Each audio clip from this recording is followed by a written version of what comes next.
The Jack Benny Program, presented by Lucky Strike. Quality of product is essential to continuing success. At 58, American. Lucky Strike means fine tobacco, so round, so firm, so fully packed, so free and easy on the draw. LSMFT, LSMFT, LSMFT. Right you are. Yes, sir. Lucky Strike means fine tobacco, and fine tobacco means real deep-down smoking enjoyment for you. Yes, it takes fine tobacco to make a fine cigarette. And year after year, at market after market, the makers of Lucky Strike consistently select and buy that fine, that light, that naturally mild tobacco. Fine, light, naturally mild tobacco. Yes, Lucky Strike means fine tobacco. And fine tobacco means real deep-down smoking enjoyment for you. So smoke that smoke of fine tobacco, Lucky Strike. So round, so firm, so fully packed, so free and easy on the draw.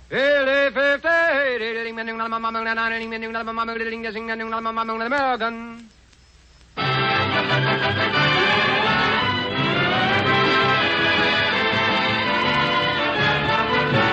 The Lucky Strike program, starring Jack Benny, with Mary Livingston, Phil Harris, Rochester, Dennis Day, and yours truly, Don Wilson.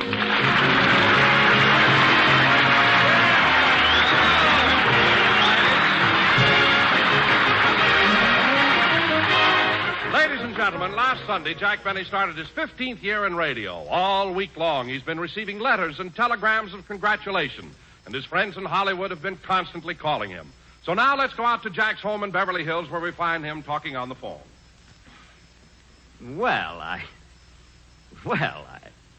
Oh, it wasn't that good.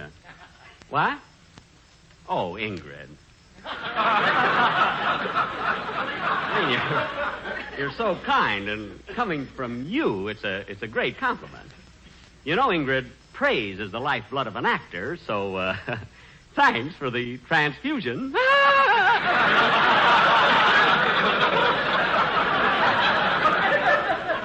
Well, thanks so much for calling. It was so sweet of you. By the way, Ingrid, I hope I'm not being too presumptuous, but may I take you to lunch Thursday?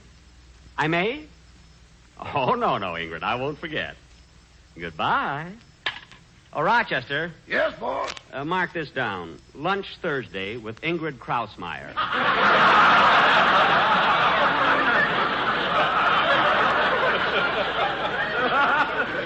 At 1 o'clock. Is that Krausmeyer, boss? Yeah, she works at Republic. She's in charge of the saddles.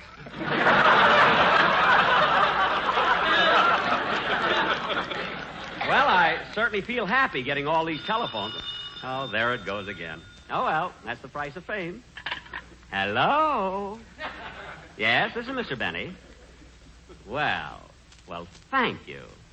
Thank you very much. Goodbye. Another one of my fans. You know, Rochester, I appreciate people calling me up and telling me how good I was, but it can get a little annoying. You didn't have that trouble with the horn blows at midnight. You can kid all you want to, Rochester, but that picture will go down in history. It sure will. That's the first thing Gromyko ever walked out on. Well, Gromyko walked out on that picture because he doesn't understand English. His interpreter was leading him. All right. And Molotov was right behind him. That's enough. I'm going into the library. Oh, darn it. Sometimes I wonder if it's worth all this. Hello? Yes, this is Mr. Benny. What? I mailed that yesterday. Oh, yeah? Well, you can't disconnect it while I'm talking on it. What? You're up on the pole now? Well, put away those snippers and get down from there. I told you I mailed it. How do you like that? Rochester, do you know there was a man up on the telephone pole? You mean Sam? Oh, you know him? Sure, he goes up there first of every month. Say, Rochester, what time is it? It's about 11:15. Good. The World Series will be on pretty soon. I want to hear it. I'll listen to it in the... Oh, there goes that phone again. You answer it, Rochester. Tell him I'm not at home. Yes, sir. Hello? No, I'm sorry, but Mr. Benny's not at home. Who? Thank you. I'll tell him you called. Who was it, Rochester? It was Ingrid Bergman this time. What? Give me that phone. Hello? Not you, and get down off that pole. Hello? Hello? Rochester, why didn't you call me? You told me to say you were out. Just wait till you get a call. But, boss, you told me to say you... Never mind what I told you. You should know if I'll talk to Krausmeyer, I'll talk to Bergen. I'm going into the other room and listen to the World Series. Okay. And Rochester, early this morning, I put in a long-distance call to New York, so plug the phone in the library. Yes, sir. Gee, I wonder if St. Louis will win the... Well, I'll know pretty soon. I'll answer it, Rochester. Take back your rumba, your samba, your conga, ay. Hello, Jack. Well, hello, Mary. Come on in. You're just in time. I'm going to listen to the World Series. The World Series? Who's playing? Boston against Ingrid Bergman. I mean, Boston and St. Louis. Come on in the library. Say, Jack, did you read the wonderful things the critics said about your opening program? Well, no, Mary. After all, I've been on the air for 15 years, and I feel that when I have a show to do, I just go out and do the best I can, and I don't concern myself with what the critics say. Then why have they got the reviews pasted on your glasses? Those are the lineups for today's game. I want to have them handy. Well, the game ought to be on pretty soon. Oh, Jack, before I forget it, I got a letter from Mama yesterday. Your mother? Well, what did the truculent turtle of Plainfield have to say? She mentioned your first broadcast, and she liked it very much. She did? Your mother? That sweet little gray-haired old lady who fractured your father's skull like my program? Yeah, and she even took the bandages off so Papa could hear it. Well, that was nice. And Jack. Yeah. What is it, Mary? Oh, Mama was so cute. She said she was preparing dinner when she listened to the radio, and while your program was on, she peeled 4 pounds of onions. Oh, fine. Listening to me and peeling onions. Mama said she was laughing on the inside and crying on the outside. Hey, that's pretty good. But you know, Mary, if your mother thought last week's show was something, wait till she hears the one we got for this week. But, Jack, how do you get your scripts if your writers are still stranded on the gambling ship? I sit on the beach and they wigwag them to me. The scripts are over there on the table, Mary. You better take a look at them. Okay. Just brush the sand off. Let's see, I wonder what station the World Series will be on. It should be around... Oh, for heaven's sake, Jack, I'm not going to do this gag here. Where? Right here on page 3. It's too corny. Mary, that's a topical joke, and we have to do that kind of stuff. I don't care if it is topical. I'm not going to say that you have to go out with a girl in Brooklyn because you can't dodge her. Dodger, don't you get it, Mary? The Brooklyn Dodgers, that's a baseball joke. Well, I'm not going to do it. All right. If you don't want the gag, I'll give it to Dennis. He'll be very happy with it. Dennis is happy if he looks in a mirror and he's there. Look, Mary, I don't want to discuss it now. The game will be on pretty soon. I want to listen to it. Okay. Say, wait a minute, Jack. What's that black crepe on your radio for? Fred Allen comes back on the air today. He does? What time? We light the candles at 5:30. Well, we still got a few minutes before the game. Let's get some music, anyway.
Get the ball game. I wonder who's going to pitch for St. Louis. Look on your glasses and see. Oh, yes. Well, they have Paulette's schedule, but then you never can tell. Oh, there goes the phone again. Mary, it's been like this all week long. Congratulations, compliments. I've never seen anything like it. Hello? Yes, this is Mr. Benny. Well, thank you. Thank you very, very much. Goodbye. Who was it? There'll be a 2-hour delay on my call to New York.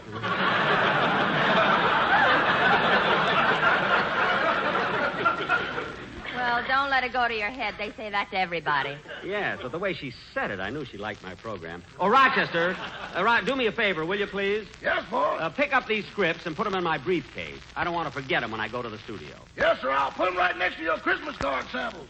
Good. Say, Jack, when I was looking through the script before, I didn't see a commercial. I know, Mary, and I don't know what to do about it. Don Wilson got me to hire that lousy quartet and put them under contract for 8 weeks at $500 a week. For $500, all they did was, Imagine 4 big jerks going,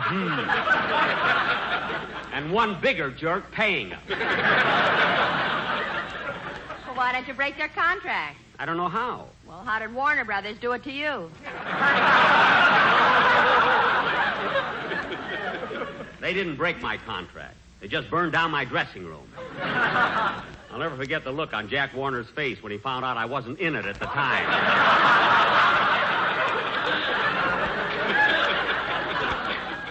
And when do you think they... Oh, there's the phone again. Hello? Yes? Well, thank you. Thanks very much. And you also like me on Dennis Day's program? Well, that's awfully sweet. Goodbye. Who is that? Dennis. He's coming over here pretty soon. Well, it's almost time for the World Series. I might as well try and... Hey, Jack, look out the window. Here comes Don Wilson with that quartet. Oh, yes. I wonder what they want now. Come in! Hello, Jack. Hello, Mary. Hello, Don. Say, Jack, look who I brought with me. I know. Hello, fellas.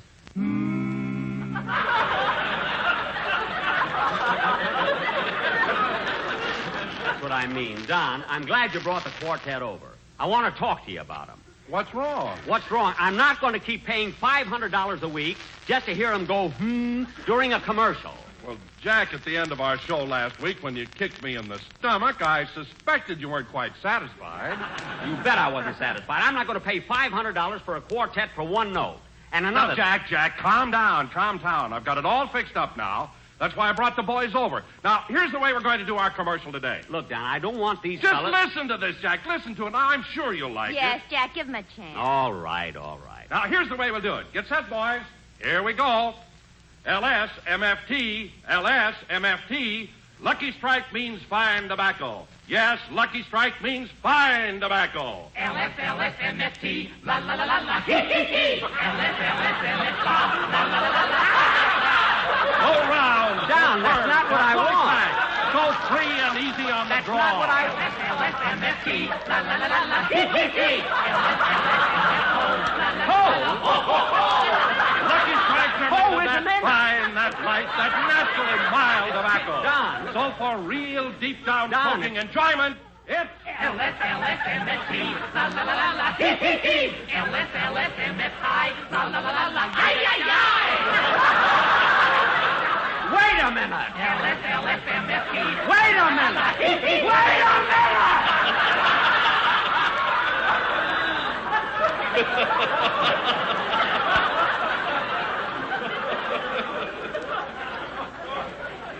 Wait a minute. For heaven's sake. I mean, what kind of a commercial do you call that? I mean, what's the matter with you guys?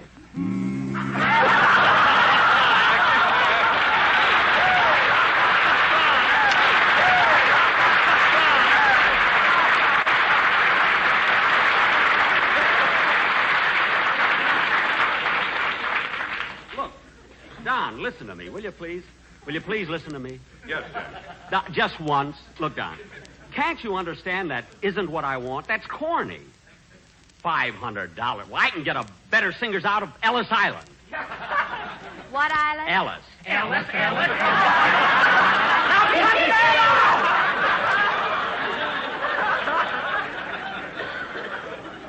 And, Mary, you didn't have to trick me into that. Now, listen to me, Wilson. This is all your idea, not mine. And if you think for 1 minute that I'm going to... Hello? Yes? Thank you. Thanks very much.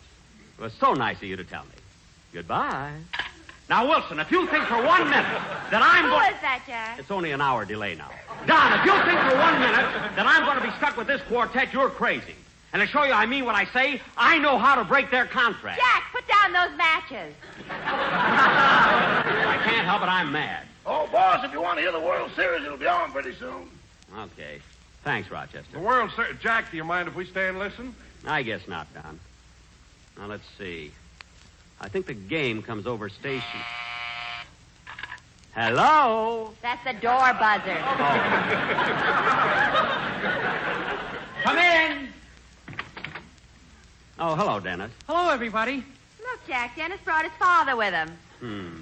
Imagine him coming here in his old greasy overalls. How do you do, Mr. Day? That's my mother. She just came from work. How do you do, Mrs. Day? How do you do?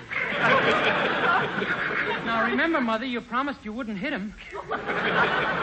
Hit me? Yeah, there's something about you that brings out the beast in her. Now, Mrs. Day, I don't know what you have in mind, but I'd like to talk to you some other time. Right now, I want to listen to You listen to me first. All right, and put down that wrench. Now, what is it? Well, Mr. Benny, now that my Dennis is a star on his own show, you must uphold his dignity by giving him more lines, more songs, his own dressing room. And at all times, he must be treated with the utmost respect. Yeah, utmost. Now, look, Mrs. Day. Now, you listen to me.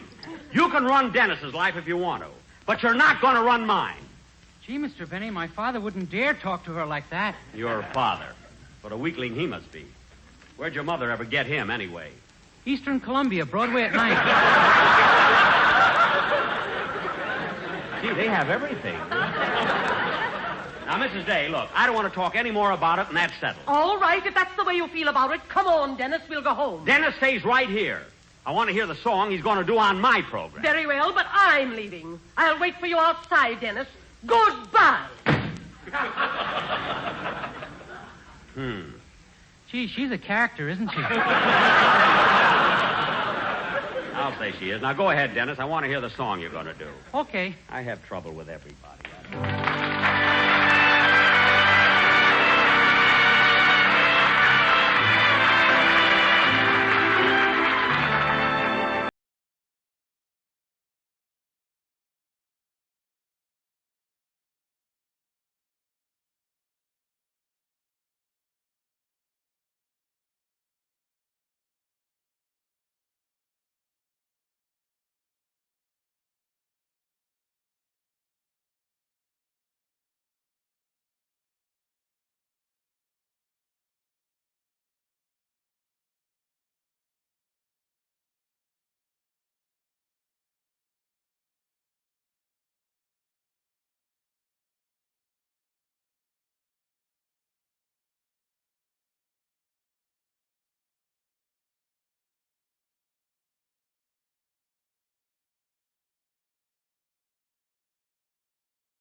Very, very good, Dennis.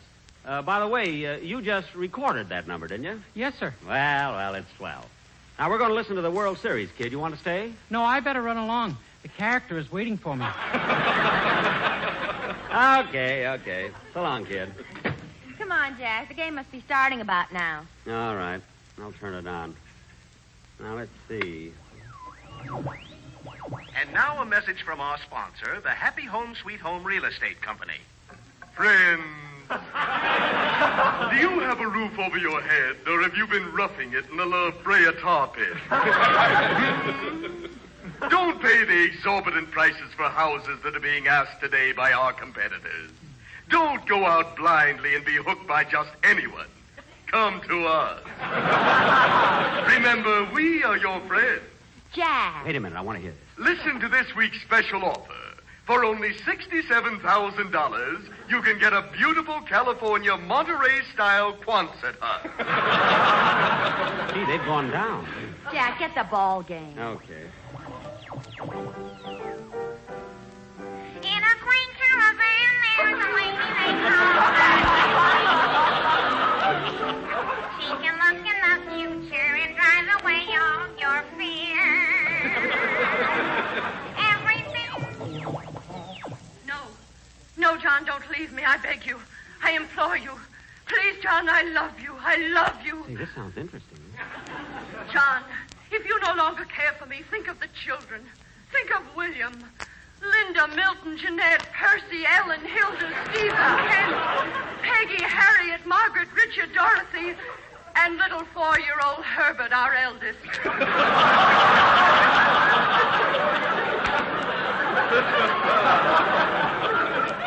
Herbert is only 4 years old?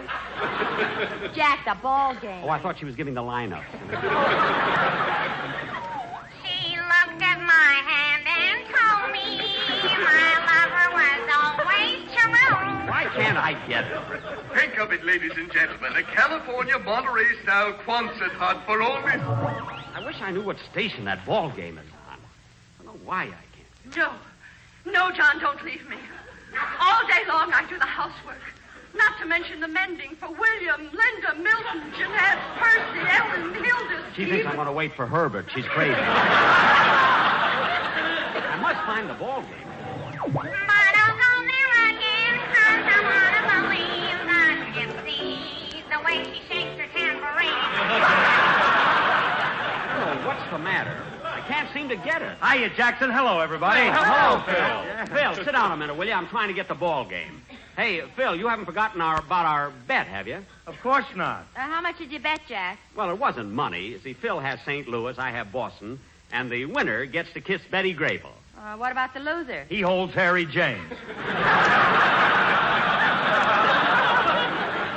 Yeah. Well, if Jack wins, who's going to hold Betty Grable? Don't be funny. Now, sit down, Phil. Maybe I can get the game now. No, I'm sorry, Jackson, but I can't stay. You see, I just dropped in to invite you to a little stag party we're giving for Frankie, my guitar player. He's getting married. Frankie's getting married? Sure. Well, who's he marrying, Phil? Well, that little girl who plays the harp in my band. Gee, imagine Frankie getting married. I didn't even know they were serious. I know he went out with her once. Well, that's what did it. When he brought her home, her father was standing on the front porch with a clarinet, and Frank thought it was a shotgun.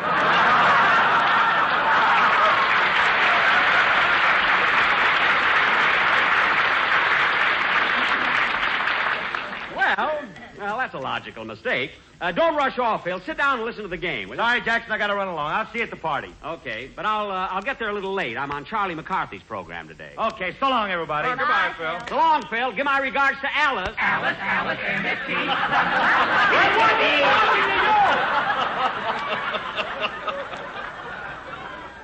Now be quiet and we'll hear the game. The gypsy. Can look in the future and drive away Oh, for all heaven's your sake. fears. If you buy one of our lovely homes for $67,000, you'll have room for the whole family, including William, Linda, Milton, Jeanette, Percy, Ellen, Hilda, Stephen. Oh, John, what's come over you? You've changed so. You were never like this until we moved into this California Monterey-style Quonset hut. There must be something wrong with this radio. Hey, what's that? And here we are in the third inning of this very crucial first World Series game. That's it. I've got it. A hush falls over the crowd. The count is 2-3, and here comes the pitch. It's a long drive out to left field. Williams is going back. He can't get it. It's a hit, and Greenberg's on third. Greenberg? That was last year's game. Yes, ladies and gentlemen, Greenberg's on third. The bases are now loaded, and coming up to bat is the Gypsy. The Gypsy? In a quaint lady. Oh, this is all mixed up. I'll read about it in the paper.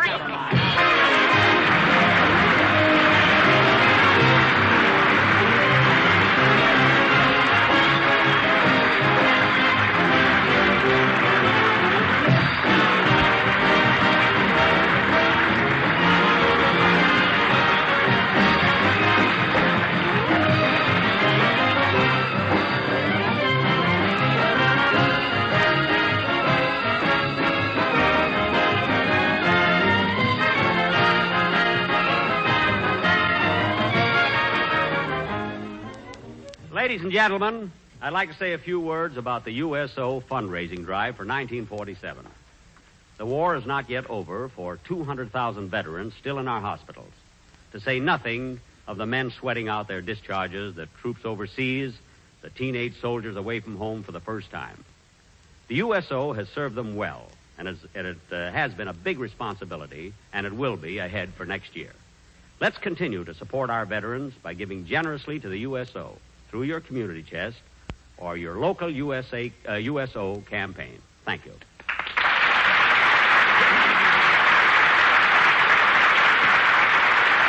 Jack will be back in just a moment, but first, here is my good friend, F.E. Boone. At 58, out of it, out of it, 60, American. Lucky Strike means fine tobacco. And in a cigarette, it's the tobacco that counts. Independent tobacco experts, auctioneers, buyers, and warehousemen really know tobacco. For example, Mr. Herbert T. Highsmith, independent tobacco buyer of Robertsonville, North Carolina, has bought and sold tobacco for 15 years. He said, "Season after season, I've seen the makers of Lucky Strike buy quality tobacco, fine tobacco with real flavor, smooth, ripe, and mild. So for myself, I picked Lucky's.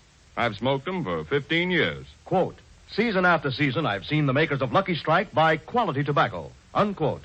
Yes, year after year, independent tobacco experts like Mr. Highsmith can see the makers of Lucky Strike consistently select and buy that fine, that light, that naturally mild tobacco. Fine, light, naturally mild tobacco. Yes, Lucky Strike means fine tobacco. LSMFT, LSMFT, LSMFT. Yes, Lucky Strike means fine tobacco. So round, so firm, so fully packed, so free and easy on the draw. The famous tobacco auctioneers are on tonight's program are Mr. F.E. Boone of Lexington, Kentucky. At 60, out of it, 60, American. Mr. L.A. Speed Riggs of Goldsboro, North Carolina. American. Basil Rysdale speaking for Lucky Strike, the cigarette that means fine tobacco.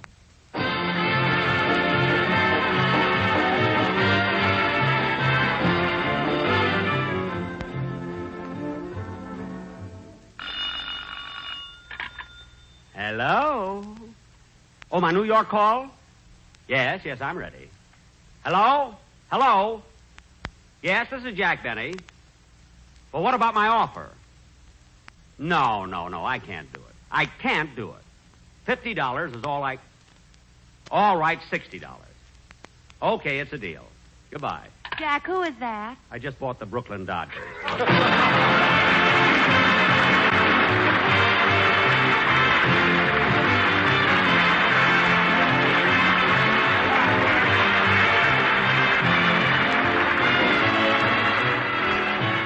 This is NBC, the National Broadcasting Company.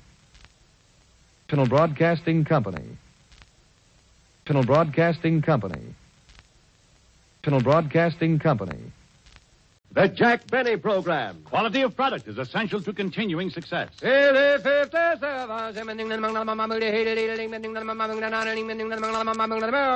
Lucky Strike means fine tobacco. So round, so firm, so fully packed, so free and easy on the draw. LSMFT, LSMFT, LSMFT. Of course. That's it. Right you are. In a cigarette, it's the tobacco that counts. And Lucky Strike means fine tobacco. It takes fine tobacco to make a fine cigarette. And year after year, at market after market, independent tobacco experts, auctioneers, buyers, and warehousemen can see the makers of Lucky Strike consistently select and buy that fine, that light, that naturally mild tobacco. No doubt about it. Lucky Strike means fine tobacco. And fine tobacco means real deep down smoking enjoyment for you. So smoke that smoke of fine tobacco, Lucky Strike. So round, so firm, so fully packed, so free and easy on the draw.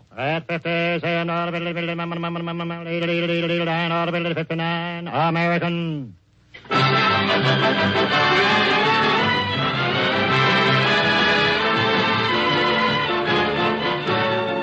Strike program starring Jack Benny with Mary Livingston, Phil Harris, Rochester, Dennis Day, and yours truly, Don Wilson.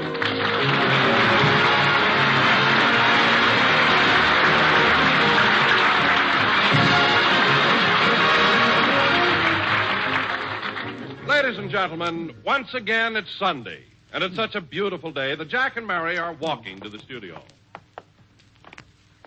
Gosh, Mary, isn't this a perfect day for a walk? It sure is. The sun is so warm and bright. I'm glad we're... Jack, what are you doing? I'm rubbing some suntan oil on me. Well, take out the sardines first. It smells terrible. Mary. And pull your shirt down. You look silly with a bare midriff. All right. I was just trying to get a little sunshine. You know, sunshine is very... Say, look, Jack. Isn't that Hetty Lamar's nurse coming this way pushing that baby carriage? Where? Oh, yes. You know, Hetty's baby must be over a year old now. Yeah, and awfully cute. Yeah, here they come. Hello, you cute little thing. Goochie, goochie, goochie. Goochie, goochie, goo. Jack, leave the nurse alone and pay attention to the baby.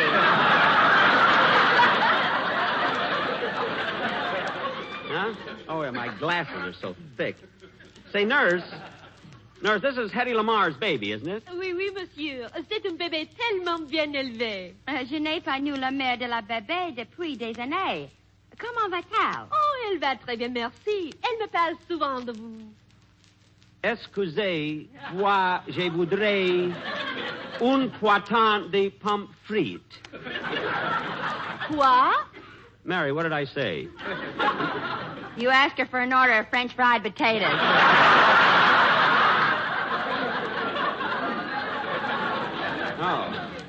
Oh, I meant to say she was a nice tomato.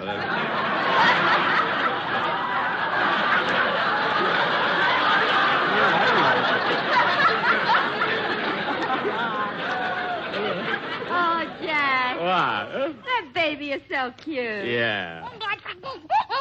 Listen to that.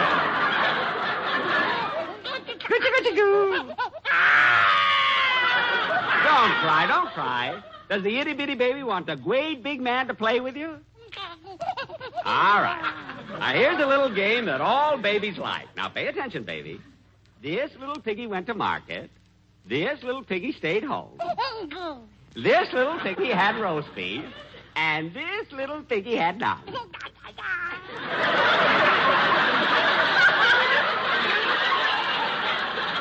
And this little piggy went wee, wee, wee, wee, wee, wee, wee. Jack, we've got a long walk yet. Let's get going. Okay.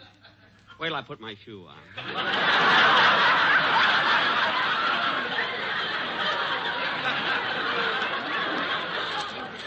There. Goodbye, baby. Au revoir, mademoiselle. Au revoir. Je lui dirai que je vous ai vu. J'ai espéré que vous ne me trouviez pas stupide. What was that? I canceled the French fried potato.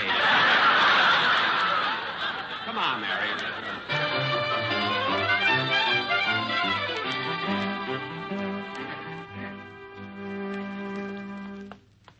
Well, there's NBC. Yeah, we're a little early, too. Let's stop in the drugstore and get a sandwich. Okay. Wait a minute, Mary. Here's a paper. I want to look up the lineups for today's game. What do you want to know?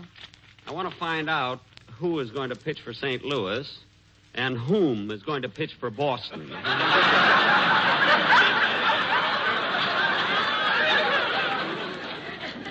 I've got a feeling whom didn't do so good today. Come on, Mary. Let's take those 2 vacant stools on the end. Here, 2 right here. Oh, yes. Oh, waiter. Waiter. Yes.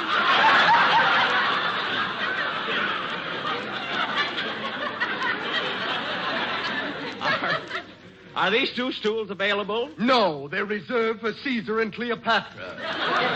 A drugstore with an MC. Sit down, Mary. Waiter, I'd like a chicken sandwich on white toast. Yes, ma'am. And you? Well, I don't know. Have you got a menu? Here. Now, let me see. Don't bend it. It's the only one we have. I'm not... And stop drooling on it. There's nothing on there that good.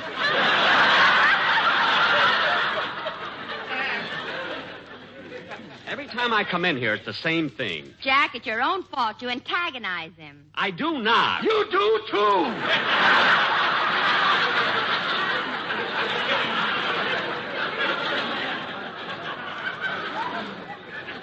Oh, for heaven's sake. Give me a cup of coffee and some bread for these sardines.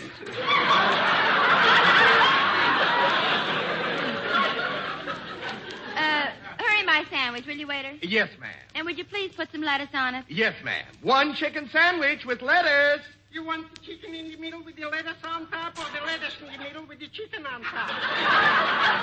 Hey, Mary, that voice sounds familiar. Waiter, tell the chef to come out here. Yeah, very well. Oh, chef, come out here. A customer wants you. A customer wants me. I know there's a meat shortage, but this is ridiculous. Say, aren't you the little hot dog man? Pickle in the middle and the mustard on top. Just the way you like them and they're all there.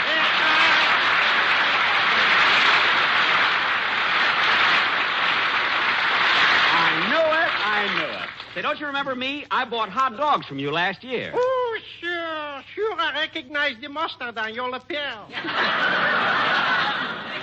Jack, have you had that mustard on your lapel for a whole year? Well, I hated to take it off. It looks like a discharge button. But, Mr. Kitzel, I can't understand you working as a chef in a drugstore. What happened to your hot dog stand? Oh, well, less than a days ago. My hot dog stand is no longer under my jurisdiction. Well, how'd you lose them? What happened? Well, today I bet on Boston.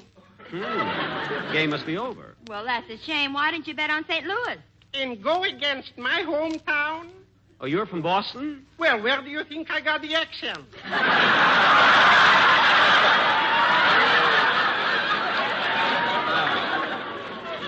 Well, it's nice seeing you again, Mr. Kitzel. Mutual.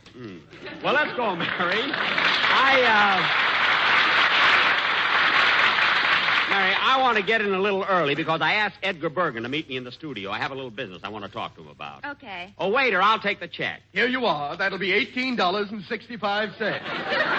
What? 1 chicken sandwich can't come to $18.65. I know, but no matter what it is, I'll have to fight for it, so let's make it worthwhile. Oh, here's 50 cents, and that's plenty. Let's go, Mary. It's the last time I ever come to this drugstore. But, Jack, if it's good enough for Caesar and Cleopatra, it's certainly good Mary, enough... 1 MC is enough. Come on.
I'm going out on the stage. Get the gang together and we'll have a mic rehearsal. Okay.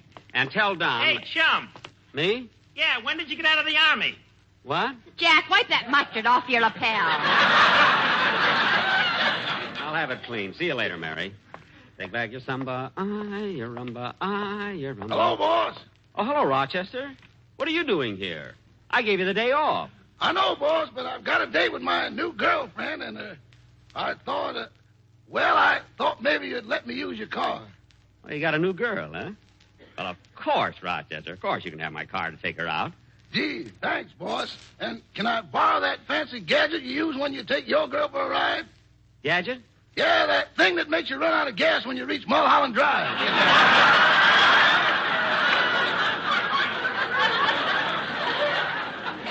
Oh, that thing? No, it isn't dependable.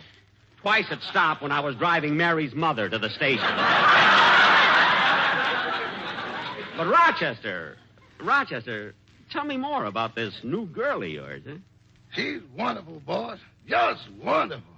Well, I never knew a girl could have such an effect on you. What does she look like, Rochester? You want me to describe her to you, boss? Yeah. Have you ever seen a California sunset just as Mother Nature extinguishes its last golden glow with the tranquil waters of the blue Pacific? Yes. Well, put a sweater on and you got it.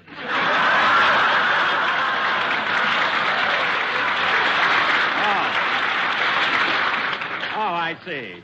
Well, I better run along now. So long, boys. So long, Rochester. Have a good time, but be home by 10 o'clock. What? I said be home by 10. You want me to describe it to you again, boss? No. Never mind. Go ahead. Well,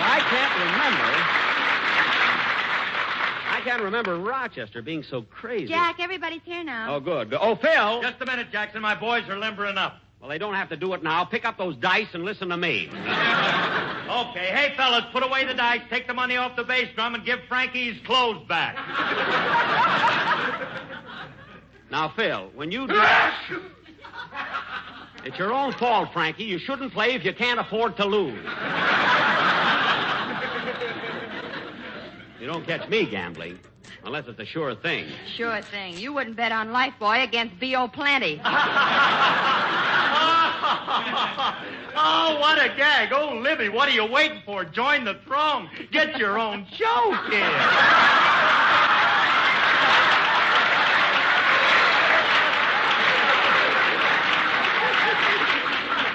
Phil, it wasn't that funny. Now, Don... Gee, I thought it was funny. Now, Dennis, when I want your opinion, I'll ask for it. Now, Don... Yes, Jack? There's something I want to talk to you about.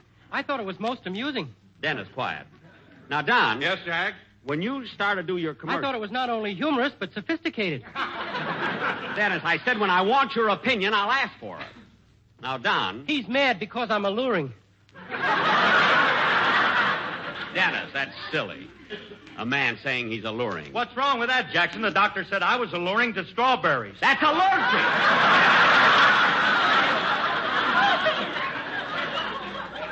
That kind of a gag I want you to do on your own show.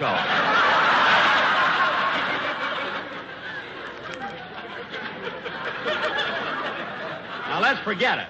Don. Oh, yeah. I want to talk to you about the commercial. Oh, it's all fixed up, Jack. I've got the quartet right here. Oh, no, you don't.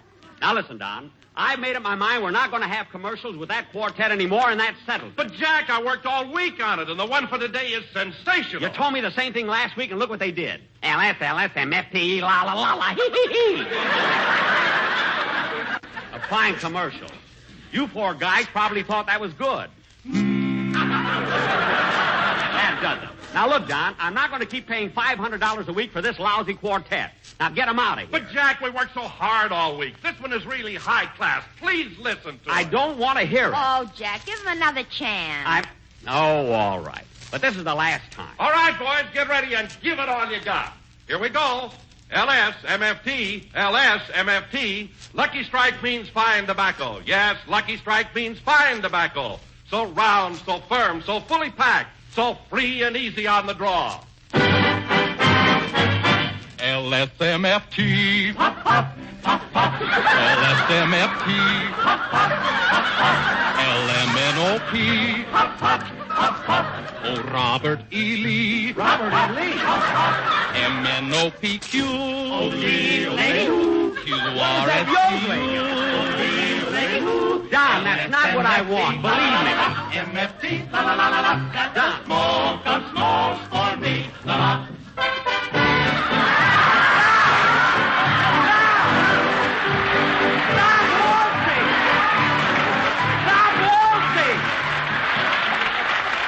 Stop dancing with each other. Stop waltzing.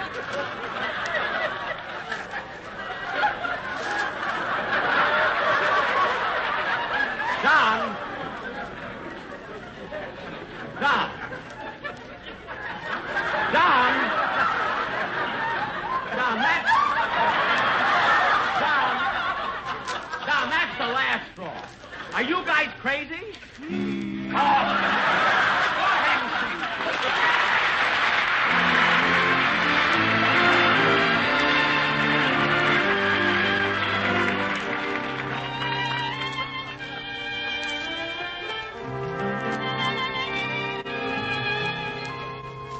If you were the only girl in the world, and I were the only boy, nothing else would matter in the world today. We could go on loving in the same old way. A garden of Eden just made for two, with nothing to mar our joy. I would say such wonderful things to you. There would be such wonderful things to do if you were the only girl in the world, and I were the only boy.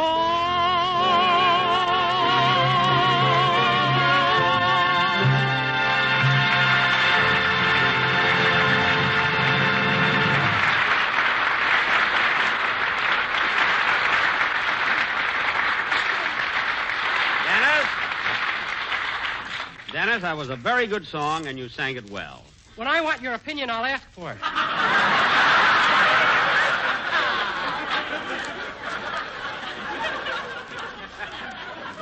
What?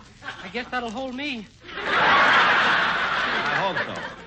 Now, fellas, Edgar Bergen will be here pretty soon, so let's get on with the rehearsal. Say, Jackson, it must have been a lot of fun working with Bergen last week, huh? It was, Phil. I really envy that guy. But why envy him, Jack? You're both big radio stars, and you're both very I popular. know, but look at the setup Bergen has. What a cast. No agent, no contracts, no salaries. Just a paint job once a year. Anyway, kids, when he comes, I wish you'd leave us alone. I want to talk a little business with him. What's the matter, Jackson? Didn't he mail it to you? It's not that, Phil. He's a nice guy, and I think Edgar Bergen is a great comedian. I like Fred Allen better than anybody. If you could get it these days, I'd wash out your mouth with soap. You know, Jack, I heard Fred's opening show, and he had a very clever idea. His guest stars were Lowell Thomas and H.V. Kaltenborn. I know. He was also supposed to have Gabriel Heater, but thank goodness Heater had some ethics and turned him down. What do you mean, ethics? Mary, how could Gabriel Heater possibly go on a program that introduces Fred Allen and start off with, "Ah, yes, there's good news tonight"? Some good news. All I know is that if Allen keeps on... Come in. Hello, Jack. Hello, everybody. Well, Edgar, glad you dropped in.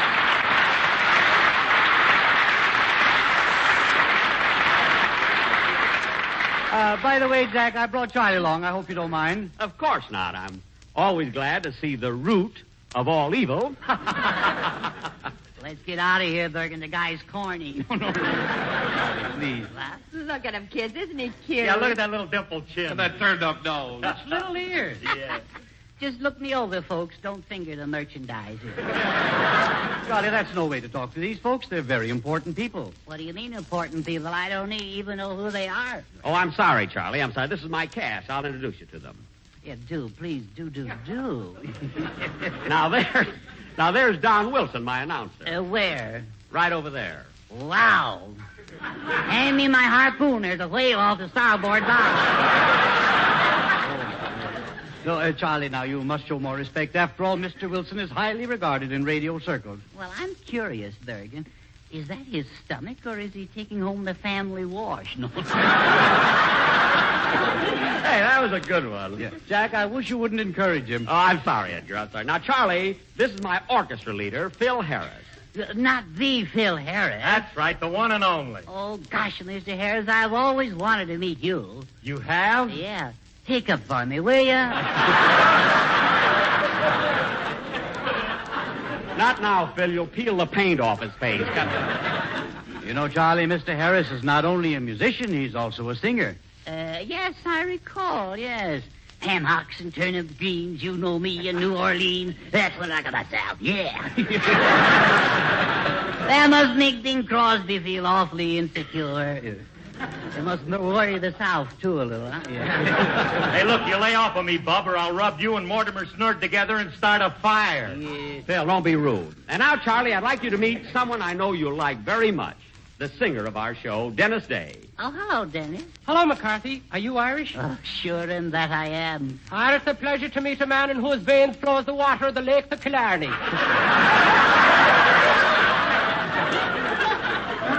And I'm from the old sod, too, I'll have you know. And I still have me father's shillelagh. Oh, Bergen, watch it. Your Swedish accent is showing. I'm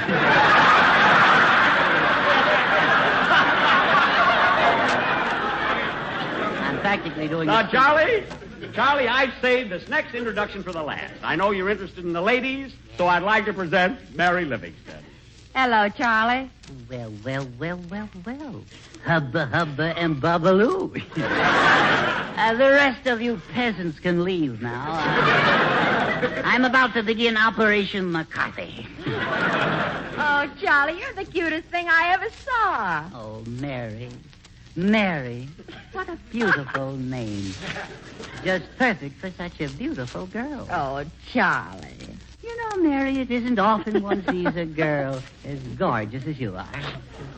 Charlie. Your beautiful, soft, silky hair, your deep brown eyes, your kissable lips. Charlie, now stop. You're embarrassing Miss Livingston. Let him talk. Let him talk.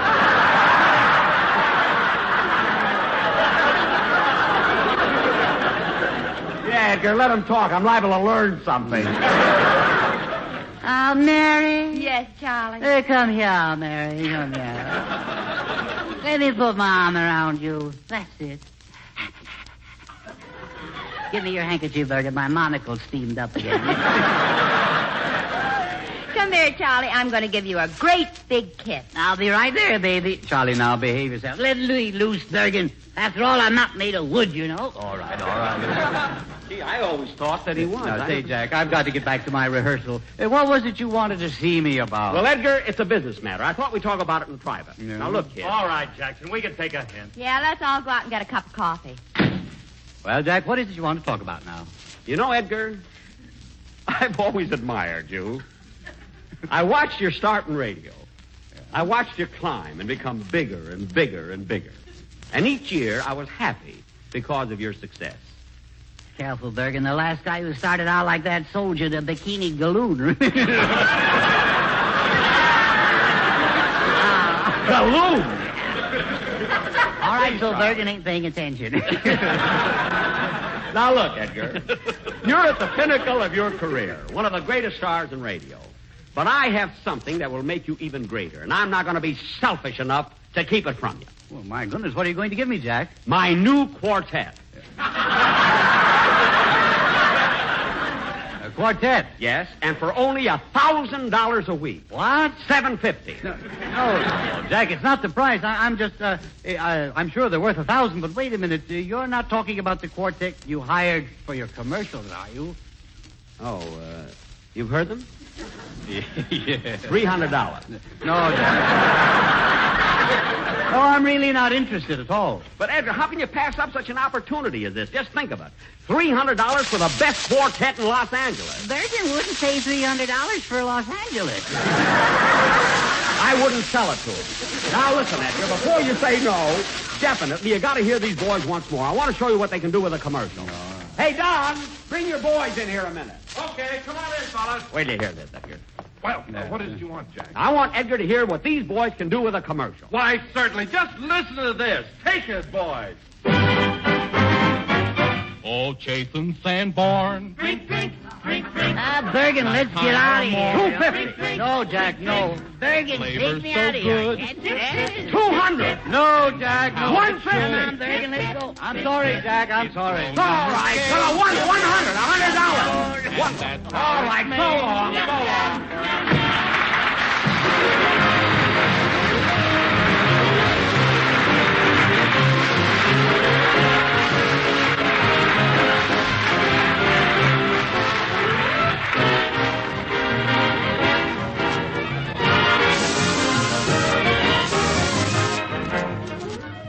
Ladies and gentlemen, once again, we're all asked to contribute to the Community Chest Campaign for 1947. All over America, local community chests are now trying to raise their largest amount of money for the health and welfare of our people.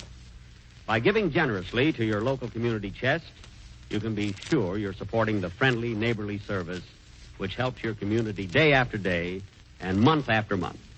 So please give your full support to a service that is most vital to the health and welfare of millions of Americans. Jack will be back in just a minute, but first here's my good friend L.A. Speedrig.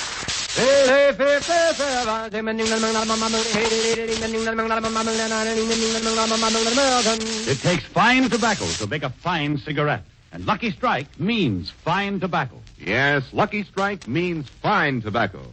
Take a tip from the independent tobacco experts. Men like Mr. Sidney M. Cutts, independent tobacco auctioneer of Oxford, North Carolina, who has been in tobacco for 25 years. He said, season after season, year after year, I've seen the makers of Lucky Strike buy fine tobacco. Good, ripe, prime leaf. Take it from me, that tobacco's really tobacco. I've smoked Lucky's myself for 17 years. Year in, year out, at market after market, independent tobacco experts like Mr. Cutts can see the makers of Lucky Strike consistently select and buy that fine, that light, that naturally mild tobacco. Fine, light, naturally mild tobacco. Yes, Lucky Strike means fine tobacco. And fine tobacco means real deep-down smoking enjoyment for you. LSMFT, LSMFT, LSMFT. Yes, Lucky Strike means fine tobacco. So smoke that smoke of fine tobacco, Lucky Strike. The famous tobacco auctioneers heard on tonight's programmer, Mr. L.A. Speedriggs of Goldsboro, North Carolina. And Mr. F.E. Boone of Lexington, Kentucky. American. Basil Rysdale speaking for the cigarette that means fine tobacco, Lucky Strike.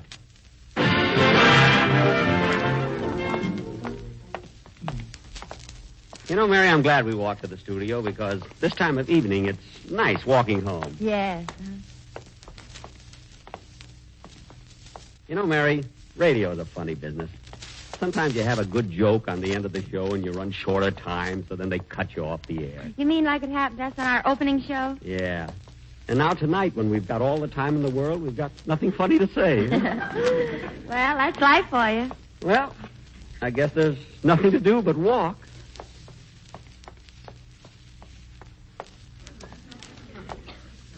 Well, this is NBC, National Broadcasting Company.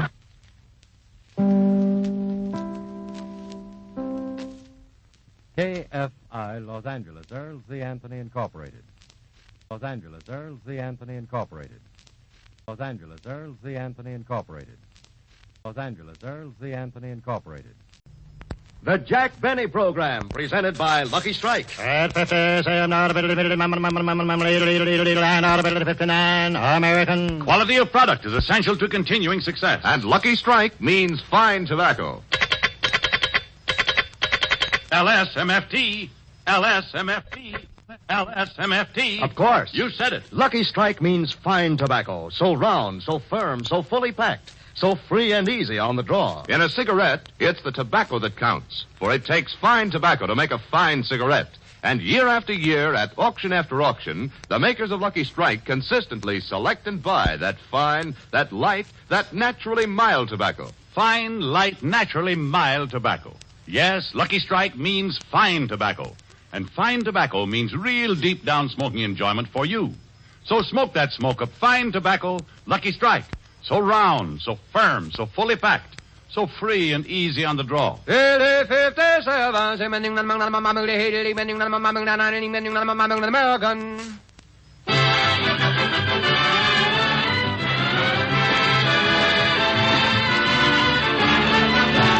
Lucky Strike program, starring Jack Benny with Barry Livingston, Phil Harris, Rochester, Dennis Day, and yours truly, Don Wilson.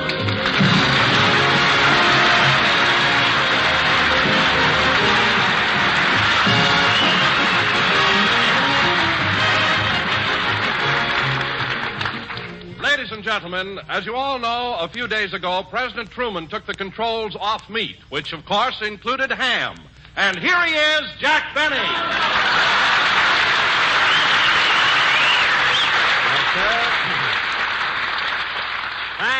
Thank you. Hello again. This is Jack Benny talking. And, Don, how could you possibly introduce me, a suave, dynamic, sophisticated comedian, that way? Well, Jack, I thought it was good.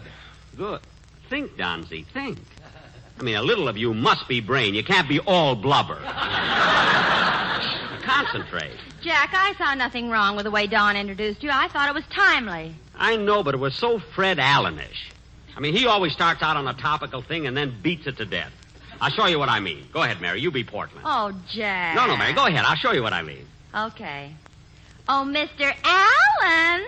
Mr. Allen. Well, Portman, gee whiz. What's new? I see by the papers that President Truman took the controls off meat. Yes, I know, Portland, and things certainly have happened fast. Controls were off meat on Monday, and on Tuesday, St. Louis slaughtered Boston.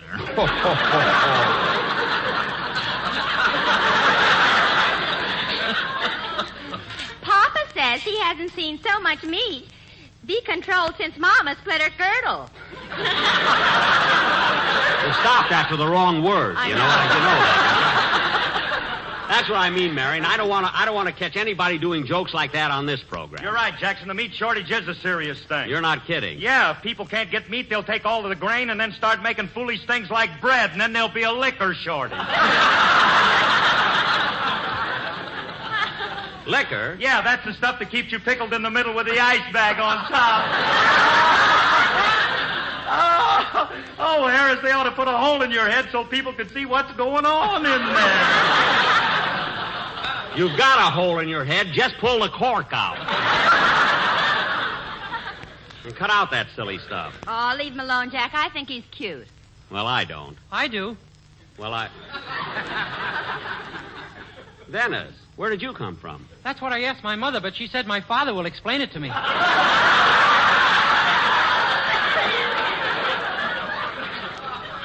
Dennis, sit down. The state line ran right through the hospital. I said sit down. Oh, well, to each his own. And now, to each his own. What's that? I don't know. It gets laughs on other shows. Well, I don't want laughs on this one. It spoils the mood. And believe me, we just had 5 minutes of mood. We have not. The people out there laughed as hard as they could. Just like it said on their tickets. Anyway, that's radio for you. You say to each his own, and it gets a big laugh. See, I remember when I was in vaudeville, and things weren't that easy. See, I used to have to go out there with soft material. When I had the audience where I wanted them, I sang 2 hot choruses of My Merry Oldsmobile and killed them. I used to look pretty good in those goggles and dusters. I was the biggest hit in showbiz. Wait a minute, Jackson. How about Al Jolson? What was so wonderful about Jolson? He used to come out on the stage and go through his act down on one knee. Some trick. I did my act on one knee long before Jolson ever thought of it. He was singing. You were ducking. He was singing. I was ducking. He was singing, I was ducking. This is where to each his own fits. Mary, if you keep making cracks like that, you're not going to come to my house for dinner tonight, and you'll be the only one missing. What are we going to have, Jack? Well, we're... Oh, my goodness, I forgot to tell Rochester to dress the turkey and chill the wine. Hey, Jackson, are we going to have wine? Sauternly. Oh, Betty, stand still for a while. They'll probably want to take pictures.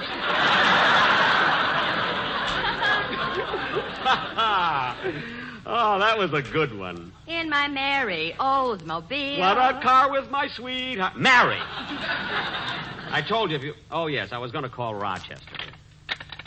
Operator. Say, Mabel, what is it, Gertrude? Mr. Benny's line is flashing. Oh, yeah, I wonder what little beaver wants now. I'll insert the plug and see. Hello? Operator, will you please get me my home? Just a minute, Mr. Benny. I'll try. Mabel, have you been listening to Mr. Benny's program this season? Yeah, and as far as I'm concerned, South America can take him away. Why, Mabel Flapsaddle. How can you say that? I think Jack Benny is wonderful. Well, look, Gertrude, everybody's entitled to their own opinion. That's why they have a horse of another color. Yeah. You want to like Jack Benny? That's your prerogative. Like him, I'm crazy about him. Every time he says hello again, I'm lousy with goose pimples. Sometimes I don't smoothen out till Monday.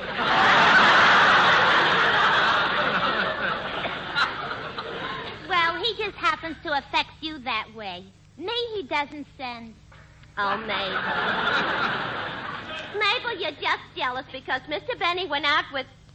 Oh, gee, I promised not to tell. Oh, come on, Gertrude. I always tell you everything. Okay, you talked me into it.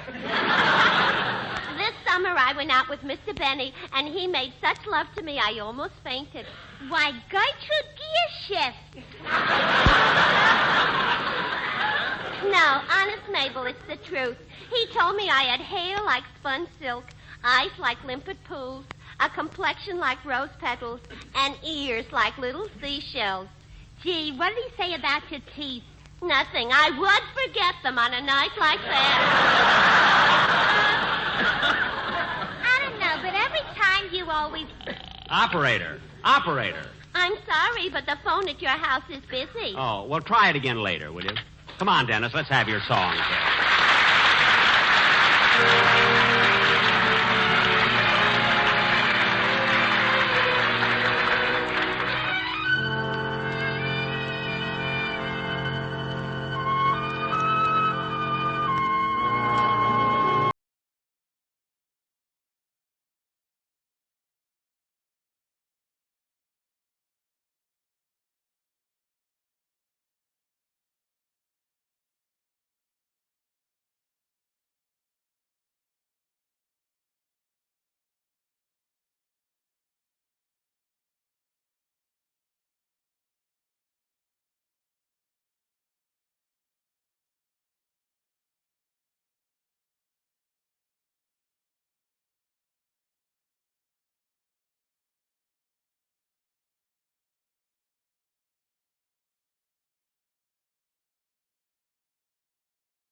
Put my dreams to music.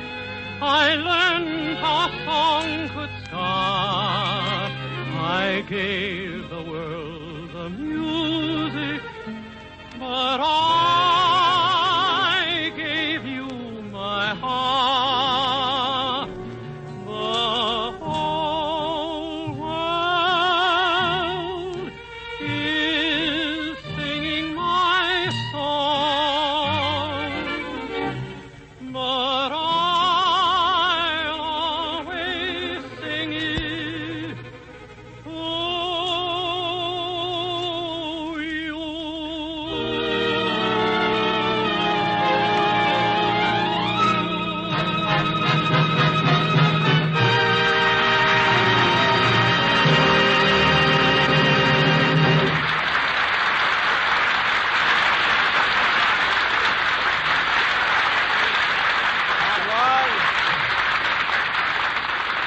because the whole world is singing a song sung by Dennis Day, and very good, Dennis.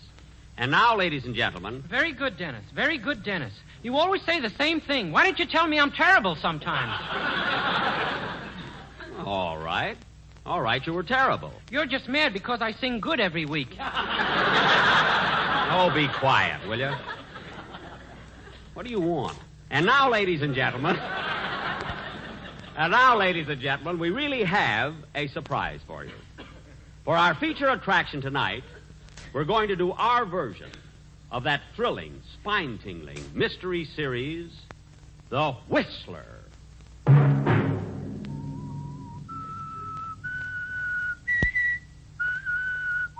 Wait a minute. Who are you? I am the Whistler, and I walk by night. I influence the lives of innocent people, and sometimes I even drive them to murder. Well, I'm certainly glad you dropped in, because tonight you can help me with the sketch we're going to do. Jack, who are you talking to? That man right there. What man? I don't see anybody. That man right there who was whistling. Whistling? I didn't hear anybody, Jackson. Are you kids crazy? I'm telling you, there was a man standing right there at that microphone. Dennis, you saw him, didn't you? Yeah. He was a kind of a mysterious-looking fellow with a brown suit, penetrating eyes, and a scowl on his face. That's right. And what was he whistling? To each his own. He was not. It was the Whistler's theme song. Oh, Jack, what's the matter with you? You didn't see anybody, and neither did Dennis. Well, I thought I did. Maybe it's because I've got my mind all wrapped up in the play we're going to do. Now, Mary, in this... Excuse me a minute. Hello? Oh, Mr. Benny, I've been trying to get you home, but your line is still busy. Thank you, Gertrude. Keep trying, will you? I will. And, Mr. Benny. What is it, Gertrude? Say it for me, will you? Huh? You know, say it once more, please. Oh, I don't want to. Oh, come on, please. Just once. Oh, all right. Hello again.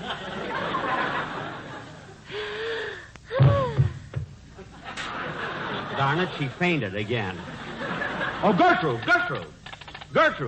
This is Mabel. Oh, did Gertrude hurt herself? No, luckily the goose pimples broke her fall.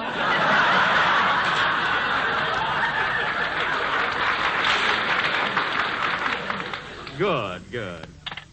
Gee, she faints all the time. This Christmas, I'll have to give her some smelling salts. Yeah, then you can stop carrying that water pistol. Yeah. Now, kids, in the play that we're going to do tonight, Mary is going... Jack, before you go into the play, we have to do the commercial. Oh, yes, Don. I'm glad you reminded me. I have the quartet right here. Well, all right, but they're going to have to do what I wrote. No more of that silly stuff. As long as I have to pay them $500 a week, I'm going to write their stuff myself. Now, look, boys. You're going to cut that out, too. Jack, I know you're the boss, but if you think you can write better than Nelsie as Wait a minute, music teacher, well, that's up to you. Don, I'm the boss. You're the boss. The boss. What'd you say, Don? What? What? Well, I said as long as you're the boss and you think that you can write as good as Nelson Eddy, music teacher, why, that's just up to you. Don, I don't care what... Wait a minute. Nelson Eddy's music teacher? Yes, he's been training the quartet all week, and Jack, you'll simply love what they've prepared. Well, if a music teacher... Well, that sounds a little better, Don. Now we're getting someplace. Sit down, kids. This should be all right. Quiet, everybody. Go ahead, Don. Let's hear it. Okay, ready, fellas? Give me that introduction. Well. LSMFT.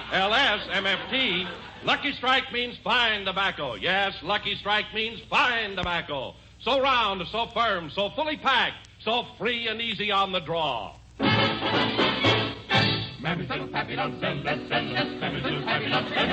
Don.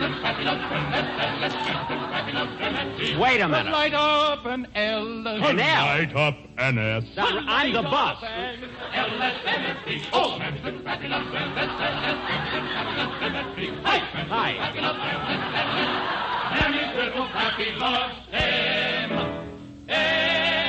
thank goodness. Wait a minute. Wait a minute. Wait a minute. Wait a minute!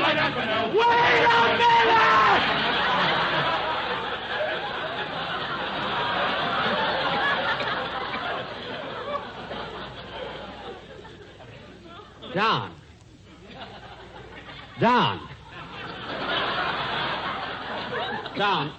Don, I want to... Have you gone entirely crazy? I mean, is this what they've been practicing all week? But, Jack, that was shortening bread. I don't care if it was apple pan dowdy. Get those guys out of here. Now, I've had enough of this. Come on, fellas. Out. Out. Out. And stay out. What a broadcast.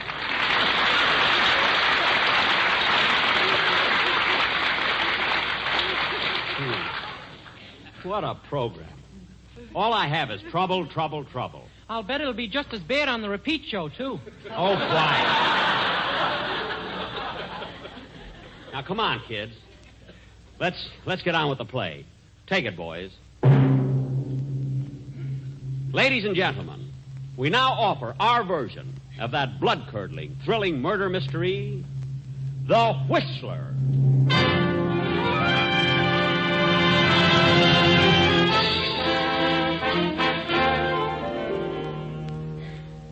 I am the fiddler.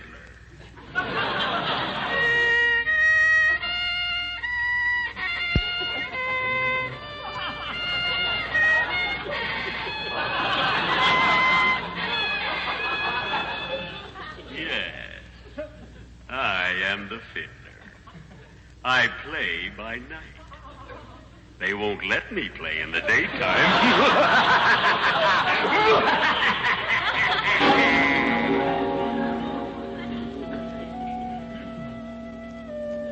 I know many strange things. I influence the lives of innocent people. You don't believe me?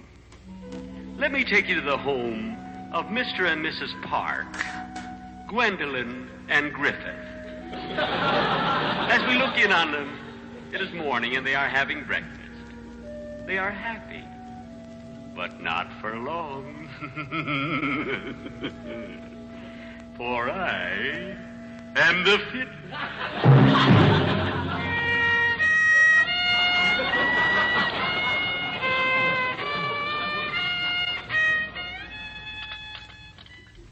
Gosh, Gwendolyn, this looks like a wonderful breakfast. Oh, I'm glad you like it, Griff, because I have a surprise for you. My mother's coming to live with us.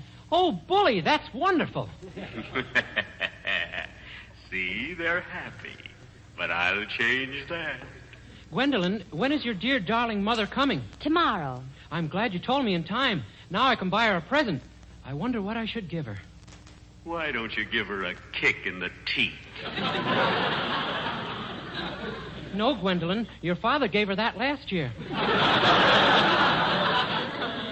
What did you say, dear? I just answered your question. But I didn't say anything. Oh, I thought you did. You see? I've got them confused already.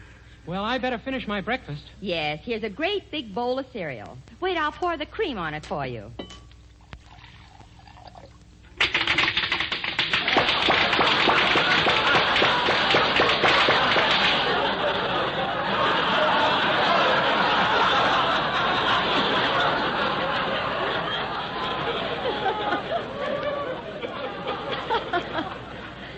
You can take your fingers out of your ears now. They've stopped crackling.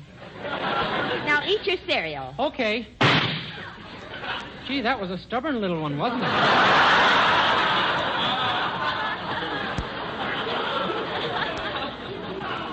It certainly was, darling. Darling. Come on. Hit her with something.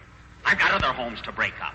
What did you say, Griffith? I didn't say anything. My mouth was full of the breakfast of champions. Oh, yes. That's why you're so strong and powerful and masculine and... Stop looking around. I'm talking to you. Gee, thanks. Well, I better finish my breakfast and hurry to the office. Give me a couple of eggs, dear, and some bacon. About 12 slices of bacon. Yes, dear.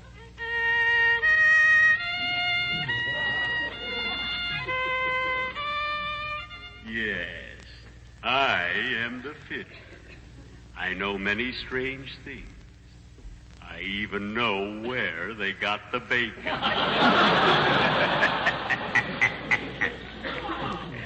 And now, Griffith is at his office, while his wife Gwen is at home waiting for her sweetheart, the Iceman. And now look down the path. The Iceman cometh. Yes, the Iceman cometh. Won't you come up with me to Alabama? Let's go see my dear old... Shut up! Now knock on the door. She's waiting for you. Hello, baby. Hello, Kilroy. Come in. Wait a minute. I got to get rid of this ice. Just give me a kiss and I'll melt it for you. Come on. Gee, I wonder what your husband would say if he caught you kissing me, his best friend. Oh, I tell you, you're congratulating me on my birthday. But you've told him that 28 times this year. Ain't he getting wise? No, but he's getting mad buying me all those presents. Gee, Kilroy, you and I could be so happy together if it wasn't for my husband. Ah, now you're on the right track. Well, go ahead. Why don't you kill your husband? Kilroy, I just got an idea. So did I. Let's kill Griffith. It must be love. We said it together. That's it. Now we're getting somewhere. Go ahead. Kill him. Gwendolyn, I know just how to kill your husband. We'll take him down to the Union Station and throw him under the wheels of a passing train. But at Union Station, all those people will see us. So what? They'll think it's a stunt for truth or consequences. Sure. You can get away with it. And you'll get a box of Does besides. No, Kilroy, I have a better way. When he comes home, you hide in the closet. And when he hangs up his coat, you can strangle him. And no one will ever know. No one will ever know. Except me. For I am the fiddler.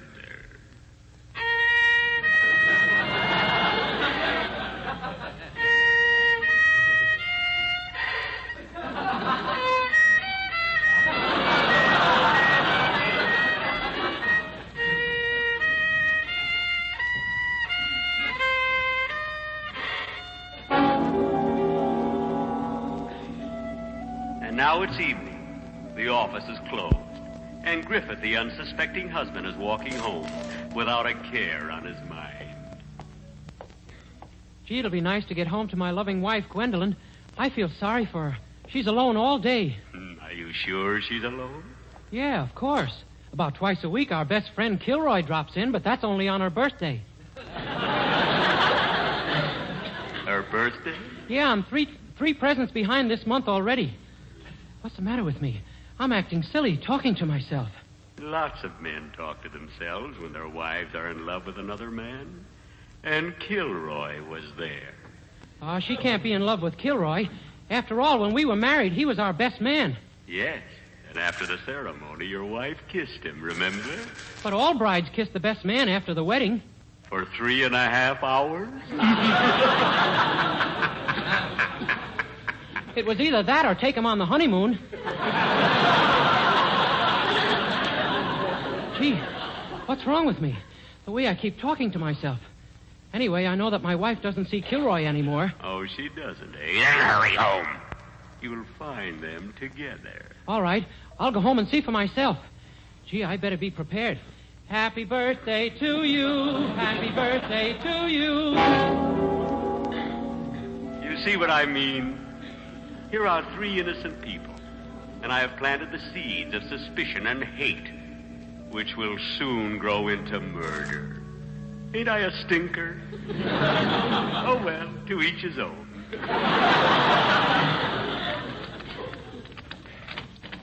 Darling, you're home early. Step aside, woman. I'm going to search this house. Aha! Look on the carpet. Footprints. Big footprints made by size 12 shoes. Darling, why didn't you tell me? Your mother is here. Her mother isn't here, you little fool. Those are Kilroy's footprints. Her mother wears size 14. Now, don't waste time. Ask her about Kilroy. Go on, ask her about Kilroy. Huh? Oh, yes. Darling, was Joe here? Not Joe, that was yesterday. It's Kilroy's day. And Wednesday is Bing's day. Now, come on, Griffiths, come on. You've got to get murdered. Go on, open that closet door. No, I don't want to. I'm afraid. Come on, don't waste time. Open that closet door. No. All right, then, I'll open it for you. Now, sit tight, folks. This is going to be gruesome. All right, Griffith. Prepare to meet your doom. I'm going to open that door now. Mary's little Pappy loves Bill. Let's sell, Pappy loves MSP. Hi, Mary's little Pappy loves Bill. Let's sell, Mary's little Pappy loves. Oh, darn it, I've opened the wrong door.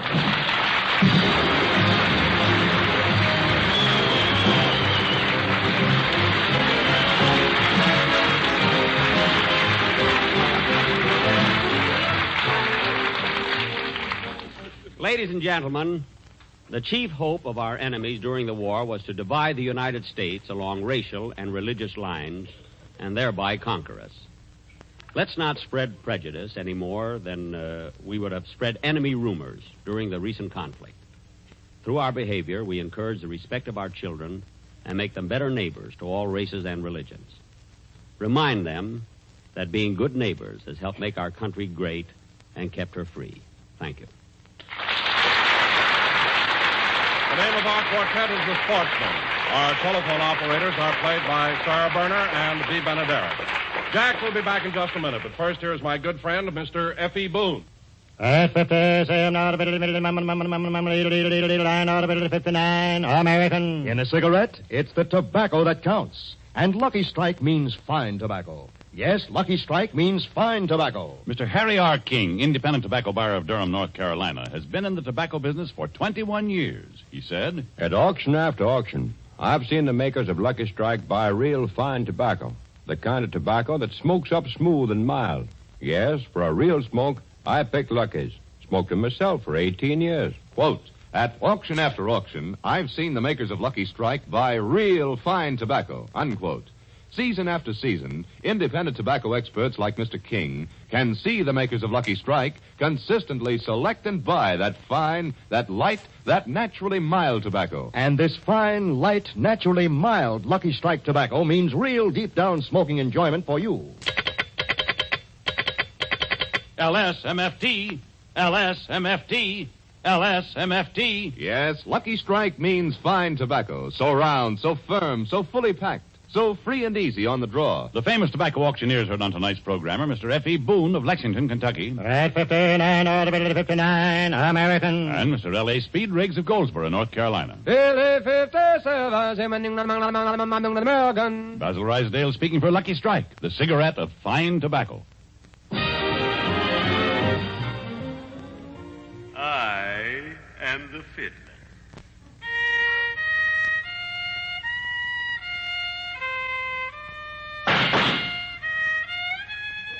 Look, no hands.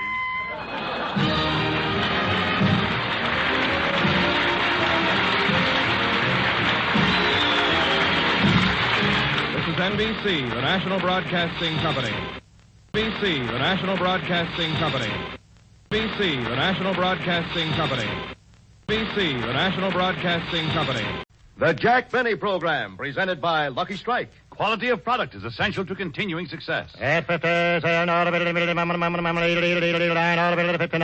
American. For your own real deep-down smoking enjoyment, remember, Lucky Strike means fine tobacco. LSMFT, LSMFT, LSMFT. Right you are. Yes, sir. Lucky Strike means fine tobacco. Yes, first, last, and always, Lucky Strike means fine tobacco. In a cigarette, it's the tobacco that counts. And year after year, at auction after auction, the makers of Lucky Strike consistently select and buy that fine, that light, that naturally mild tobacco. Fine, light, naturally mild tobacco. Yes, Lucky Strike means fine tobacco. And fine tobacco means real, deep-down smoking enjoyment for you. So smoke that smoke of fine tobacco, Lucky Strike. So round, so firm, so fully packed, so free and easy on the draw. American.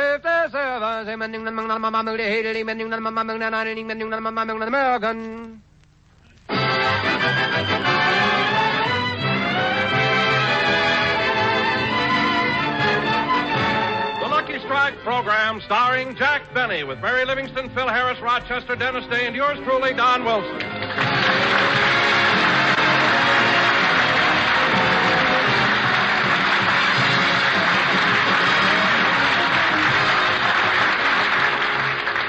Ladies and gentlemen, last Friday, Jack Benny asked the members of his cast to come to his house at 2 p.m. So let's go back to Friday and find out why Jack called the meeting. Is everybody here, Rochester? Oh, but Dennis Day phoned and said he'd be a little late.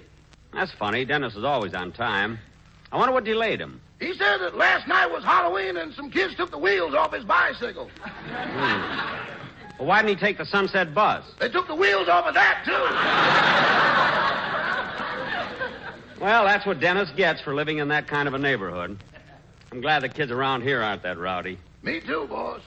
By the way, Rochester, go out and take the bathtub off the front porch and put it back in the house again.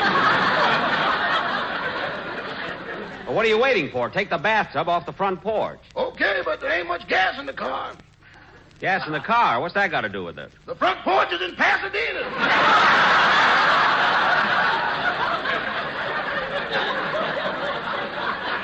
What?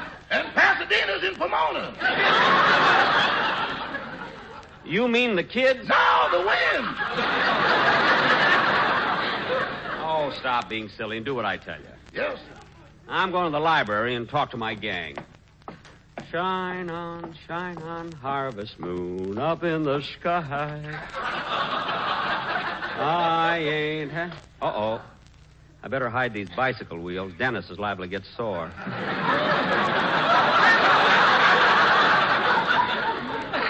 I'll put them in the closet. I ain't had no lovin' since January, February, June, or July. La, la. The other months weren't so good either. Oh, well. Hi, kids. Hello, Jack. Hiya, Jackson. Say, I'm glad you're here early. I've got great news for you. You too, Polly.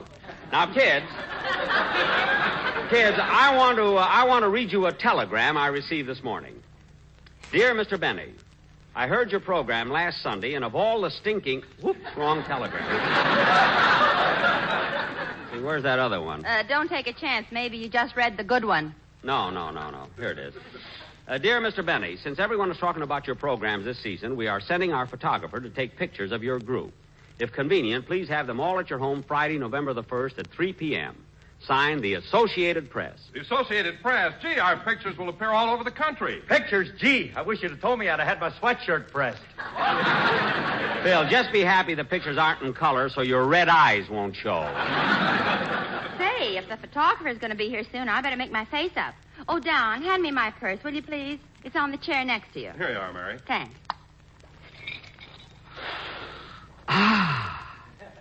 Gee, that smells wonderful, Mary.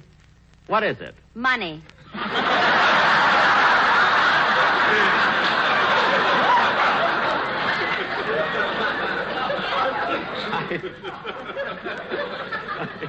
I mean, besides that. Oh, it's some new perfume I'm wearing. It's called Get Away From Me, Boys. I'm Going Steady. Now, let me see.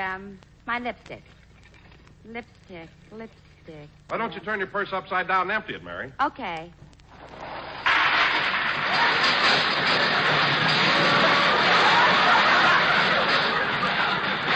Mary, empty the rest of it in the hall. This room's filled already. What a lot of junk. And look, 3 Chiswee sandwiches.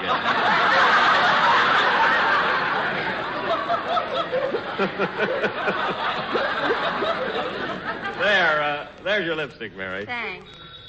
There's the phone. I'll get it. Hello? Hello, Mr. Benny. This is Dennis. Oh, hello, Dennis. We're waiting for you. What's taking you so long? I couldn't get a taxi. Oh. So my mother's driving me over in her steamroller. But, Dennis, I thought it was your Uncle Harry that drove the steamroller. Not anymore. Why? What happened? Well, yesterday something was wrong with the front roller, so he got out to look at it, and some kids played the meanest Halloween trick. Dennis, that's terrible. Where's your uncle now? Well, you know that white line that runs down the middle of Wilshire Boulevard? Uh-huh. The dark part of it is Uncle Harry. Dennis, stop making things up like that. Your uncle passed here this morning. Didn't he look thin? Oh, hang up and get over here. Yes, sir. What a kid. Dennis will be here in a few minutes. Mary, what are you doing with the parrot? Oh, just playing with her. She's cute. Yeah, she's smart, too. Last night I taught her name, Polly Benny. Go ahead, Mary. Ask her what her name is. Okay. Come on, Polly. What's your name? What's your name? I am the fiddler. Oh, fine. She got that listening to the radio. Polly want a cracker? Polly want a cracker? Polly want a chiss-sweet sandwich. See, I told you. Say, Jack, how long do parrots live? Oh, a long time, Mary. Some of them live very long. How old is this one, Jackson? 63. And she's still got all her feathers. That's more than you can say, Bub. Phil, don't be funny. You always have to be a wise guy. Like at Mary's Halloween party last night. What's the matter? What did I do wrong? Trying to make jokes about everything. And that costume you wore. Imagine covering yourself with cobwebs and coming as a wine cellar. What an outfit. Well, at least I spent dough for my costume. That's more than you did. What do you mean? You didn't spend a dime. You put on a pair of shorts, stood out in the cold, and came as Little Boy Blue. Oh, you're just mad because Mary gave me the first prize. Well, you deserved it, Jack. Thanks, Mary. They were swell, but they don't quite fit my car. What was the prize, Mary? 4 wheels off the Sunset bus. But I thought Don Wilson's costume was the best of all. I should have given him the prize. Well, Don, I'll admit it was original. Thanks, Jack. Who else but you would have ever thought of putting on an old straw hat and standing out on the lawn holding up a big tobacco leaf? Come to think of it, Don, why'd you stay out there so long? Well, Jack, I just hated to come in. It was so wonderful watching the moonbeams filtering through that beautiful golden brown tobacco. Must have been a lovely sight. And there in the stillness of the night, I could hear a lonely cricket calling to his mate. LS-MFT. LS-MFT.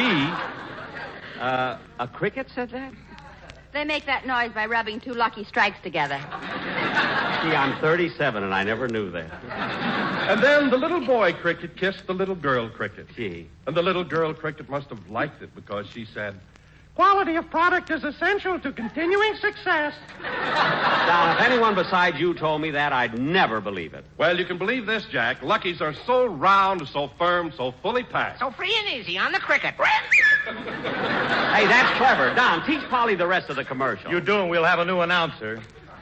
Say, maybe the Polly could. No, what would happen to all our fat jokes? Don't worry about it, Don. You can always... Oh, the phone. Rochester, will you answer it, please? Yes, sir. Jack Benny's resident, star of stage, screen, and radio, and will sell 2 bicycle wheels at ridiculously low prices. Hello, Rochester. This is Dennis. Please tell Mr. Hey, what did you say about 2 bicycle wheels? Uh-oh, me very sorry. You have a long number. Maybe you have better luck next time. So long, Clyde. Egg foo young. Rochester. I try talking to Rochester. Only time I talking to Chinese boy. So sorry. No, Rochester. No bloody here except us chop sueys. Chop, chop. Goodbye, please. Rochester, stop playing games and give me that telephone. Hello, who is this? Hello, Mr. Benny. This is Dennis, and Rochester said you had a pair of bicycle wheels that Sally, long number. Goodbye.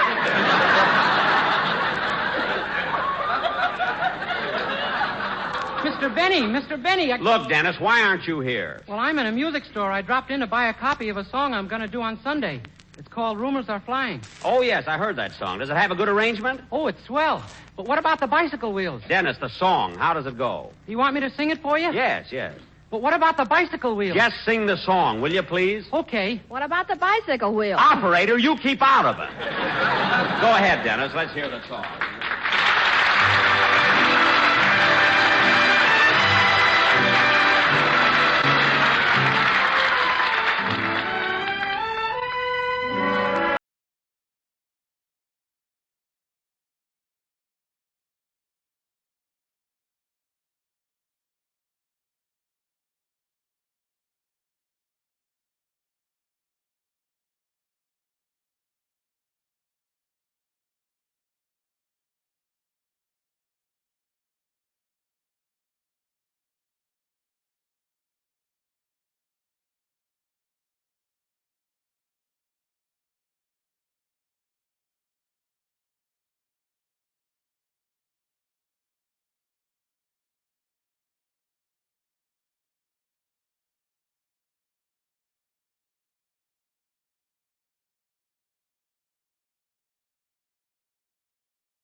and they whisper about the flowers I keep sending you by the dozen, and they wonder about the hours that I spend with you. It keeps them buzzing. Rumors are flying, and I'm not denying that people are sure I'm falling in love with you. Cause for a change, darling,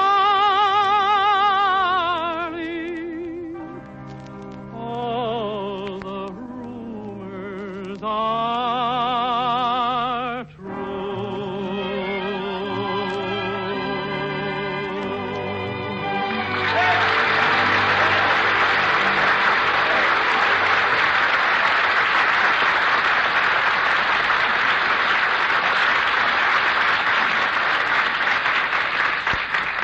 Dennis, that was swell. Now hurry over. Goodbye. Goodbye.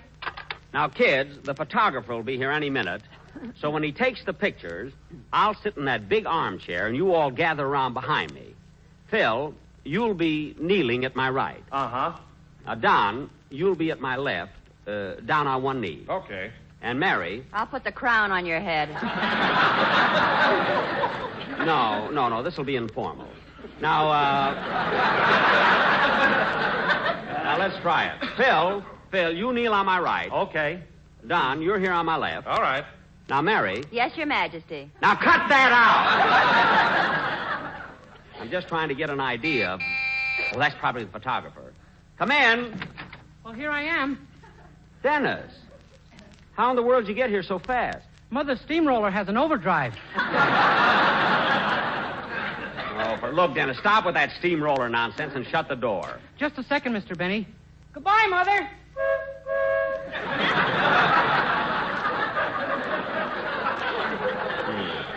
I thought he was making the whole thing up. Now, Dennis, the reason we're all here... Dennis, the reason we're all here is we're going to take publicity pictures. Gee, I thought today was payday. Why, what made you think that? Everybody's kneeling.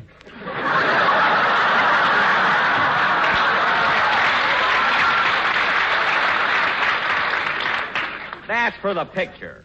Now, come here, Dennis. You stand alongside... See, that must be him. Come in. Yes? Mr. Benny, my name's Johnson. I'm a photographer from the Associated Press. Good. We've been expecting you. You're right on time. I know, and I have other calls to make, so let's get on with the pictures. Okay. Now, kids, everybody gather around. Phil, put down that glass. You're not posing for the man of distinction. Now, come on, everybody. Just a second. There's something wrong. Wrong? Yes, there are 5 of you. I always thought that in a quartet there were only 4. Quartet? What are you driving at, Mr. Johnson? The Associated Press sent me over to take pictures of your new quartet. Where are they? Well, that does it.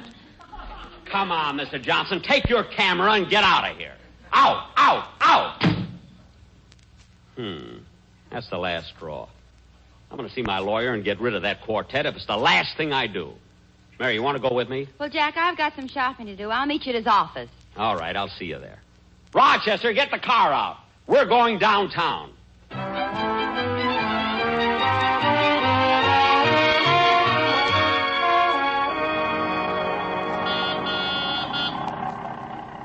Rochester, my lawyer's office is at Broadway at 9.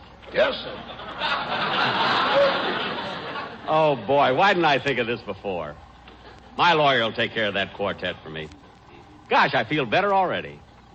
Margie, I'm always thinking of you, Gertrude. I'll tell them. Gee, I'm fickle. Oh, say, Rochester, slow down. There's a fellow sitting on the curb. His clothes are all ragged. And look at his shoes. He's probably been walking for weeks. Let's give him a lift.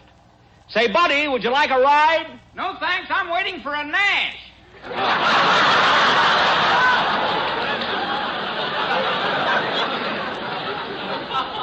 Keep going. Funny, I thought he was looking for a... Watch it, Rochester. The light's changing. Yes, sir. Shine on, harvest moon up in the sky. Say, Martha, isn't that Jack Benny? Where, Emily? Sitting in that car. Well, I do declare it is him. Oh, Emily, isn't he handsome? And so dignified, too. Just look at those big blue eyes.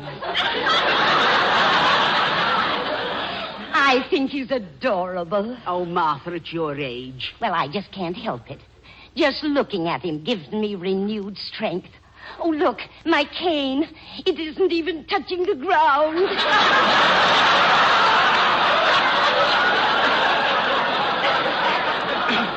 Oh, Martha. Oh, Martha, oh, Martha. Loosen up, Emily. Stop being so loyal to Tom Brennerman. Well, I guess you're right. Jack Benny is kind of cute. Yes. Yes, he certainly is cute. Don't go yet, Rochester. I want to hear this. He's so clever, too. I love him on the radio. So do I. And Emily. What? Did you see him in The Horn Blows at Midnight? Let's go, Rochester. Come on, let's go. They were two nice old ladies, and I want to remember them that way. Keep driving, Rochester.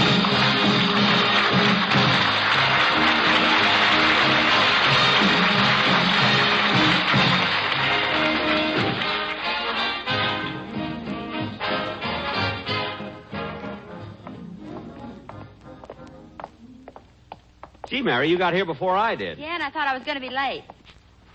Is this your lawyer's office? Yeah, H.M. Fisher, attorney at law. Let's go in. There's a new girl at the reception desk. Pardon me, miss. I'd like to see Mr. Fisher. Do you have an appointment? Well, What? Do you have an appointment? Yes. Yes, I have an appointment. What?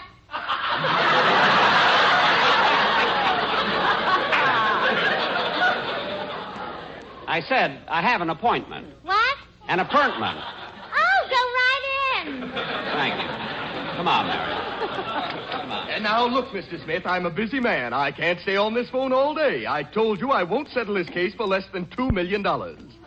I'm sorry, Mr. Smith. That's up to you, Mr. Smith. Goodbye. Hello, Mr. Fisher. Now, how do you do, Mr. Smith? No, Benny. Benny, Jack Benny. Oh, yes, please forgive me. It's just that I've been so busy lately and have so many things on my mind. I understand, Mr. Fisher. I'd like you to meet Miss Livingston. How do you do, Miss Livingston? How do you do? Haven't we met before? I don't think so. That's funny. Your name is so familiar. It keeps running through my mind. Smith. No. Her name is Livingston. Oh, yes. How stupid of me. Your name is Smith. No. Look, Smith was on the telephone. What happened to Benny? I'm Benny, Jack Benny. Oh, yes. Now, what can I do for you? Well, Mr. Fisher, what I came to see you about is... Pardon me. Yes? Oh, well, send them right here. This won't take long. It seems to be very urgent, a domestic case. Come in. Mr. Fisher, I want to... I'll do the talking and you keep your big mouth shut. My big mouth. Your lips could be stretched over a piano stool.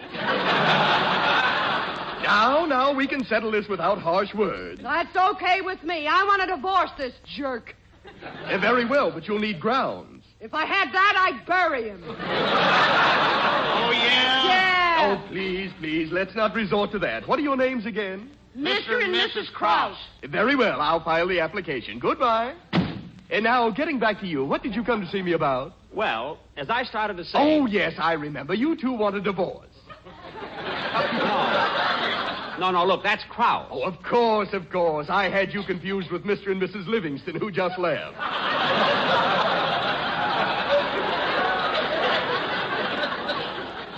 I'm Miss Livingston. Oh, yes, then you're Mr. Krause. No, look, I'm Smith. I mean Benny. Oh, yes, Benny Livingston. Yes. And now, what's on your mind? Well, I've got a quartet on my radio program, and I want to break their contract. Here it is. Looks like an ironclad agreement, but I've got a very clever idea. You can break the contract? Not only that, but with my idea, I can make them refund all your money. All my money? How? Tell me. Jack, he can't talk. Let go of his collar. Oh, I'm sorry. All I have to do is, excuse me. Yes? What? Good. Send them right in. It's that couple who were in here just a minute ago for a divorce, Mr. and Mrs. Fisher. Your name is Fisher. I mean Mr. and Mrs. Livingston. Their name is Krause. Oh, yes. Thank you, Miss Smith. Jack, isn't this the lawyer who pleaded a case and got the jury so confused they sent the judge up for 20 years?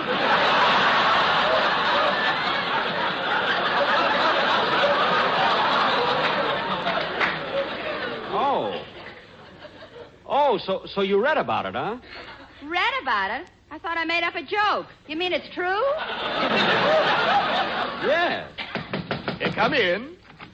Come, doll face. Carry me over the threshold. No, lover. You carry me. You're stronger. Okay. Upsy-daisy. Oops, not so high. I'll get a nosebleed. Come. I'm a busy man. Are you sure your minds are made up? Yes. Me and Stardust don't want the divorce. Fine. I won't file the application, and good luck to both of you. Thank you. Now, where were we, Mr. Livingston? Benny's the name, Jack Benny. Look, this is Miss Livingston. Mr. and Mrs. Krause just left. You're Fisher, and Smith was on the phone. Now, tell me, Mr. Fisher, you said you knew how to break the contract with my quartet.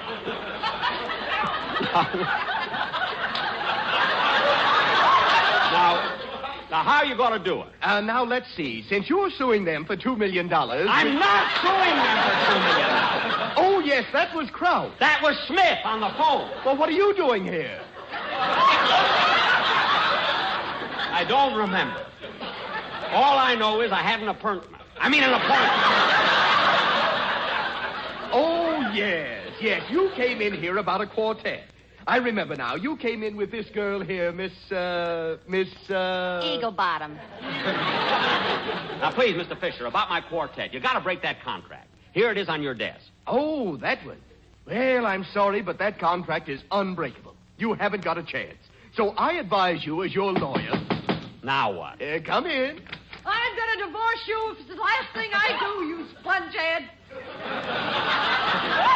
That's gratitude for you. After we left here, I carried you all the way down the hall so you wouldn't tire your big, flat feet. Well, you didn't have to drop me down that laundry chute. Laundry chute? I hit bottom like a sack of wet wash. With your shape, how else could you hit? Look, Mr. Fisher. I've got the applications right here. Good. We'll see you in court. Goodbye. Gee, that's a shame. Gee, and they're such a nice couple. They've got their own shows, too. Oh, I wouldn't worry about them. This has been going on for 20 years. They'll get back together. But I am worried about the children. Children? Yes, that's the tragedy of divorce. Who's going to take care of the little ones? And I think I have troubles. Mr. Fisher, I'm glad I dropped into your office today. I got a big home, a butler, a swimming pool. And I'm going to do something that'll make me happy, too. I'm going to have their children come home and live with me until their parents make up their minds. Mr. Krause, that's the noblest thing you've ever done. Krause? Yes, it's a wonderful thing. And from now on, the children are your responsibility. Good. And the children are here, right here in the next office. Well, gee, may I see the little rascals now? You certainly may. Go right in. Thank you. You? You're the children? Oh, for goodness sake. Jack, don't stand there. Let's run. I can't leave now. I'm their mother. Oh, quiet. Oh, it's only that you're growing old. I'm not growing old. Come on, Mary, let's go.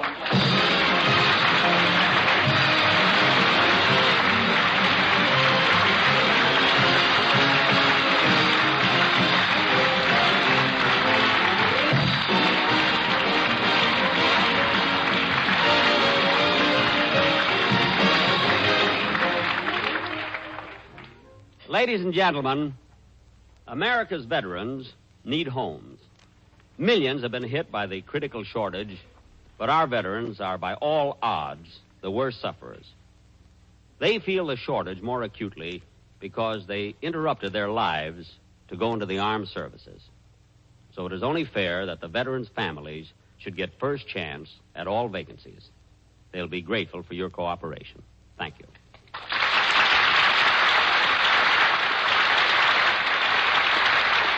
Jack will be back in just a minute, but first, here is my good friend, Mr. F.E. Boone. At 57, American. Year in, year out, Lucky Strike means fine tobacco. And in a cigarette, it's the tobacco that counts. Mr. James Alfred Walker of Durham, North Carolina, has been an independent tobacco buyer for 27 years, and he really knows tobacco. Here's what he said. Season after season, I've seen the makers of Lucky Strike buy good, ripe tobacco. That smooth, fragrant, fine tobacco that makes a real fine smoke. So it's only common sense for me to pick Lucky's for my own cigarette. Smoked them for 17 years. Quote, I've seen the makers of Lucky Strike buy good, ripe tobacco, unquote. Yes, season after season, independent tobacco experts like Mr. Walker can see the makers of Lucky Strike consistently select and buy that fine, that light, that naturally mild tobacco. Fine, light, naturally mild tobacco. Yes, Lucky Strike means fine tobacco. LSMFT, LSMFT, LSMFT. It takes fine tobacco to make a fine cigarette. So smoke that smoke of fine tobacco, Lucky Strike. So round, so firm, so fully packed, so free and easy on the draw. The famous tobacco auctioneers are on tonight's program, Mr. F.E. Boone of Lexington, Kentucky. At 59, audibility 59, American. And Mr. L.A. Speed Riggs of Goldsboro, North Carolina. Basil Rysdale speaking for the cigarette that means fine tobacco. Lucky Strike.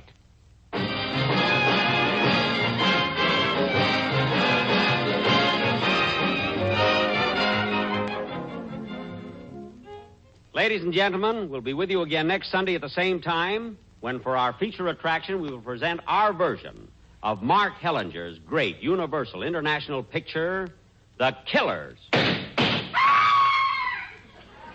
That's the third one we've killed, and we're just auditioning. Good night, folks. Don't forget to vote Tuesday.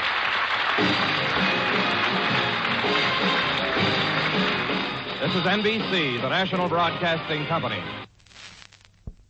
Broadcasting Company. Broadcasting Company.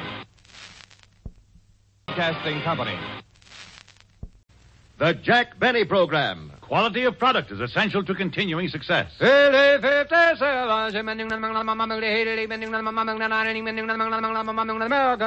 takes fine tobacco to make a fine cigarette. And first, last, and always, Lucky Strike means fine tobacco. LSMFT, LSMFT, LSMFT. Remember, year in, year out. Lucky Strike means fine tobacco. And in a cigarette, it's the tobacco that counts. Season after season, at auction after auction, independent tobacco experts, auctioneers, buyers, and warehousemen can see the makers of Lucky Strike consistently select and buy that fine, that light, that naturally mild tobacco. Fine, light, naturally mild tobacco. Yes, Lucky Strike means fine tobacco. And fine tobacco means real deep-down smoking enjoyment for you. So smoke that smoke of fine tobacco, Lucky Strike. At 57, 59, American. The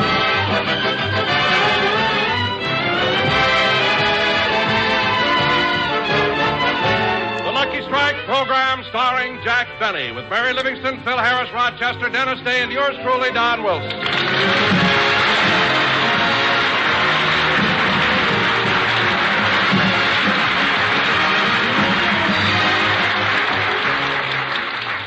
And now, ladies and gentlemen, we take you back 15 minutes. Jack Benny is in his dressing room where Rochester is trimming his hair. Just a little more off the sides, Rochester. Yes, sir. You know, Rochester, it may sound funny, but when I was a kid, I had the most beautiful head of thick golden curls. You did? Yeah. In fact, my mother was so proud of them, she gave a curl to every one of our relatives. Well, you better write to them, boss. It's time to get them back.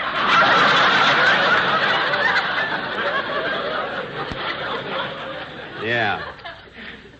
Hold it, Rochester. How much have you trimmed off the sides? Almost a handful. Good.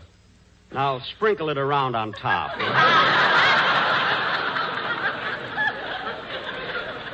Thanks. What are you laughing at? This ain't no haircut, it's a landscaping job. Well, it's a little trick I learned in agricultural school. Good old Bandini Tech. Yes, sir. I better start shaving you now. Raj, I thought you said you forgot my shaving cream. I did, but this stuff will work fine. Well, I don't know. Are you sure it's good for shaving? Yeah, it says so on the box. Does everything.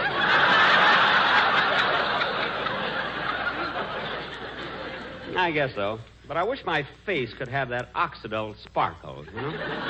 Now, hold still, boss, while I lather you up. Maybe you better open your shirt first. Okay. There you are. Say, boss, why do you wear that penny around your neck on a string?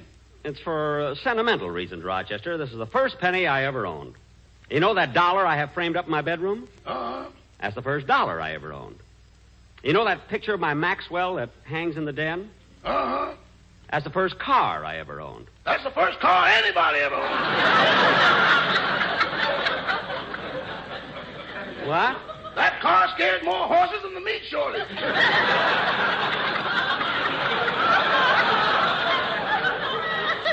No, I don't know. Now, hurry up and shave me, Rochester. Okay. Hold still while I lather you up. Rochester, you have to use that much. Hold still, boss. There, that ought to be enough lather. Now, where's the... Come in. Hiya, Roch. I was just passing by and I... Say, that looks wonderful. Phil, stop trying to blow the foam off. It's me.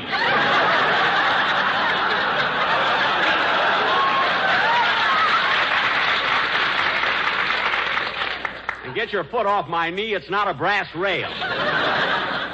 What a guy. Okay, I'm sorry, Jackson. What do you want, Phil? Well, I'd like to ask you what number I should play on the program today. I've been rehearsing 2 of them all week. What are they? Well, one of them's Stardust. What's the other one? That's what I like about the South. You better play the first one, Phil. I don't think the public is ready for the second one. Go ahead, Rochester. Start shaving me. Yes, sir. Oh, say, Jackson, I want you and the rest of the gang to come over to the house tonight. I'm giving a little surprise party for Alice. Surprise party? What's it for? Well, I think it's her birthday. Think? Yeah, it's either today, March 12th, or June 29th. Phil, for heaven's sake, you mean to tell me you don't know when Alice was born? Look, Jackson, I'm her husband, not her mother. All right, Phil, I'll be glad to come. Shall I have dinner first? Well, of course not. I got everything all set. I prepared it myself. What are you having? Well, there'll be martinis, Manhattans, old fashions, bourbon highballs, scotch and soda. Phil. I mean, what kind of food are you serving? What? Food. Well, how do you like that? I knew I forgot something. Well, how in the world? Ouch! Rochester, you cut me. It's about time you felt it. I did a minute ago.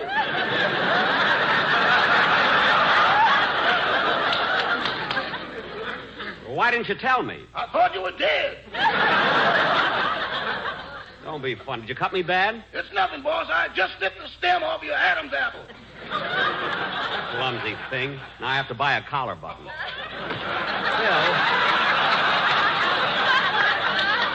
Phil, about the party, I'll be at your house at 8 o'clock. That'll give me enough time to buy a gift for Alice. I think I'll get her some candy. Well, you gave her candy last year, and she never got to eat any of it. She didn't? Nah, she was carrying it upstairs, and the bag broke.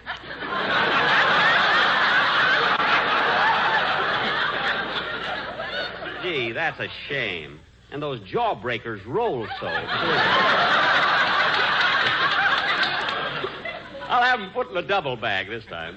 Uh-oh. What's the matter, Rochester? Did I cut you again? Can't you tell? Well, it would help if you'd bleed a little.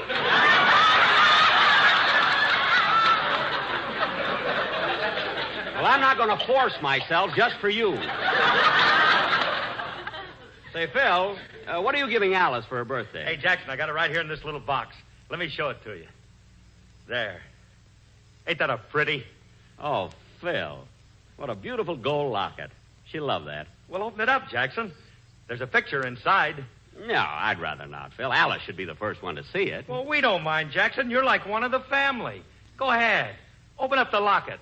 Well, all right. Oh, now, isn't that sweet? A picture of Petrillo.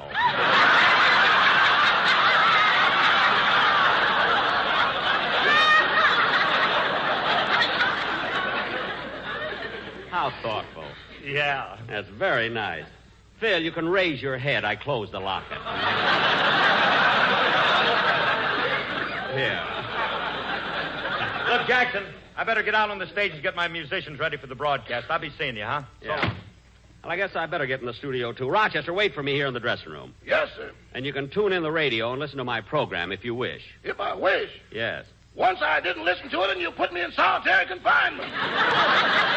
Now, Rochester, you know I didn't compel you to stay in that room. No, but you took away all my clothes, told me I was free as a bird, and pointed to Capistrano. What? I was shot down over Pismo Beach.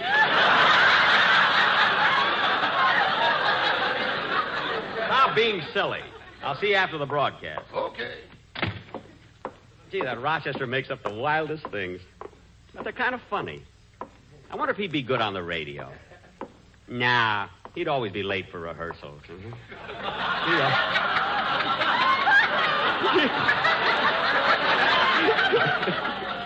Gee, I hope we have a good show today. Oh, Mr. Benny, excuse me. Well, hello, Mr. Kitzel. Pardon the intrusion, but last week you promised me a ticket for your broadcast. Oh, yes, I have one right here in my pocket. Here you are. Thank you. You must like my program, eh, Mr. Kitzel? Ooh, it's one of my favorites. I like your program, Fibber, Magoo, and McGee. Take it or leave it. Huh? A date with Juliet. Juliet? And on Friday night, I'm listening to People Are Schnooks.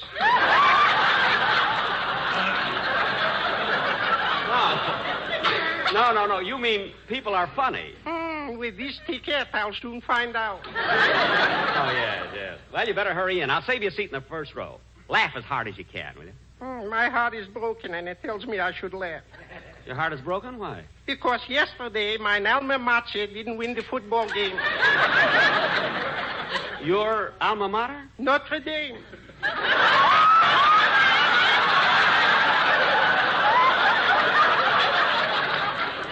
Oh, did you go to Notre Dame? Do you remember the Four Horsemen? Yes. I was the stable boy. Well, you better hurry, Mr. Kitzel. It's time for the show. Okay. Goodbye. Goodbye. Hey, Jackson, we're all set. Okay, Phil, let's go.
South America, Take It Away, played by Phil Harris and his orchestra.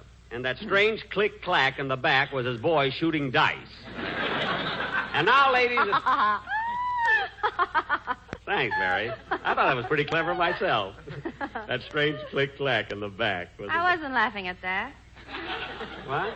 I was reading a letter from Mama. Oh, a letter from your mother, eh? Well, what does the Hildegard of Plainfield have to say? Oh, it's so funny, Jim. I know. After her last letter, she had to join the Radio Writers Guild. Go ahead, let's hear it, Mary. Okay. My darling daughter, Mary, I received your last note and was very glad to hear from you. As you know, last Tuesday was Election Day, so your father got up early, went to the polls, and voted for Hoover. What? He feels he owes it to him because since 1928, Hoover has been the top button on his underwear.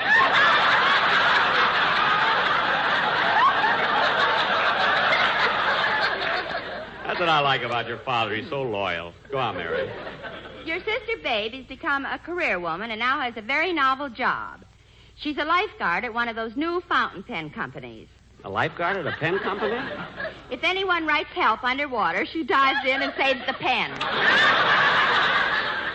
What a girl. Babe also received a lot of money from a picture studio in Hollywood. She sent a photograph of herself in her bathing suit, and they sent her a check for $5,000. Your sister, Babe? They said her legs gave them the idea for the spiral staircase. I knew she could do it. Say, Mary, does Babe still go with that slap-happy prize fighter? No, she couldn't stand it any longer. Why? What happened? Well, they'd be sitting in the living room, and every time the phone rang, he'd jump up, shake hands, and give her a right hook to the jaw. Oh, well, then I don't blame her. Well, Babe didn't mind getting hit, but she had to keep him training all the time. Oh. Well, go on with the letter, Mary. Okay. Last Saturday night, Pop and I went to a big formal affair. Aunt Edie's silver wedding. Gee, has your Aunt Edie been married 25 years? No, 25 times. Oh. Now, don't interrupt anymore, Jack. Okay. And Mary, speaking of Aunt Edie, do you remember little Harold, who was the ring bearer at Aunt Edie's first wedding? Well, that's the one she's married to now. Well, what do you know? Outside of that, Pop and I haven't done much. Although last week we went to the movies and saw Merle Oberon in a wonderful picture. Gosh, she's beautiful. Your father took one look at her, then looked at me, and when we got home, I realized what Babe went through with that prize fighter.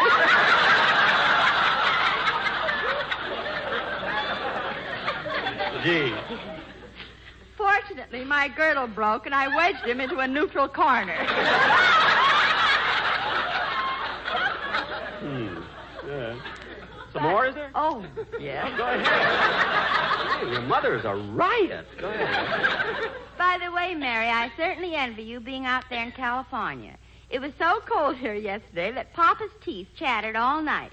They made so much noise, he took them out of the glass and put them back in his mouth.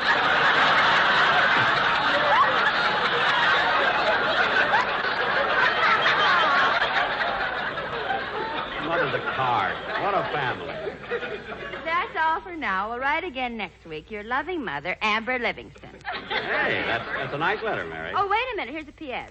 I suppose Jack will start writing to us again now that airmail is down to 5 cents. What does she mean, 5 cents? I can get Rochester to fly it there for nothing. That's a good one. I don't see anything funny about that. Neither do I, Jackson. You don't? No. Rochester and his crazy jokes. Now, kid. Come in. Hello, everybody. What's cooking? Oh, hello, Dennis. Dennis, you're a little bit late. Where were you? Well, I'd have been here earlier, Jackson, but I stopped across the bar in a bar. You gotta live, Bub. You gotta live. Stopped across a bar in a bar? That sounds like Chis Sweet Sandwich, you know? Oh, boy, am I dizzy.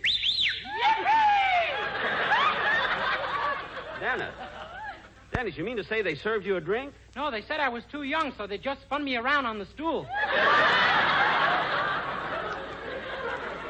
Oh. Hey, Livy, how about you and me painting the town? Dennis! What's eating you, Bub? You want to fight? A fight? Hey, Phil, how about an Alka-Seltzer? You don't need one! Dennis, what's the matter with you? All they did was spin you around on a stool. Yeah, but they held my head in one place.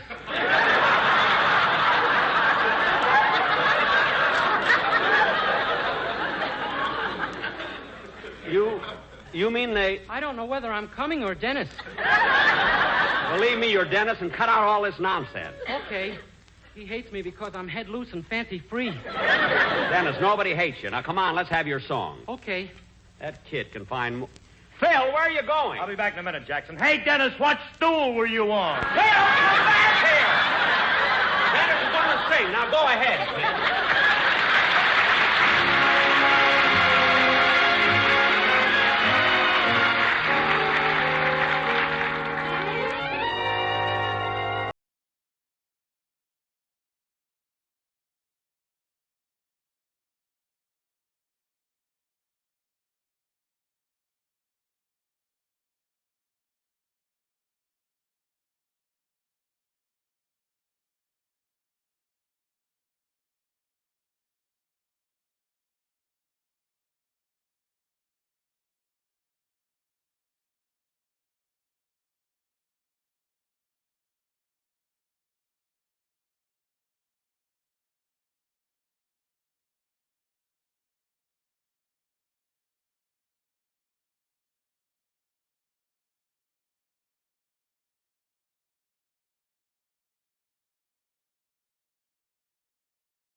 drifts out with the tide. My lonely heart keeps saying to me, no, this doesn't seem right. There must be someone, somewhere in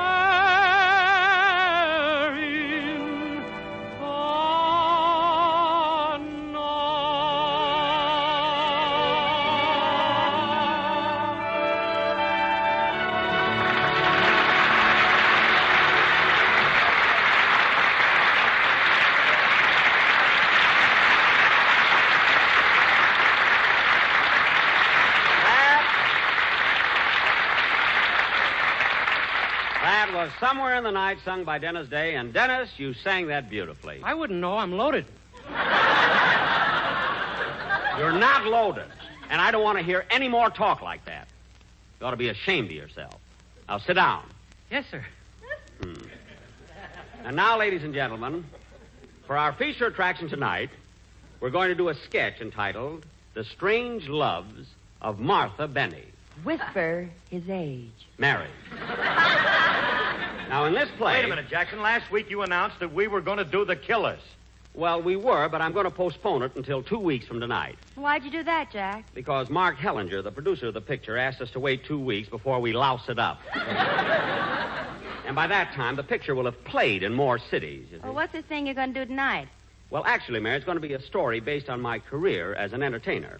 It opens with the actual incident of my first appearance on the stage in Washington, D.C. I'll never forget that night.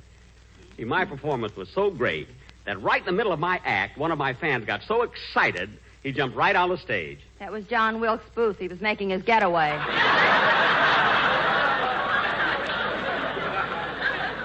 Chiss-squeeze, chiss-squeeze. Now, in this play, ladies and gentlemen... Jack, before we do the sketch, what about the commercial? The commercial? Oh, yes. Go ahead, Don. Okay. Ready, fellas?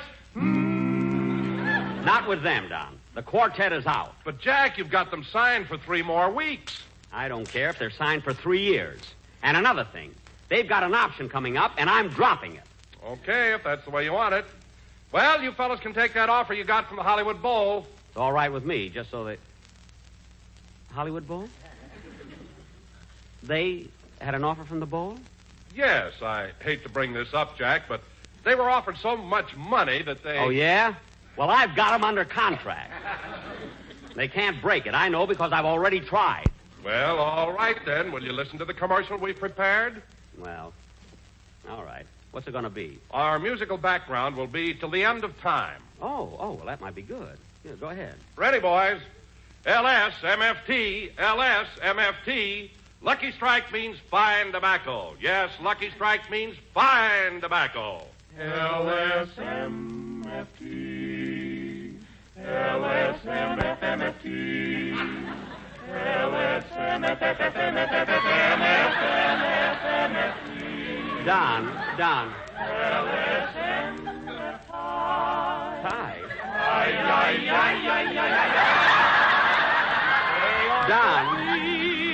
Don, that isn't it. That isn't what I want.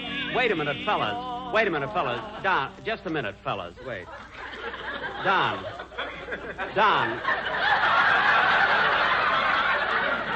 look at me. Donsy boy, look at me.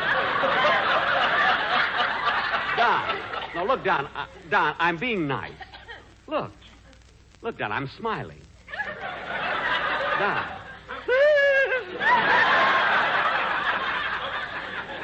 Don, can't you see that isn't in keeping with the rest of the program? It's too slow, Donsy Poo. I mean, Don,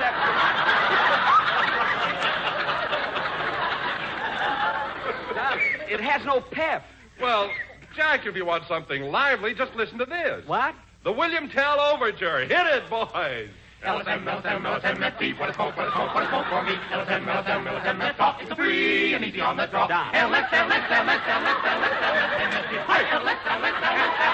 Wait a minute.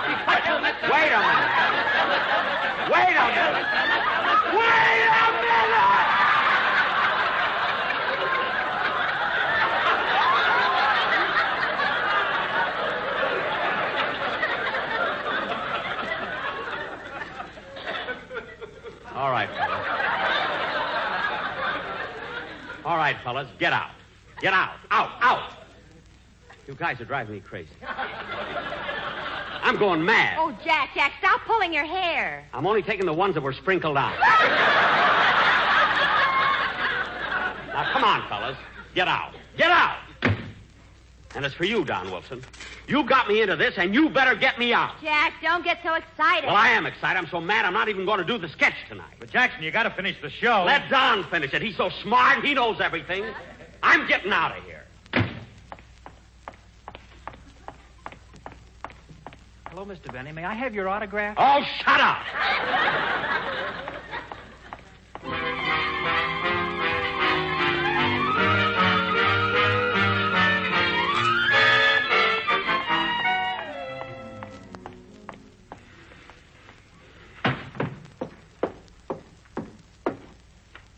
What'll you have, mister? How much is a scotch and soda? 75 cents. How much is a bourbon and Coke? 60 cents.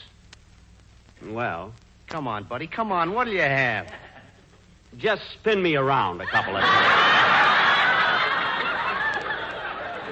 Okay, buddy. Here you go. Now hold my head.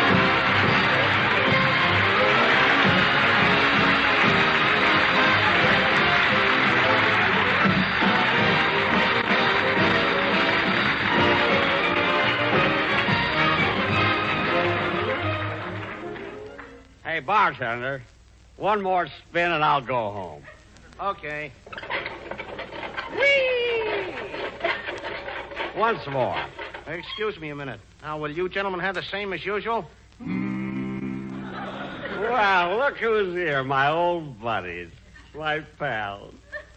You know what, fellas? I've been mean to you. Yes, I have. You know what I'm going to do? I'm going to make it up to you. I'm going to pick up your option and give you more money. Hey, bartender. What? Give these fellas a spin on me.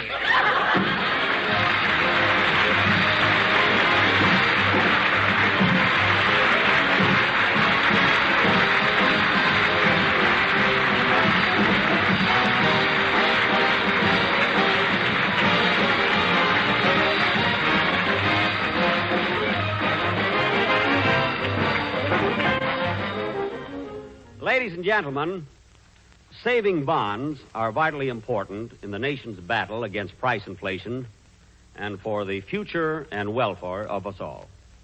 It is important that we, who have developed habits of thrift during the war, continue to build financial security for ourselves and our children. Protect your future. Buy extra bonds now. Thank you.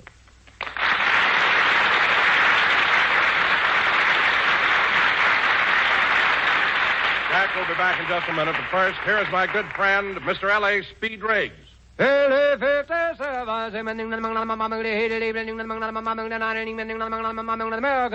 Make no mistake. In a cigarette, it's the tobacco that counts. And Lucky Strike means fine tobacco. Mr. James Maynard Talley, independent tobacco warehouseman of Durham, North Carolina, has been in the tobacco business all his life.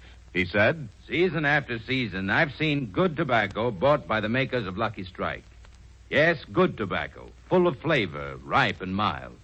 I've smoked Lucky's for 18 years. Yes, year after year, independent tobacco experts, men who spend their lives buying, selling, and handling tobacco, men like Mr. Talley, can see the makers of Lucky Strike consistently select and buy that fine, that light, that naturally mild tobacco. Fine, light, naturally mild tobacco. Yes, Lucky Strike means fine tobacco.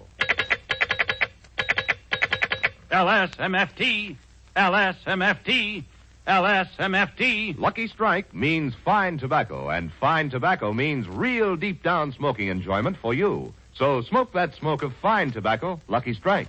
So round, so firm, so fully packed, so free and easy on the draw.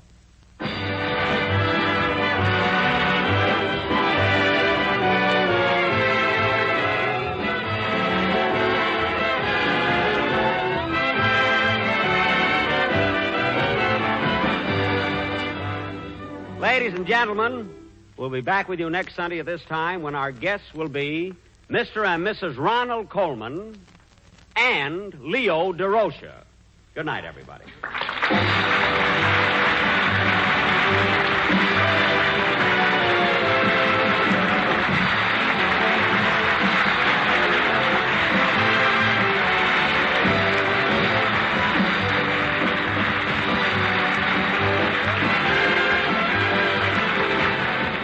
This is NBC, the National Broadcasting Company. National Broadcasting Company. National Broadcasting Company. National Broadcasting Company. The Jack Benny Program, presented by Lucky Strike. Quality of product is essential to continuing success. In a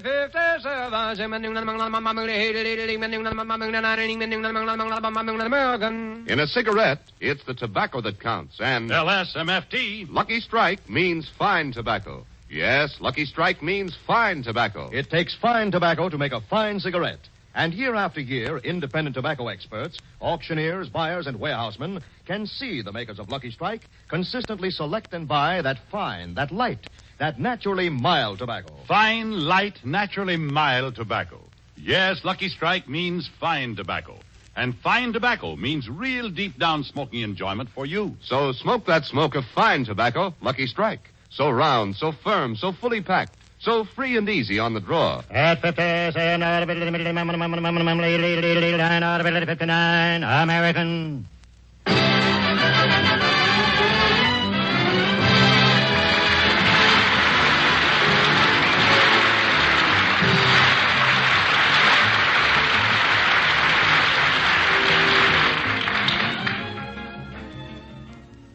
Well, dear, it's 2:30. I guess I better get over to the studio. All right. Goodbye, darling. And don't forget your script. Oh, I won't. Oh, by the way, Don, I meant to ask you, what happened at Jack Benny's house last Wednesday that caused so much commotion? Oh, that. I thought you knew. Everybody's talking about it. No, dear. Tell me what happened. Well, as you know, it was last Wednesday. The evening started out quietly enough. In fact, Jack had just finished having dinner.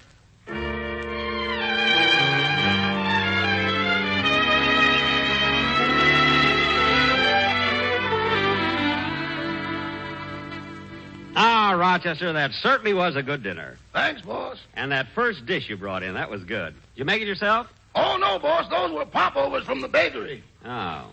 What was on the other dish? Leftovers from Tuesday.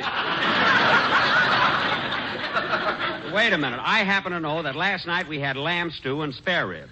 And what I had tonight looked like a lamb chop. I know, boss. I took the meat out of the stew, dried it in the sun, glued it to a rib, and put a patty on it. Gee, you sure fooled me. And, Rochester, what happened to the rest of the stew? You didn't throw it out, did you? No, sir. You know those olives you had for lunch? Yes. Those were the green peas. I pumped them up. Well, what do you know? And, Rochester, that other dish, it tasted like squash. What was it yesterday? Squash. I couldn't do a thing with it. Oh. Well, Rochester, don't buy squash anymore. It's so inflexible. Well, I think I'll go in the library and relax a while. Hand me my slippers, will you, Rochester? Here you are. Thanks. What are you laughing at? Yesterday, those were hip boots. I cut them down. What are you going to do with the tops? I'll think of something. Yeah. Good. Now, Rochester, you better do the dishes, will you, please? I'm going to the library. On the boardwalk at Atlantic City, dum-dum-da-dum-dum. Gee, I wish they'd have bathing beauty contests for men. Nah, it's enough that I'm the star of stage, screen, and radio. Dum-dum-dum-dum-dum. I'll get it. Hiya, Jackson. Hello, Mr. Benny. Oh, hello, fellas. I've been expecting you. Come on in. Gee, rubber bedroom slippers. Yeah. Hey, we'd have been here earlier, Jackson, but we missed the first bus. Oh, well, come on in. Say, Phil, did you come all the way over here on a bus like that? Like what? Look. Well, how do you like that? I put on a glove that was holding a scotch and soda.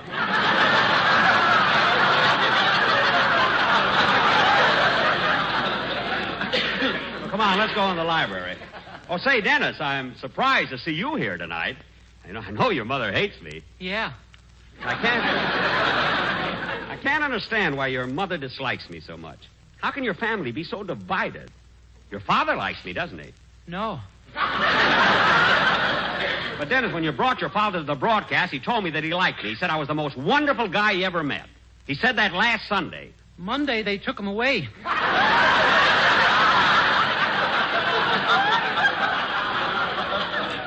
Gee, that's a shame. I need him, too. Oh, hello, Polly. How do you like the way Daddy polished up your cage? Yes, sir. Hiya, Polly. Why don't you get somebody to send you a cracker with a file in it so you can break out of that thing? Phil, don't give her any ideas. Just say hello to her. Hello, Polly. Polly, Mr. Harris said hello to you. Say hello to Mr. Harris. Polly, say hello to Mr. Harris. Hello.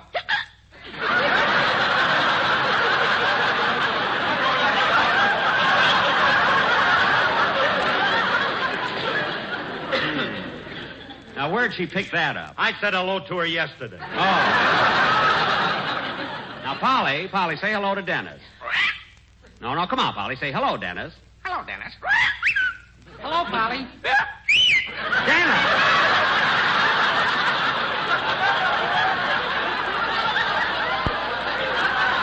Dennis, stop imitating her.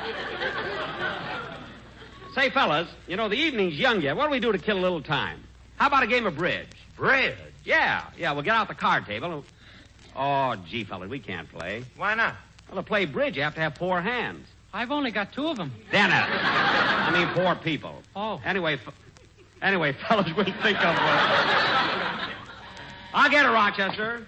On the boardwalk at Atlantic City. Dum, dum, dum, dum. Well. Pardon my intrusion, Mr. Benny. Well, Mr. Kitzel, what are you doing here? Yesterday, when you had lunch at the drugstore, you left your hat on the counter. Oh, yes, I did forget. How did you know it was my hat? Well, when I looked on the band, I saw the initials J.B. Oh. But he said it wasn't his. Who? George Boyne's. No, Mr. Kitzel. George starts with a G. He told me when he found out the hat was too small. Well, it was nice of you to return it. Thank you. Oh, by the way, Mr. Kitzel. Oh, say, we need a 4th hand for bridge. I was wondering if you play the game. Do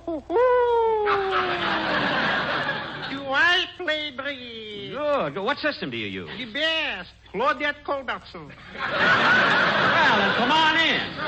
Rochester, will you please bring in a card table and some cards? Yes, sir.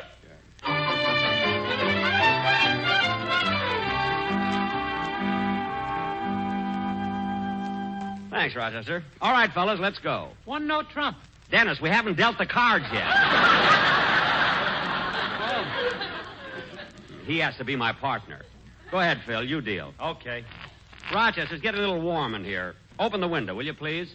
Yes, sir.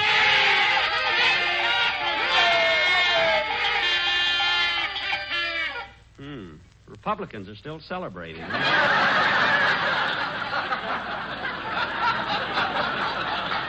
You better close it, Rochester.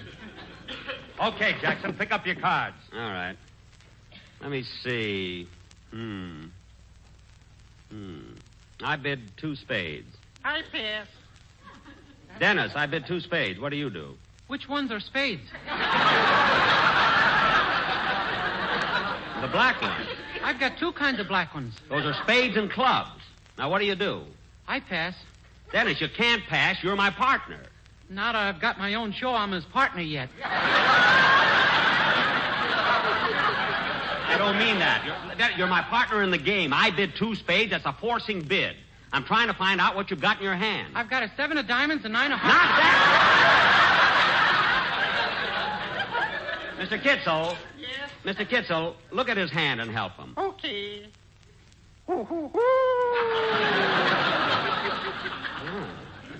What does he do? He passes.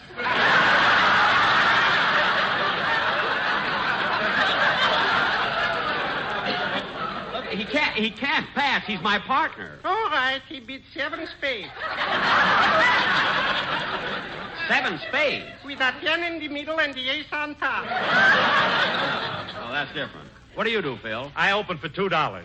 Phil. look, Phil, this is bridge. I don't care what it is. I got a full house, a straight, and a flush.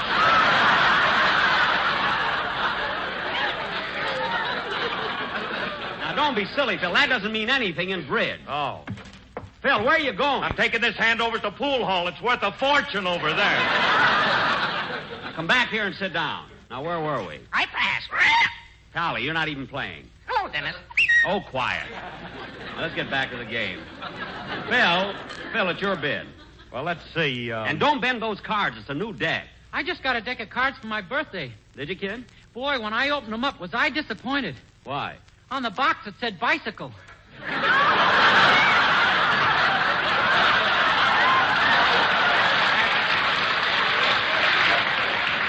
That's the name of the cards, bicycle cards. Now, Phil. I think it's misleading. Phil, it's your... I ought to sue him. Dennis, you can't sue him. It says bicycle cards. That's what they are, bicycle cards. Now, Phil... It will be hard to shuffle bicycles. Oh, for heaven's sake. Phil, where are you going? I'm going to phone Alice and thank her for not having any boys. Well, I don't blame you. Now, let's get going. Rochester, will you answer that, please? Yes, sir. Phil, it's up to you now.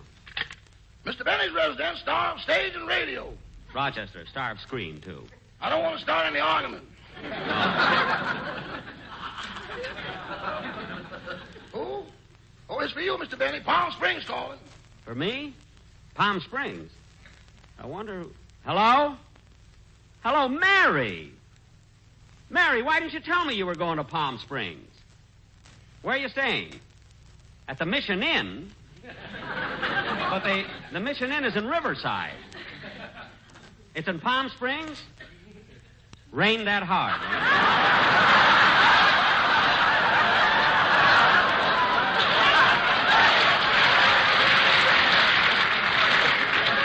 Well, don't feel bad, Mary. It's been raining here, too. Yeah. Water so deep, the only one who's not afraid to go out is Gary Cooper. He passed my house and he was alone, I think. What? Oh, certainly, Mary. Sure, I'll be glad to. Have a nice rest. Goodbye, doll. What did Mary want, Jackson? She wanted me to send her some Chiswee sandwiches. They haven't got them there, you know. Well, let's get on with the game. Hey, Jackson, we got all balled up, so I dealt a new hand. I dealt for you. Okay. Now, let's see. What a hand. I pass. I pass. I pass. I bid 12 spades. Phil, how could you get 12 spades? I'd have had the other one, too, if you'd have stayed on that phone a little longer. Give me those cards. I'll deal them myself. Would you gentlemen like a cigarette? Yeah. I'll have one. Say, Mr. Kitzel, I noticed you're smoking Lucky Strikes. You bet. Yes, sir. Why, sure. It's my favorite brand. Good, good. And I'm crazy about that auctioneer. Hoo-ha-hoo, diddle-diddle-day, Mr. Kitzel, stop jigging. Leave him alone, leave him alone. The back of me hand to you, Spalpini, is the man after me own heart. Get up! Come on, fellas, let's get on with the game.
I made every trick that time. A grand slam. Boss, a telegram just came for you. For me? Did you give the boy a tip? Yeah, you owe me a quarter. A quarter? You mean to tell me you tipped him a quarter? I knew this would happen, so I made him give me a receipt.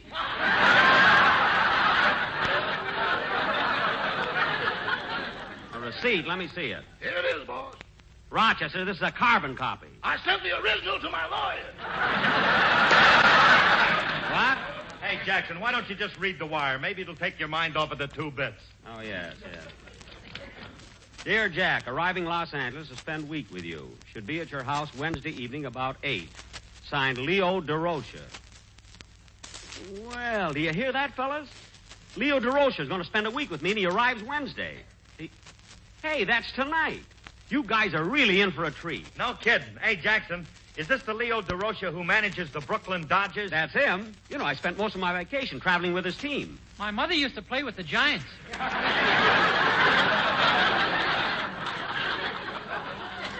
What? She had to quit when I was born.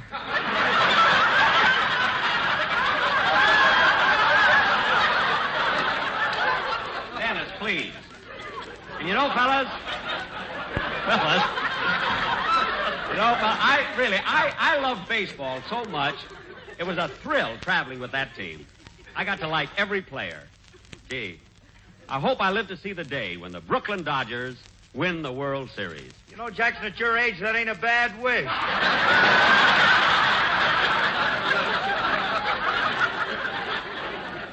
Well, I'd still like to. Hey, wait a minute.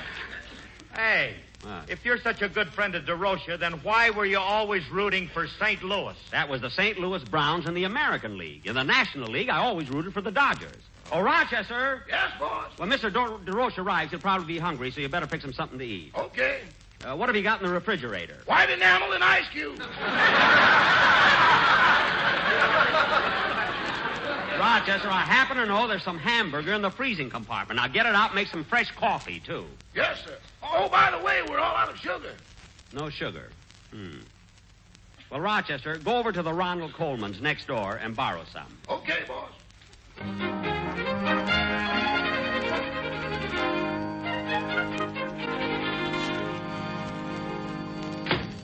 Oh, Bonita. Yes, Ronnie.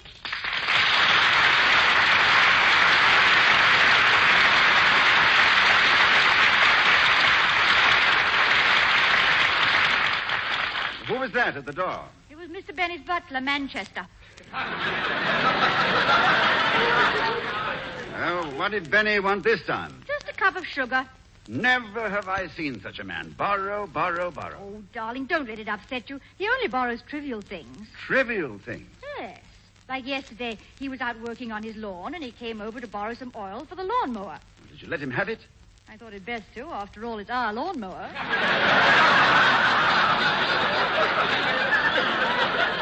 Oh, that man.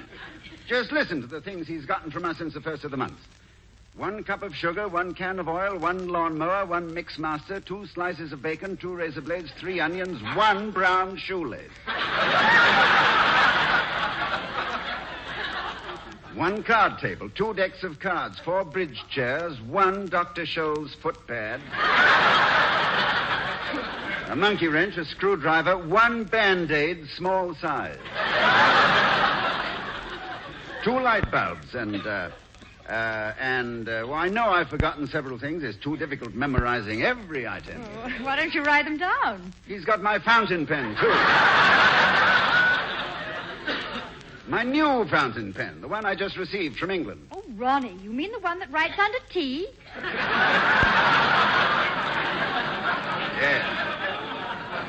Yes, that's the one. Now, let me see. What else did he borrow? Well, let it go. It's not important. Oh, yes, it is. I want to remember them. Now, let's see. There was an umbrella, a half-pound of coffee, the comic section from the Sunday Times. I never did find out whether or not Dick Tracy knocked off goggles. Don't worry about it. I'll call C. Aubrey Smith. He'll tell us what happened. Good. Oh, and another thing Benny borrowed. Just the other night, 3 Tootsie Rolls. Well, he didn't borrow them. Nita, I distinctly saw you give him those Tootsie Rolls. I know, but it was Halloween, and he knocked on the door and said, trick or treat.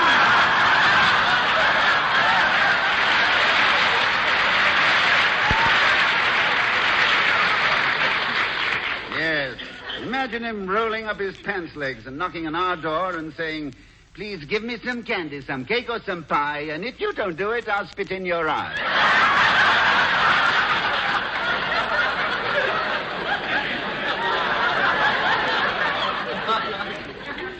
And then he curtsied and his toupee fell off.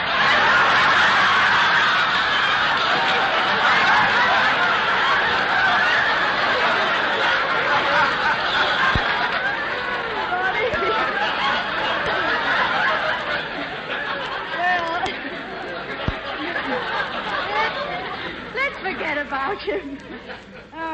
Would you like to go to a movie tonight? Oh, I don't know. What's playing? I'll look in the paper and see. As, the Jolson story, Margie, Nobody Lives Forever, Dark Mirror, and Undercurrent. That's about all that's showing at the first-run theaters. Well, check the neighborhood theaters. Last Horizon must be playing somewhere.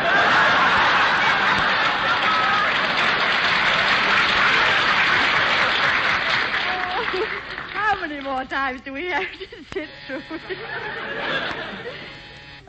I'll get it.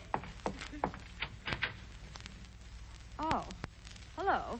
I'm sorry to bother you again, Miss Coleman. That's quite all right. Well, what is it, Manchester? Well, Mr. Benny wants to serve baked potatoes tonight, and he's all out of potatoes. We'll need 4 if you can spare them. All right, I'll get them for you. And Mr. Benny says he'll only need a half pound of butter this time. Well, all right, just wait here. I say, Dorchester.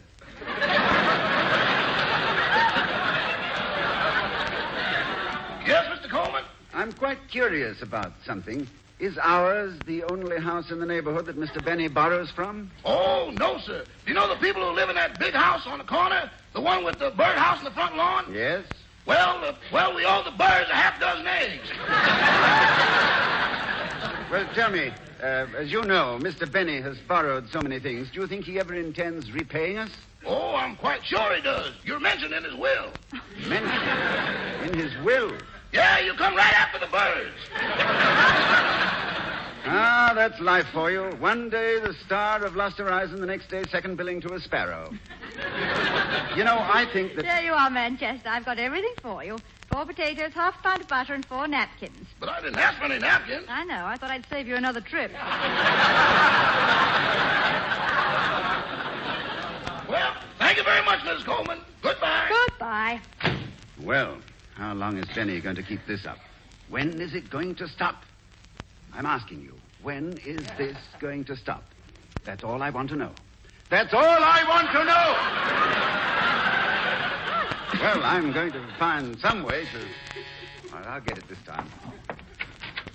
Yes? Pardon me, does Jack Benny live here? I'm Leo DeRocher.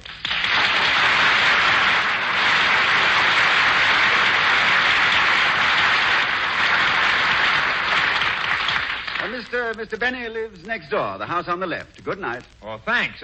I'll say... Say, haven't I seen you someplace before? I know the movies. You're Ronald Coleman, aren't you?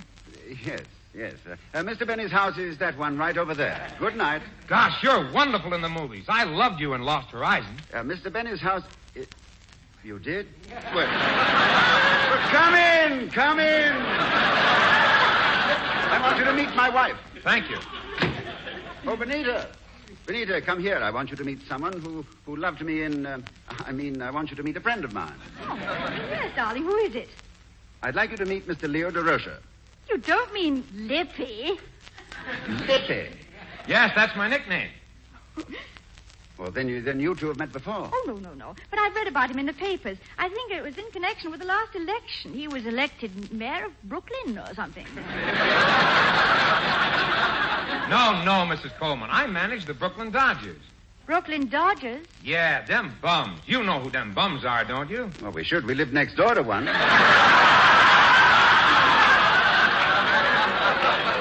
Ronnie. Anyway, Bonita, the Brooklyn Dodgers is a baseball team. Thanks. Oh, so that explains why you're visiting Mr. Benny. He's an important man in baseball, too. Benny, an important man in baseball? He must be. He kept Greenberg on third for 2 years. Oh, no, that's just a gag. Anyway, my visit to Benny is strictly a social one. He's one of my best friends. Oh, so you're the guest they're expecting for dinner. I sure am. Look, would you do us a favor, please? When they pass the butter, take it easy. It's ours.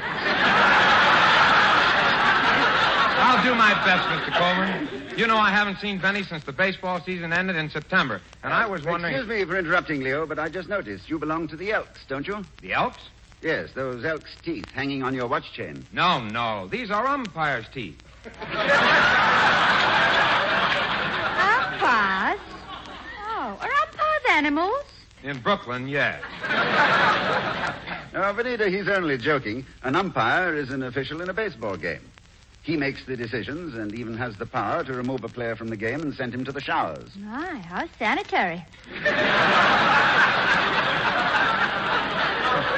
Well, I'd better be running along. I'm kind of anxious to see Jack again. Before you go, Leo, I want to tell you that I felt badly when your team failed to win the pennant. Oh, well, that's baseball. You just can't figure it. One day you're great, and the next day you stink. Oh, pardon me, Mrs. Coleman. Quite all right. Mr. Coleman's pictures weren't all great either.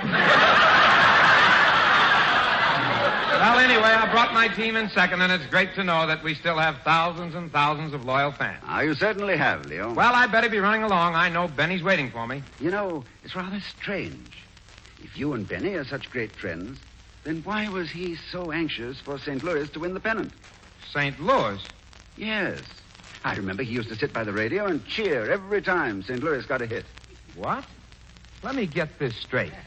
Did I hear you say that Benny was rooting for St. Louis? Yes, that's right. You're sure there isn't some mistake? No, you heard him, didn't you, Bonita? Yes. Well, I better run along. It was nice meeting you folks. Good night, Leo.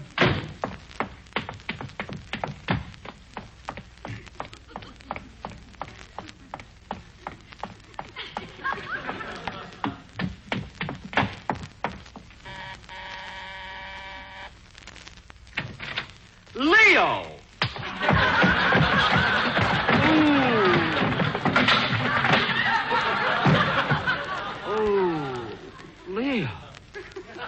Leo, why did you do that? A fine pal you are, rooting for St. Louis. St. Louis? But, Leo, that was the St. Louis Browns in the American League. Oh, I'm so sorry, pal. Here, let me help you up. Oh, thanks. Hey, you know what, Leo? You almost had another tooth for your change.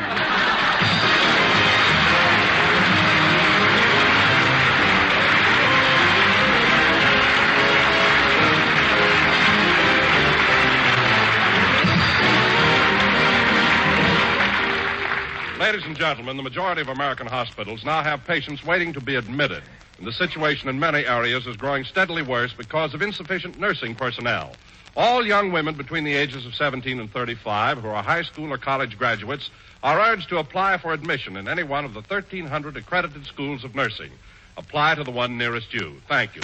Jack will be back in just a minute, but first here is my good friend, Mr. F.E. Boone. At 57,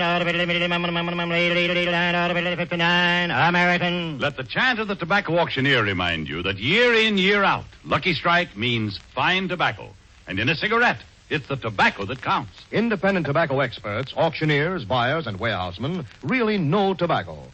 Mr. William D. Whitley of Henderson, North Carolina, has been an independent tobacco auctioneer for 18 years, and he said, I speak as an eyewitness when I say that season after season, I've seen the makers of Lucky Strike buy fine, ripe tobacco, that good, fragrant tobacco that makes a fine smoke.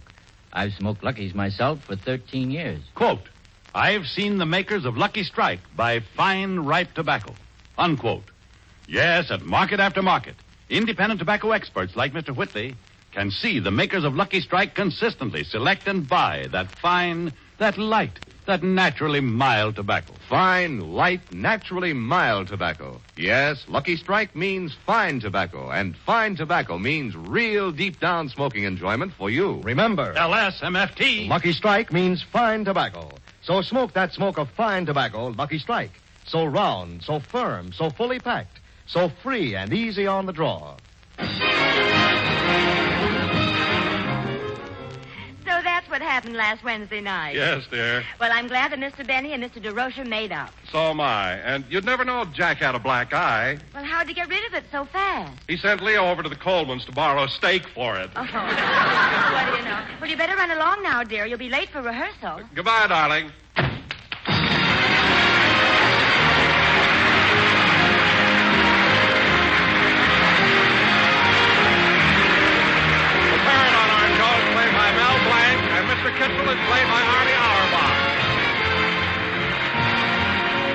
This is NBC, the National Broadcasting Company. NBC, the National Broadcasting Company. NBC, the National Broadcasting Company. NBC, the National Broadcasting Company. The Jack Benny Program. Quality of product is essential to continuing success. Let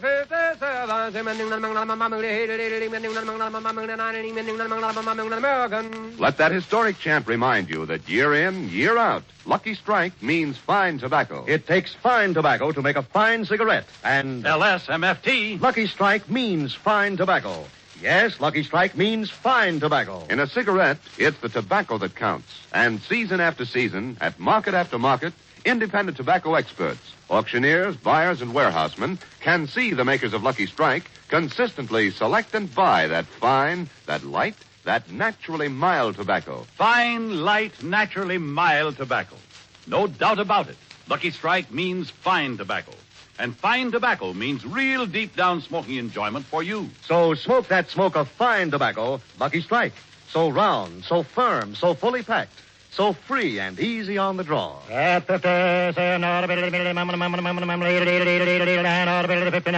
American.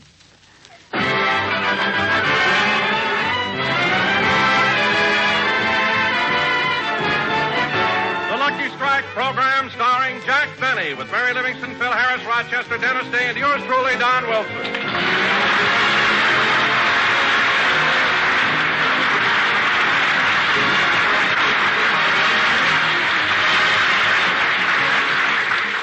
Now, ladies and gentlemen, we take you out to Jack Benny's house in Beverly Hills, where we find Jack and Rochester in the garage. I can't understand why the car won't start. Try it again, Rochester. Yes, sir.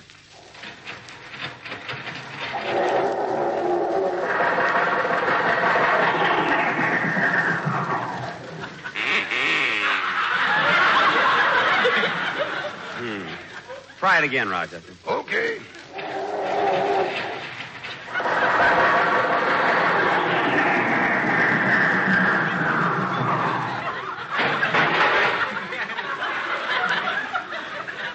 Try it again, Rochester. Wait till I put the door back on. Okay.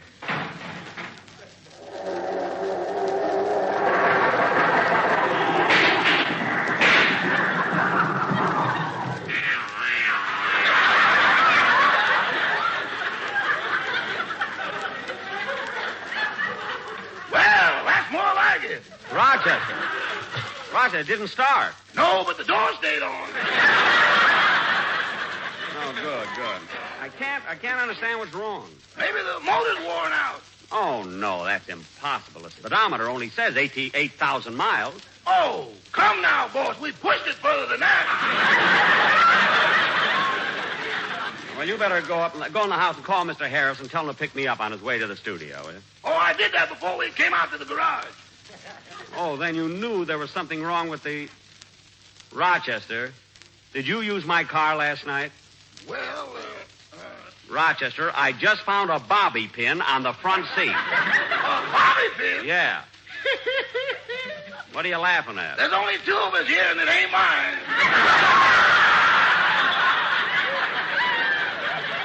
Well, it isn't mine either. Rochester, you used my car last night to take your girl out. Uh-huh. Well, how did it go? Oh, very good, very good. Heard like a kitten. That's funny, and today it won't even start. Oh, you mean the car? Yes, the car. How did it go? Oh, fine, boss, fine. Until I lost a tire off the front wheel. You lost a tire? Why didn't you come back home? Well, the rim got caught in the trolley car tracks, and I had to go all the way to Pasadena before I could make a left turn.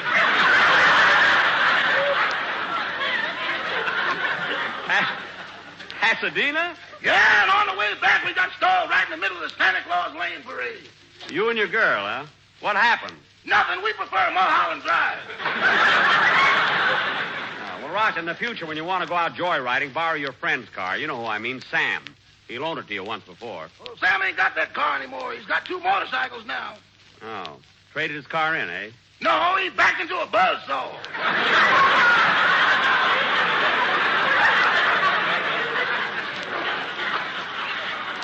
Oh, my goodness. Did Sam get hurt? No, but if he hadn't leaned over to put down the window, he'd have been twins.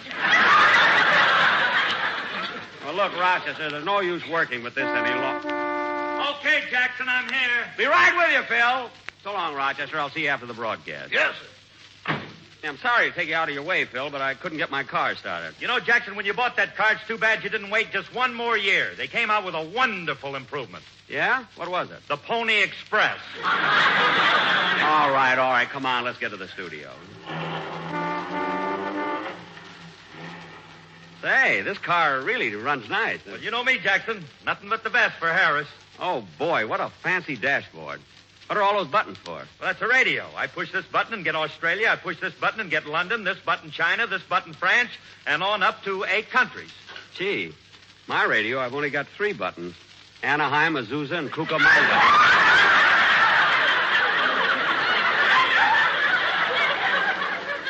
I can only get Anaheim when I'm in Azusa. How do you get Cucamonga? Short wave. They got a wonderful program from there, too. John's Other Smudge Pot. I never miss it, you know. Oh, boy. Phil, this is really a swell car. How much did it cost, Phil? $3,500. $3,500. Gee, I wish I had 2 shows.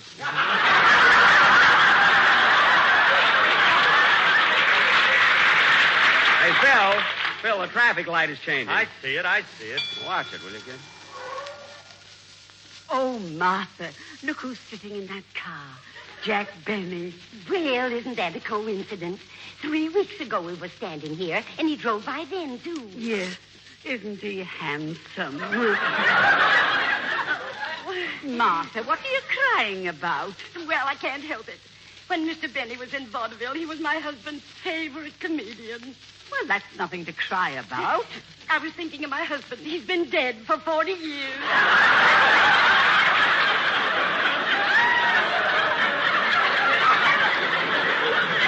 Oh, say, Martha, I've just noticed who's sitting next to Mr. Benny. Who? Look. Well, box back my coat and button my shoes if it isn't ham hocks and turnip greens.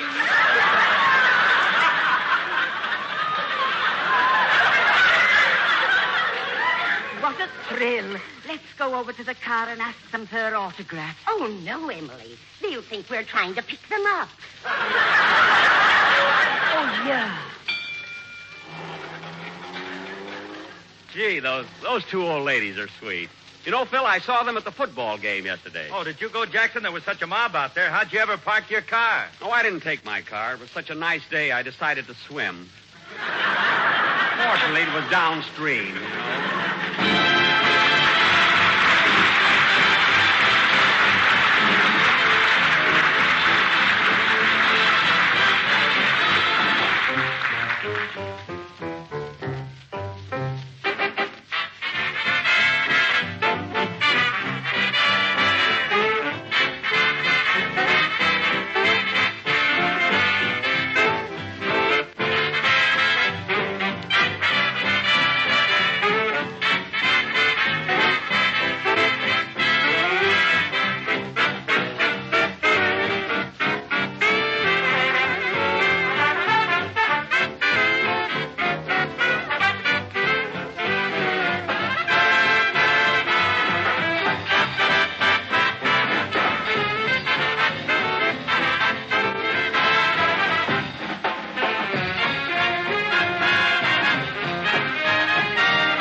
It's a pity to say goodnight played by the orchestra. Now, ladies and gentlemen... Okay, Don, okay, we're here. I'm sorry we were late, but I couldn't get my car started. Then we got held up in traffic. Well, that's all right, Jack. We filled in with a couple of orchestra numbers. Good, Don. But who led the band? Frankie.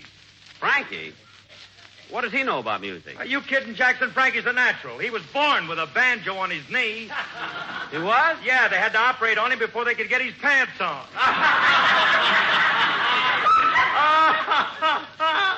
Keep that up and you'll be another Carmen Lombardo, Phil. I'll settle for anybody. Now, Don, Mary is still in Palm Springs, so when we do our play tonight, we'll have to... Hello, Mr. Benny. Hello, Dennis. Hello, Phil. Hiya, kid. Hello, Don. Hello, Dennis. Hello, Mary. I guess she's mad at me. Dennis, she's not mad at you. Mary isn't here. She's in Palm Springs. Oh. Now, Don... Well, if she isn't mad, why doesn't she call me up? She has no reason to call. Dennis, take my word for it. If Mary were here, she'd say hello to you. Oh, yeah? Well, I wouldn't even answer her. All right. Don't answer her. Now, Don. Yes, Jack. As you know, 2 weeks ago, we were going to do our version of The Killers, but we had to postpone it until tonight. Who does she think she is, anyway?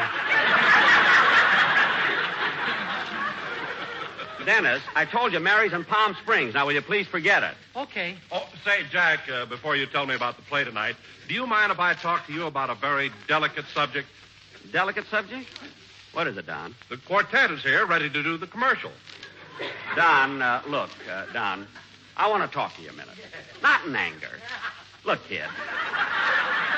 Look, Don, just a nice, friendly chat. Sit down, Don. Well, there isn't any chair here. Well, sit on the quartet. Go ahead. Get up, you're hurting him. Now, Don, let's get one thing straight. The quartet is through. Finished. Listen, Jack, give them one more chance, and if you don't like what they've prepared for today, I'll never bother you again. Don, look. Come on, boys, Il Trovatore. I don't want Il Trovatore. LSMFT. Don, Il Lucky Trovatore. Strike means fine tobacco. Yes, Lucky Strike means fine tobacco. Don, Il Trovatore is not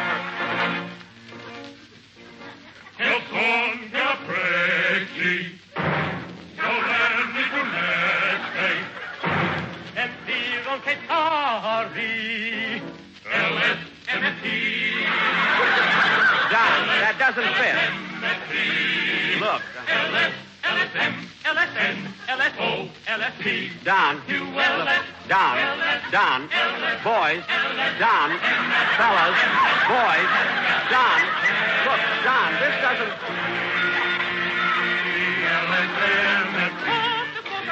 Tobacco, yes, fine tobacco. Don, look, no good, believe me. Quality of product is essential. Essential soul. LSMFT. LSMFT. MFT. OMFT.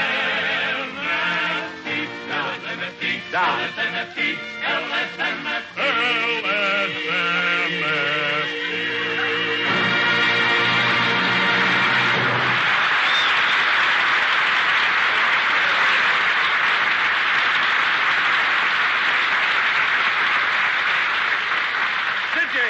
Applause, Jack. They were sensational. Don, I don't care if they applaud all night. Opera has no place on this program. All right, Jack, then listen to this. Don, I've Take had it, boys. Holiday for Strings. Holiday for LSMFT-O-ME-O, my Don. O-P-U-N-R-A-I-L-O-V-E-U, I do. R-S-E-P-D-Q-M-I-O-K for you. Say, Wait a minute. Wait a minute. Fellas, wait a minute. R-S-E-P-D-Q. Wait a minute!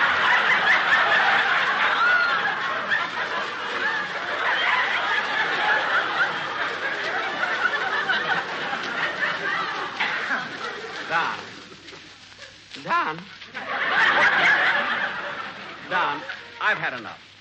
I can't stand it any longer. Where's that contract? Here it is. There. That settles that.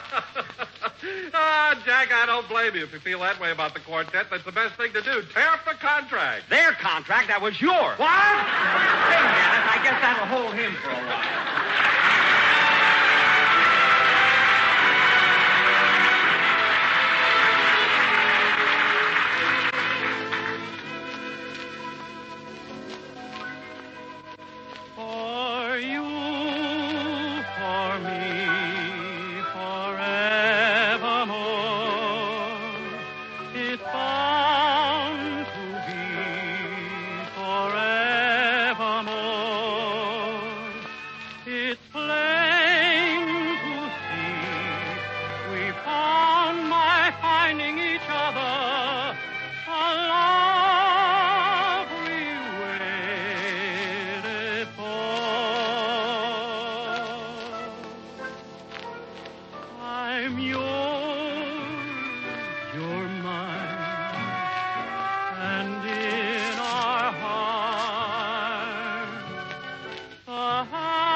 with a world of love in store for you, for me, forevermore.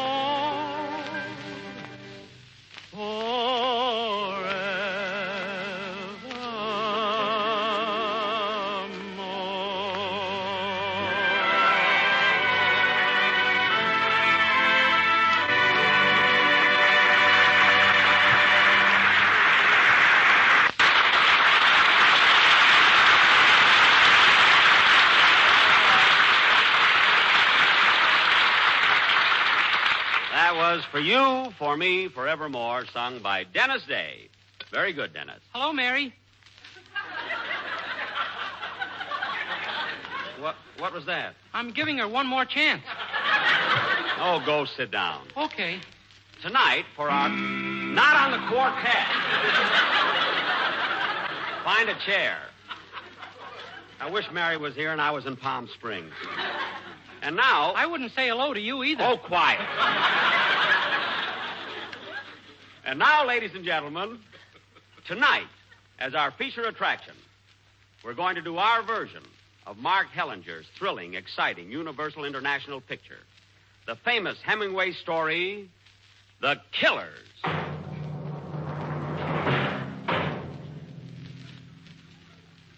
This is the story of two gunmen who walk into a little lunchroom looking for a guy called the Swede. It's midnight, and the lunchroom is deserted, except for one lonely customer.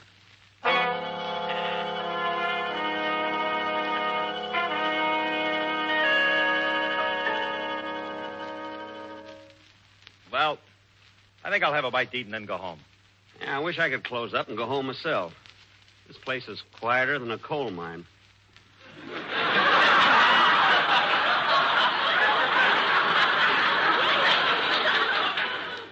Kind of a dreary night, too. Yeah. Say, Charlie, don't the Swede usually drop in about this time? Uh-huh. Hasn't been in now for 2 or 3 weeks. Understand he's sick in bed. Oh, a Democrat, huh? Yeah. I miss him, too. Used to stay here for hours, just sitting by the jukebox, listening to the Missouri Waltz. Now, what'll you have to eat? Oh, I don't know. How'd you like some squaw baked in wine? Nah. You got any ham hock stewed in bourbon? Now we're all out of ham hocks. Good. Just bring me the juice. Okay. Say, Curly, next week when you come here, you won't know this joint. It's going to be real ritzy. New curtains and drapes and rugs on the floor. Nice new lampshades and everything. This lunchroom is going to be beautiful. Well, it's about time. This joint looks like the sweat band out of the Brown Derby. Well, don't worry. I'm going to fix everything. In fact, I've already hired the interior decorators. Say, Curly, hurry up and finish eating, will you? It's such a nasty night. I want to close up and go home. I'll be through in a minute. How about a napkin? Use the drapes. I'm getting new ones. Yes, sir. I can just see the way this place is going to... What's the matter, Charlie? Look out the window. 2 guys just stepped off the curb and are crossing the street.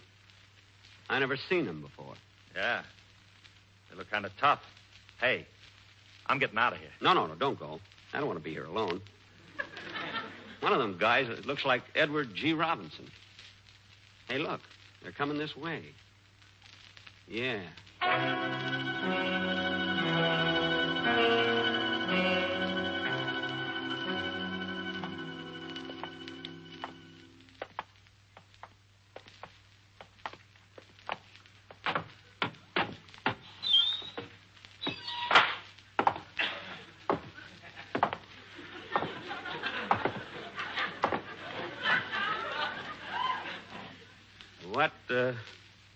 What'll it be, gentlemen?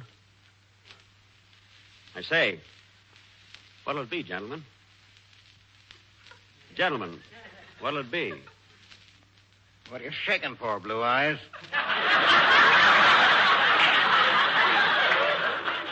It ain't cold in here.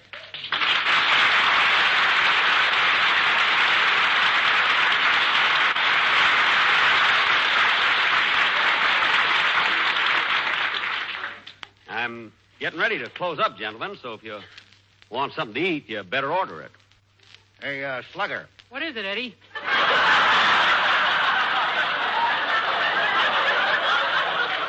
Blue Eyes is in a hurry. Maybe we ought to slow him down. Yeah, down.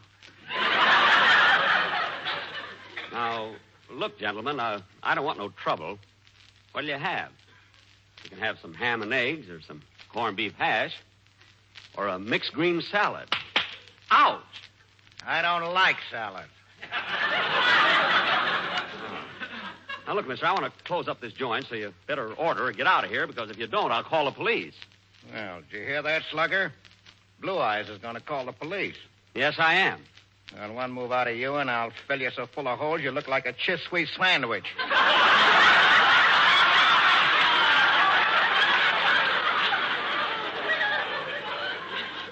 That's Swiss cheese. Now, don't tell me how to get a laugh.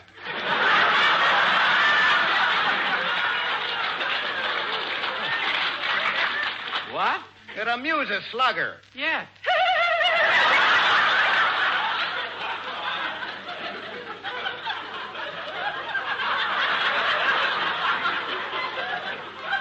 Now, see here, mister. I want to ask you a question. Would you fellas... Now, look, bright boy, I ask the questions around here, see? You just answer them and do as I tell you, see? If not, you'll get hurt, see? Now, get me something to eat, see? And be quick about it. Look.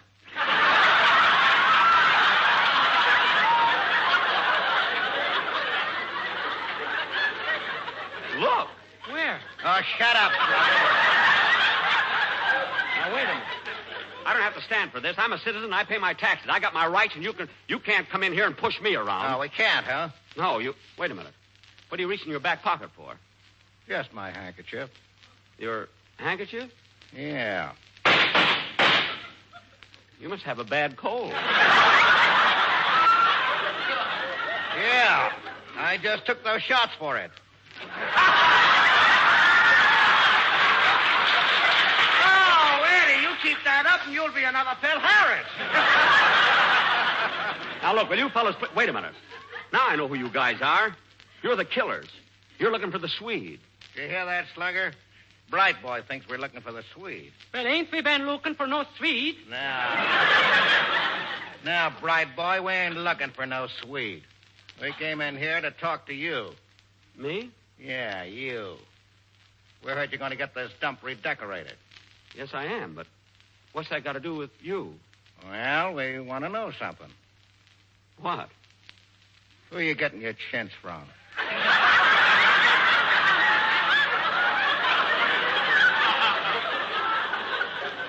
Chintz? Yeah. And the silk lining for your drapes. I'm not going to have them lined. You hear that? Now, listen, bright boy.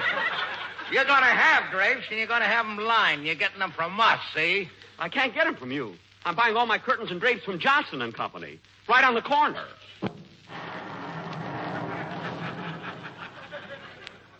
Johnson ain't there anymore. You mean to say that... What's that? Johnson, he just passed by. Gee, rumors are flying, and so is Johnson. Well, you guys can't frighten me. I'm buying my curtains, drapes, and chintz from anybody I like, see? And that gun in your hand ain't scaring me either, see? I don't even think you can shoot straight. Oh, I can't, huh? See that row of plates up there? Yeah? Well, watch this. And the plate next to it. And the plate on the other side. Ha ha! You missed!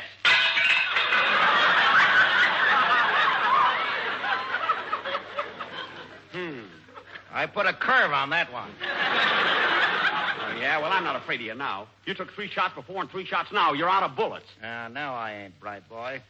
This is an ever-sharp gun. It's got a 6-month supply of lead. I should have known with that deep pocket clip. Hey, you know, the gun I have only shoots 6 times. Look. Here, I'll show you. See? Hey, that's a pretty nice gun you got there. You're darn right it is. Now, come on now. Up with your hands, both of you. Oh, you want to shoot it out, huh? Well, take that. Ha, ha, ha. You missed me twice. Now you take this. Oh, you got me, Slugger. You got me. I'm dying, Slugger. I knew the day would come. I knew I couldn't get away with it. Everything's getting dark. I can't see. I'm dying, Slugger. They finally got me. Me, Little Caesar. Goodbye, Slugger. I'm dying. I'm dying. Dying. Well, fall down, you big ham.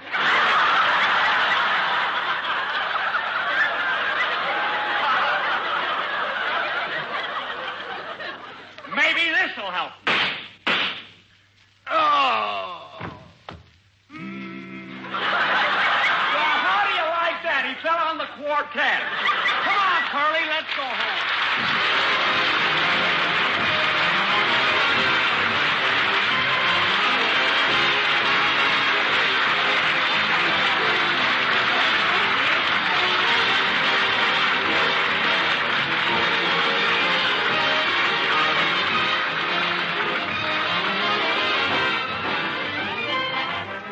Jack will be back in just a minute, but first, here is my good friend, Mr. L.A. Speed Raids.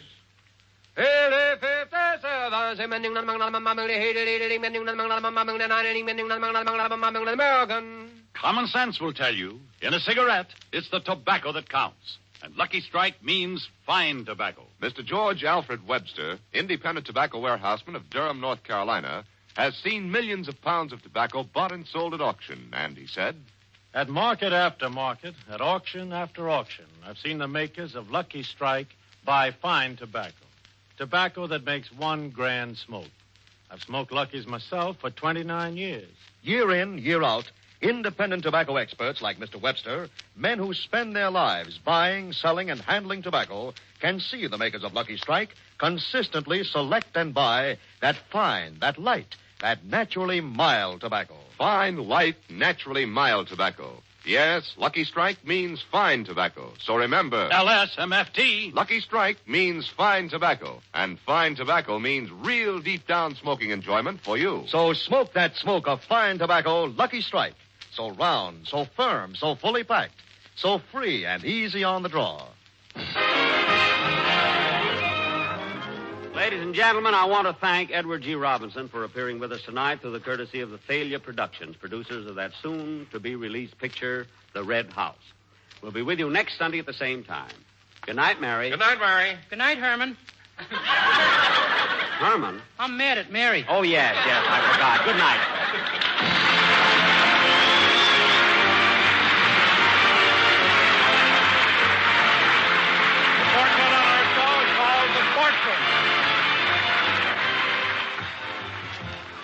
This is NBC, the National Broadcasting Company.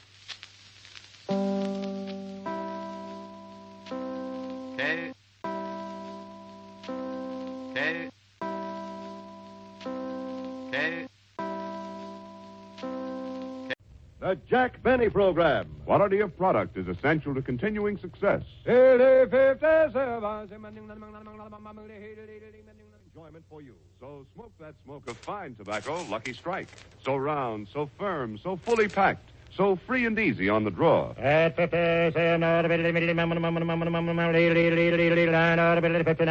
American.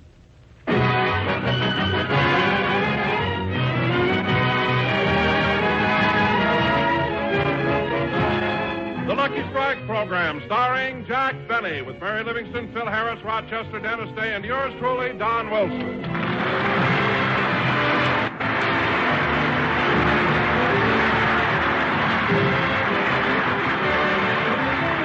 Ladies and gentlemen, as you all know, in the Rose Bowl game on New Year's Day, Illinois upset the Dope.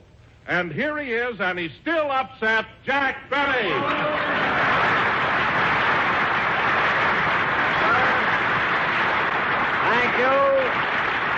Thank you. Hello again. This is Jack Benny talking. And, Don, for your information, I wasn't upset at all. I enjoyed the game very much. Certainly was exciting, wasn't it, Jack? Yes, sir. And what a score. Illinois 45, UCLA 14, and I'll hoist 103. That was really something, wasn't it? Oh, and what wonderful seats you had, Jack. How did you get such good tickets at the last minute? Well, Don, it wasn't easy. You see, even though I was born in Illinois, I've lived in California for the past 15 years. So in order to get 2 tickets, I called Governor Warren. You called the governor of California? Yes. He couldn't do anything for me, so he called Governor Green of Illinois. Governor Green called President George Stoddard of the Illinois University. President Stoddard got in touch with Ray Elliott, the coach. Elliott got in touch with Buddy Young. And fortunately, Buddy Young happens to be a very good friend of Rochester.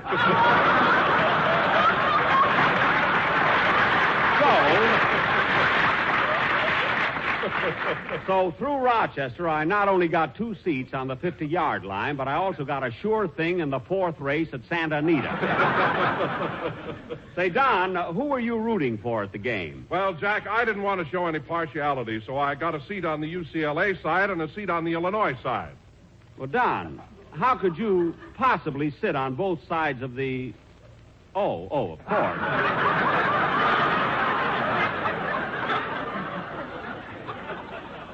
And, Don, weren't you disappointed when you weren't picked as the winning float? Huh?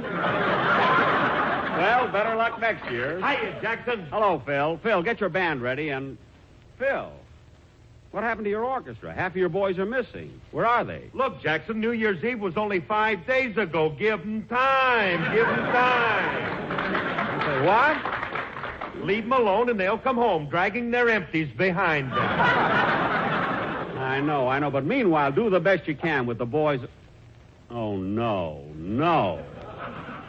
What's the matter, Jackson? Sammy, the bass fiddle player. Well, what about him? He's the best bass player in the country. I know, but look at his bass fiddle. It has 6 silver handles on it.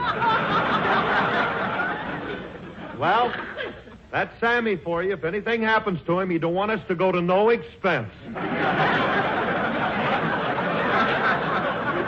Fine. Look what he has carved on the bottom of it. R.I.P. What's that? Rest in Petrillo. Now cut that out! And until something happens to him, tell Sammy to put down the shovel, use a bow, and blow out the candles on the music stand. Will you? Oh, by the way, Phil, I saw you at the Rose Bowl game New Year's Day. Oh, is that where I was? Phil, you know where you were. That was a great game, wasn't it? What about that 103-yard run that Hoist made? Confidentially, Jackson, it was longer than that, but it won't go on record. What do you mean? He picked up the ball behind his old goal line, started down the field, ran up into the stands, asked me for my autograph, told me how to spell Harris, and then went on to make the touchdown. What? If he'd have waited for me to dot the I, they'd have nailed him on the 10-yard line. Well, that just shows you how fast that boy is. Oh, hello, Mary. Hello, Jack. Well, everybody's here now except Dennis. Where is he? I don't know. He hasn't come in yet. Well, how can we go on with the show if the cast doesn't get here on time? Oh, Jack, don't be mad at Dennis. I happen to know something that you don't know. Don't tell me he has 3 shows. No, Jack, it isn't that. It's something you won't believe. What is it? Well, all of a sudden, Dennis got a big crush on me. A crush on you? How come? I don't know. Someone must have told him I was a girl.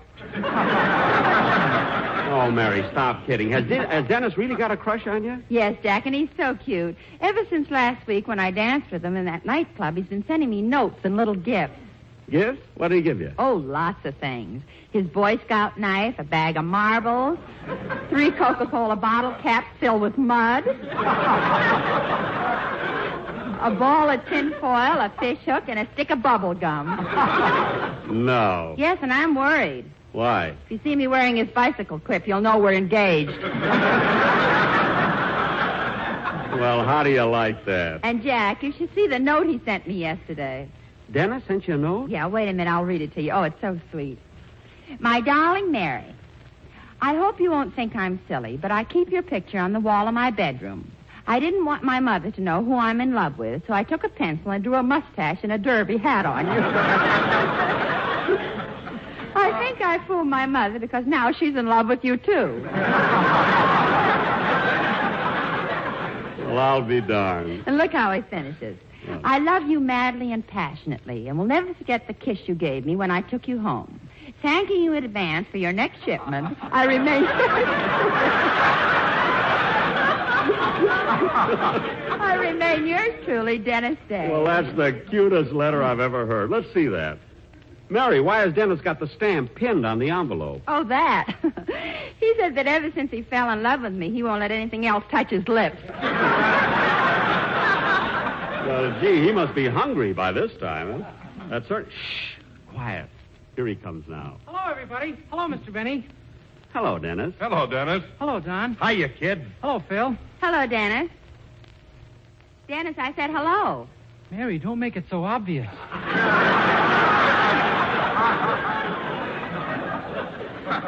Obvious. All I said was hello. I know, but look how you're trembling. Dennis, you're imagining things. She's not trembling. What are you trying to do, break us up? No, I'm not trying to break you up. Say, Mary, come here a minute, will you? I want to look at you. All right, Dennis. Gee, gosh. Well, what is it, Dennis? You look so much better without a mustache. Dennis, what about the Derby? No, thanks. I'm not hungry. I didn't mean that. But anyway, kid, I know how you feel. When you're in love, everything is bright and sunny and cheerful. Your heart overflows with goodness. You feel nice towards everybody. Say, Jackson, did you hear about Fred Allen being voted the best comedian on the air?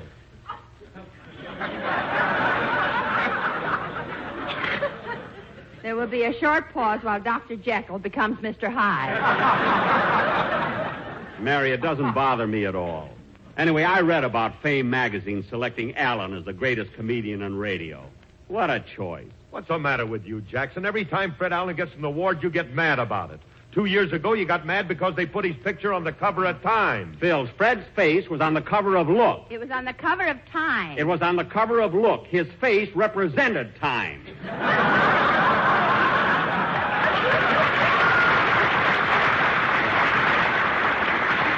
That burns me up. All right. So he's not as pretty as I am. But you've got to admit he's got a great radio show. Some great show. Comes on and jabbers for a few minutes, then he calls, Portland, Portland, Portland, Portland. For the first 4 years, people thought he was a conductor on a Greyhound bus. Come on, Dennis, let's have your song. Okay.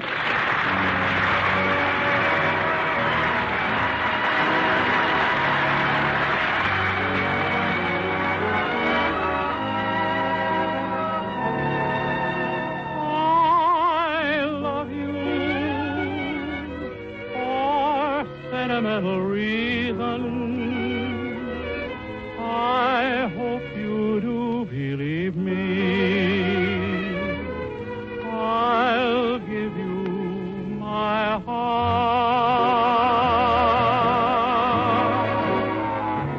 I love you, and you alone were meant for me. Your loving heart to me and say we'll never part. I think of you every morning, dream of you every night. Darling, I'm never lonely whenever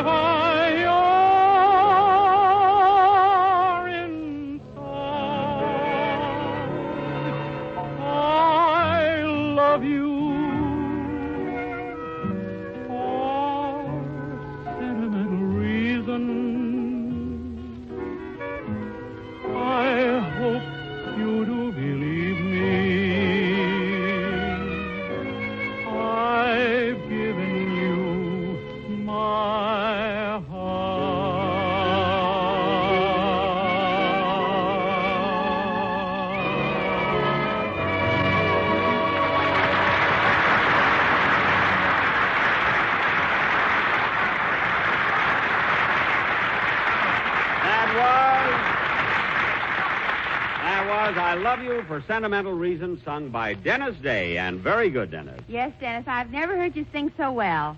That's because I'm in love. With me? It ain't your sister, Babe. Woo, woo, woo!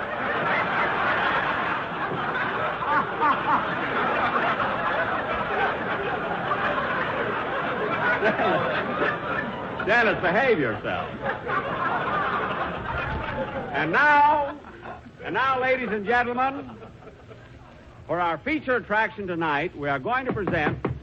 No, excuse me. Come in. Well, Mr. Kitzel, what are you doing here? Pardon the intrusion, Mr. Benny, but I came over to thank you for the Christmas present you sent me and to wish you a happy New Year. Well, the same to you, Mr. Kitzel. So you like the sweater I sent you, eh? I have never in my life owned such a beautiful slopover. No, Mr. Kitzel, you mean slip-over. Slopover, on me it's too big. Oh, I'm sorry. Well, why didn't you return it? Well, I like it that way because it makes me look like a hep cat. A hep cat? Hey, Baba Reba. Zipa-de-doo-de. Hey, Baba Reba. Hey, Baba Reba. I know. Do you also know the song about the cement mix master? Yes. And Mr. Kitzel, I'm glad my present suited you so well. Yes, I liked it so much I started knitting a pair of stockings to match the sweater. You did? Yes. But a funny thing happened. While I was sitting in the rocking chair, my wife came in and saw me knitting. Uh-huh. She got all excited and thought we was going to have another baby.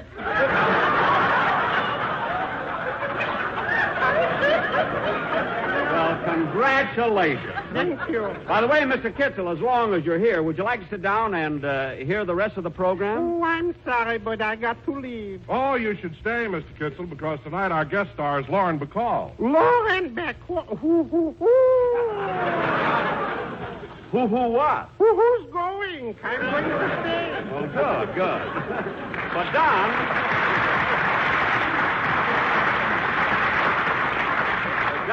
Don, you're mistaken about Lauren Bacall. She won't be here tonight. Oh, why not? Never mind. We haven't got time to discuss it. And now, ladies and gentlemen... Tell him what happened, Jack. Mary, we've got a program to do. And now, ladies and gentlemen... Anyway, Don, the trouble started after you left the rehearsal yesterday at Jack's house. Jack's house. Lauren Bacall hadn't showed up as yet to rehearse her part. And Phil and Dennis and I decided to stick around and play a little gin rummy. So we went in the den and sat down. Say, Jack, where are you and Lauren going to rehearse? In the library. Then we can stay here in the den and play cards, can't we? Yep, that'll be all right. Rochester, will you bring in a deck of cards, please? Yes, sir. What kind shall I bring? The red backs or the blue backs? Oh, it doesn't make any difference. Yes, it does. The reds are 40 cents, the blues 50. Bring them a deck of cards. They won't quibble about the price. Now, come on, Rochester. I want you to go in the library with me and help me get things ready. Yes, sir. Now, Rochester, I want to make a good impression on Miss Bacall, so see that there's a nice fire burning in the fireplace. Move the divan so it'll be nice and cozy in front of the fire. Turn the lights down low, turn on the phonograph, and put on some nice, soft, romantic music. Want me to burn some incense and fan you with a palm leaf? No, that won't be necessary. Now, let's see. I think these horn-rimmed glasses make me look a little too old. I guess I'll take them off. Uh-oh, boss. I wouldn't do that if I were you. Remember what happened the time Miss Ann Sheridan came over to rehearse with you and you took off your glasses? Oh, nothing happened. When Miss Sheridan came in, you rushed over to where you thought you saw her, put your arms around the bridge lamp, kissed the parrot, and said, "Why, Annie, you bit me."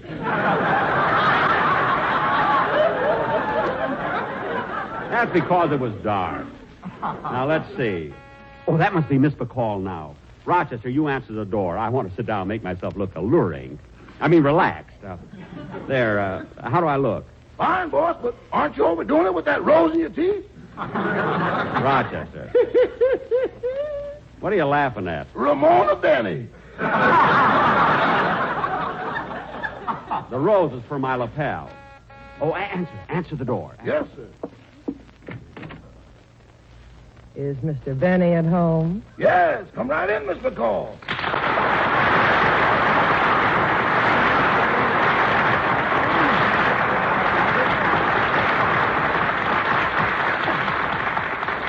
Oh, Rochester, who is it? Miss Lauren Bacall. Well, Lauren Bacall. You were expecting maybe Mrs. Nussbaum? Rochester, you can get lost now. Yes. Well, come in, Lauren. This is in flesh, indeed a pleasure. Make yourself comfortable. Sit down. No, thanks. I'll just lean here against the door. Gosh, Lauren, seeing you there reminds me of your first picture, The Have and Have Not. You were leaning against the door, just like that. And then you said your famous line.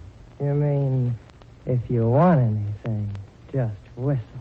Yes.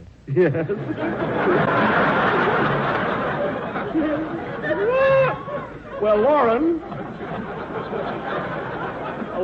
shall we start rehearsing? No hurry, no hurry. You got a cigarette? A cigarette? Yes. Here you are. Thanks. Match? Match. You know, Lauren, that cigarette I gave you is a Lucky Strike. I know, and it's my favorite brand, too. Really?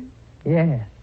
They're so round, so firm, so fully packed. So free and easy on the draw. Gee, F.E. Boone never sounded like that.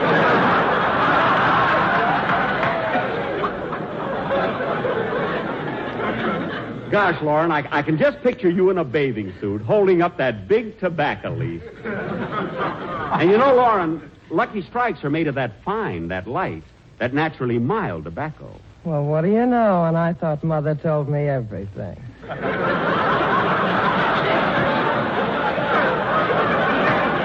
Well, live and learn.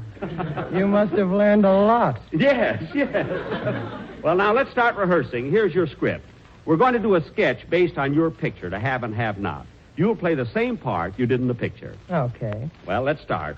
I'll take the first line.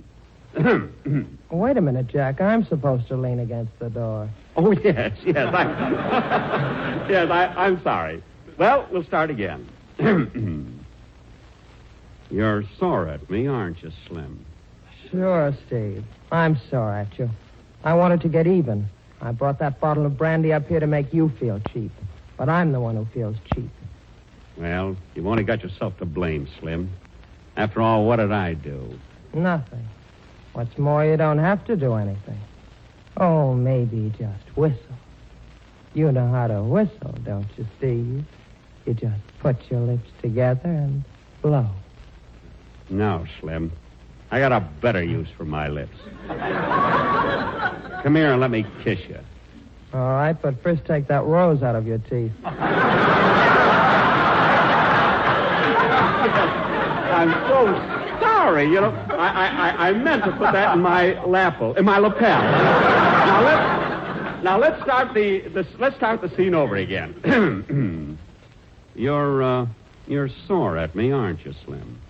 Sure, Steve. I'm sore at you. I wanted to get even. I brought that bottle up here to make. Brought what bottle up where? Phil. Hello, Curly. Well, St. Peter must have left the gate open, and look who fell out. Well, thanks. Oh, leave a lamp burning in the window, Mother. I may be a little late. Phil. Ah, yes, there's good news tonight. Yeah. Well, introduce me, Jackson. Introduce me. All right. This is Miss Lauren Bacall. Lauren, this is my colleague, Phil Harris. Well, hoity-toity, I'm a colleague now. Yeah, now go already. Okay. Now, come on, Lauren. Let's take that kissing scene again. We'll take that kissing scene again. Let's start where I... who can that be? I left strict orders not to be disturbed. Mr. Benny, Mr. Humphrey Bogart's at the door. Humphrey Bogart? Oh, Jack, I forgot to tell you. Bogey said he'd drop by here and pick me up. You know, he and I are married. I know. Who do you think played the violin at your wedding? Anyway, he can wait outside. We got a scene to rehearse, and we're going to do it. Hello, baby. Hiya, Jack.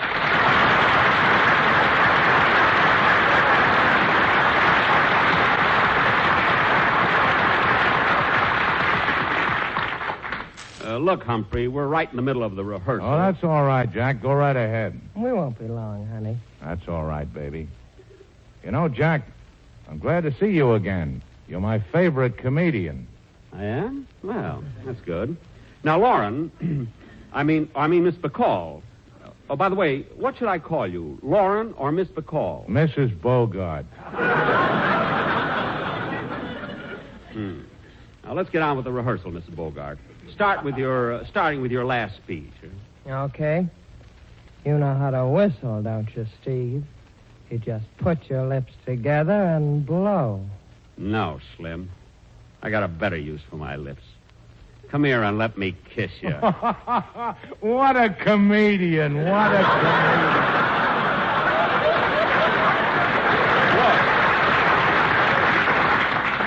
Look, Humphrey, I'm trying to... Mr. Benny, there's a telephone call for you. Oh. Well, pardon me a minute, folks. I'll be right back.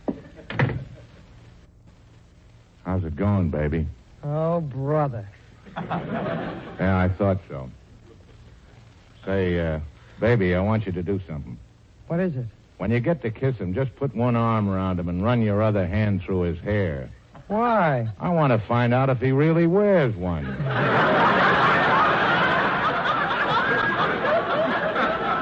Hey, what does Benny want to be a great lover for, anyway? Well, why shouldn't he? After all, he played a romantic lead in The Horn Blows at Midnight. You saw that, didn't you? Yeah, and they called our last picture The Big Sleep. Oh, by the way, what's this sketch you're rehearsing with Benny? To have and have not. We're rehearsing the big scene you and I did in the picture. Oh? Which one of you is playing my part? He's coming back. Oh, I'm sorry I had to answer the phone, but, well, that's the price of fame. Who was it? Wrong number. I mean, my sponsor called because he sent me the wrong number of tickets to the broadcast. Now, let's get on with the rehearsal, Lauren. We'll start with my line. Well, you've only got yourself to blame, Slim. After all, what did I do? Nothing. What's more, you don't have to do anything. Oh, maybe just whistle. You know how to whistle, don't you, Steve? You just put your lips together and blow. No, Slim. I got a better use for my lips. Come here and let me kiss you. Now, wait a minute, Jack. Hold it. You're doing it all wrong. Wrong? Yeah. When you get ready to kiss a girl, you put your arms around her gently, tenderly. What? Hey, you're not supposed to grab her by the earlobes and pull yourself up.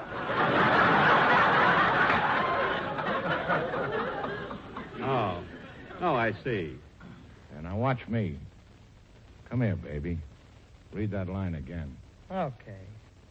You know how to whistle, don't you, Steve? You just put your lips together and blow. No, Slim. I got a better use for my lips. Come here and let me kiss you. Like this.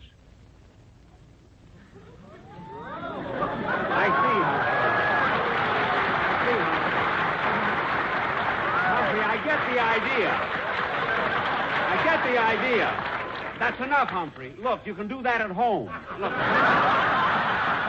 Humphrey, I'm paying her by the hour. Stop! I'm supposed to do that. I get the idea now, Bogey. Let you and I take it again, Lauren. Say, Jack, our gin rummy game's over, so I thought I'd come in here and watch you rehearse. All right, but be quiet. Now, come on, Lauren. Start with your line again. Okay. You know how to whistle, don't you, Steve? You just put your lips together and blow. Ah, Slim. I got a better use. Come here, let me kiss you. Like this. No, Jack. No, you're doing it all wrong. Here, let me show you again. What? I'll do it with Mary this time. Are you ready, Mary?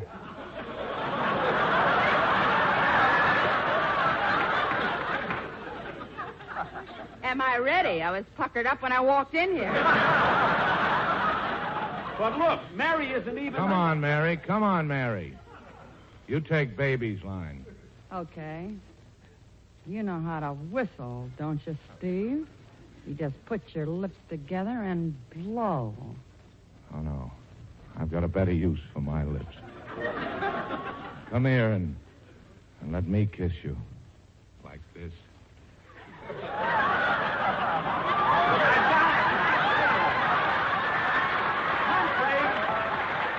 Humphrey, you can stop. Humphrey, you can stop. Bogey, wait a minute. Wait a minute. Wait a minute. Wait a minute!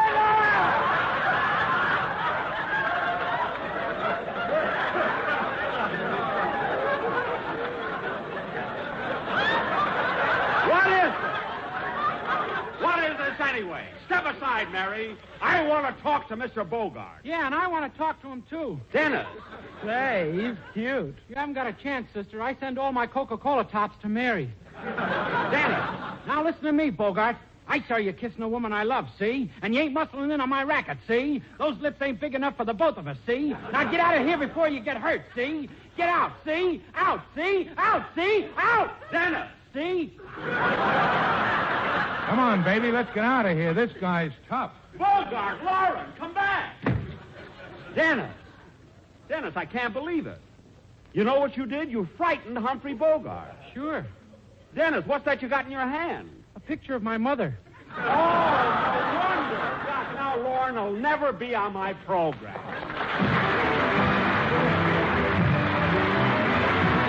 Jack will be back in just a minute. But first, here's my good friend, Mr. L.A. Speed Riggs.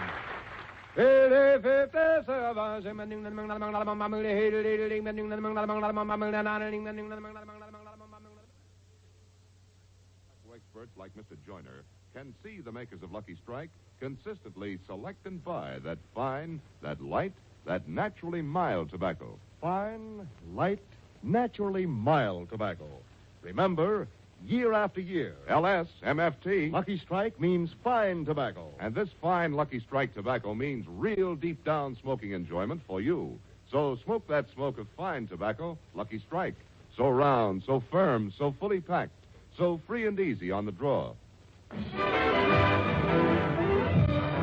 Ladies and gentlemen, I want to thank Lauren Bacall and Humphrey Bogart for appearing on my program tonight. They can currently be seen in their Warner Brothers picture, The Big Sleep. Well, I better rush home now. Oh, taxi. Oh, taxi. Oh, doorman, get me a taxi, will you? Look, Bud, if you want a taxi, just whistle. What? You know how to whistle, don't you? Just put your lips together and blow. Oh, yes. Well, what do you know? It works.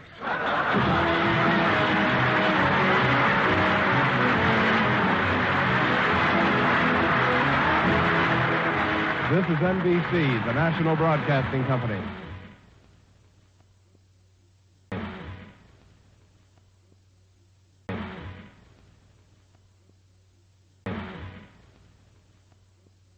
The Jack Benny Program. American. Fine tobacco is what counts on a cigarette. And LSMFT. Lucky Strike means fine tobacco. Yes, LSMFT. Lucky Strike means fine tobacco. And in a cigarette, it's the tobacco that counts. Year after year, at auction after auction, independent tobacco experts, men who spend their lives buying, selling, and handling tobacco, can see the makers of Lucky Strike consistently select and buy that fine, that light, that naturally mild tobacco. Fine, light, naturally mild tobacco. Real Lucky Strike tobacco. Fine tobacco that means real deep down smoking enjoyment for you. So smoke that smoke of fine tobacco, Lucky Strike. So round, so firm, so fully packed, so free and easy on the draw.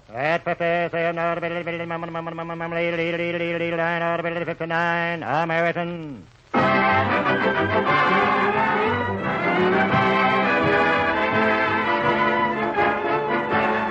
The Lucky Strike program starring Jack Benny with Mary Livingston, Phil Harris, Rochester, Dennis Day, yours truly, Don Wilson, and our guest stars, Victor Moore, Peter Lind Hayes, and Frank Capra.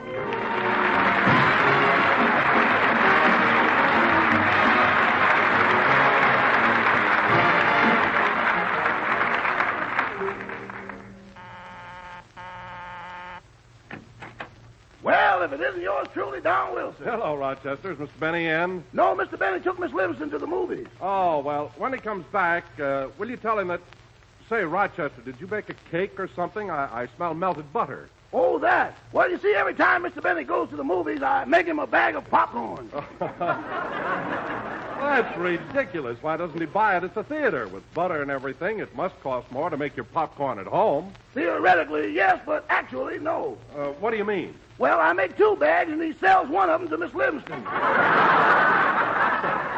I see. Well, in that way, you break even. Break even? Since the OPA went off, we're showing a profit. But, Rochester, don't you take a loss on the kernels that don't pop? Mr. Benny will pop them if he has to take them to a blast furnace.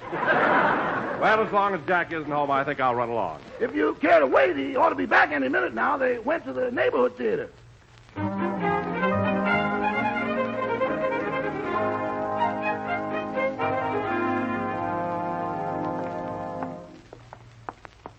Gosh, Jack, I'm sure glad you took me to see It's a Wonderful Life. I think it's a marvelous picture. Yeah. I thought the direction was great. Jimmy Stewart was sensational. Yeah, sensational. Jimmy gave that part just what it needed. I thought his acting was superb. All right, so his acting was superb. He's supposed to be a great actor. That's what he got paid for. Well, Jack, I saw your last picture. I returned the money.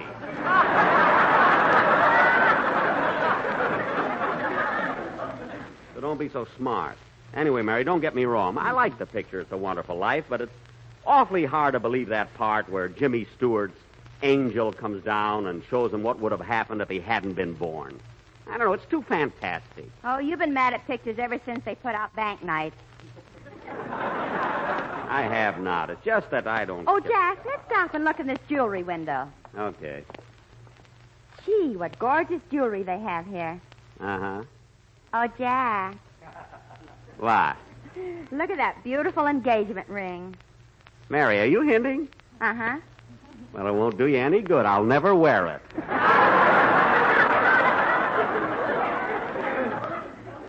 Come on, Mary, let's go. No, I want to look at all these things in the window.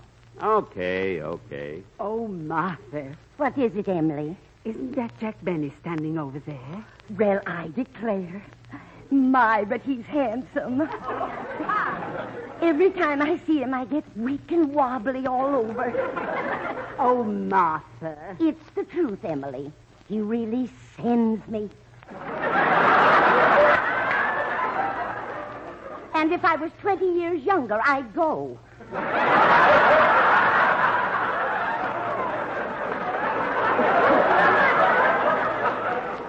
Emily, who's that girl with Mr. Benny? Why, that's Mary Livingston. Look how tight she's holding on to his arm. I'd like to go over and pull her hair out. Oh, stop being so irritable. You've been acting like this ever since Van Johnson got married. You should talk, Emily. You broke your baseball bat when Lippy married Lorraine.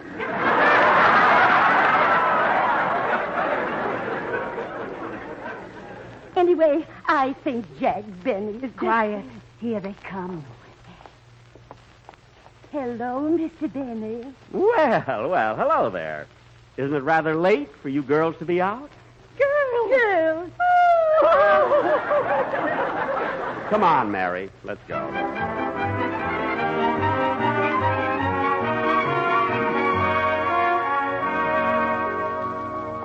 Gee, Mary, Wilshire Boulevard looks beautiful at night, doesn't it? Yeah, all the light and... Say, Jack, isn't that Frank Capra? Who? Frank Capra, the man who directs the picture we just saw. It's a Wonderful Life. Yes, it is. Hello, Frank. Hello, Jack. Mary?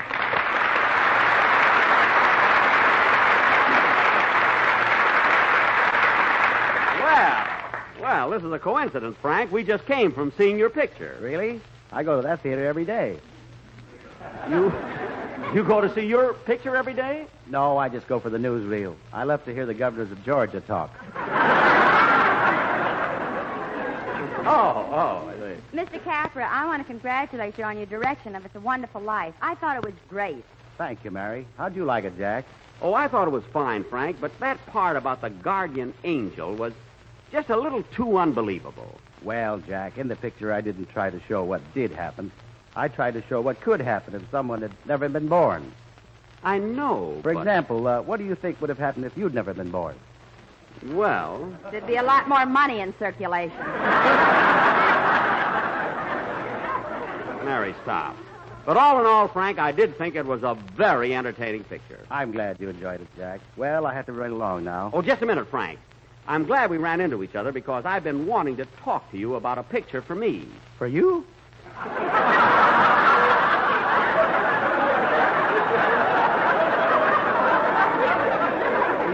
Yes, you see, the studios have all been after me, but I thought that you, with your great insight into human nature, might better capture my personality. Jack, I'm late already. Think of it, Frank, think of it. Frank Capra presents Jack Benny in King Lear. Then there's a tremendous blast of trumpets, and the scene opens with me in royal robes walking majestically toward the throne. Can't you just see it, Frank? Can't you? Can't you? Jack, let go of his collar. His face is turning blue.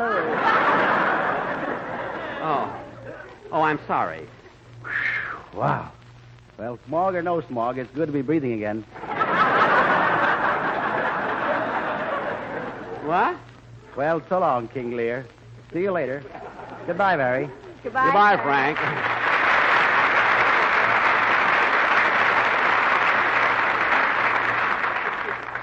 Come on, Mary. I'll walk you home. Yes, Your Majesty. Oh, quiet.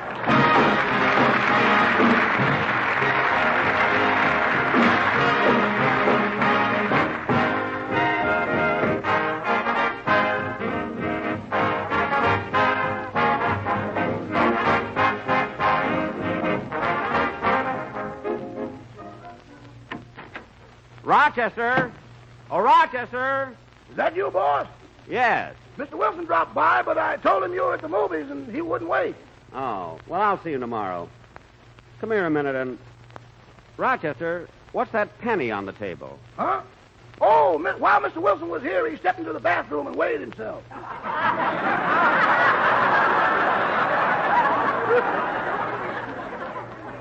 Good. How much does Mr. Wilson weigh now? I don't know, but you got a lot of broken tile in the bathroom. Say, boss, how'd you like the picture? It's a Wonderful Life? Oh, very much, Rochester, but a little too fantastic. You know, the angel and everything. I don't know. Say, Rochester, I'm a little sick to my stomach. I'm going to the medicine cabinet and take something.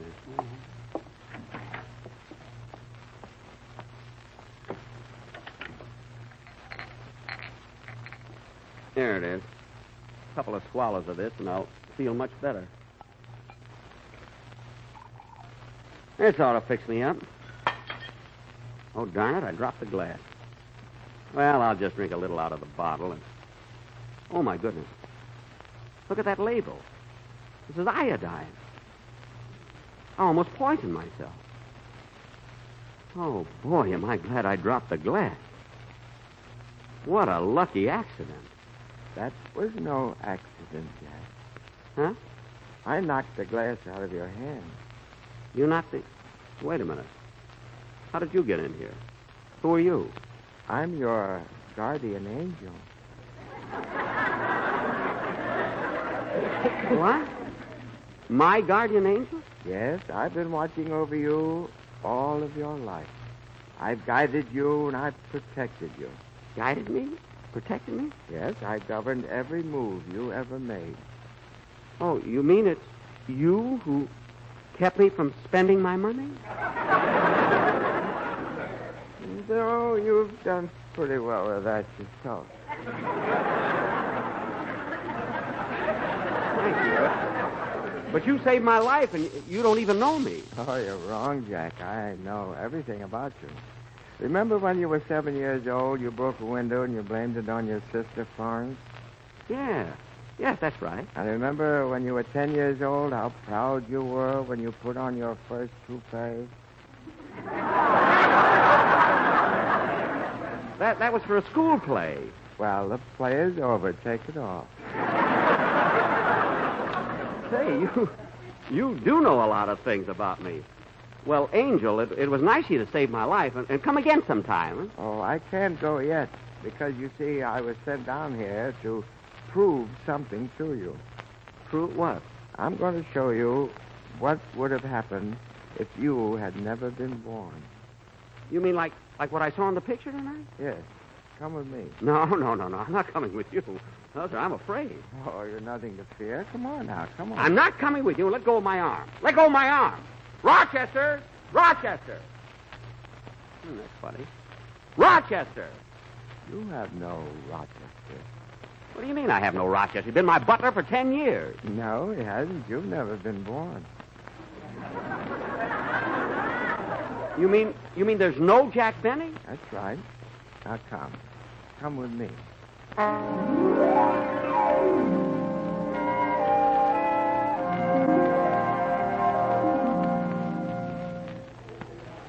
Hey, where are we?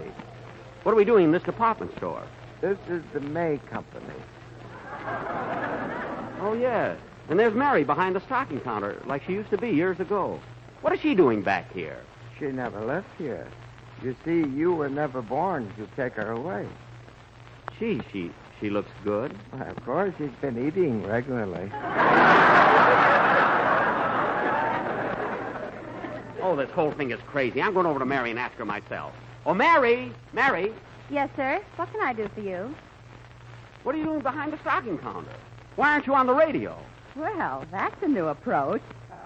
They generally ask me why I'm not in pictures. But, Mary, please, don't you recognize me? Don't you know me? Have you forgotten all about our radio work? What radio work? What work? Are you crazy? What do you do every Sunday afternoon at 4 o'clock? I take a bath. Do you mind? Mary, please listen to me. I'll thank you not to be so familiar. Please call me by my last name. Okay. Now, listen, Miss Livingston. It's Mrs. Klingenpeel. Mrs. Herman Klingenpeel. Mrs.? You're married? I can't believe... Just a little while ago, you tried to buy me an engagement ring. You can't be married. Well, ask my husband. He's the floor walker. What? Here he comes now. Oh, yes. Mister? Yes?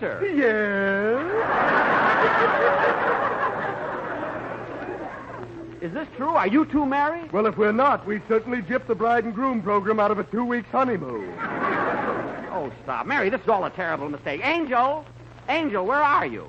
Just a minute. I'm opening a charge account. Well, what's taking you so long? They don't believe my address. Never mind that now. Take me out of here. Take me to Dennis Day. He'll know me. All right, Jack. Hold on. Here we go.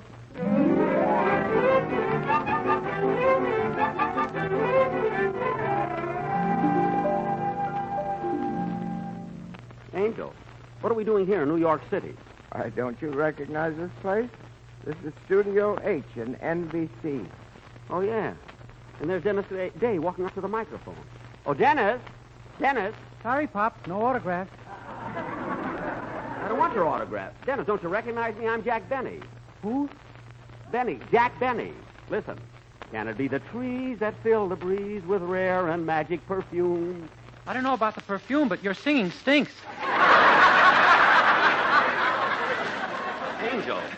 Angel, he doesn't even know me. Well, of course he doesn't know you. Jack Benny doesn't exist. Doesn't? You're still waiting to be born. Waiting to be born? That's ridiculous. Look at my hair. It's gray. Yeah, you've been waiting a long time. Dennis, think a minute. I'm Jack Benny, the man you work for. Oh, no, mister, you're wrong. I work for that man over there, the one with the baggy eyes. Where? Thank you, and welcome to... Hey, what's going on here? I've got a program to do, and I don't need any outside help. Well, I was... What? Well, you're Fred Allen. You were expecting maybe Uncle Remus? Now, wait a minute, Fred, wait a minute. Don't you pretend you never met me either. I'm sorry. I don't believe I ever had the pleasure. Pleasure? Fred, look at me. I'm Jack Benny. The man you hate. Me? Me hate anybody? Why, everyone knows Fred Allen loves the whole world. I love my writers. I love the NBC vice presidents and the censors, too. I love the little lads and lassies who ask me for my autograph as they wipe their little noses on my sleeve.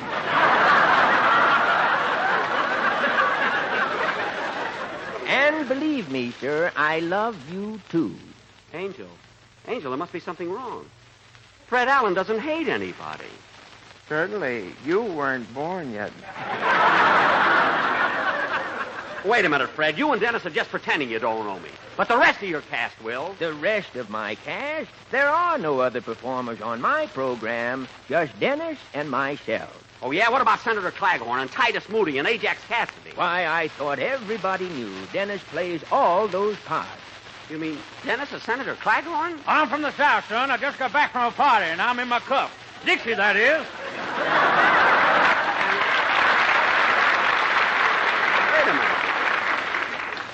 Wait a minute. And he's Titus Moody? Howdy, Bub.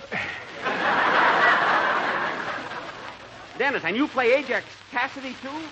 How do you feel playing all those parts? Oh, terrible, terrible, terrible, terrible. And I'm not long for this world. Now,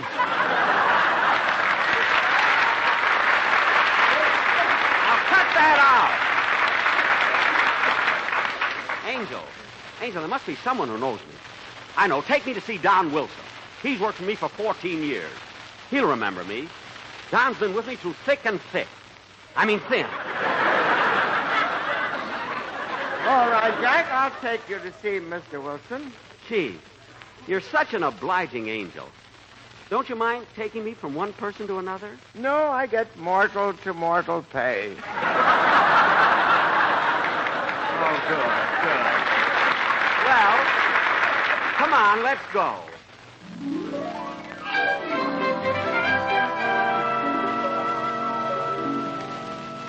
Well, here we are in Lexington, Kentucky.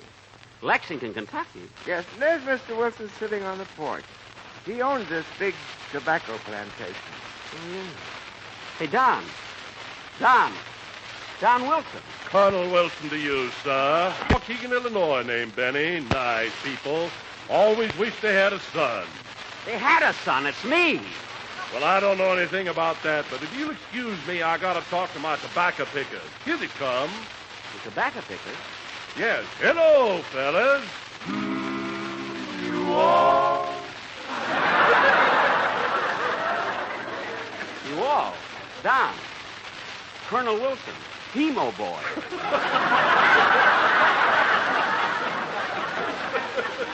That's my quartet, the Sportsmen. I don't know anything about a quartet, sir, but these boys are happy in their work picking that fine, that light, that naturally mild Lucky Strike tobacco. Don. And they keep singing all the time, always singing.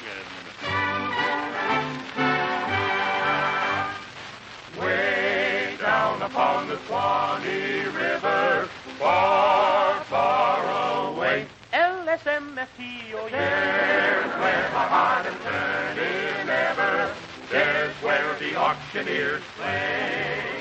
Where Effie Boone and Speedy Ring learn to sing and chant. LSMFTO, there's where my heart is turning ever. There's where the old folks stay.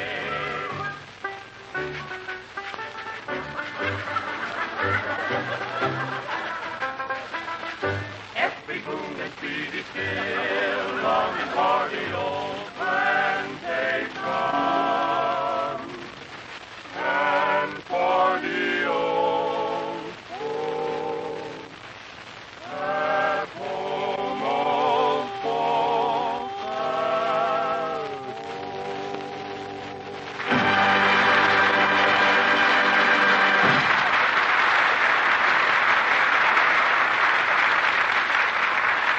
Fellas.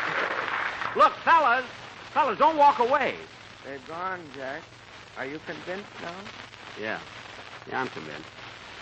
Angel, take me back home, please. No, not yet, Jack. There's one more place I'd like to show you. Come.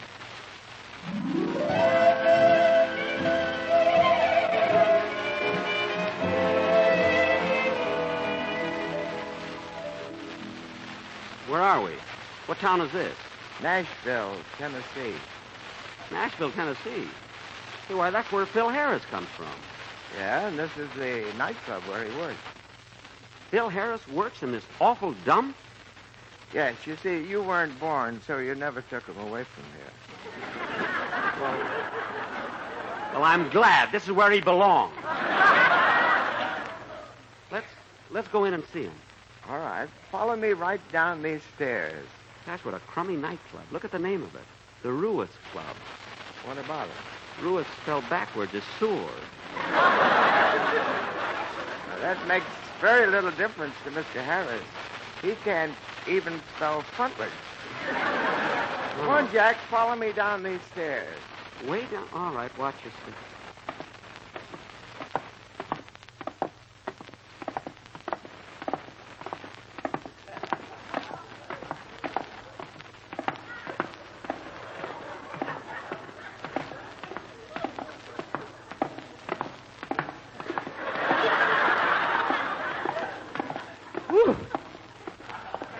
Let's rest. If I go down any farther, I'll get the bend. Well, I don't like this any more than you do. I'm an angel, and the further down I go, the nearer I get to enemy territory. Well, I guess it's just a few more steps down. Here we are. Won't you come with me to Alabama? Let's go see my dear old mammy. She's frying eggs and broiling hammy, and that's what I like about the South. There you can make no mistakey, where those nerves are never shaky. Ought to taste her layer cakey, and that's what I like about the South.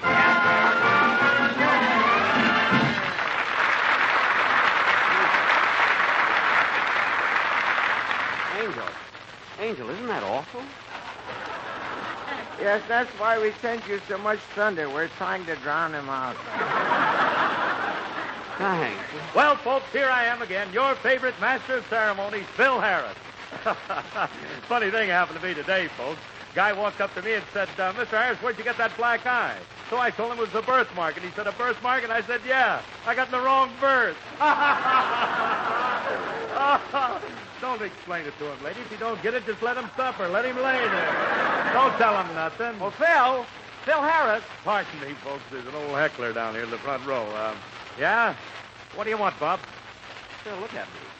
Look at me, Phil. Don't you recognize me? I never saw you before in my life, but I'm Jack Benny. I'm your boss. What do you mean, boss? I own this joint myself. Lock, stock, and demi-john. That's Barrow. Don't tell me what to keep my bourbon in. All right, so you don't work for me, but what does Alice think about you being here? Who? Alice Faye, your wife. Alice Faye, the moving picture star, married to me? Yes. Hey, waiter, what's the idea of selling this old gentleman more than one zombie? Look, I'm not drunk. Aren't you married to Alice Faye? Of course I ain't. That's my little wife right over there. Hey, baby, come here. I'd like you to meet someone. Any friend of yours is a friend of mine, talent boy. Well, wait a minute. You should know me. You're my girlfriend. You're Gladys Zabisco. Gladys Zabisco, Harris, if you please, and I never went out with you in my life. Look, honey, maybe you went out with a guy on a blind date. I'd never get that blind. But you must remember me. Look at me. Look. Come on, Jack. I think we better be going again. Well, all right, Angel. But I'm not licked yet. I'll prove to you that I was born. Well, I'll give you one last chance. Where do you want me to take you now? Let's see. I know. Take me to Warner Brothers Studios. They'll know me there.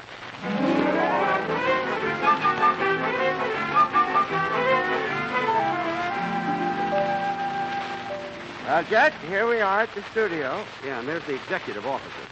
Let's go in and see the Warner Brothers. See, listen to him laugh. Listen to him. Listen to him. Why are the Warner Brothers so happy?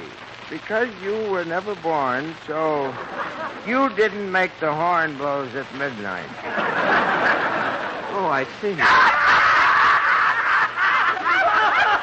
Listen to me, Mr. Warner. Listen to me. Stop laughing. Stop laughing. Quiet, quiet, quiet. Where do they go? Where do they... Oh, Angel. Angel. Angel, where are you? Here I am, boss. Huh? Oh, hello, Rochester. I rushed in here when I heard a glass crash. Oh, yes. I just dropped my medicine. Your medicine? The boss, that bottle in your hand is iodine. I know. I was just putting it back. Thanks, Rochester.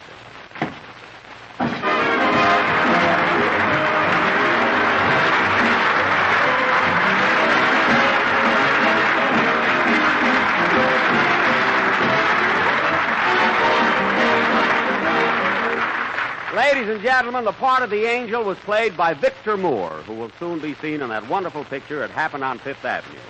Fred Allen was impersonated by Peter Lynn Hayes, while Frank Capra appeared through the courtesy of Mr. Capra. The bottle of iodine came from the corner drugstore.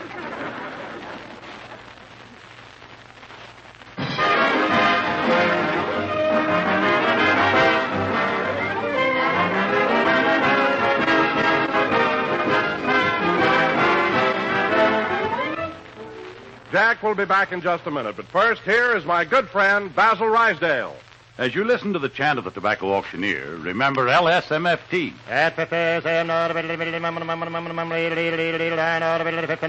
American. Lucky Strike means fine tobacco. And in a cigarette, it's the tobacco that counts. Mr. Floyd Green Clay of Versailles, Kentucky, has been an independent tobacco warehouseman for 26 years. He said, I've seen American buy tobacco that's ripe and mild. Tobacco with real flavor and mellowness. And I know you can't beat that fine tobacco for top smoking enjoyment. I've smoked Lucky's myself for 17 years. Remember, at auction after auction, year after year, independent tobacco experts like Mr. Clay can see the makers of Lucky Strike consistently select and buy that fine, that light, that naturally mild tobacco. fine, light, naturally mild tobacco. No doubt about it. LSMFT. Lucky Strike means fine tobacco. Yes? LSMFT. Lucky Strike means fine tobacco, and fine tobacco means real, deep-down smoking enjoyment for you. So smoke that smoke of fine tobacco, Lucky Strike. So round, so firm, so fully packed, so free and easy on the draw.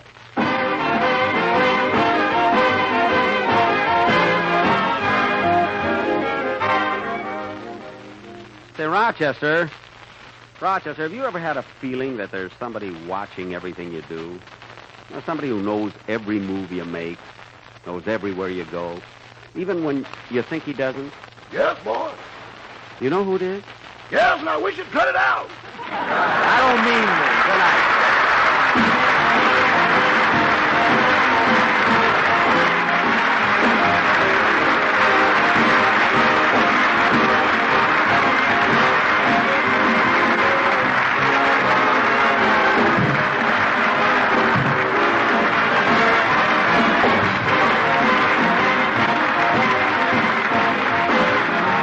This is NBC, the National Broadcasting Company.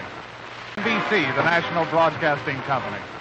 NBC, the National Broadcasting Company. NBC, the National Broadcasting Company. The Jack Benny Program, presented by Lucky Strike. In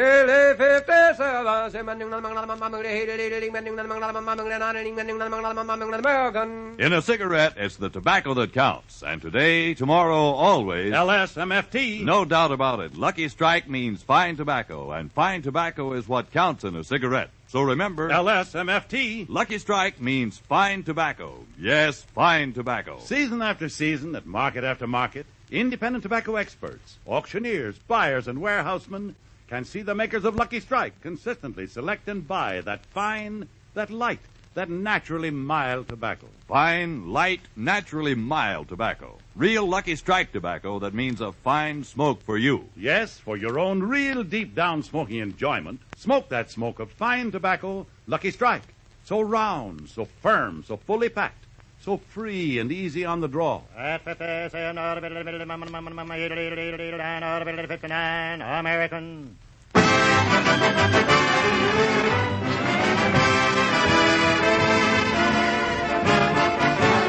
The Lucky Strike program starring Jack Benny with Mary Livingston, Phil Harris, Rochester, Dennis Day, and yours truly, Don Wilson.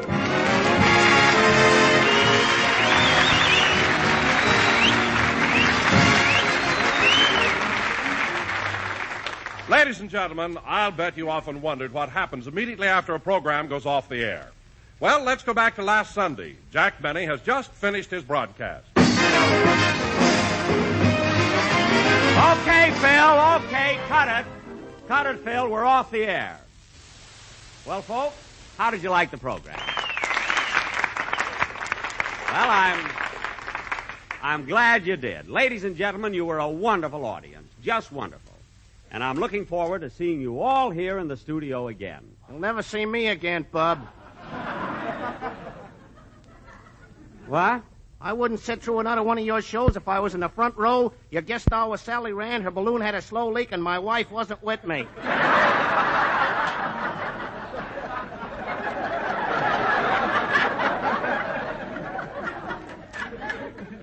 Well.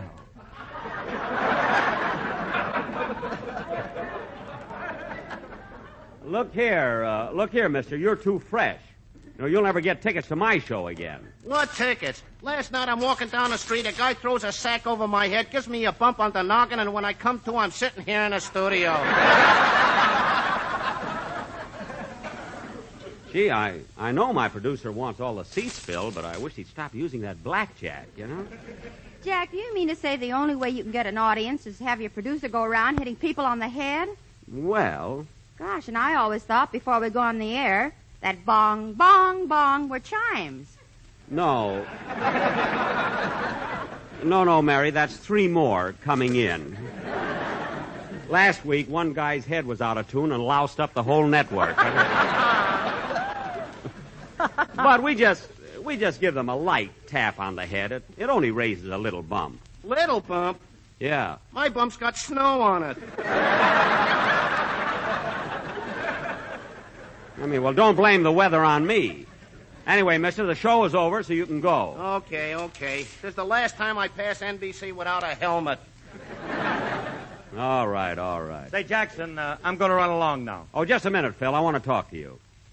What is it this time? Well, Phil, I can see now why that guy and the rest of the audience have no respect for our show.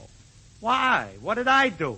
Phil, do you have to have that bottle of bourbon sitting on the table right next to you while you're leading the band? Certainly. When I use my hand to give the boys a downbeat, I ain't going to bring it up empty.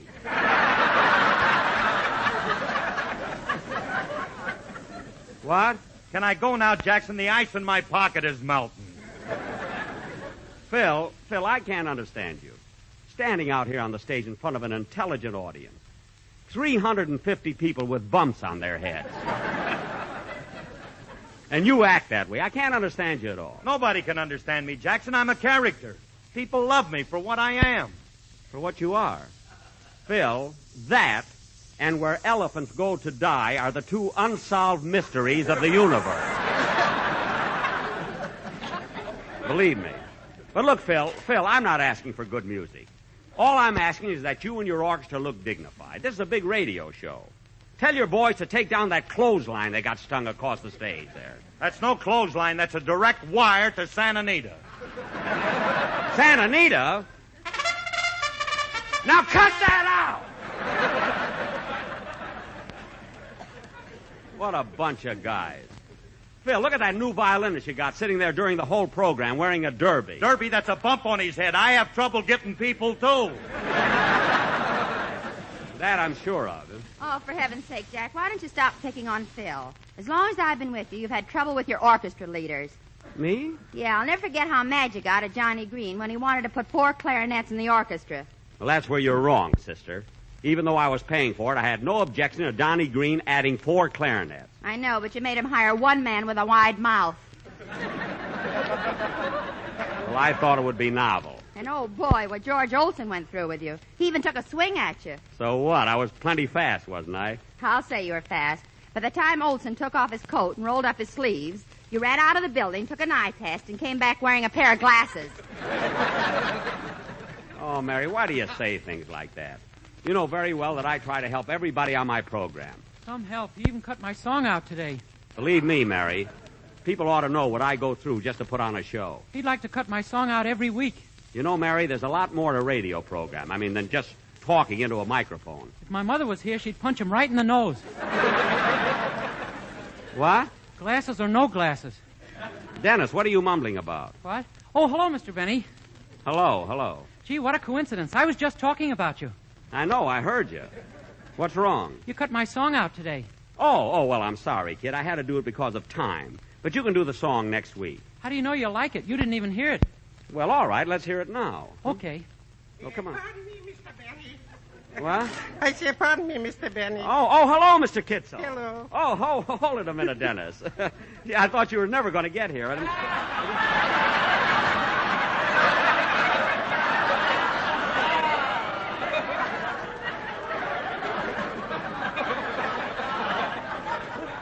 I was going to do half of last week's show over again. The part that was good. But hold it a minute, Dennis. Look, if you came to see my show, Mr. Kitzel, you're a little late. You know, we just went off the air. Oh, that's all right. I was sitting in my car. Well, did you like the program? Did I like your program? I missed it. You missed it? Oh, I see. But I was in here to see your show last week. Good. Where'd you get the tickets? Who needs tickets? I was nonchalantly walking down the street when all of a sudden somebody threw a sack over me. I got a bump on my head, and the next thing I knew, somebody is whispering in my ear, "Welcome to NBC." Well, I'm sorry you missed the program today, but maybe you can come back next week. Huh? I'll try. By the way, Mr. Benny, if it wouldn't be too much trouble, will you please give me an autograph for my nephew? Your nephew? Yes, he's been in the Army 4 years, and he's visiting me from Oahu. Oh, from Honolulu, Oahu? No, Cleveland, Oahu.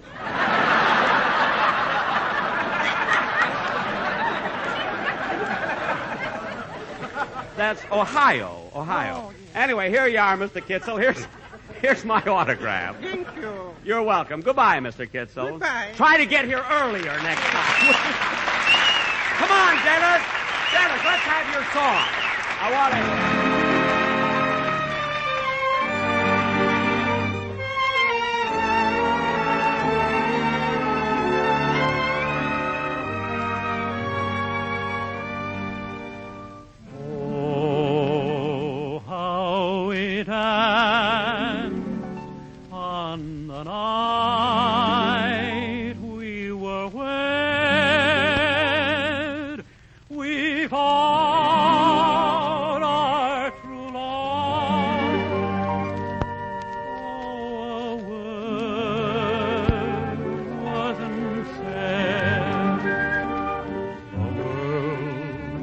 in bloom. There were stars in the skies, except for the few that were there in your eyes. Dear, as I held you so close in my arms, angels were singing a hymn to your charms. Hearts gently beating were murmuring low. My darling, I love you so.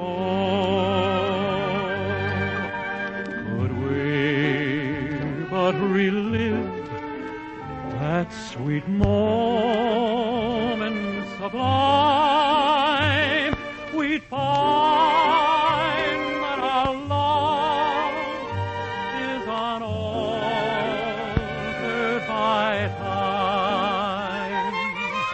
Dear, as I held you so close in my arms, angels were singing a hymn to your charms. Two hearts gently beating were murmuring low. My darling, I love you.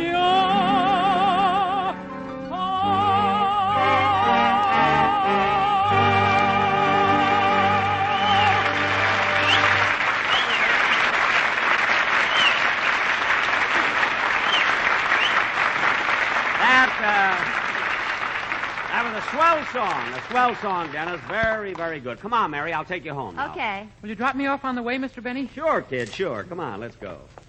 You know, Dennis, that certainly was a swell number, the anniversary song. Would you like to sing it at my birthday party next week? Sure, Mr. Benny. How old are you going to be? 53. 38. Mary, he asked me. I'm 38, Dennis. Gosh, I'm 26 and I'm worried. Why? Look what can happen to me in just 12 years.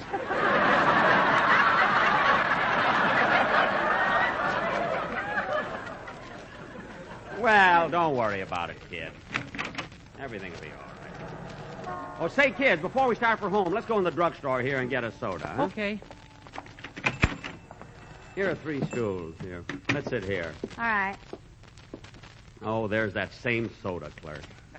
I can't stand him. Well, my heart didn't go pitter-patter when you came in, Blue Eyes.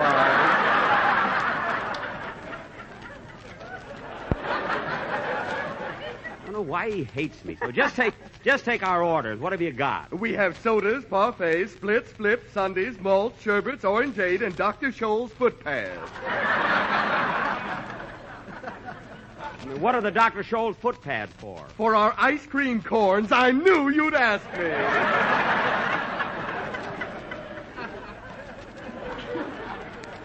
Oh, brother, I'd like to point him out to my producer. Waiter, give me a chocolate soda. Yes, ma'am. What about you, Dennis? Give me a banana split. I hate them, but I've got to have something expensive now that I've got my own show. Oh, fine. And what are you going to have, Headless Valley? Look, clerk, why is it I can... Oh, Jack, let it go. Just give him your order. Okay, give me a vanilla ice cream soda. Say, Jack, have you ever seen one of those soda clerks who can throw the ice cream up in the air and catch it in the glass? I can do that. You can? Certainly. What's this? Whoops, miss. Sorry.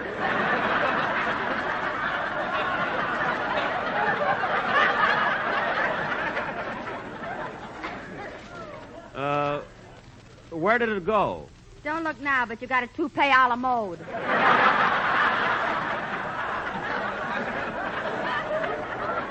What? You mean that scoop of ice cream is on my head? Waiter, do something about it. All right, all right. What's taking you so long? I'm putting a cherry on top.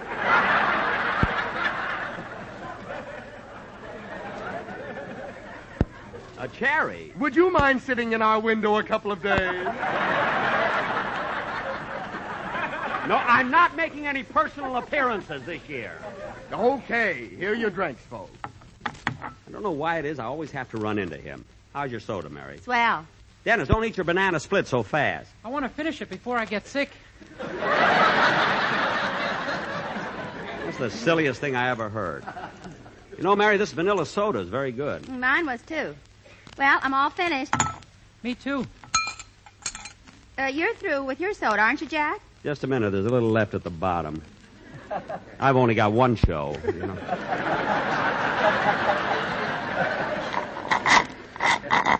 Oh, Jack, come on. Just a minute. If you strike oil, the glass belongs to me.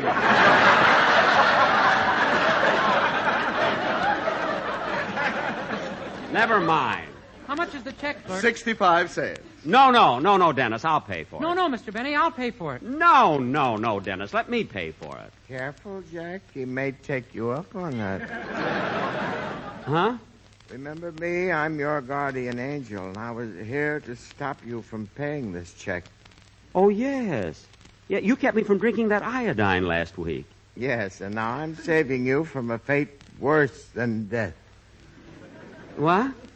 I've gotten you out of situations like this many times before. You have? Oh, yes. Remember that night in Ciro's when you were having dinner with all those movie stars? Uh-huh. Well, it was I who took the check away from you and gave it to Margaret O'Brien.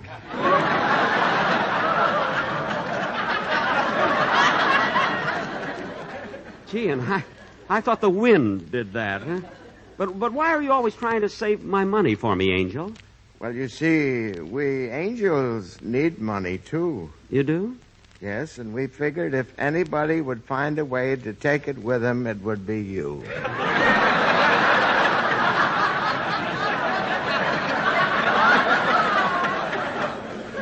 Oh. By the way, Jack, I wish you'd stop telling everybody you're only 38 years old. But why, Angel? Why? Well, every time you tell a little fib, it thunders up where we are. Oh. And around your birthday, we can't hear ourselves think. Really? Yes, Even though your birthday is on St. Valentine's Day, it sounds like the 4th of July. Well, I'll try and watch it. You know, sometimes, Angel, I Jack, who are you talking to? Huh? Why don't you stop mumbling to yourself? Mary, I wasn't mumbling to myself. I was talking to my... Oh, you wouldn't believe it anyway. Come on, kids, let's go. There's my car over there. Oh, Jack. Huh? Oh, what is it, Don? Jack, you left the studio so fast I didn't get a chance to talk to you about next week's commercial. Well, Don, we can talk about that later. But, Jack, I've got your quartet here, the Sportsmen, and I want you to hear a new arrangement. Don, not out here on the street corner. People will think we're crazy. Go away, fellas. Go away. Fellas, look, not out here. Look, Don, this is no place to rehearse a commercial. Not out on the street. But, Jack... You can let me hear it Saturday when we come back to the studio. But, Jack, it'll only take a minute. Out on the street. I mean, a crowd is gathering. All right, take it, boys. Tico, Tico. Tico, Tico? Tico, Tico, Tico, take a lucky. Don, look. OLSMFT, a cigarette for me. OLSMFT. Don, people are gathering. And it's a fully packed, though it's so free and easy on the dream. OLSMFT, OLMNOP. For Lucky Strike we sing so merrily in tune. For that's what Speedy Riggs can make his tongue do jigs. Sing with LSMFT, boom. Oh, LSMFT, you are my alma mater. And when you feel like smoking Lucky Strikes, you got her. Don, people are gathering. Lucky from the package, and you should always keep a package in your baggage. Oh, LSMFT, I love you. And there's no other cigarette I know above you. Oh, LSMFT.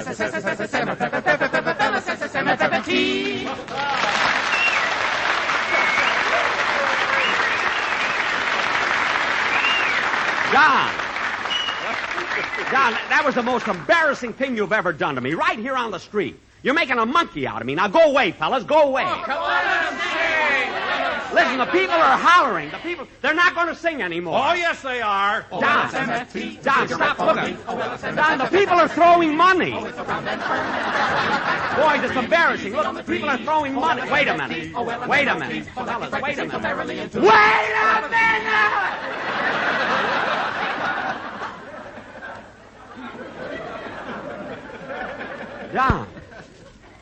Don, fully packed boy. What's the matter with you? Have you gone crazy? Oh, Jack, don't get all excited. But, Mary, imagine people on the street throwing money. It was embarrassing. If you were so embarrassed, why'd you keep picking it up? Because I'm just naturally neat. Now, come on, let's get in the car and go, will you?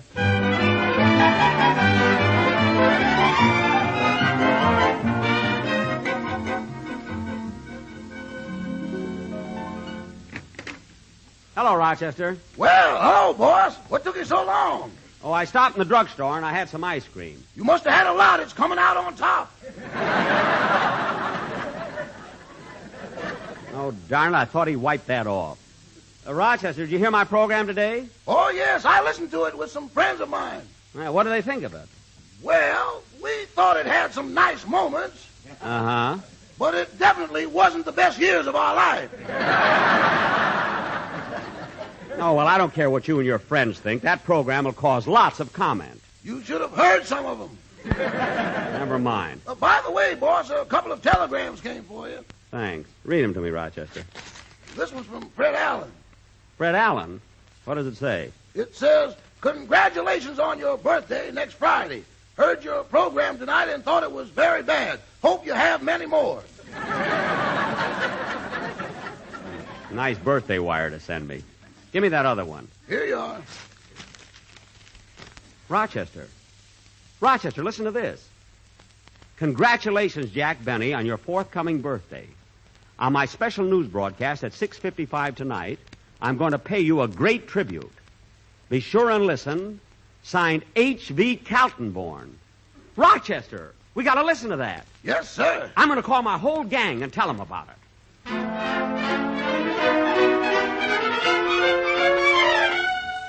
That's right, Mary. H.V. Kaltenborn at 6:55. He's going to pay me a tribute.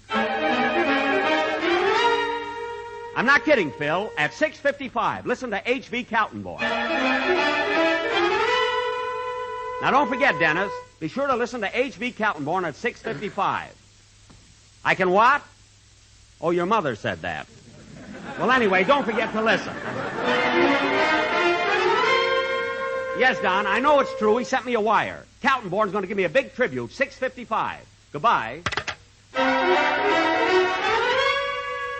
I know it sounds impossible, but it's true. Be sure to listen at 6:55.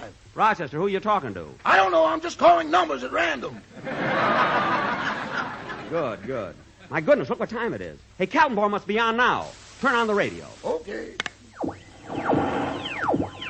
However, more concessions were exchanged by the United States and Russia in the privacy of United Nations conference room. That's him. That's Kaltenborn. It was announced from London that the King and Queen of England were having a very pleasant ocean voyage on their way to South Africa. A light gale marred their trip temporarily, but once again they're sailing on calm seas.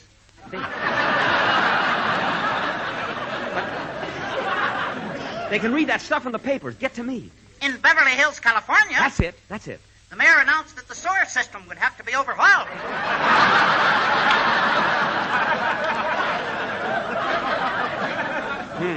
It seems that the pipes are inadequate to carry off the rains that pour in from nearby states. As you know, California has an ordinance against rain.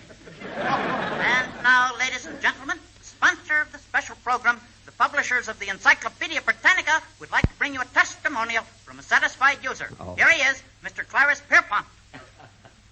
I've been reading the Encyclopedia Britannica continuously now for 2 years.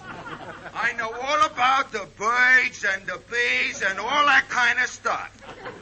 It even tells in there that Richard wasn't the first one who wouldn't open the door. Gee, they got everything in there. Tell me, Mr. Pierpont, when did you buy your set of Encyclopedia Britannica? I didn't buy it. I was on information, please, and they hit me over the head with it. Oh, get that over with, will you? Now, back to the news. All over America, we're celebrating National Boy Scout Week. Since 1910, more than 13.5 million American boys and men have been members. Maybe I'm next. Now, ladies and gentlemen, I have a very special announcement to make. Here it comes, Rochester. That means me.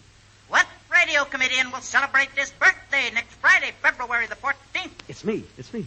This comedian, whom we all love and admire, is a very famous butler by the name of Rochester. Say, you're lucky he mentioned you, too. Yeah.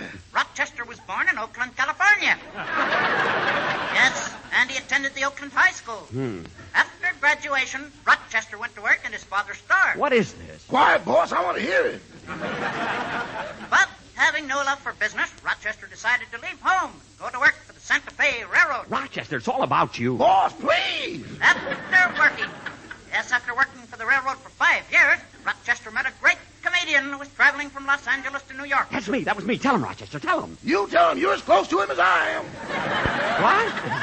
And the name of this great radio star who discovered Rochester and is celebrating his birthday Friday, February the 14th is none other than... We're sorry to interrupt, Mr. Kaltenborn, but here's another news item. What? It is raining in Beverly Hills.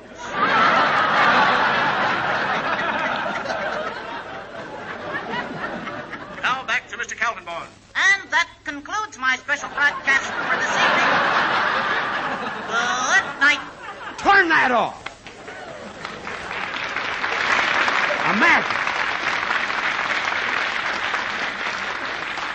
Imagine sending me a wire about a big tribute. He didn't even mention my name. You know, it's my birthday next Friday, Rochester, not yours. I know, boss. By the way, how old are you going to be? 38.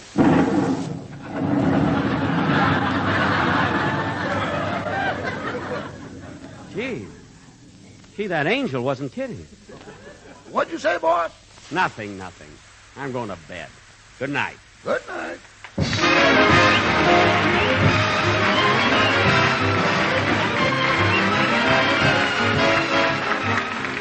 Ladies and gentlemen, the angel on tonight's program was played by that great star, Mr. Victor Moore, and H.V. Kaltenborn was impersonated by Ollie O'Toole.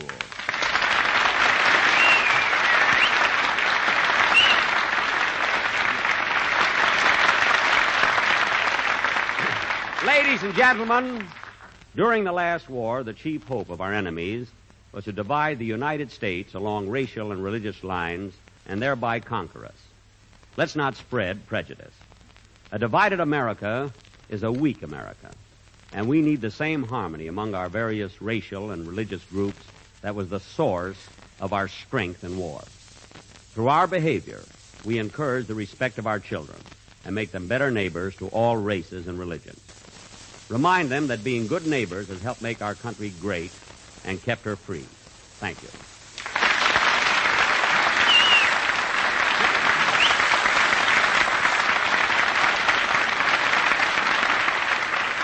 Well, Jack will be back in just a minute. But first, here is my good friend, Basil Rysdale. As you listen to the chant of the tobacco auctioneer, remember LSMFT.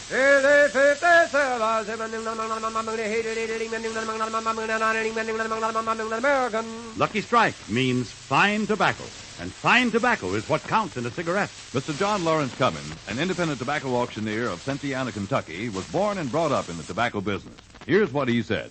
I've sold tobacco at auctions for over 19 years.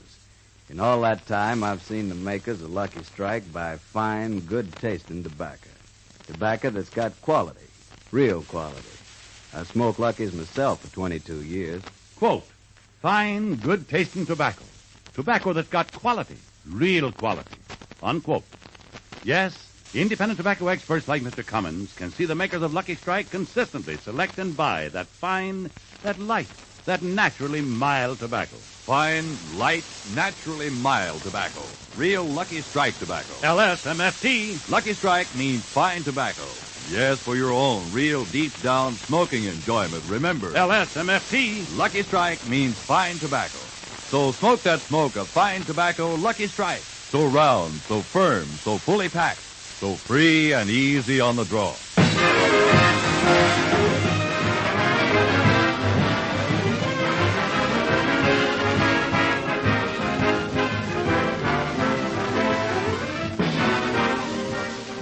Ladies and gentlemen, I hope you all tune in next week, as I'm going to have a birthday party and invite one of the world's greatest violinists, Mr. Isaac Stern. And I'll also invite Mr. and Mrs. Ronald Coleman. I hope you'll all... Ladies and gentlemen, the rain in Beverly Hills has now turned to orange juice. Gee, I wish my swimming pool was empty. Good night, folks.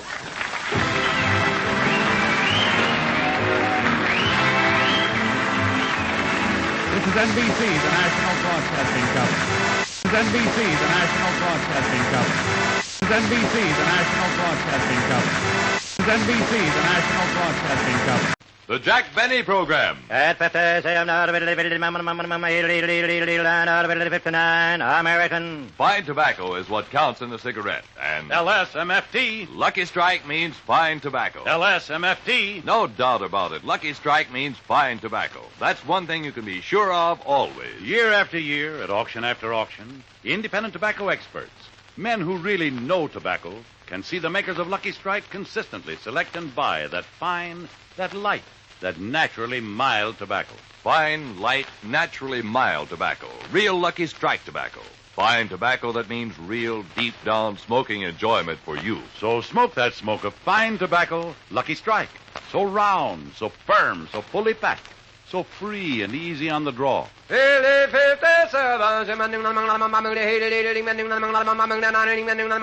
American.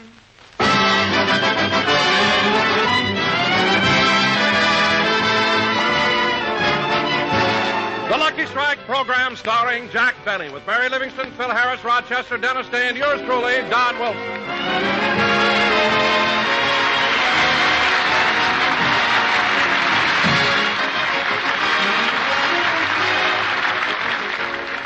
Ladies and gentlemen, last Friday, February 14th, was Jack Benny's birthday. Jack celebrated the occasion with a dinner party at his home. So let's go back to Friday and out to Beverly Hills, where we find Mary and Rochester helping out. Rochester, is Mr. Benny still upstairs? Yes, ma'am. And they say women take a long time to get dressed. You've been up there 2 hours already. Well, with Mr. Benny's physique, dressing isn't so simple. What do you mean? By the time he pulls in what sticks out and pads out what sinks in, it's a new day manana. Well, he ought to be down pretty soon. Now, let's see. The table's all set. Oh, by the way, Rochester, you going to serve hors d'oeuvres? Yes, ma'am. Oh, that reminds me. I'd better take the caviar out of the Frigidaire. Caviar? Did Mr. Benny buy caviar? Well, yes, indirectly. What do you mean indirectly? Well, once a week we have fish for dinner. Uh-huh. And before I go to the market, Mr. Benny tells me to pick out a sturgeon with that maternal look.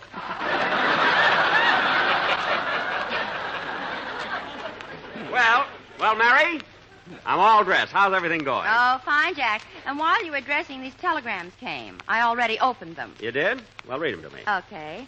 Dear Jack, sorry I won't be able to attend your birthday party as I have a touch of flu. Signed, Jane Wyman. It's too bad. Here's another. Dear Jack, sorry I won't be able to attend your birthday party as I have a touch of grip. Signed, Claudette Colbert. Gee. Oh, here's another. Dear Jack, sorry I won't be able to attend your birthday party as I have a touch of distemper. Signed, Lassie. Well, then we can leave the bone in the soup. Is that all? No, there's one more. Oh, this one's from Leo DeRocha. Oh, Leo, huh? Yeah, he says, Dear Jack, I'm sorry I can't bring my wife to your birthday party as I'm a single man in California. Gee, that's a shame. Anyway, I'm sure the party will be a success. I'm having Isaac Stern and Mr. and Mrs. Coleman. Rochester, what are you doing? I'm putting the champagne labels on the 7-Up.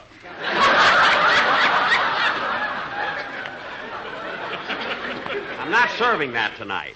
I'm having still wine. Which do you think would be better, Mary, red or white wine? Oh, I don't know. What are you having for your meat course? Oh, I'm having Emance de Boeuf, Bordet sauté. What's that? Hamburger. We're not having it as patties. We're having it as meatballs. And, Rochester, when it's time to serve the meatballs, do it with a spoon. I mean, don't put 3 holes in them and roll them down the center of the table. Now, Mary, after everybody arrives, I wonder who that can be. Much too early for any of the guests. I'll get it. How do you do, Mr. Benny? My name's Brown. I represent the Lifetime Pot, Pan, and Kettle Company. May I come in for just a minute? Thank you. Look, This is my assistant, Joe Davidson. Oh, glad to know you. That goes double. Now, look, fellas. Now, Mr. Benny, as you are one of the leading citizens of Beverly Hills, we have selected you as the man who should have our first post-war demonstration given by the Lifetime Pot, Pan, and Kettle Company. Well, that's very nice, We but plan to show you beyond a shadow of a doubt the superiority of our product over every other competitor in the field. What about it, Joe? That goes double. Look. The purpose of our visit is to come into your home and put on a dinner the like of which no king has ever eaten. Look, gentlemen, I'd like to talk to you about this some other time. You see, today is my birthday, and I'm having some guests over for dinner. Did you hear that, Joe? What a coincidence. Mr. Benny, in 1 hour, we can have ready for you a complete 7-course dinner. I know. A prime rib roast, baked Idaho potatoes, carrots, peas, and everything to go with it. You'd fix all that for me? What will it cost? Not a dime, Mr. Benny, not a dime. This dinner is put on absolutely free through the courtesy of the Lifetime Pot, Pan, and Kettle Company. Well, that sounds reasonable. Jack. Quiet, Mary. Fellas, what do you get out of it? Mr. Benny, after you have tasted food that's been cooked in a Lifetime pot, pan, or kettle, you'll never want to be without them. Isn't that right, Joe? That goes double. Mary. I answered for Joe. He fell asleep. Oh. Well, Mary, what do you think about it? Oh, Jack, you can't do a thing like this. You're having important guests like Isaac Stern, one of the world's greatest violinists, and Mr. and Mrs. Ronald Coleman. There's nothing to worry about. We drive our truck around to the back door, we prepare and cook the food in your kitchen, and your butler will serve it.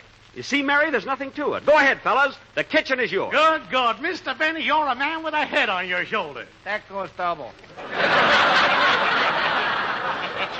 What? Come on, Joe. We got a job to do. Say, you know, Mary, this is going to... Jack Benny, you ought to be ashamed of yourself. Mary, what are you worried about? We'll be getting the best food possible, and nobody will know. After all, nothing's too good for the Colemans. They're probably getting dressed for my birthday party right now.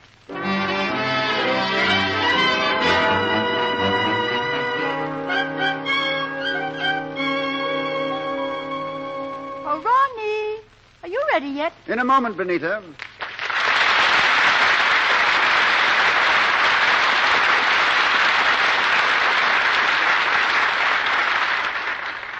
What are you doing? I'm just looking through this medical book. Let's see. Arthritis, asthma, athlete's foot, blisters, beriberi, croup, colic, erysipelas, fever, gout, goiter, gangrene. Oh, darling, we've used all those excuses. This time we'll have to go. Yes, I guess we'll have... Oh, wait a minute, wait. Here's one I overlooked. Distemper. No, knowing Benny's friends, one of them must have used that.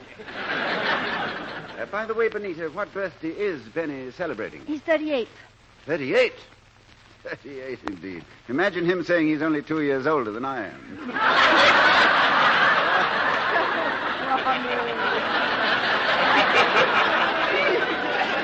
Oh, let's stop wasting time and get ready. They're expecting us. I told Mr. Benny we'd be there early. You saw Benny today? Yes. He dropped over here. You remember about 2 weeks ago he borrowed your fountain pen? Oh, so he finally returned it. No, he came over to fill it. Imagine that. When we go on our vacation, we ought to leave a bottle of ink at the back door. Yeah, we did that last year, and that Harris fellow drank it.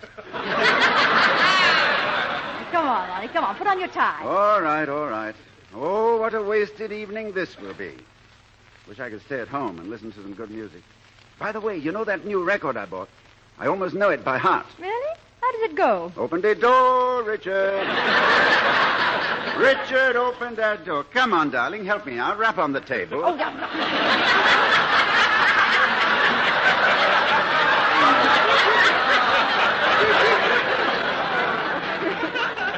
Stop being so silly and get dressed. All right. You know, as long as we're going to Benny's party, I think I ought to change my shirt. What's wrong with the one you have on? It's clean. Then why change it? An idea. Have you ever seen Benny eat soup? Soup? He puts a spoon in each hand and goes after it like a mixmaster. All right, darling, let's go. Now, we must try and be pleasant. I do hope you remember Mr. Benny's friends. Let's run over them once more. Who is Don Wilson? He's the fat one. And Phil Harris? The one with the blue lips. Oh, yes. The ink was indelible. Now, Dennis Day. Oh, he's the silly one. That's right. And Mary Livingston? She's the normal one. Good. How she ever got mixed up with that bunch of schlemiels, I'll never know.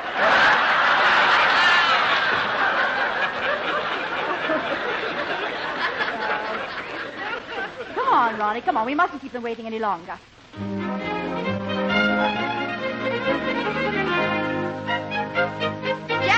Jack!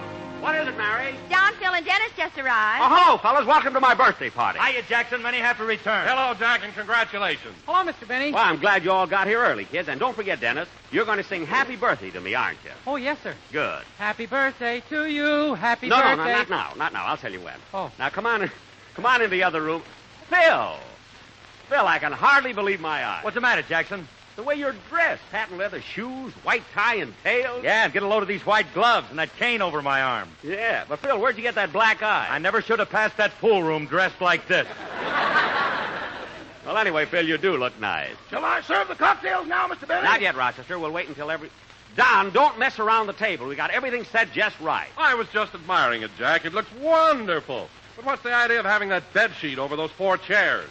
Those aren't 4 chairs. What? That's a bench we lifted from the bus stop. Oh. Jack, you did Mary, it's only for a little while. And anyway, kids, we're going to have a fine dinner and lots of fun. Well, Dennis. Huh? I noticed you brought a little package to my birthday party. Uh-huh. Dennis, you don't have to blush. Come on, open it up. Not till we get to the table. What is it? My lunch.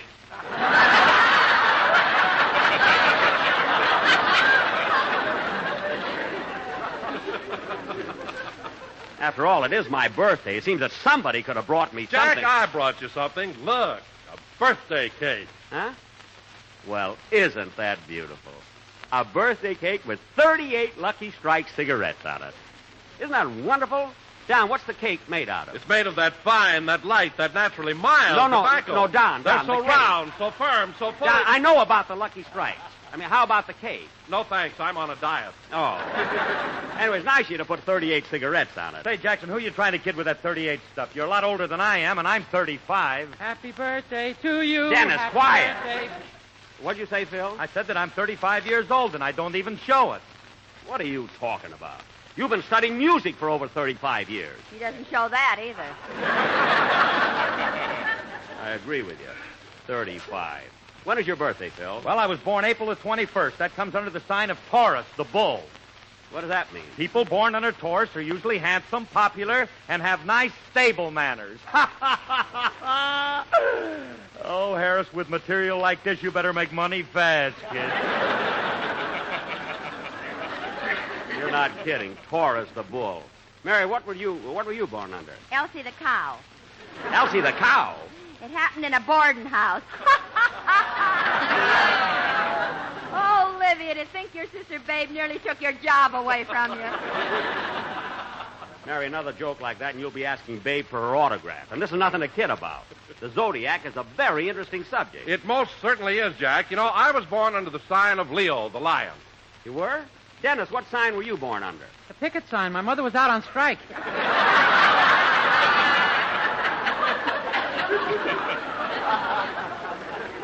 Now, Dennis, stop being silly. And that goes for all of you. And now watch it tonight, will you, kids? You know, I'm having some very important people. Who's all going to be there, Jackson? Only a world-famous violinist, Isaac Stern, and Mr. and Mrs. Ronald Coleman. Ronald Coleman? Gee, I like the way he talks. If I were king, ah, love, if I were king, what tributary nations would I bring to stoop before your scepter and to swear allegiance to your lips and eyes and hair?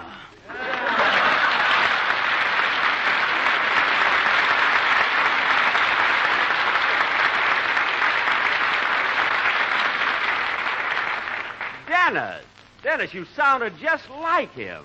That was very good. Thank you, BONITA. All right, Dennis, all right, that's enough. Now, kid, remember what I told you. Rochester, see who's at the door, please. Yes, sir. Oh, good evening, Mr. and Mrs. Coleman. Good evening. Hello, Manchester. May I check your wraps, Mrs. Coleman? Oh, I didn't wear any. It's so warm out. How about your hat, Mr. Coleman? No, I didn't bother with a hat living so close. Oh, well, would you like $1 worth of nickels? Nickels? I think the slot machine's about ready to pay off. Why, Ronnie, BONITA, welcome to my birthday party. Well, congratulations, Jack. Many happy returns. Thank you. Come on in the other room. You know my associate. Well, if it ain't the kid from Shangri-La. Hello, Ronnie. What do you hear from the High Llama, bud? Phil, the party just started. Control yourself. Here's Mary and Don Wilson. It's nice to see you again. Hello, Mr. and Miss Coleman. Hello. Well, Ronnie, you don't know how happy I am that you and BONITA came to my party. It's a pleasure, I'm sure. It's a pleasure, I'm sure. Well, what's that? Do I hear an echo? What's that? Do I hear an echo? Dennis, cut that out! Yes, BONITA, darling.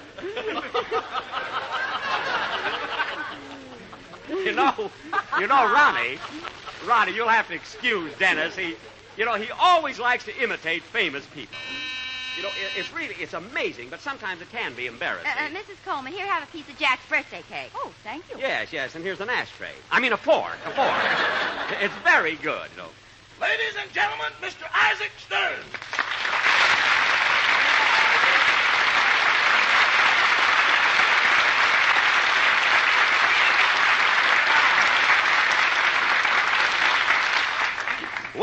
Well, Mr. Stern, I'm sure glad you got here. Come on in and sit down. Thank you. I'm so tired of standing. Standing? Yes, somebody lifted the bench from the bus stop. Oh. If that sheet's got a hole in it, we're dead. Quiet, Rochester. And Mr. Stern, you know my gang, Mary, Phil, and Don. Oh, yes. Hello. Hi. I don't believe you've met Dennis. Dennis, this is Mr. Isaac Stern. How do you do, Dennis? I've listened to you many times on the air, and I've enjoyed your singing very much. Dennis, the man paid you a compliment. Huh? Say something. Happy birthday to you. No. Happy birthday. Dennis, no, not yet. See, Isaac, he's a little excited because it's my birthday. And now, Mr. Stern, I want you to meet two very charming people. They're very, very close friends of mine. In fact, we're neighbors. Mr. and Mrs. Ronald Coleman. Well, this is indeed an unexpected privilege. Thank you. I feel the same way. In fact, had we known you were going to be here, we wouldn't have hesitated about coming. Ronnie! We would have come earlier. Yes. Mr. Stern, we haven't seen you since your last concert at the Los Angeles Philharmonic. And it was really thrilling. Yes, it was really wonderful. Mr. Coleman and I were there that same evening, and we were simply carried away. Yes, Mr. Stern, I particularly liked the way you played the Mendelssohn Concerto. I never heard anyone else do the Allegro so molto appassionato. Well, I think that particular movement called for molto appassionato rather than a more reserved approach. Well, I thought... Oh, shut up.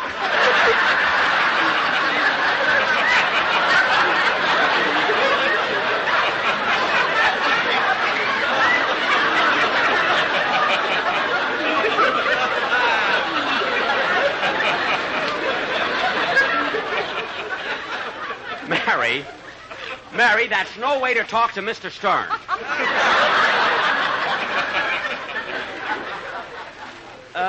Mr. Stern, you know, I thought that the Mendelssohn Concerto could be played molto appassionato or allegro con moto. I mean, it could go either way, you know, like a Studebaker.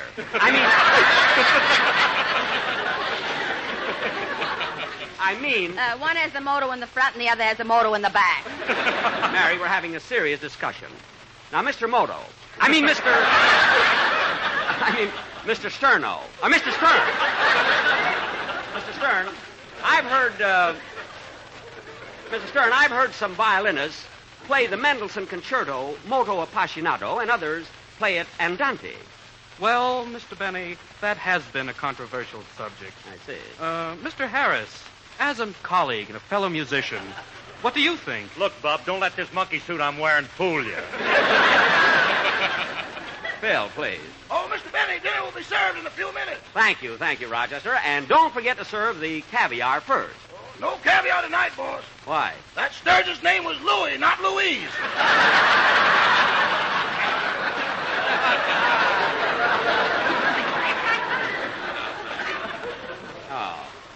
Oh, well, then we'll just have cocktails. Mr. Stern, would you consider it an imposition if we asked you to play a number for us before dinner? Oh, that would be wonderful. I'd be happy to play it for you.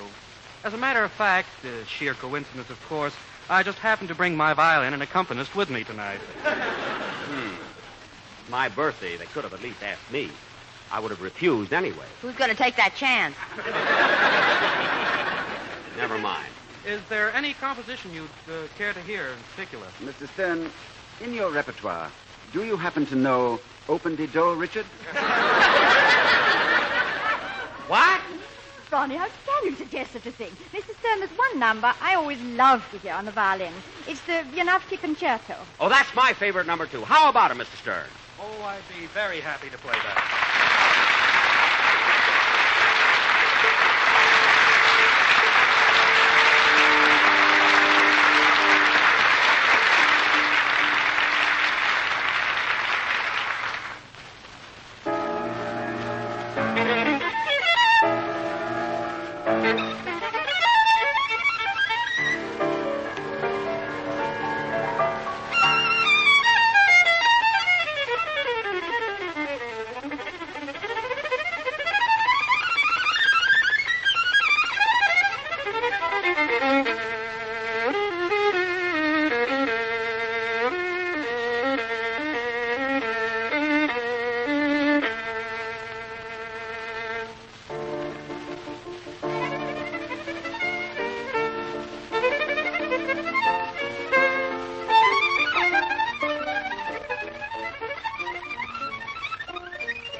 Mr. Stern, that was really excellent. John Garfield couldn't have played it better. Jack, if you're referring to the picture Humoresque where John Garfield was a violinist, Mr. Stern did the playing. Oh, yes, I should have known. You know, Mr. Stern, it's wonderful how in pictures they can always get somebody to do something for somebody else. In Lost Weekend, Phil Harris did the drinking for Ray Milland. I mean, for that, they gave him an Oscar. With blue lips? No, red eyes. And by the way, Ronald, Ronnie, speaking of pictures, you know, I saw the preview of your new one, the late George Apley, and it was simply wonderful. Oh, thank you, Jack. Just recently I saw one of your pictures, too. Which one? The late horn blows at midnight. Oh. When did you see it? He went to the funeral. Quiet. And now, folks, with a little encouragement, I'll be glad to play a violin solo. Dinner served. Thank you, Manchester. Well, as long as it's on the table, we might as well go in. Come on, everybody. Come on.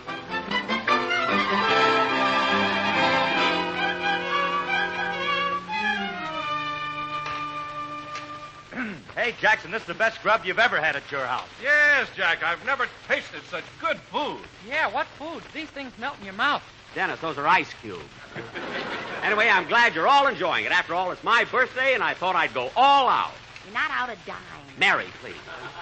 Hey, Jack, this roast beef is simply delicious, isn't it, Bonita? Yes, I wonder if I dare ask for some more. Certainly, there's more where that came from. Rochester, more roast beef, please. Yes, sir, yes, sir. Anybody want more butter for their baked potatoes? Yes, bring in more butter. Ronnie, Yes? slip the sugar bowl in your pocket. It's ours. Anybody want more bread, carrots, peas? Ronnie, what are you doing? Emptying the sugar out of the bowl. Oh, you needn't bother. That's ours, too. Mr. Stern, why don't you put down the violin and eat something?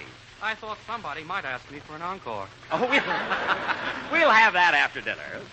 You know, Bonita, I think we've had Benny wrong all the time. This dinner's simply wonderful. Now stop talking and let me eat. Gee, I'm full. Me too. Oh, come on, don't stop. Now eat some more, No, Jack, I couldn't eat another bite. And I'm not one to make speeches, but if I were king, love if I were king. I'm sorry. Jack, after this marvelous dinner, I want to tell you how much we appreciate your inviting us here. My pleasure, I'm sure. And Jack, this being your birthday, I want to take this opportunity of wishing you many, many happy returns. Happy birthday, Jack. Speech? Well, my friends, I'm so happy that you could all be here tonight on my birthday. I'm glad you enjoyed the dinner. And I hope that next year All right, folks, you've all had a chance to taste the food. Now listen to me. What? This demonstration dinner was put on here tonight free of charge by the Lifetime Pot, Pan, and Kettle Company. Wait a minute. Quiet, Bob. Get that goes double. Demonstration dinner. The Lifetime Pot, Pan, or Kettle is Look, available Mr. in 8 Brown. different sizes, ranging in price from $1.50 to $4.75. Come on, Bonita, let's get No, out of you here. don't. Hey, Joe, lock the door. Lock the door, don't you dare. This is an outrage. We're going. Going? There's one like you at every demonstration. You bloke yourself on free grub, then you want to leave. Joe, lock the window. Now, wait a minute. I knew that Now, would here's happen. an important fact about the Lifetime Kettle. It's stainless steel. It's sturdy. I'll show you. Not on my head. Come on, Bonita, let's go. Ronnie, Bonita. Mr. Stern, you can't go. Don't go, please. Wait. Look, Mary, it wasn't my fault. Honest, kids, I didn't know this was going to happen. Phil, you know I... Look, kids, answer me. Somebody say something. Happy birthday to you. These pots and pans are guaranteed for life, and make a wonderful birthday gift for your wife. Yeah, happy birthday. Everything happens to me.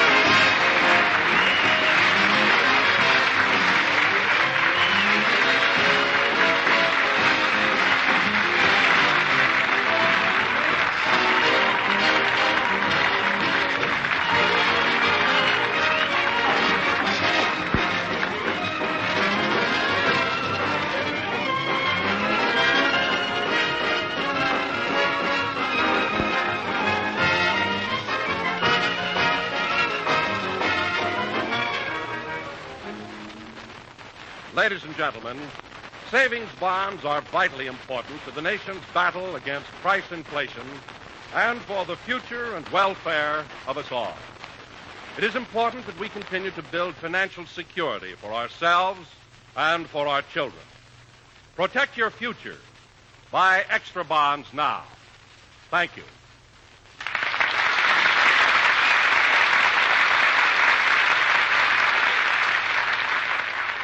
Mr. Isaac Stern was accompanied at the piano by Mr. Alexander Zakin. Now, Jack will be back in just a minute. But first, here is my good friend, Mr. Basil Rysdale. As you listen to the chant of the tobacco auctioneers, remember LSMFT.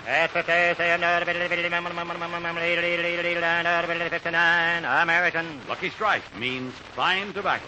And in a cigarette, it's the tobacco that counts. Here are the words of a man who's been an independent tobacco buyer for 29 years. Carl Hartfield of Greensburg, Kentucky, who said, I can report what I've seen with my own eyes. At auction after auction, I've seen the makers of Lucky Strike buy fine tobacco. Good, ripe, prime leaf. Tobacco that's got real smoking quality. I've smoked Lucky's for over 28 years. Yes, season after season, independent tobacco experts like Mr. Hartfield can see the makers of Lucky Strike consistently select and buy that fine, that light, that naturally mild tobacco. Fine, light, naturally mild tobacco. Real Lucky Strike tobacco. LSMFT. Lucky Strike means fine tobacco. For your own real deep-down smoking enjoyment, remember. LSMFT. Lucky Strike means fine tobacco. So smoke that smoke of fine tobacco, Lucky Strike. So round, so firm, so fully packed, so free and easy on the draw.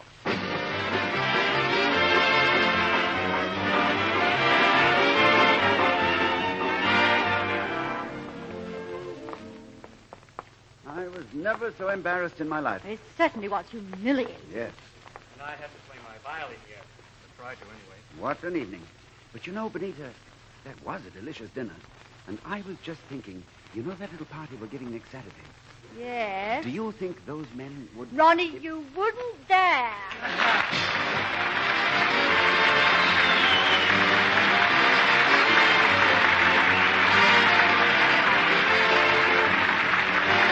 NBC, the National Broadcasting Company.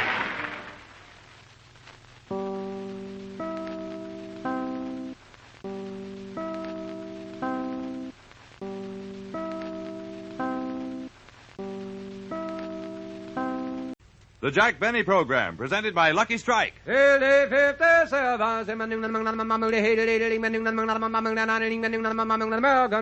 cigarette, it's the tobacco that counts. And year in, year out. LSMFT. Lucky Strike means fine tobacco. Remember. LSMFT. Lucky Strike means fine tobacco. And fine tobacco is what counts in a cigarette. Season after season, at market after market, independent tobacco experts, men who are right on the spot at the auctions, can see the makers of Lucky Strike consistently select and buy that fine, that light, that naturally mild tobacco. Fine, light, naturally mild tobacco. Real Lucky Strike tobacco. Fine tobacco that means real, deep-down smoking enjoyment for you. So smoke that smoke of fine tobacco, Lucky Strike. So round, so firm, so fully packed, so free and easy on the draw. American.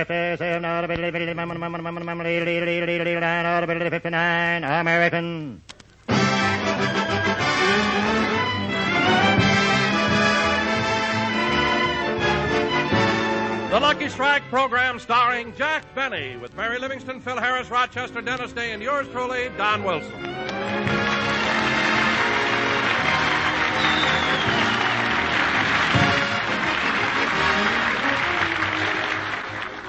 And now, ladies and gentlemen, we bring you... Wait a minute, Donzie. Hold it. Jackson ain't here yet. What? Neither is Dennis or Livy. Oh, my goodness, this is awful. What do you mean, awful? The audience is going to get a break today. I've been waiting for a chance like this for months. Hit it, boys. 1, 2.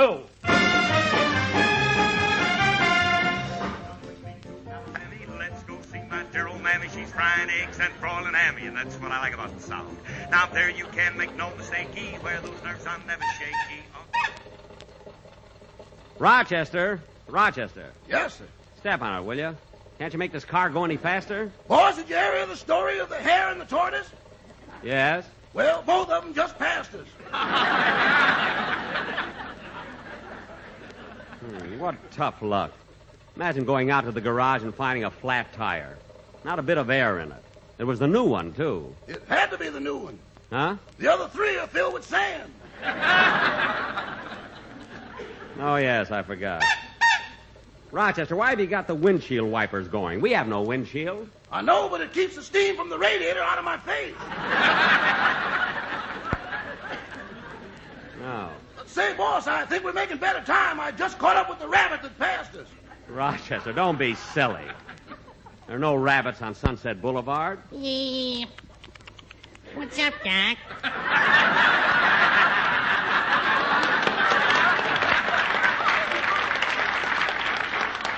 Well, what do you know? I guess the warm weather brought him out. Gosh, it isn't bad enough I'm late. Mary and Dennis are waiting for us to pick them up. Boss, you should be on the air right now. I know. Turn on the radio and see what they're doing. Okay. Here comes old Bob with all the news, the box-back coat, the button shoes, but all paid up with his union dues, and that's what I like about the South. Isn't that awful? Here Turn it comes off. Roy down.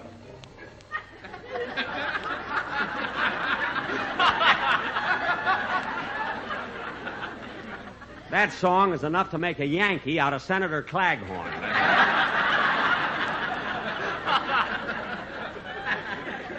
Pull over the corner, Rochester. This is where we're supposed to pick up Dennis. Mary.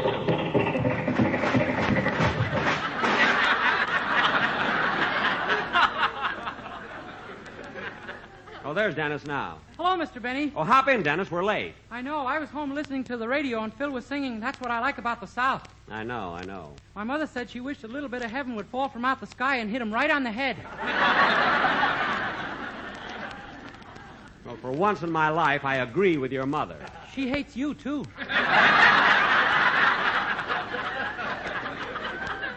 All right. Come on, Rochester. Let's go. Oh, Jack. Oh, hello, Mary. Hop in.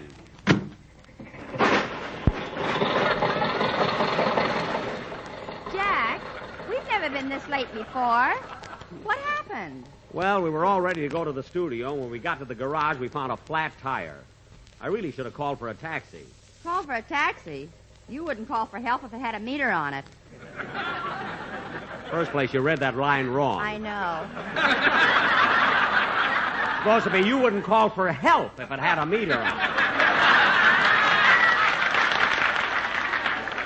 I was even afraid of that this morning. What are you talking? I've taken you home from the studio in a cab many times. Oh, stop bragging. It only cost 75 cents. 75 cents. The other night when I took you home, it cost me $3.50. Well, it was your idea to go up on Mulholland Drive. Well, don't let it go to your head, sister. I only took you up there to show you how beautiful the city looks with the lights on. I know. When the fog rolled in, you wanted your money back. Money back. Stop making things up. I went up to Mulholland Drive 3 nights in a row with my girl, and oh boy, did we have fun. Why? What did you do, kid? We went around peeking into new Studebakers.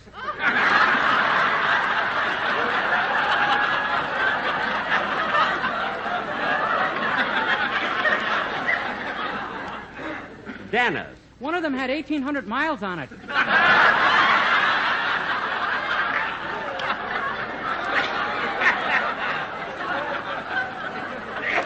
That must have been a thrilling evening you had there.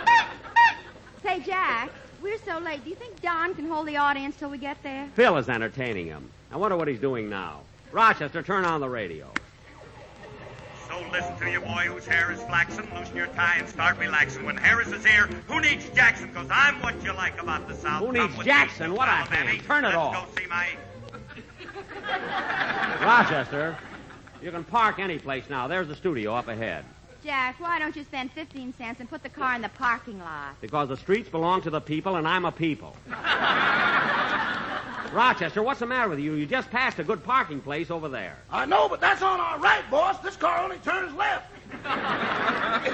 Oh, yes, I forgot. The steering rod's broken. Well, if this car won't turn to the right, how are we going to get back to Beverly Hills? I got it all mapped out, Miss Livingston. We go straight to Pasadena, left to Bakersfield, left to Oxnard, then down to Coast and home.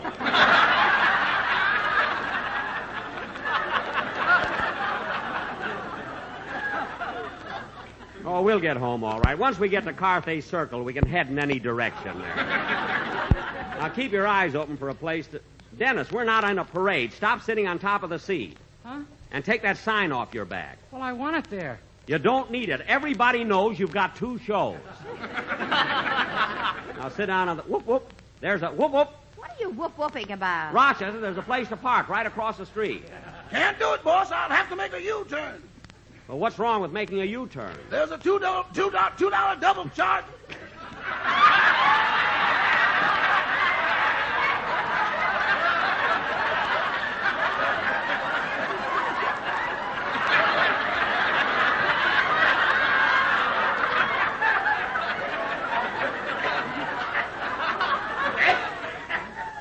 There's a $2 cover charge for that. No fraud.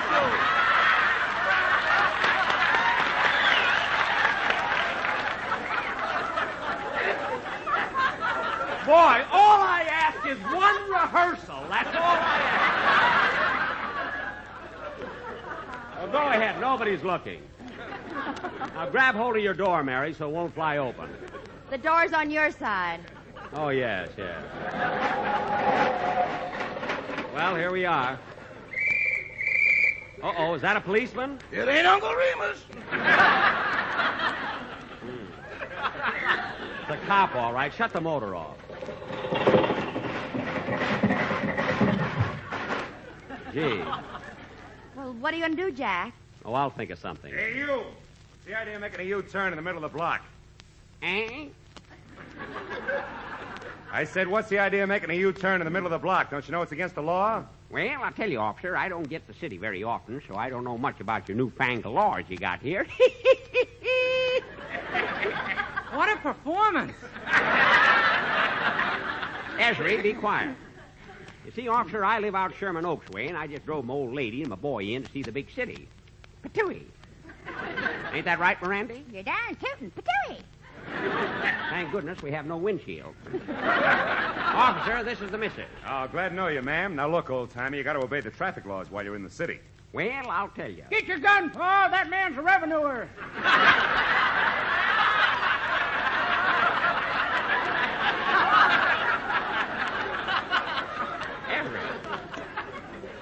Well, officer, guess we'll mosey along. Thanks very much for your advice. All right, old-timer, but don't let this happen again. I won't. So long, officer. So long. Come on, Mo and Esri. Let's take a look at this radio station, see what those programmings are like. And Zeke, you sit here and wait for it. Zeke. Zeke. Oh, me? Yes, you. Come on, Mary. The cop's gone now. Let's get into the studio. Dennis, hurry up. Right behind you, Pa. Patooey. Dennis, you're not a rube anymore. Put your shoes back on. 15 years on the radio, and it's the first time I've ever been late. Thank goodness we got here anyway. She's got baked beans and candied yams, those sugar-cured Virginia hams. All right, Baked Phil, full all of those right. berry I'm here. jams, and I'm that's here. what I like. Phil, I'm here. You can stop. What do you mean, stop, Jackson? I'm just getting warmed up. Warmed up? You've been singing that thing for 20 minutes. I've been listening to you on the radio. You've been listening to me? Certainly. Well, bless your little gray heart. All right, Phil, you had your big day. Now go sit down. Oh, Jack, what happened? How come you're so late? Oh, it's a long story, Don. I had a flat tire, and then I got tied up in traffic, and Rochester didn't know what he was talking about. And right out here in front of the studio...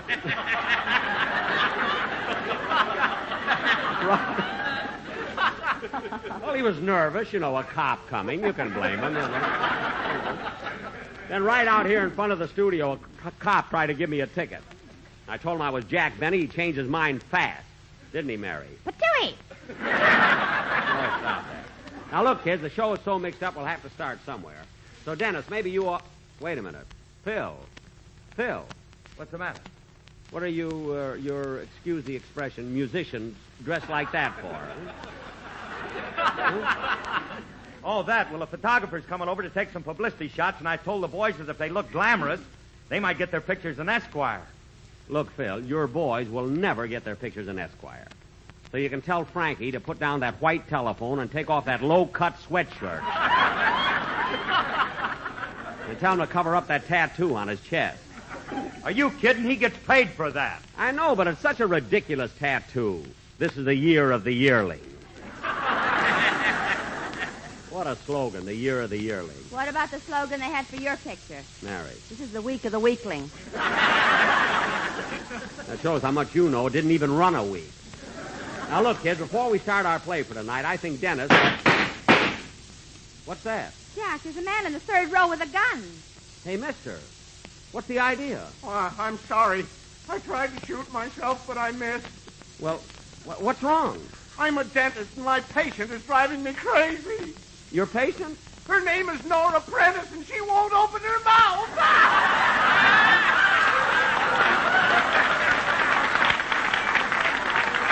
He must be crazy. A few minutes ago, he was a rabbit. Sing, Dennis. Go ahead.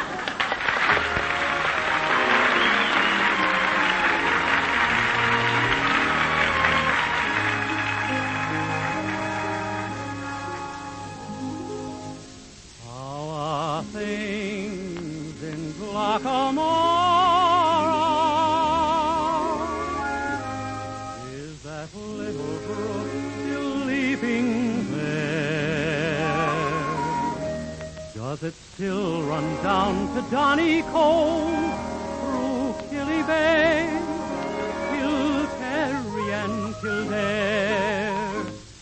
How are things in Glockamore? Is that willow tree still weeping there?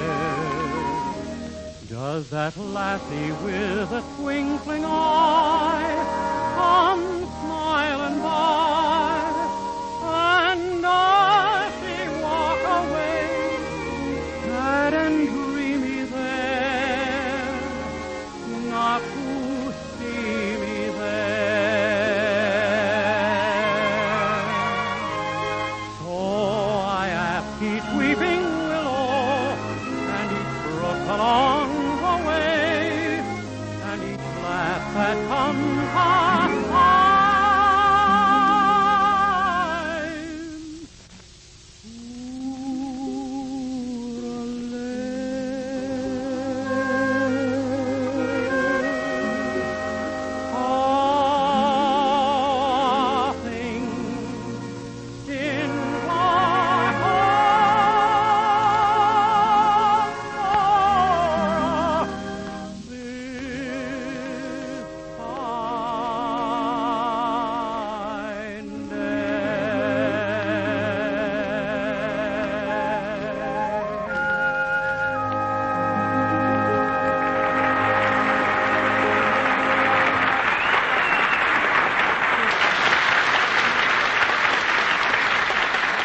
That was How Are Things in Glockamora, sung by Dennis Day. And Dennis, that was a cute little Irish number. Not as cute as the one I took up on Mulholland Drive. Well, has she got a friend? Yes, but you wouldn't like him. Oh. And now, ladies and gentlemen, for our feature... Come in. Pardon the intrusion, Mr. Benny, but could you do me, please, a favor? Oh, why, certainly, Mr. Kitzel. Hello, what is it? Well, I got 2 tickets to a radio program here at the NBC, and I don't know what studio it's in. Oh, well, what program is it? Edgar Boinstein. Oh, Edgar Bergen. Edgar Bergen, yeah. He's in Studio A, right across the hall. Oh, thank you. You're welcome. I know you like Edgar's show. That Charlie McCarthy is really funny. Yes, and you look so natural, too. Almost like a human being. That's right. As many people mistake Charlie for a little boy. Yes, I know. Once when I was by his broadcast, I went up to him and I said, "Please, Mr. McCarthy, could I have your autograph?" I'll bet you felt silly. Who felt silly? He gave it to me. Oh. But you know, he's certainly comical, that Charlie McCarthy. And so is the other little dummy, Mortimer Schwartz. That's Snurd. Oh, By the way, Mr. Kitzel, I meant to thank you for the birthday card you sent me. It was very thoughtful, and it expressed such nice sentiment. Yes, and I wrote that poem myself. What was the poem, Mr. Kitzel? Well, it went like this. To Mr. Benny. Today I hear you're 38, but I know you're 53. But if you're liking 38, that's okay by me. Well, it was a very cute thought. Mr. Kitzel, in case you happen to pass my house during the next few days, drop in. I'll mix you a martini. A martini? Oh. Oh, you like martinis? No. Well, anyway, Mr. Kitzel, if you're around when I leave, I'll drive you home. Yeah, well, thank you, but don't bother, Mr. Benny. You see, I got my own car, a new Studebaker. You have? Mm-hmm. It's got exactly 1,800 miles on it. 1,800? Dennis, that must have been the car you peeked into. Ho. Dennis!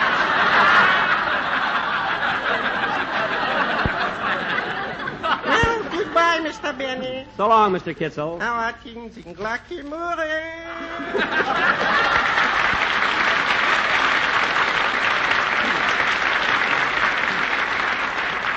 Gee, he's a nice little guy. I'm sorry I forgot to invite him to my birthday party. Oh, that reminds me, Jack. It's been a whole week now, and you never thanked me for the birthday present I sent you. Oh, I'm sorry, Mary. Thanks very much. It was a wonderful gift. I really appreciated it. What'd you give him, Livy? A check for $10. Well, Mary, it wasn't the sentiment. It was the money. I mean, it wasn't the money. It was the check. I mean, the sentiment. Now, come on, kids. We have a sketch to do. Ladies and gentlemen, tonight... Oh, Jack, before you start the sketch, don't you think we ought to do a commercial?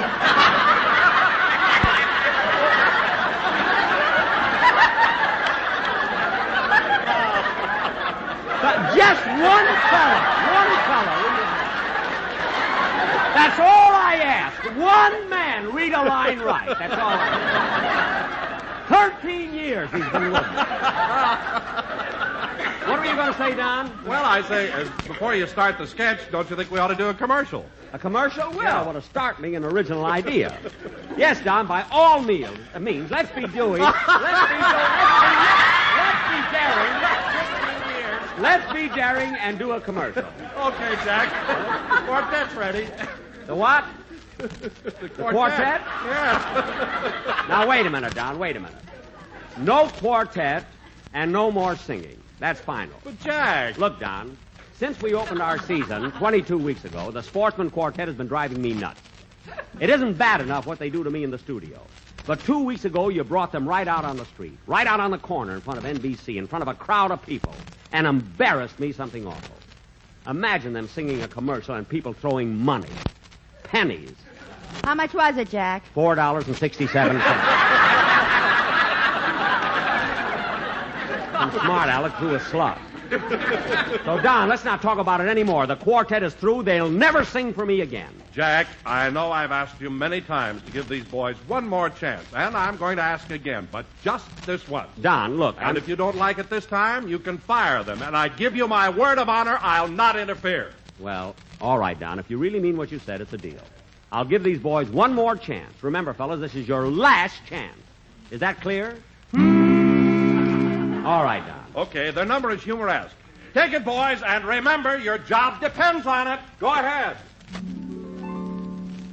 L-S-L-S-M-F-T means fine tobacco, don't you see? Not bad. Yes, L-S-L-S-M-F-M-F-T, my darling. That's better. If you wish to spell, it's merely T-F-M-S-L. Backwards? So round, so firm, so It's not bad at all. Very good.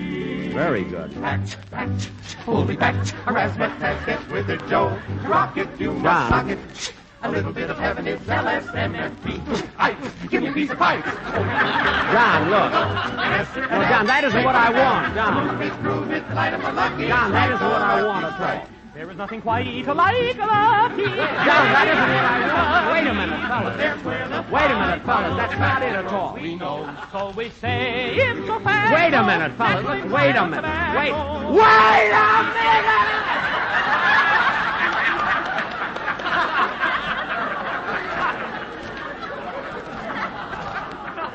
All right, fellas, I've had enough. That was it. You had your chance, and you're through making a fool out of me. You're fired. Through. Now get out. Out. Well, at last I'm through with them. And Don, don't you open your mouth or you go with them. And now, ladies and gentlemen. Jack. What? If you ask me, I think you're making a big mistake firing your quartet. I didn't ask you. And now... Livy's right, Jackson. Huh? Livy's right, Jackson. You should never have fired those guys. Huh? They're harmony. It's great. Phil, when you're talking about pool, I'll take your word for it. When we're talking about bourbon, I'll bow to your superior judgment. Even if we're talking about new hairdos, I'll acquiesce. But when it comes to music and harmony, I'd rather take the word of Lassie's other pup.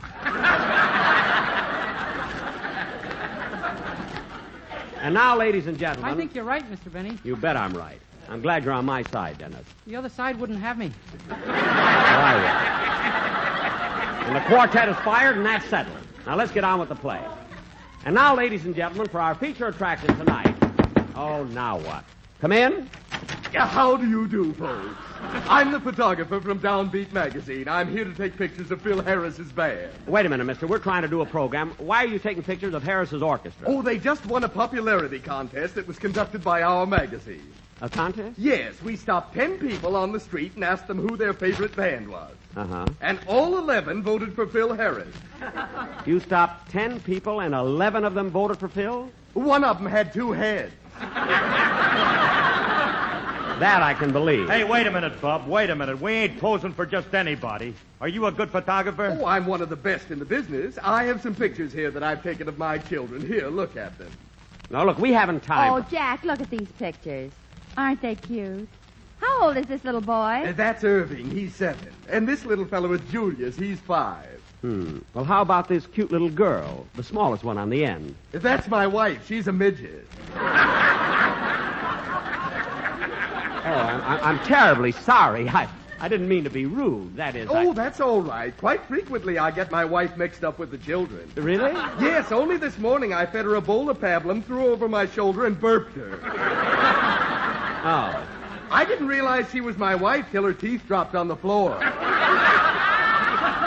Her teeth? Hey, what about taking the pictures? My boys are getting nervous. All right, everybody smile now. Watch the birdie. 1, 2, 3, click. Got it. Good. Now, if you don't mind, we'll get on with our show. Just a minute. Before I leave, would you mind if I took a picture of your quartet? My quartet? Why? Just to keep for myself. I think they're wonderful. Oh, you do, eh? Well, if you want a picture of my quartet, you can go outside and look for them. I just fired them. You fired them? Yes. You fool, you! What? You mean old man! I am not a mean old man, and get out. Nobody's going to come in here and tell me how to run my business. But, Jack... Wait a minute, Mary. Now, wait a minute. I've got something to say to you and everybody in the company, and you might as well hear it. I've been on the radio for 15 years. I've always had my own show. I've always run my own show. And I'm going to keep on running it. And you, Don, Dennis, or Phil, or nobody else in the world is going to tell me what to do. And that's final. Any questions?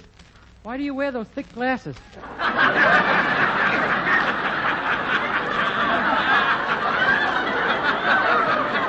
Because they don't cost any more than the thin one. That's why. Now, let's get on with the show. Ladies and gentlemen... Oh, darn it, the phone. Mary, answer it, please. Okay. Hello? Yes? Yes, sir, he's right here. Who is it, Mary? Jack, it's Mr. Vincent Riggio, president of the American Tobacco Company. Oh, my sponsor. Hello, Vince. Vincent? Oh, Mr. Riggio. Well, what can I do for you, Mr. Riggio? You've been listening to the show? Wasn't it great? Oh. I shouldn't have what? But I had to fire him. That quartet was the worst. You don't think so? Well, everybody's entitled to his own opinion. I mean, that's why they put rubber mats around cuspidors. What? I guess you're right. It didn't get a laugh here either.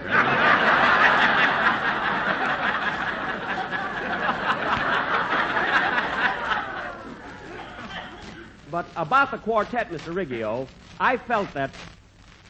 I know, but Mr. Riggio... I know, but... Yes, but... You might be right, but...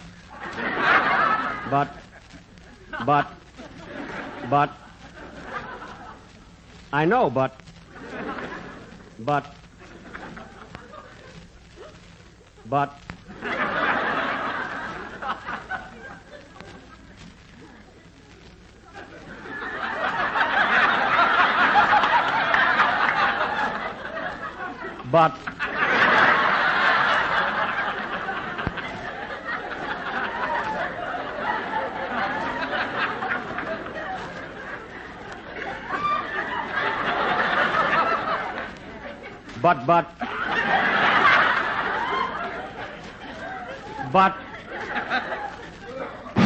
Mr. Riggio. But, Mr. Jack will be back in just a minute, but first here's my good friend Basil Rysdale. Tobacco auctioneer. Remember LSMFT.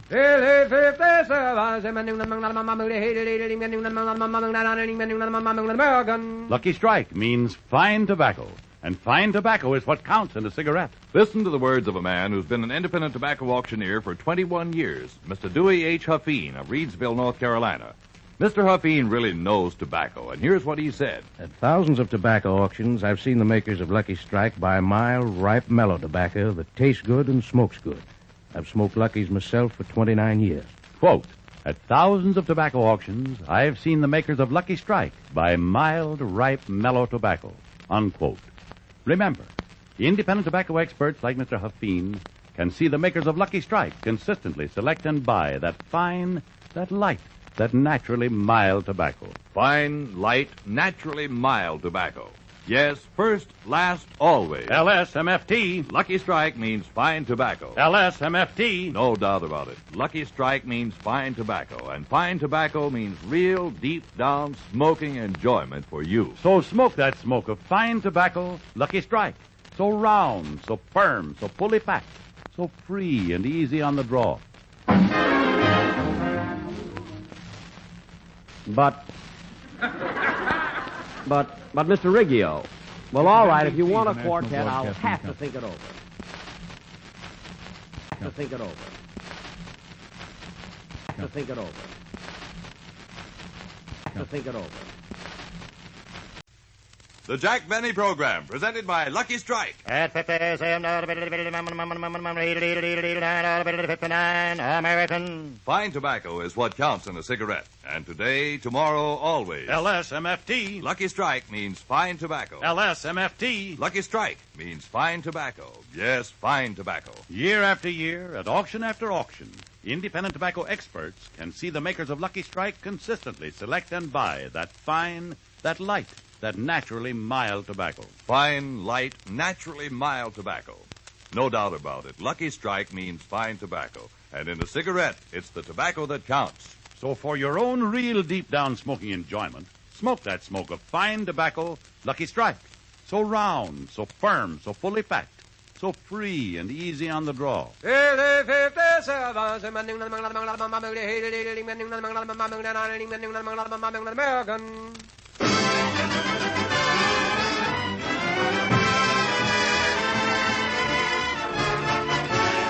The Lucky Strike program, starring Jack Benny, with Mary Livingston, Phil Harris, Rochester, Dennis Day, and yours truly, Don Wilson.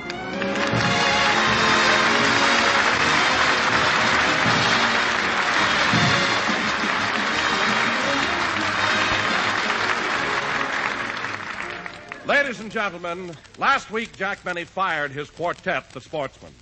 A few minutes later, his sponsor, Mr. Riggio, called from New York and insisted that Jack rehire the quartet. Jack stood his ground and, in no uncertain terms, said, But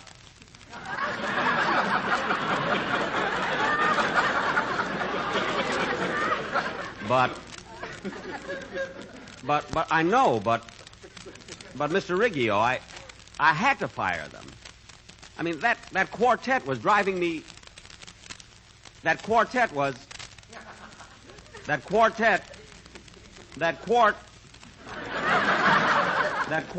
Count me in, Jackson. Quiet.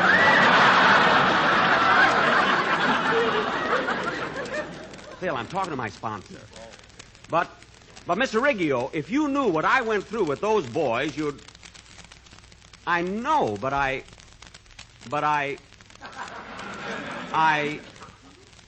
Take back your rumba. Your samba. Mary! Now, Mr. Riggio, I know how you feel about the quartet. I know you want them back. But I don't quite agree with you, so I'll have to think it over. What? I thought it over. Yes. Look how white he is. Well, all right, Mr. Riggio. I'll see what I can do. Yes, sir. Goodbye. Mr. Riggio thinks he can frighten me. He's mistaken. He didn't frighten you, huh? Of course not. I know my rights, Mary. I got a contract to work for Lucky Strike for 3 full years, and he can't tell me what to do about the quartet. I remember Clause 8 about picking talent. Don't forget Clause 9 about picking tobacco. What? And you ain't gonna look so cute in that old straw hat, Buster.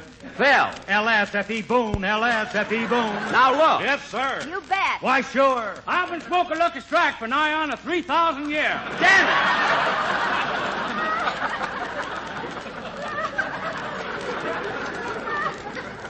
Dennis. Now, wait a minute, Mary. Are you sure about that tobacco-picking clause in my contract? Well, certainly. Hey, Jackson, don't you read a contract before you sign it? Well, I usually do, but when we started dickering about salary, we got into an argument. My sponsor jumped out of his chair, and then he accidentally stepped on my glasses. What do you mean accident? You were wearing them at the time.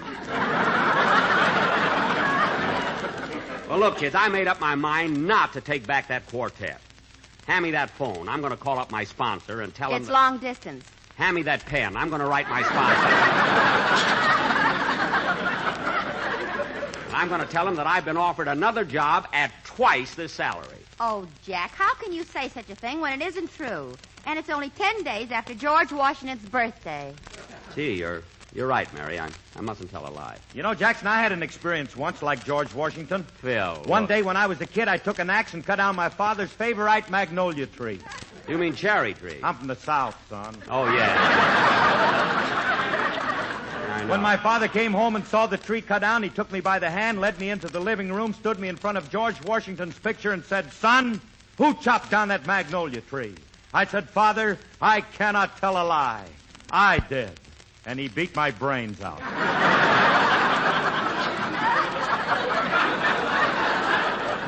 What? So go be president. Well, I'm going to tell the truth no matter what happens, and I'm still not going to rehire that quartet. But, Jack, if you get fired, what'll happen to us? I'll have to go back to my old job. Oh, don't worry, Mary. You'll still be working for me. Holy smoke, do you own the May Company, too? Well... Gee, May Benny. Oh, stop, will you, Dennis? Now, stop. Now, cut it out. This is serious. I'll say it is, Jack. If you lose your job, we don't work. And if we don't work, you don't eat. I don't eat. Take the line, if we don't work, we don't eat. Don, you I'm not worried about. You could lose 20 pounds a day, live to be 108, they'd still have to bury you in a Quonset hut. So go be president. Go sit down. Now, Dennis, it's time for your song. Come on, let's have it. Okay. My uncle lives in a Quonset hut. He does?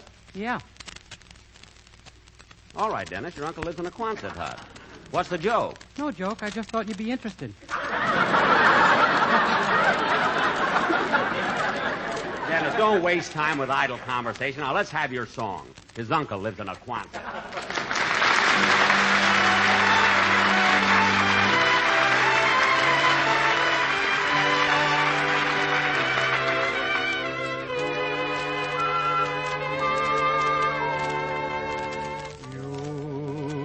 I don't love you, oh, but I do.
When I'm sighing, then I'm flying. High above.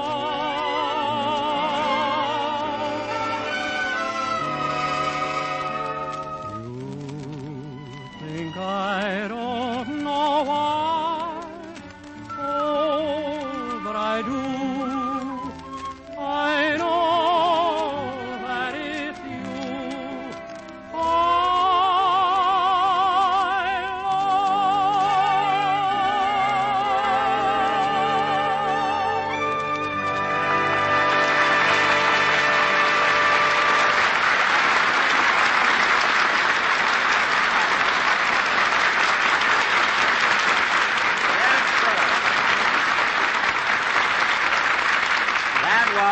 was Oh, But I Do, sung by Dennis Day. And now... And now what? I don't know, Mary. This quartet thing sure has me worried. You didn't even compliment me on my song. Oh, I'm sorry. It was very good. Then why are you sorry? Dennis, he didn't mean that. Jack's very upset. This isn't the first time he forgot to compliment me. What? He hates me because my uncle lives in a Quonset hut. Dennis, don't be silly. Nobody hates you. And, hey, wait a minute, Dennis. Wait a minute. Maybe you could help me. Huh? Well, you sing, and if you could get 3 other singers, we could form a quartet. I have 2 brothers that sing. Say, that makes 3. See, if you only had another brother.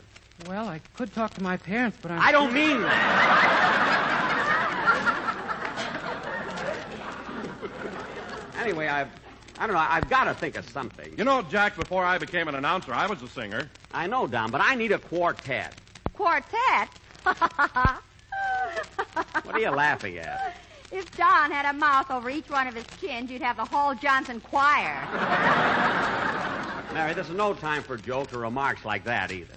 But maybe I could form a quartet out of my cast. Now, Mary, I know that you sing, and Dennis sings, and... Now, Phil, he's a very good singer, too. That's my boss who said that. So maybe we could... Love that man. Phil. He said it, and I'm glad. Look, Phil, this must lead into a routine. I haven't got time. So let's drop it. Now, look, the 4 of you can sing, so I'll have a quartet after all. That's no good, Mr. Benny. You have to have a male quartet, and one of us is a girl. Oh, yeah. Guess which one?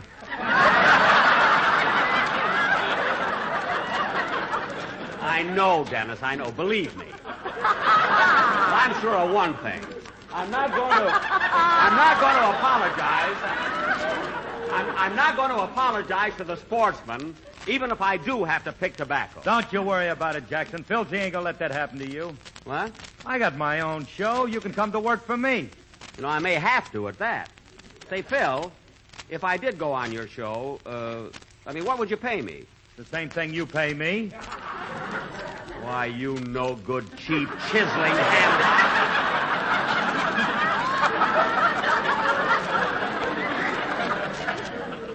Are you crazy? But, Jackson, money isn't everything. You said that yourself.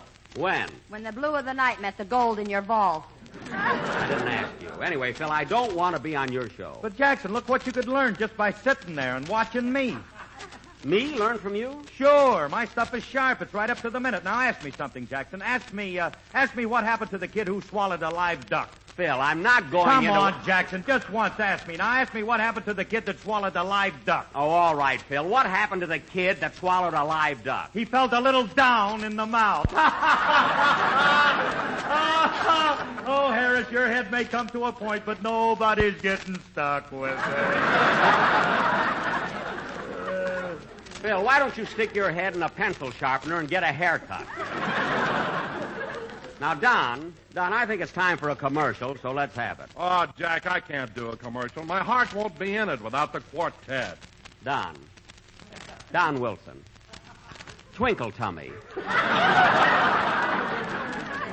Don, you're supposed to do a commercial right here and now, and you're going to do it. All right, but the way I feel, it won't sound right. Oh, stop acting like a kid and do it. Okay.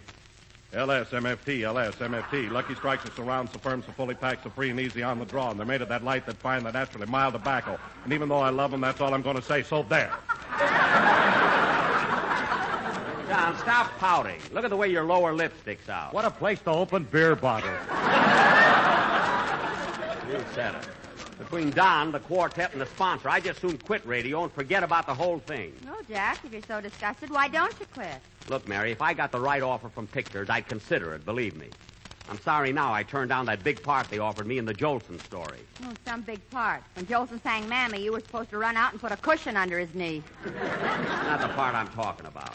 Mary, why don't you stop kidding when I'm so worried? Well, Jack, if you're so worried about the quartet, why don't you apologize to them and get them back? Look, Mary, I can't humiliate myself that way. I have too much pride. Well, you know what your sponsor said. If you don't get them back, you'll have no job, and no job means no salary. Well, maybe you're right. I'll go find the quartet and apologize. Wait a minute, Jackson. What about your pride, your dignity? Let Ronald Coleman have dignity. I need a new suit. Now, come on, Mary. You go with me. Phil, you, Don, and Dennis can finish the program. I can finish it myself. You sure can. Come on, Mary. Come on. All right. You know, Mary, this is going to be a mighty hard thing for me to do, but you're right. It's the only way to... Oh, Mr. Benny. Hey, Mr. Benny. Jack, the doorman's calling you. Oh. What is it, Pete? Top of the morning to you, Mr. Benny. A telegram came for you while you were broadcasting, and I didn't want to be disturbing you. That's all right. Hand me the telegram. Oh, I say, old fellow, a message came for you while you were broadcasting over the wireless. I didn't want to interfere with your proceedings. Oh, pip, pip. Look, will you please hand me the... Senator Benny, for you came a telegram while you was broadcasting on the radio, I think, and I didn't want... Stop auditioning and give me that telegram. Yes, sir. Here. Thanks. He hasn't got enough shows. He wants to be on mine, too. Mel Blanc. Mary, you read the telegram to me. I don't want my fans to see me with glasses on. Sort of destroys an illusion, you know. Okay. Why, Jack, it's from Fred Allen. Fred Allen? Yeah, he says, Dear Jack, I heard you stand up for your rights and talk back to your sponsors, and I certainly admire your courage and integrity. Well. And, Jack, if you lose your job, don't worry, as here in New York, there's a splendid opening for you. All we have to do is lift up the manhole cover. Well, isn't that nice? He wants me to live with him. Come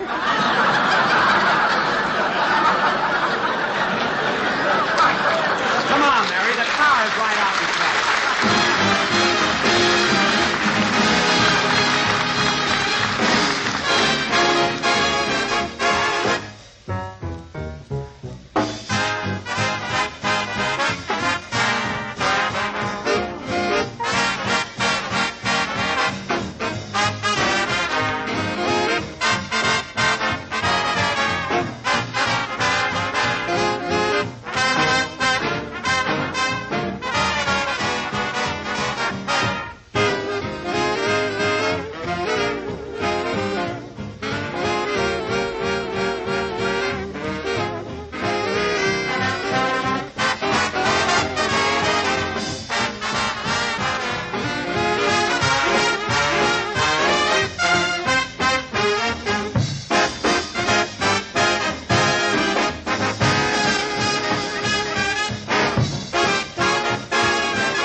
There's Rochester waiting in the car. Hello, Rochester. Well, hello, Mr. Benny. Hello, Miss Livingston. Hello, Rochester. Rochester, I want you to drive us to North Hollywood in a hurry. Mary, get in the car. Just a minute, Jack. What are you looking at? That right front hubcap. Did that come with this car? Oh, no, ma'am. That's off a 1947 Cadillac. Really? Where'd you get it? Well, yesterday, Mr. Benny and I were walking down the street. Look. A new Cadillac came around the corner real fast, hit the curb, the hubcap flew up in the air. Mr. Benny made a running catch, laddered it to me, and I took off like Buddy Young in the Rose Bowl.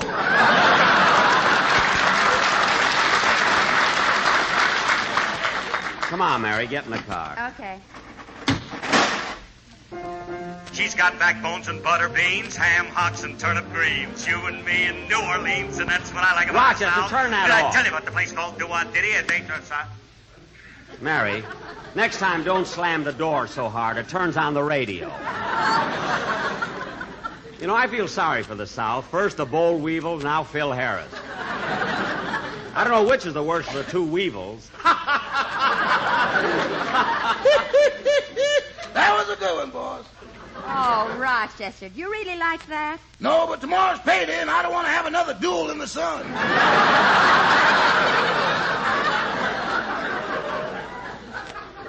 Now, come on, Rochester. Start the car. Yes, sir.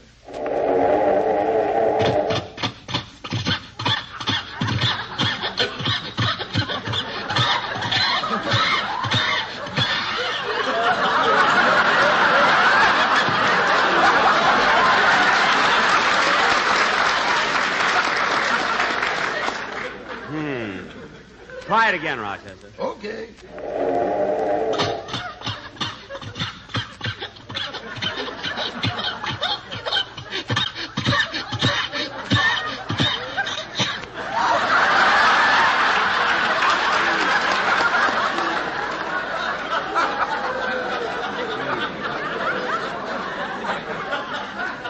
Rochester, what's wrong with the motor? Everything, including B.O.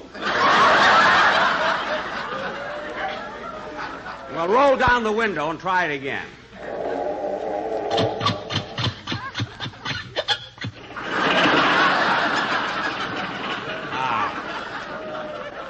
That's better. I threw a cough drop in the gas tank. Now, Rochester, drive us out to North Hollywood. Yes, sir. Rochester, did you hear my program? No, boss, I was busy fixing the car. Why, what happened? When I wanted to turn on the radio, I slammed the door and the fender fell off. Which fender? The fender. The fender. Oh, well, the next time you slam the door, be a little more... Rochester, what was that? We just terminated our association with the Cadillac Motor Company.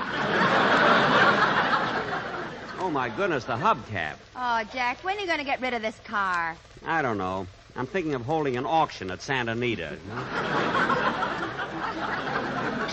Why don't you get one of those new cars with a hydromatic drive? You know, the ones that have no clutch. Oh, we're way ahead of them. We got no clutch, no brake, no nothing. Rochester. If Nora Prentice ever rode in this car, she'd say plenty. Look, just keep driving, will you? Say, Rochester, if this car has no brake, how do you stop it? There's a hole in the floorboard, and I wear spiked shoes. Well, better start dragging them. There's a red light. Oh, Martha. Martha. What is it, Emily? There's Jack Benny again. Oh, yes. My, but he's handsome. Every time I see him, my stockings begin to crawl. Oh, Martha, you're acting like a silly girl. Don't be such a prude, Emily. You will have to admit that Mr. Benny is one of the most romantic men in Hollywood. Well, maybe so, but I'm still loyal to Francis X. Bushman.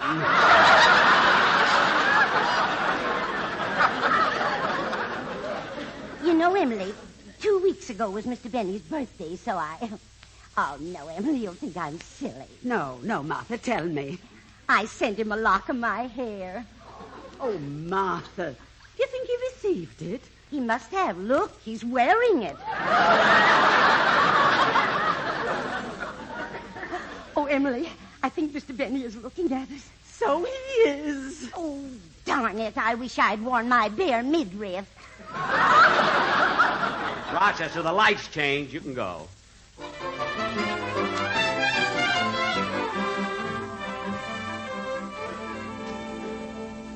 Well, here we are, Mary. Gee, I hate to go in there and apologize to the quartet. Oh, Jack, it's nothing. It'll all be over in a few minutes. I know, but how can you talk to them? All they do is hum and sing. Oh, come on. Let's get it over with. All right, here's the door. Says the Sportsman. Well, go ahead and ring the bell. Okay. Bong, bong, bong, bong. Hello, fellas. Come on, Mary, let's get out of here. Jack, we're here already. Go through with it. Oh, all right. Now, fellas, I came here to talk to you about your job. I want to tell you that I'm very sorry that I fired you last week. I know I was hasty, but... Here we go again. Mary, keep out of this. Now, look, fellas, I want you to come back to my show. How about it? Sooner or later we knew you'd be coming around to get us. But to get us, you must let us make much more dough. More dough? Sooner or later you'll pay us the money we want. We betcha. And we betcha that we getcha before you go. But Fellas, I'm paying you a lot now. I mean, how much do you want? Give us 500 more, only 500 more, and the contract to have and to hold. Well, fellas, you got a contract for 3 more weeks. How much longer do you want it to run? Till the end of time, long as stars are in the blue, long as there's a spring and birds to sing, we'll go on singing just for you. Well, I'm not going to give you a long contract, and that settles it. Then thanks for the memory of LSMFT, the smoke for you and me. So round, so firm, so fully packed, so easy on the dream. Oh, thank you so much. Look, fellas, why don't you listen to reason? Thanks for the memory of shows we used to do, and they were all with you. But if you're such a dope, we'll work for Hope or Fit Shampoo. Oh, thank you so much. Well, all right, if that's the way you feel about it. I've been in radio 15 years. I never had a quartet before, and I don't need one now. So good night. Good night, sweetheart. We won't meet now tomorrow. Cut that out. And goodbye.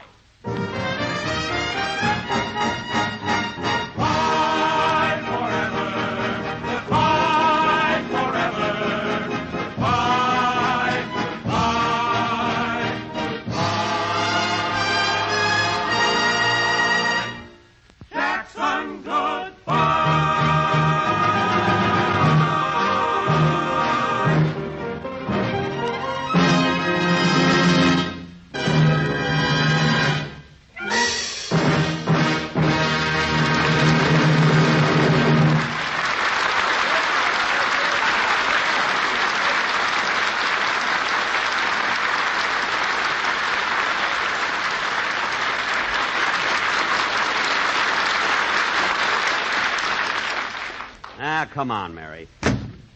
Well, Mary, I tried. I apologize, but did they listen? No.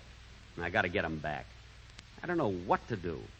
What'll I do? What do they do on a rainy night in Oh, Rio? quiet. I'll think of some way to get them back.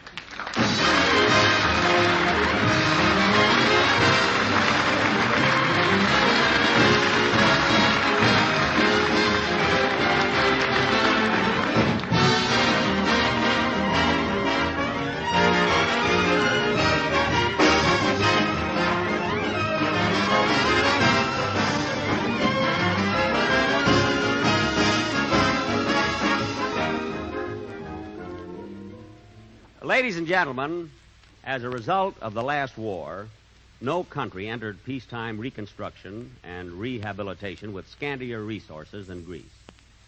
Here is another opportunity to share our blessings with our suffering neighbors overseas.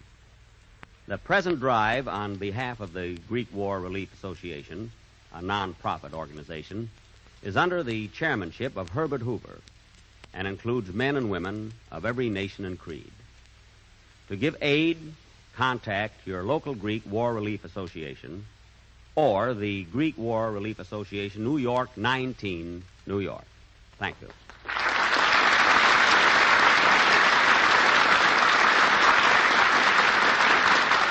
Jack will be back in just a minute, but first, here is my good friend Basil Rysdale.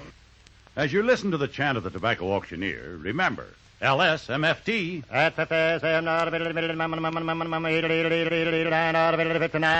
American. Lucky Strike means fine tobacco. And in a cigarette, it's the tobacco that counts. When it comes to tobacco, Mr. Sidney Curran of Oxford, North Carolina, speaks with authority because for 25 years he's been an independent tobacco expert. Here's what he said. At auction after auction, I've seen the makers of Lucky Strike buy tobacco that's got real quality. Good, fine tobacco that smokes up mild, cool, and fragrant. I've smoked Lucky's myself for 26 years. Independent tobacco experts like Mr. Curran are right on the spot at the auctions, where they can see the makers of Lucky Strike consistently select and buy that fine, that light, that naturally mild tobacco. Fine, light, naturally mild tobacco. Real Lucky Strike tobacco. Remember, LSMFT. Lucky Strike means fine tobacco. Yes, year in, year out. LSMFT. Lucky Strike means fine tobacco, and fine tobacco means real deep down smoking enjoyment for you. So smoke that smoke of fine tobacco, Lucky Strike. So round, so firm, so fully packed, so free and easy on the draw.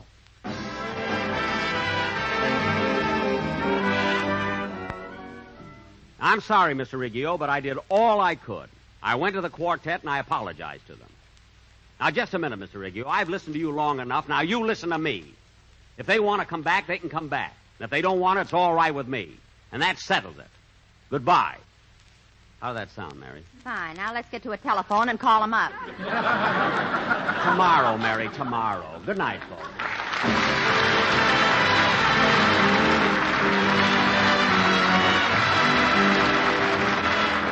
This is NBC, the National Broadcasting Company.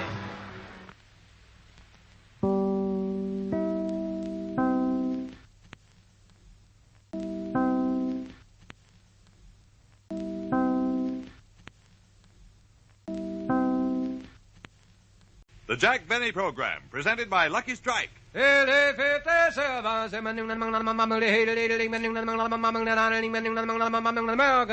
a cigarette, it's the tobacco that counts. And LSMFT. Lucky Strike means fine tobacco. First, last, always. LSMFT. Yes, Lucky Strike means fine tobacco. Friends, it's only common sense that fine tobacco is what counts in a cigarette. And season after season, independent tobacco experts, men who spend their lives buying, selling, and handling tobacco, can see the makers of Lucky Strike consistently select and buy that fine, that light, that naturally mild tobacco. Fine, light, naturally mild tobacco. Real Lucky Strike tobacco. Fine tobacco that means real deep-down smoking enjoyment for you. So smoke that smoke of fine tobacco, Lucky Strike. So round, so firm, so fully packed, so free and easy on the draw. At 59 American.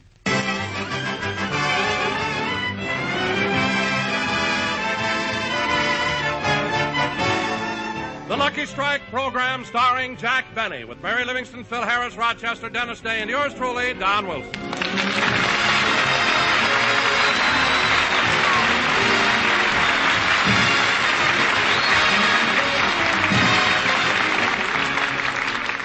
And now, ladies and gentlemen, let's go out to Jack Benny's home in Beverly Hills, where even as you and I, Rochester is filling out his income tax.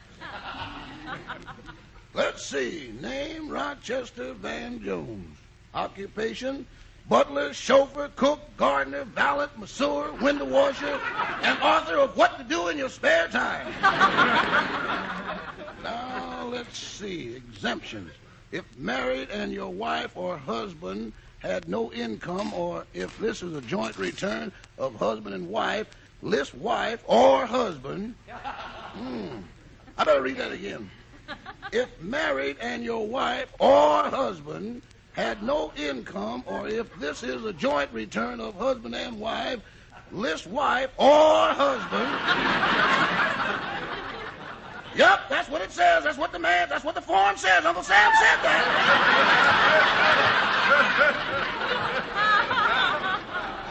Well, fortunately, I'm single and have no wife or husband. Now, let's see. Enter your total wages. Oh, hello, Rochester. What are you doing? I'm filling out my income tax, Mr. Benny. It certainly is complicated. I'll help you out if you like. I sure would. All right, let's see the form. Oh, Rochester, look at all the occupations you listed. You don't work that hard. Don't, eh? No. I got housemaid's knee clear up to the hip. What? And at that point, middle-age spread takes over. Rochester, if you want me to help you, pay attention. Now, let's see. Your income. What was your income last year? I don't want to tell him what my salary is.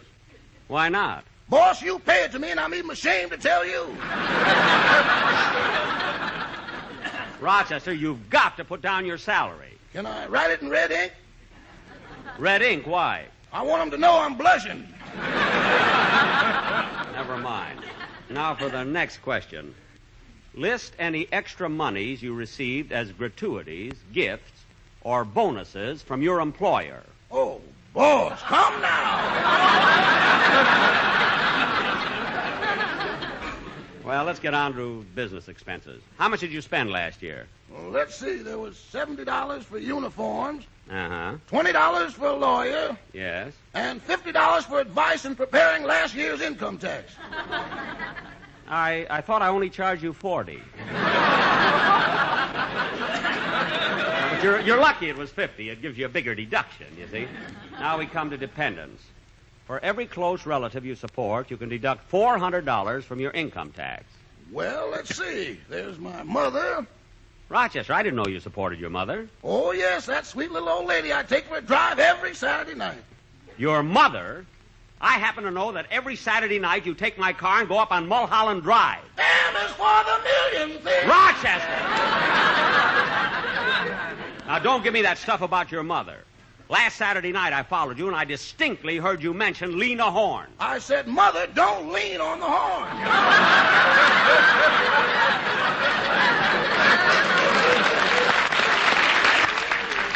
Oh, sure. Now, Rochester, after you sign this, all you have to do is... I'll get it. Hello, Jack. Well, hello, Mary. I wasn't expecting you. Come on in. Jack, it was such a beautiful day, I thought we might go for a walk. Yeah, let's do that. I feel like going out today. In fact, if you hadn't come along, I was going to call up my girlfriend, Gladys Zabisco, and invite her out. Oh, is Gladys still around? Certainly. Why? I thought Louis B. Mayer auctioned her off last week.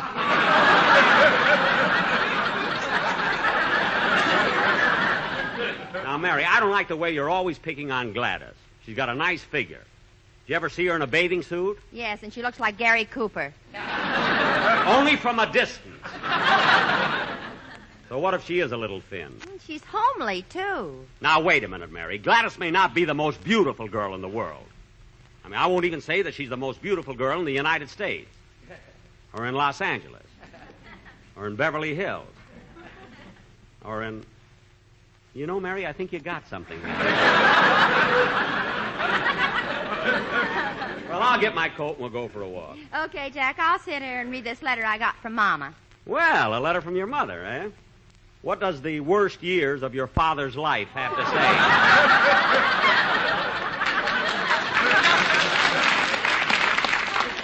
I'll read it to you. Go ahead. My darling daughter, Mary, everything is fine at home, and the weather is getting to be real nice. We're pretty sure that winter's over now, because last month a groundhog came out of his hole, saw the sunshine, and went back in again to wake up Papa. What? Papa came out, saw me, and punched the groundhog right in the nose. Oh, your mother just put that in for a laugh. Now, where was I? Oh, yes. Even though it's nice now, 2 weeks ago, we had a severe blizzard, and when your Uncle Harry came in from the barn, his milking hand was frozen. Gee. I hope it thaws out soon, as I'd like to get the cow out of the house.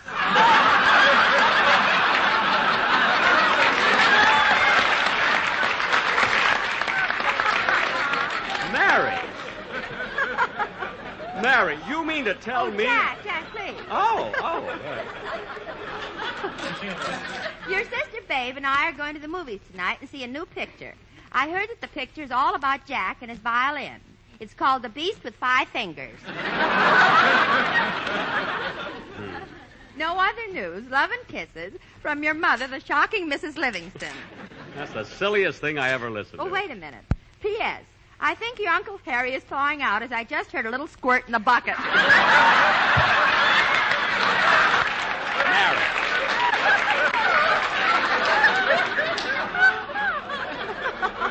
Mary, look, why doesn't your mother write a letter sometimes without... Oh, who can that be?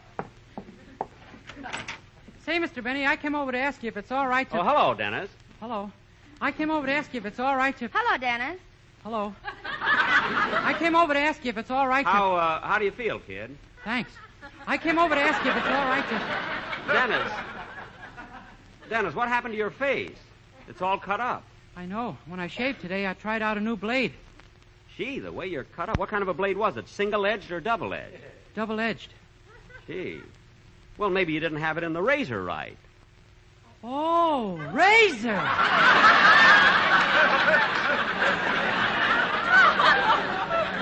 Well, certainly. You're supposed to put the blade in the razor before you lather up. Oh, lather. Dennis, if you don't know how to work a safety razor, why don't you get an electric razor? I mean, that would be easy for you. Oh, I tried an electric razor, but that doesn't work either. What do you mean it doesn't work? All you have to do is plug it in. Oh! Now cut that!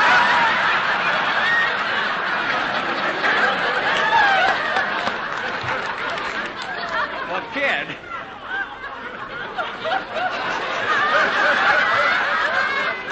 With all the trouble you have, you're better off going to a barber. Anyway, you haven't got a very heavy beard. I know. I take after my mother.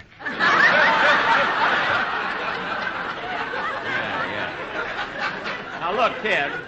Kid, what did you want to see me about? Well, I wanted to ask you if it's all right for me to sing You Can't See the Sun When You're Crying on the program next Sunday. Yeah, I guess it'll be all right. Let's hear your arrangement of it. Okay. We'll leave in a minute, Mary. Go ahead, kid.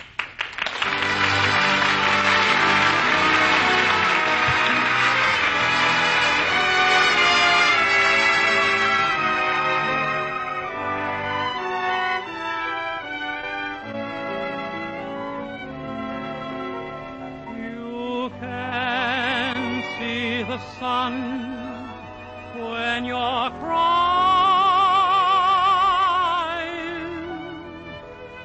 a tear can hide the brightest sky of blue. You can hear a song when you're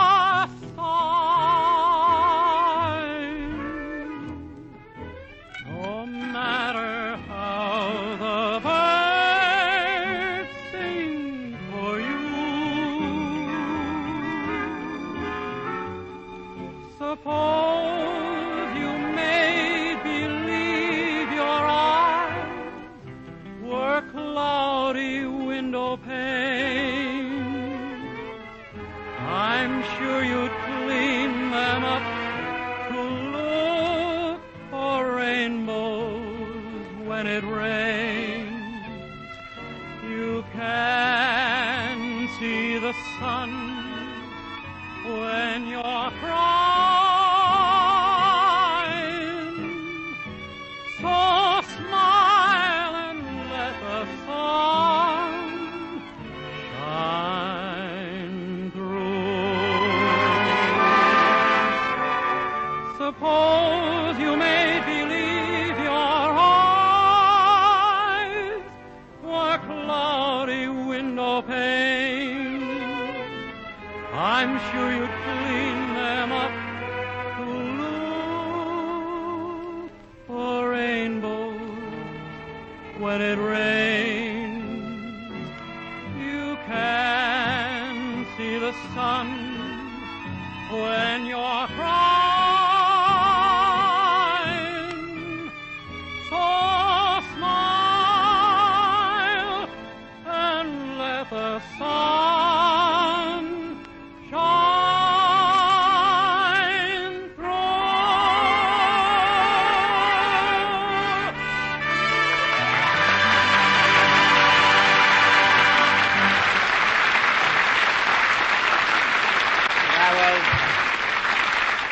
That was very good, Dennis. In fact, it's one of the most beautiful songs I've ever heard. And I thought the way you... Who came in? Dennis went out. Well, why didn't he say goodbye or something? Maybe you're not paying him enough. Could be. Well, come on, Mary. Let's go for a walk. Wait a minute. Hello? Hello, Jack. This is Don. Oh, what is it, Don? Well, Jack, this quartet situation is pretty serious, and I think... Don, I don't want to talk about the quartet anymore. But I just got a special delivery letter. I don't care if you got it. It's from the sponsor. Oh, sponsor. What does he say? He says, Dear Mr. Wilson, unless Jack Benny has a quartet on his program immediately, next Sunday's show will open as follows. The Lucky Strike program starring Al Pierce. Al Pierce? With Tony Romano, Marjorie Main, Spike Jones, Stephen Fetchit, and yours truly, Harry Von Zell. What? LSSOS, LSSOS. Harry, Don, do you think the sponsor is really serious? I'll say he's serious. This letter is written on a Lucky Strike tobacco leaf. Gee, he used his personal stationery. Well, I'll see what I can do about it, Don. Goodbye. So long, Jack. Come on, Mary, let's go. Okay. You know, Mary, this quartet situation is a lot more serious than I thought. It certainly is. Starring Al Pierce. You know, he's pretty good. He only made one mistake. What was that? He used to go on the air every week and say, I hope, I hope, I hope, I hope, I hope. And what happened? Hope became a star. I wonder what's the best thing that... Who's that? Hey, Jackson. Hey, Jackson, come here a minute. It's Phil. Oh, yes. Hey, Phil. Phil, where'd you get that trailer? Huh? That trailer you're pulling. Where'd you get it? Holy smoke, it's hooked on. What? That's my garage. Oh, for heaven's sake. I better wake up the maid. She lives upstairs. Don't bother, Phil. She probably likes the ride. What are you doing around here, anyway? Well, look, Don called me up this morning and told me you were in a lot of trouble with that sponsor about the quartet. Phil, don't worry about it. I ain't worried, Jackson. I'm thinking about you. What? I'm young and cute. I can get a million jobs. You don't have to worry about me either. I can go back to pictures. But, Jack, they talk in them now. Oh, stop. Now, look, Jackson, if you don't get a quartet, you're going to be in a lot of trouble, and you know it. Well, yes, I guess so. Why don't you go up to a talent agency and audition some singers? I don't know who to go to. Well, why don't you try my agent? He's terrific when it comes to picking talent. Look what he did for me. Huh? He fixed me up so I'll never have to do another day's work in my life. No kidding. What did he get you? Alice.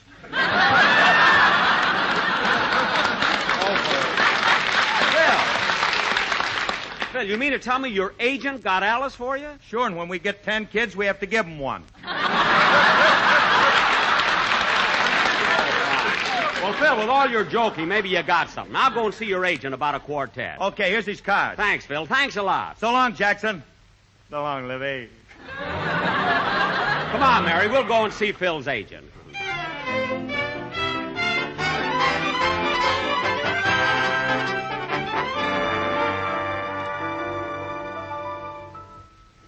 Here we are, Jack. Here's the talent agency. Yeah, let's go in. Gee, there are a lot of people in here. Jack, I think that's the agent sitting behind the desk. I'll find out. Oh, Mister.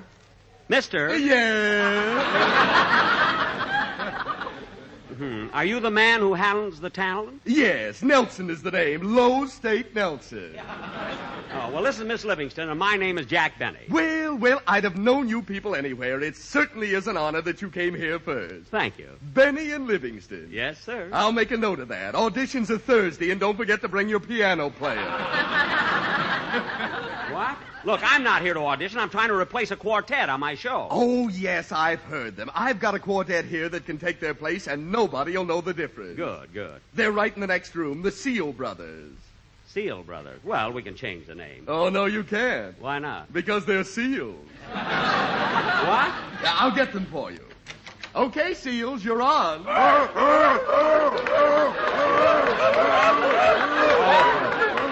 Oh, for heaven's sakes, 4 seals. There used to be 5. I gave my wife a coat for Christmas. Look, I'm not interested in your wife, and you can send those seals back to their cages. Okay, you can go back. He doesn't want you. What are they mad about? You broke up their gin rummy game. Come on, Mary, let's get out of here. Okay, but I've got another quartet for only $60. I don't care if... $60? Yes. Sit down, Mary. Let's hear them. Come on in, fellows. They turn out to be gophers, there's going to be trouble. Look, Jack, he isn't kidding. It's a real quartet. Yes. Mr. Nelson, what are the names of these 4 boys? John, Charles, Irving, and Thomas. What'd you put Irving in there for? To keep from being sued. Well, okay, Mr. Nelson, let's hear him. I want a girl just like the girl that married dear old Dad. She was a pearl and the only girl that made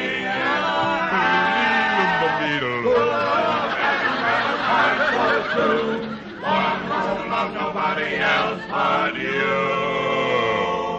Look, I want a girl just like the girl that married dear old Dad.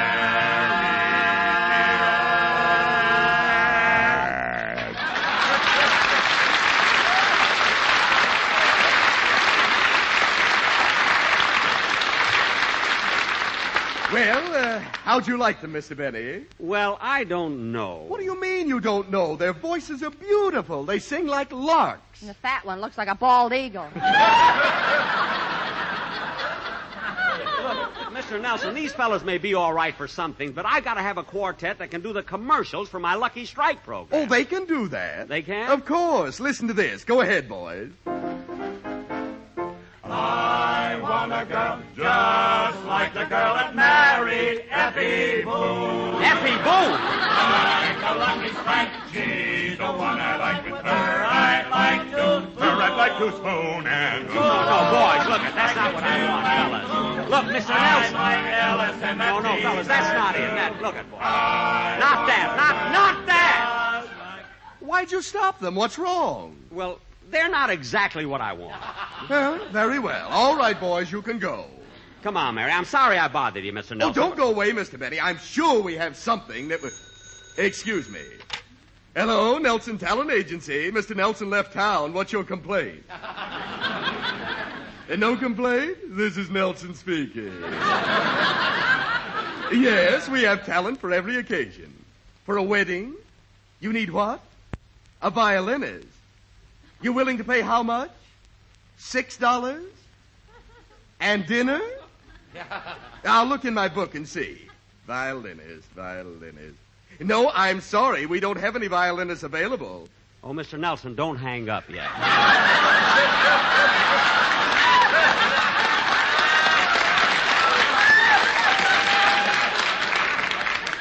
Jack! Quiet, Mary. Yeah, what is it, Mr. Benny? Ask them what they're having for dinner. It's too late now. They hung up. Oh. Now, Mr. Nelson, I think I'll run along. Now, wait a minute. You came in here for a quartet, and I'm going to get you. But I didn't like those four fellas you had out All here. right, so you didn't like them. I have other talent, you know. Hey, girls, come out here. Girls? Yes, their names are Maxine, Patty, Laverne, and Irving. Irving again? No, Irving Schwartz. Now, look. Take it, girls.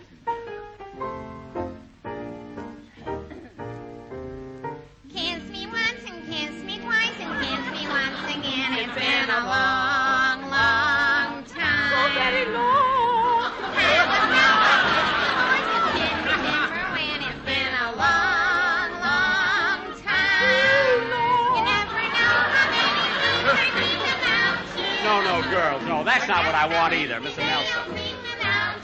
Look, that's not what I want either. Stop, girls. Look, Mr. Nelson. It's been a long, Stop!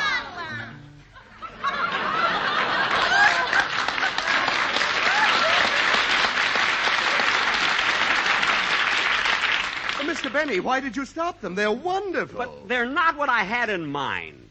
Mary, what do you think? I like the seals. Mary. Would you like to interview them? Well, all right. Now, girls, are the four of you sisters? I am. I don't know about the other three.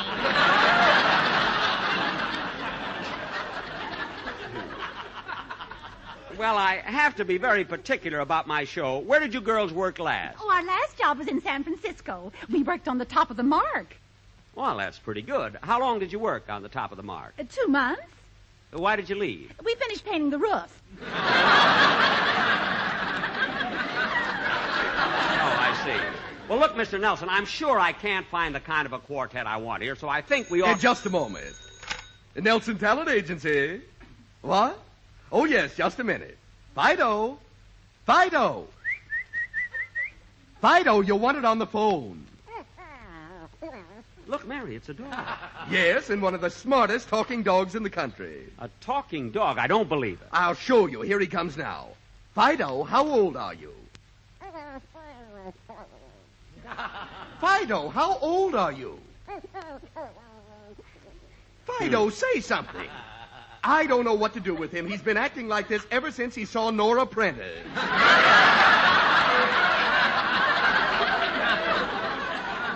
Some talking dog. Fido, if you don't talk when we have dinner tonight, I won't let you bury your bone in my mashed potatoes.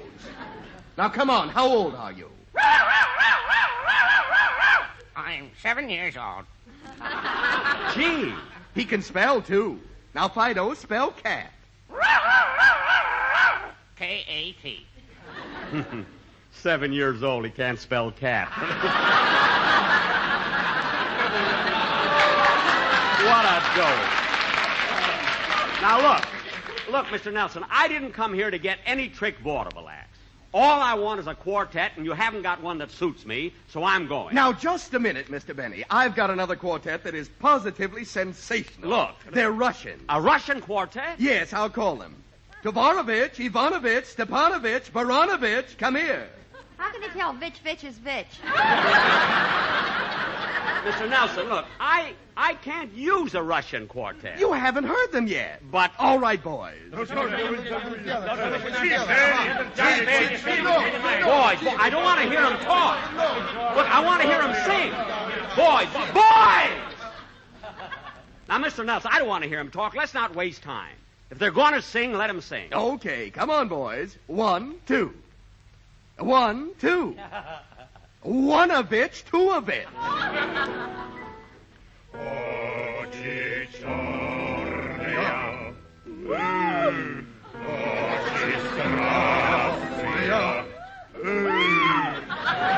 they have to do that? Lucky strike me.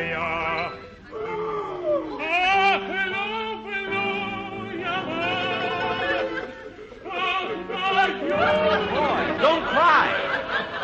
Look, fellas, you don't have to cry. Boys, you don't have to cry, really. You may get the job. That's not what I want. No, that's not what I want. Look, Mr. Nelson, wait a minute. Fellas, wait a minute. Come on.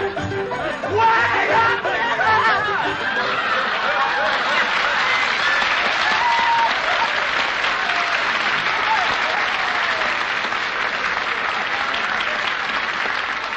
Mr. Nelson, that won't do. Come on, Mary, let's get out of here.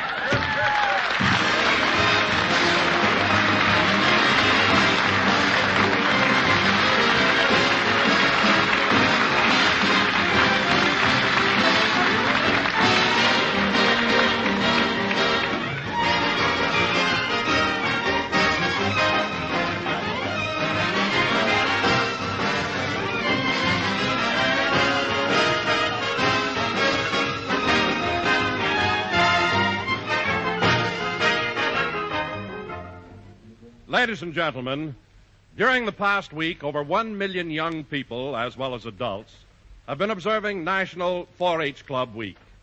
4-H clubs are made up of boys and girls who are agreed to learn to do by doing some phase of farming, homemaking, or constructive community activity. I, for one, am happy to salute the fine work of America's 4-H clubs and urge all boys and girls between 12, 10, and 21 to join, and all qualified adults to enroll as leaders in their locality for the continuation of national 4-H clubs. We'll all be back in just a moment, but first, here is my good friend, Basil Rysdale. As you listen to the chant of the tobacco auctioneer, remember, LSMFT.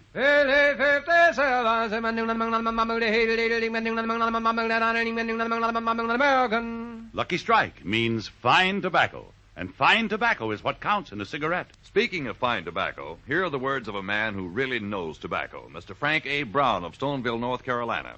An independent tobacco warehouseman for 25 years, he said, "Season after season, I've seen the makers of Lucky Strike buy good, ripe tobacco. Tobacco you just can't beat for smoking quality. I've smoked Lucky's myself for 29 years. Year after year, at market after market, independent tobacco experts like Mr. Brown can see the makers of Lucky Strike consistently select and buy that fine, that light, that naturally mild tobacco. Fine, light, naturally mild tobacco. Remember, LSMFT. Lucky Strike means fine tobacco. LSMFT. No doubt about it. Lucky Strike means fine tobacco. And this fine Lucky Strike tobacco means real deep down smoking enjoyment for you. So smoke that smoke of fine tobacco, Lucky Strike. So round, so firm, so fully packed. So free and easy on the draw.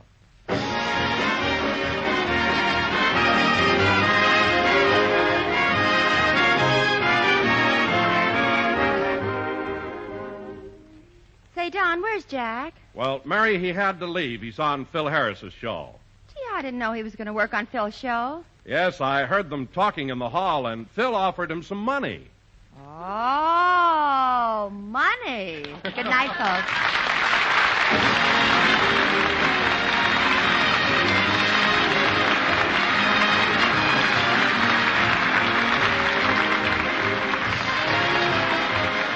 This is NBC, the National Broadcasting Company. This is NBC, the National Broadcasting Company. This is NBC, the National Broadcasting Company. This is NBC, the National Broadcasting Company. The Jack Benny Program, presented by Lucky Strike. At 59, American. Fine tobacco is what counts in a cigarette. And year in, year out. LSMFT. Lucky Strike means fine tobacco. Yes. LSMFT. Lucky Strike means fine tobacco. And in a cigarette, it's the tobacco that counts. Season after season, at market after market, independent tobacco experts, men who really know tobacco, can see the makers of Lucky Strike consistently select and buy that fine, that light, that naturally mild tobacco. Fine, light, naturally mild tobacco. Real Lucky Strike tobacco. And remember, this fine Lucky Strike tobacco means real deep down smoking enjoyment for you. So smoke that smoke of fine tobacco, Lucky Strike. So round, so firm, so fully packed, so free and easy on the draw.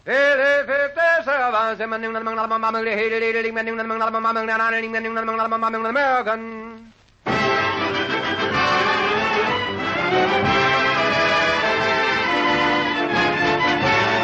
The Lucky Strike program starring Jack Benny with Mary Livingston, Phil Harris, Rochester, Dennis Day, and yours truly, Don Wilson.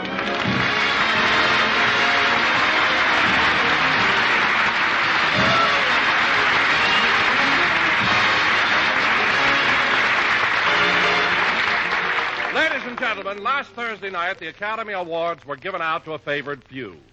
All the Hollywood celebrities gathered at the Shrine Auditorium to take their hats off to the winners. And so tonight, we bring you the man who had the hat check concession, Jack Benny.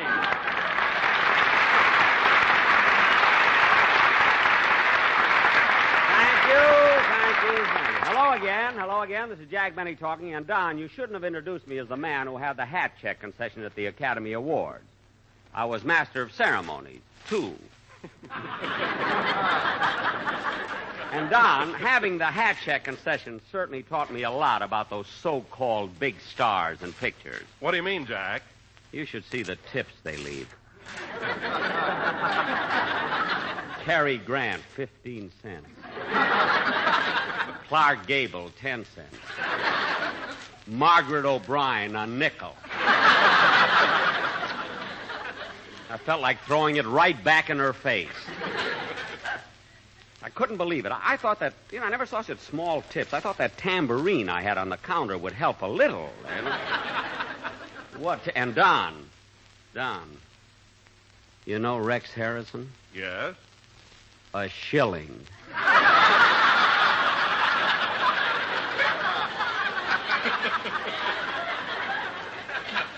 How do you like that? He thought because it looks like an American quarter, I wouldn't notice it. A shilling in this country? Well, what can you do with it? Let the Owl Drugstore worry about that. I had breakfast there this morning. Anyway, Don, it was really a thrill seeing all those stars get those awards. Harold Russell, Ann Baxter, Frederick March, Olivia de Havilland, Ray Milland. Ray Milland? Did he win something again this year? No, he won an award last year. He just came back to get a new cork for it. Anyway, Don, the whole affair was really exciting. Well, tell me, Jack, who else was there?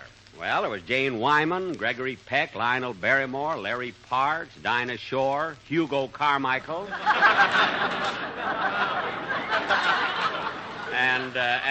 Hugo Carmichael? Jack, you mean Hoagie Carmichael. Don, if Hugo is good enough for Sam Goldwyn, it's good enough for me.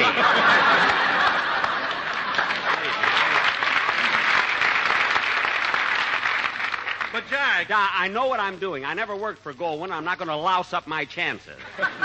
Anyway, Don, it was such a wonderful affair. I was proud that they picked me as master of ceremonies. Well, Jack, I can understand you're being honored and thrilled. As a matter of fact, I, too, have something to be proud of. Really? What, Don? Well, this is Television Week, and they've asked me to appear on a television program. You on television? Don, let me look at you, will you? Don, wait a minute. Turn around again, will you? No, it'll never work, Don. It'll never work. You can forget about television. Why? They'll never get a 60-inch beam on a 10-inch screen. Believe me. Oh, Jack, I wish you wouldn't kid me about my size. I'm not so fat. You're not, eh? How about the time you got stuck in the Hollywood Bowl? I remember. Oh, hello, Mary. Hello, Jack. Hello, Don. Hello, Mary. What are you talking about, fellas? Oh, the Academy Awards, television, and Don's stomach. You can take your choice of subject. Well, I picked television. And, Don, I read a wonderful poem about it. A poem about television? Well, let's hear it. Okay. Television is here to stay, and it won't be hard to sell it. Now you can hear and see Jack's show, and soon you'll be able to smell it.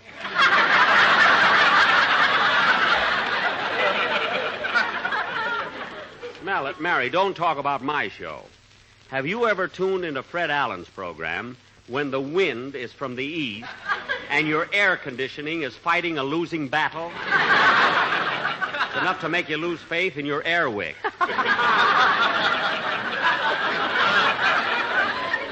Jack, I'm just teasing. If you want to know something, I went to the Academy Thursday, and I thought you were wonderful as Master of Ceremony. Well, thanks, Dollface. Thank you. But I still had a feeling that when they're giving out the awards, you thought the committee was unfair. I thought the committee was unfair? What gave you that impression? You were the only one on the stage with a picket sign. I wasn't picketing. The sign said, keep your eye on your own hat and coat. I'm on the stage now.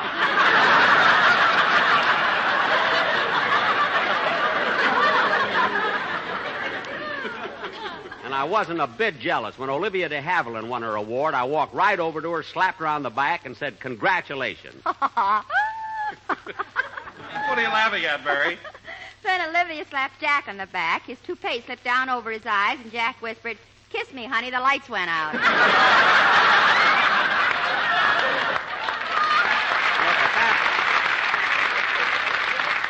That was a long speech, and you got it out. But that could happen. I'm always worried about those long speeches. But that could happen to anyone, really. Oh, but seriously, Jack, I thought you looked wonderful up there on the stage. In that good-looking tuxedo. Where'd you rent it? I didn't rent that tuxedo. I know you didn't buy it. Now, come on, where'd you get it? Mary, let's drop the subject. By the way, where were you sitting? Oh, about the 10th row. And, Jack, you'll never guess who was sitting right in front of me. Who? Mr. and Mrs. Ronald Coleman. Ronald Coleman was there? What was he wearing? A tuxedo. Well, you beat me to that joke. He must have two of them. Jack, you... Mary, we made a deal. Ronnie loaned me his tuxedo, and I returned his lawnmower. Now, what's the use of being neighbors? Hello, Mr. Benny. Hello, Mary. Hello, Dennis. I'm sorry I'm late, Mr. Benny, but I had trouble with my new car. Dennis, I didn't know you had a car. Yes, my first one. When I drove down to the studio, I had to go around the block 86 times before I ran out of gas and the car stopped. Well, that's the silliest thing. Dennis, when you want to stop a car, all you have to do is step on the brakes. Oh, brakes. Now, don't start that again. And now that you're here, let's have your song. What's it going to be? Well, tomorrow's St. Patrick's Day, so I thought I'd like to sing Donegal. Well, and sure, and I'd be disappointed if you didn't. Go ahead.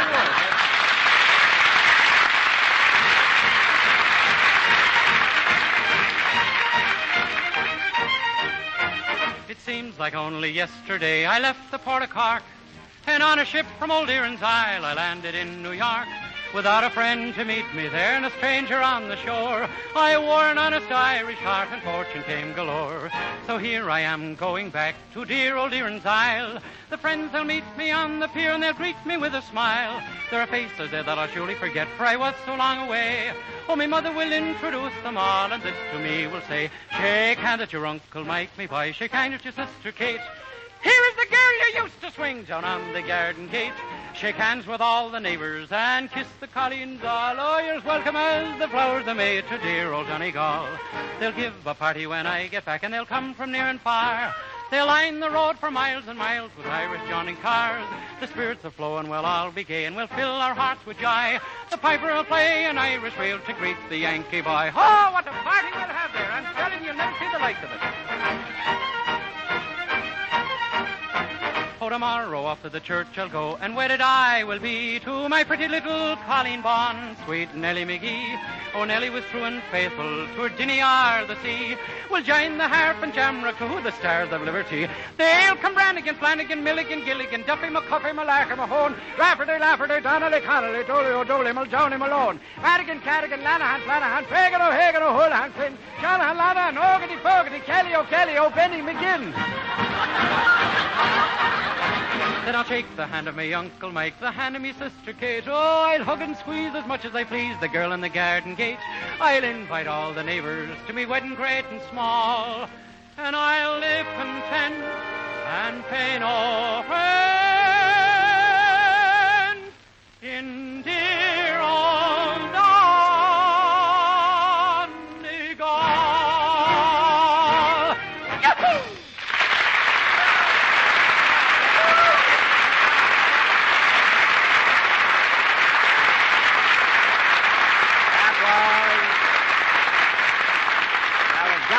Sung by Dennis Day. Very good, Dennis. Oh, bless you, may your cows never go dry. You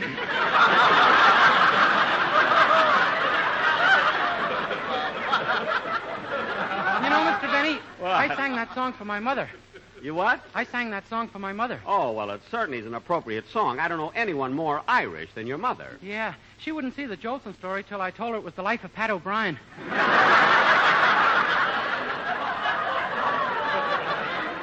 No.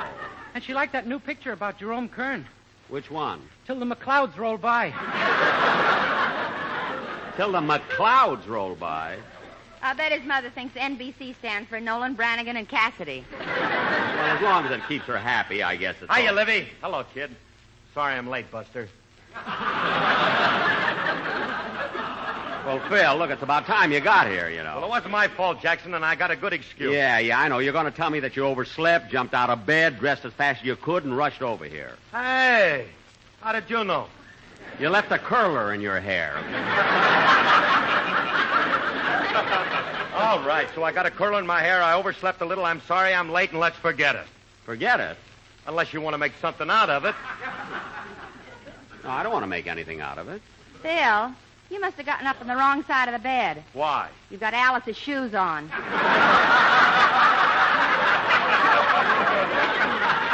Yeah. How do you like that? I told her 1,000 times, put 'em under the pillow, Blondie. Put 'em under the pillow. Look, Phil, stop kidding. You wore Alice's shoes for a gag. You got your laugh. Now take them off. What are you talking about, Jackson? We need that kind of laugh. Sight stuff. Television is here. I know. Ah, television. That's when I'll shine. When Yeah. people can hear and see Harris. Shangri-La with a ham hock. Isn't that awful? You know, folks, he really thinks he's handsome. Phil, what makes you so egotistical? I ain't egotistical. I'm much better looking than I think I am.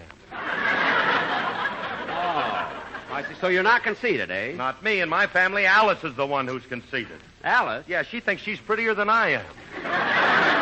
Why, the ingrate. After all the years you let her support you. Now, Phil, Stardust Eyes. Narcissus Boy. Hey, Schlemiel. What? How about picking up your baton and making like you're leading a band, then see if you can't... Who can that be? Come in. Yes? Mr. Benny, my name is Lewis. On last Thursday night, the Motion Picture Academy of Arts and Sciences gave out their annual award. Yes, that's right. At that affair, you were the master of ceremonies, weren't you? Yes. In fact, I was on the stage during the entire proceeding. Well, that's what I want to see you about. There's an Oscar missing.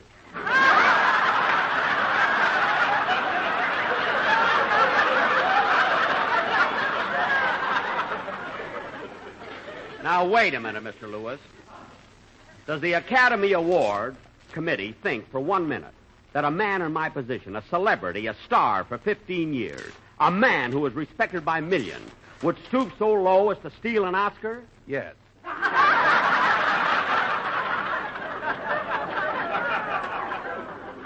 Oh. He borrowed the tuxedo, too. Mary, please. Mr. Lewis, I consider that an insult, and I wish that you'd get out of here now. Now, go on, get out. All right. But before I go, there's another matter I want to talk to you about. The Owl Drug Store. Get out of here.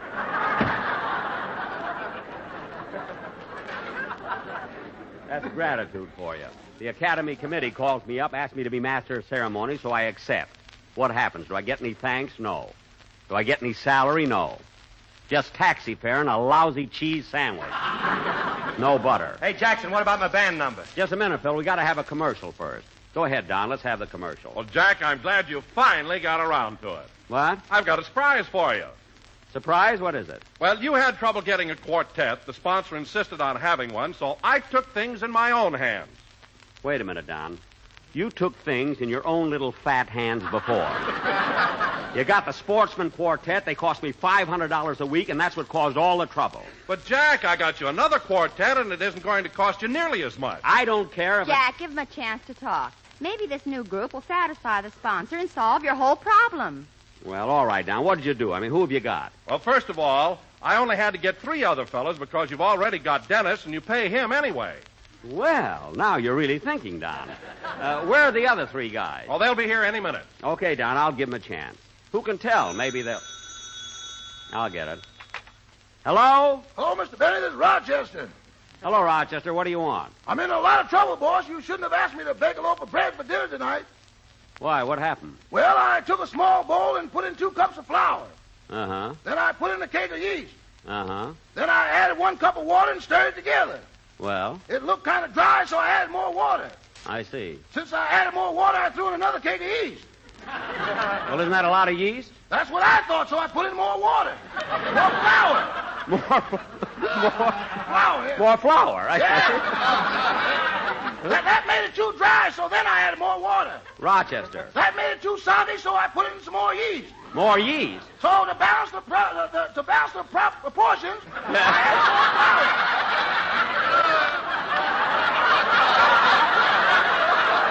Well, you balanced that one. You didn't let it drop, anyway.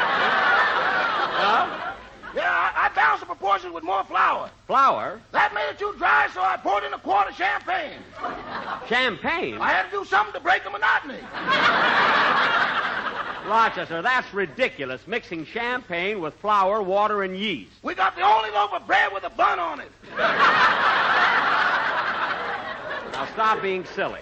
You made this whole thing up, and you know it. I thought so. Now, come on, Rochester. What'd you really call me for? You know that thing you brought home Thursday night that you woke me up to show it to me? Yes? Do I shine it with bronze polish or gold polish? Don't bother shining it. I have to give it back.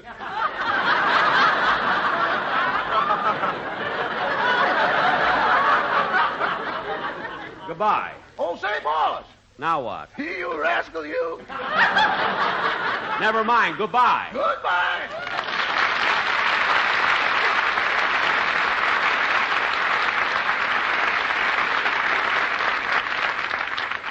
He makes up the wildest things I've ever heard in my life. Now, Don, what about the quartet you say you've got? Dennis is here. Where are the other 3 fellows? Well, Jack, they ought to be here any minute. In fact, here comes one now, Andy Russell. Andy Russell?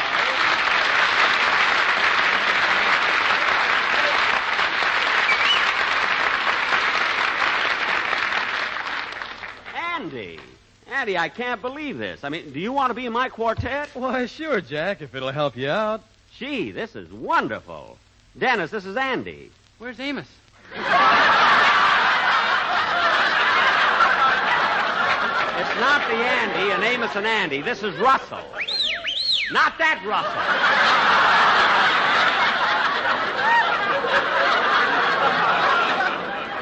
Now, Andy, I'm thrilled with having you in my quartet.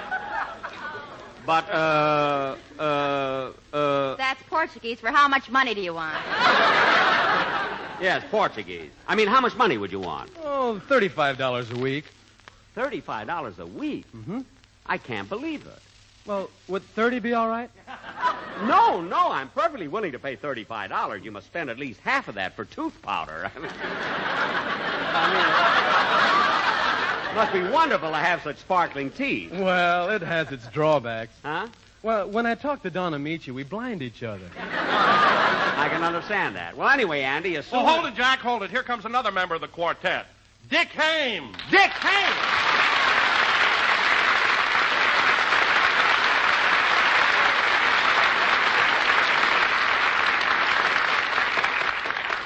Dick, I haven't seen you since you were on my show 3 years ago. Oh, I know, Jack. It's nice to be with you again. Well, thanks. But tell me, Dick, why are you wearing those dark glasses? Well, Andy Russell might smile, and I'm not taking any chances. Oh, yes, the teeth. Mary, you remember Dick Hames, don't you? Hoo, hoo, hoo. Mary!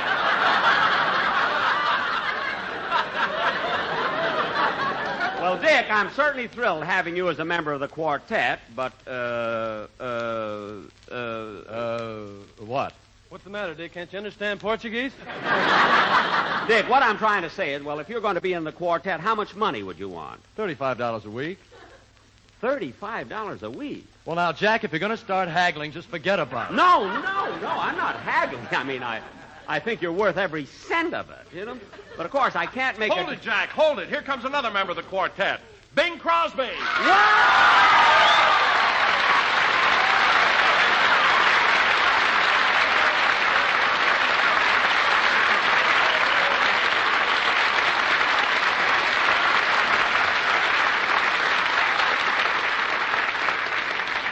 Bing Crosby? When the blue of the night meets the gold of the day, LSMF Bing Crosby, I can't get over it. You were expecting maybe a transcription.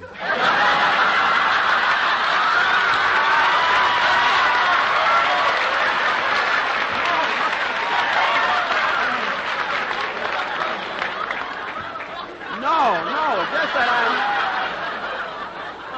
It's just that I'm so surprised. I'm so surprised to see you. By the way, Bing, how's Dixie? Ask Senator Claghorn. Oh, Crosby, you shouldn't have wasted that one here, hoping to give you $2 for it.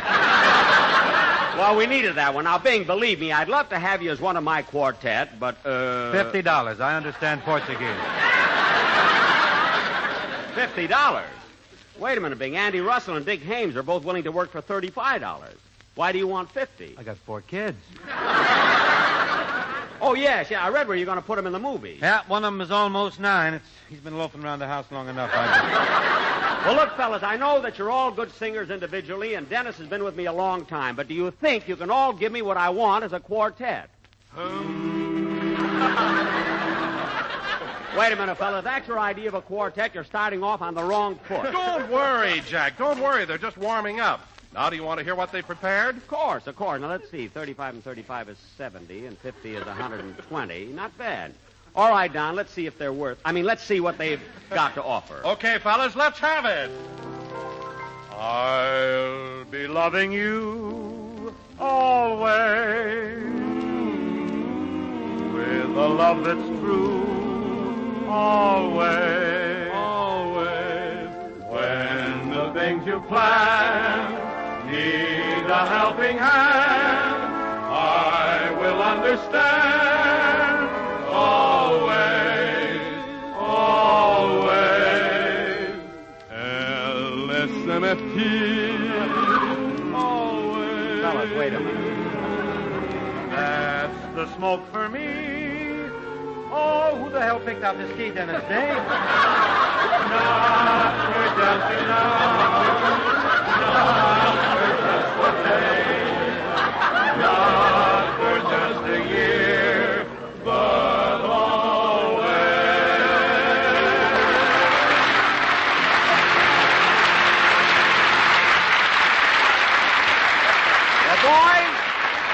That was very good, and the commercial was all right. But for my purposes, I got to have something a little more lively. Do you think you can do it? Yes, sir. You bet. Why, sure. Yeah, I've been smoking Philcos for now to 20 years. No, Bing, that's not what I mean. Oh, Jack, Bing's right. Every time you sit down to listen to your radio, you're Autolite a lucky. Autolite, you had to get the plug in, huh? Now, come on, fella, I want to hear a livelier number. How about it? Okay, take it, boys. He always sings ragged music to the candle as he swings back and forward in the saddle on a horse. Pretty good horse, eh? How the syncopated gator, there's such a funny meter to the roar of his repeater. How they run, oh, how they run when they hear the fellas gun, because the western folks all know he's a highfalutin, scootin', shooting son of a gun from Arizona. Ragtime cowboy, oh, that cowboy, LSMFT, puff, puff.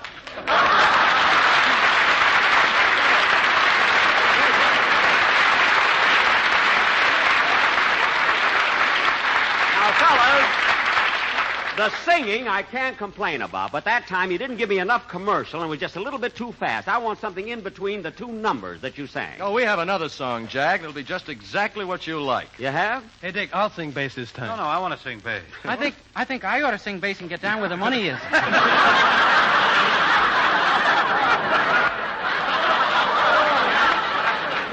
Look, fellas, don't argue about it. Why don't you flip a coin for us? I think the old man is right. Here, I got a coin. What do you say, Dick? Heads or tails? Hey, Bing, where'd you get that funny-looking quarter? I had lunch at the old drugstore.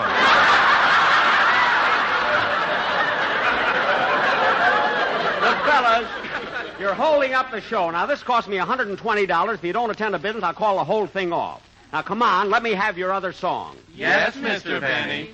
Take it, boys. Nothing could be finer than Goldsboro, Carolina in the morning. Don and Phil and Jack go out and pick that fine tobacco in the morning. Round and firm and fully. You left out a word. Easy on the draw, it's jolly.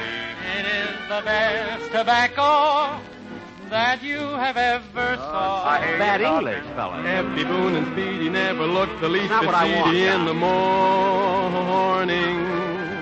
They're picking and they're planting while they're singing and they're chanting in the morning.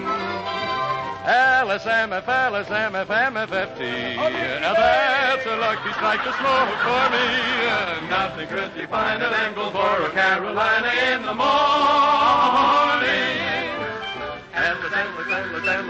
No, fellas, that's not it. If you Look. smoke the lucky, they will love you in Kentucky. Now, wait a minute, boy. That's not what I want. Look, fellas, that's John. Now, give me your lucky strike. One for Pat and one for Mike. No, wait a minute. That's not what I want. Fellas, wait a minute. Look, wait a minute. Wait a minute. Wait a minute.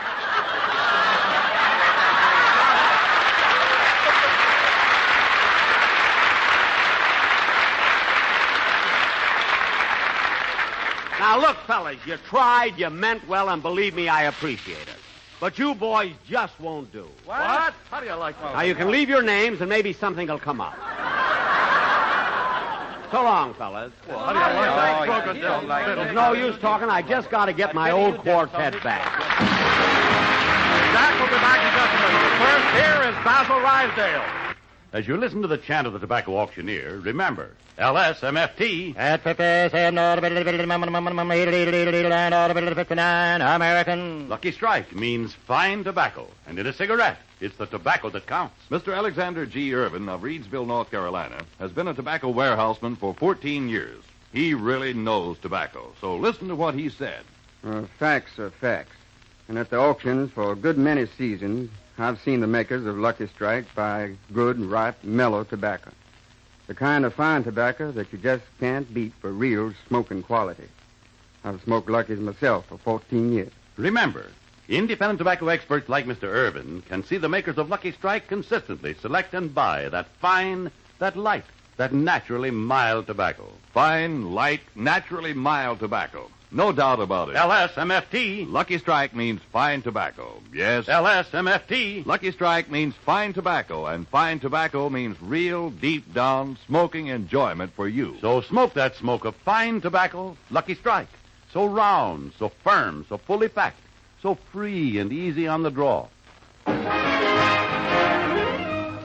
I want to thank Bing Crosby, Dick Hames, and Andy Russell for being with us tonight. It was very nice of Hey, them. Jackson, just a minute. What is it, Bing? Weekly Variety, which is the outstanding newspaper of the entertainment world, has given you an award for your 15 years in radio. They feel that your weekly clam bakes on the air have been consistently right in the groove for, these many years, and I agree with them. Congratulations. Well, thanks, Bing. Thanks very much. On behalf of my cast and writers who have been with me so long, I want to thank the Variety for this honor. And say, Bing, it was nice of you to make this presentation to me, but I wish you'd do me a favor. Sure, Jack. Anything. What is it? After all, we got a classy program. The next time you come over, tuck your shirt in, will you? I mean, those palm trees waving around upset me. Good night, folks.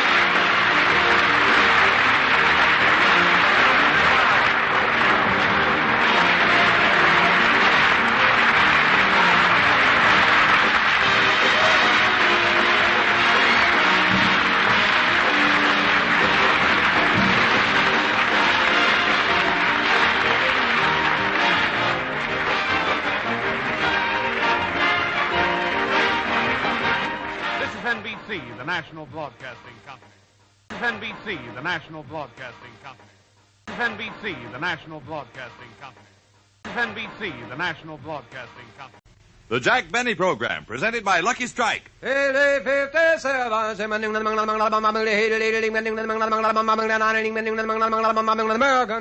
In a cigarette, it's the tobacco that counts. And LSMFT. Lucky Strike means fine tobacco. LSMFT. Lucky Strike means fine tobacco. Yes, fine tobacco. Season after season, at auction after auction, independent tobacco experts, auctioneers, buyers, and warehousemen can see the makers of Lucky Strike consistently select and buy that fine, that light, that naturally mild tobacco. Fine, light, naturally mild tobacco. No doubt about it. Lucky Strike means fine tobacco, and fine tobacco is what counts in a cigarette. So for your own real deep-down smoking enjoyment, smoke that smoke of fine tobacco, Lucky Strike.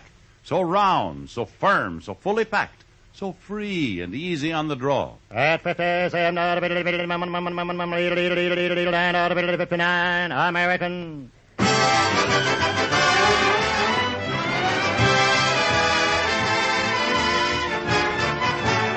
The Lucky Strike program, starring Jack Benny, with Mary Livingston, Phil Harris, Rochester, Dennis Day, and yours truly, Don Wilson.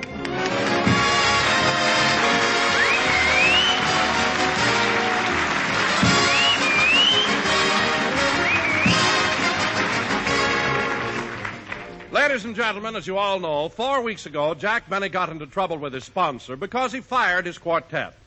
Despite the fact that Jack auditioned several singing groups, he could find no suitable replacement. So now we find Jack at home, where he has just started to type a letter to his old quartet, the Sportsmen. Gentlemen. Now that sounds too businesslike to start off with. Let's see. Dear Sirs. Now that's still too formal. I've got it. My darling sportsman.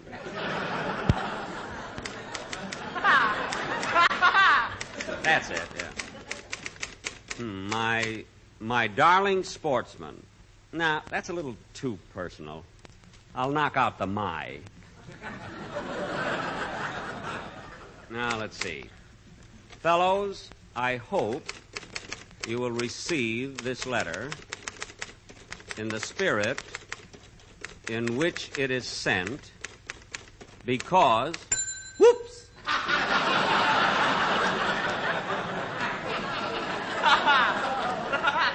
Oh, silly me, it's only us. I am willing to let bygones be bygones. I know that you boys want more money, but...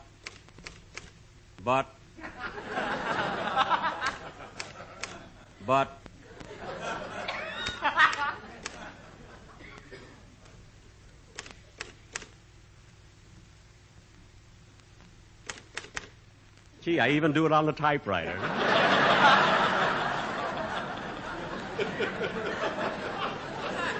Let's see. I know you want more money, but that can be discussed later. I realize that apologies at this point would be superfluous. Superfluous. S-U-P-U. No, that doesn't look right. Oh, Rochester, how do you spell superfluous? S-U-P-E-R-F-L-U-O-U-S. Thank you.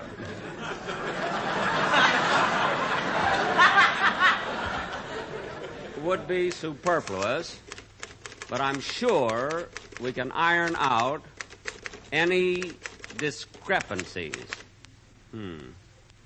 Rochester, how do you spell discrepancies? D-I-S-C-R-E-P-A-N-C-I-E-S. Thank you. Iron out any discrepancies that may come up. Yours sincerely, Jack Benny. B-E-N-N. I know how to spell it.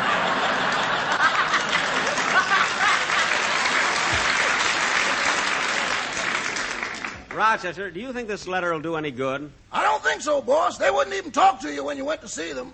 Yeah, I guess so. Anyway, this letter isn't right. I'll throw it away. Rochester! What's the matter, boss? What happened?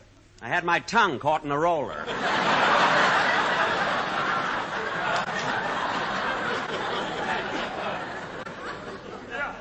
It hurts. Let me see. Ah. You spelled superfluous wrong after all.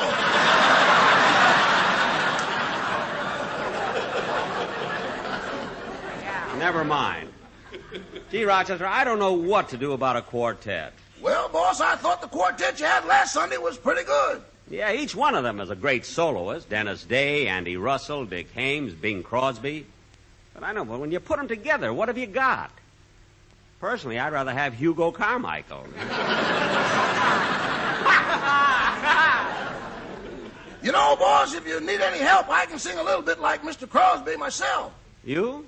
When the blue of the night meets the gold of the day, ba-ba-ba-boo, ba-ba-boo, ba-ba-boo-hoo.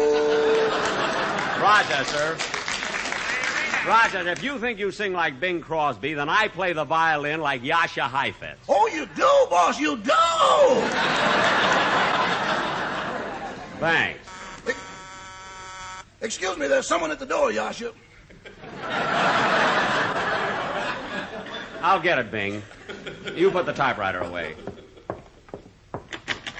Hello, Jack. Oh, hello, Mary. I was expecting you earlier. Well, I would have been here sooner, but I was working out in the garden all morning. You were? How are the flowers coming? Fine, only I shouldn't have bought the seeds at the corner of Hollywood and Vine. Why not? I was wearing a sunsuit, and the snapdragons kept snapping at me. I don't blame them, Livy. You've got better stems than they have. Oh, Jackson, it's only the second day of spring, and you're in full bloom already. Jack. Jack, why must you always go along with a gag? Because I feel good. But, Mary, it doesn't seem possible the flowers in your garden are up already. You only planted them a few weeks ago. I know, but I scattered plenty of Vigoro around. That stuff really makes things grow. It does? Vigoro, huh? Say, I wonder if... No, and anyway, it would look messy on your head.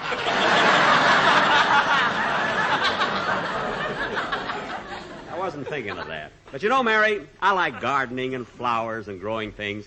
You know, in fact, I saw a preview of a picture the other night, The Egg and I. It was wonderful.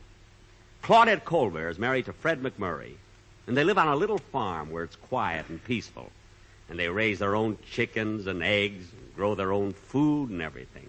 Gee, I wish I had that. A farm? No, Fred McMurray. No, well, I can see you're not the type that's interested in farming. Now, look at me. In my garden, I raise carrots, peas, lettuce, all kinds of useful things. Well, Jack, I know it saves you a little money, but I think you're going too far. What do you mean? You even grow rice in the shallow end of your swimming pool. I do not. And Mary, if you keep talking like that, next fall when I pick my grapes, I won't let you help me make wine out of them. Good. I had enough of that wine making last time. My feet were purple for 2 weeks.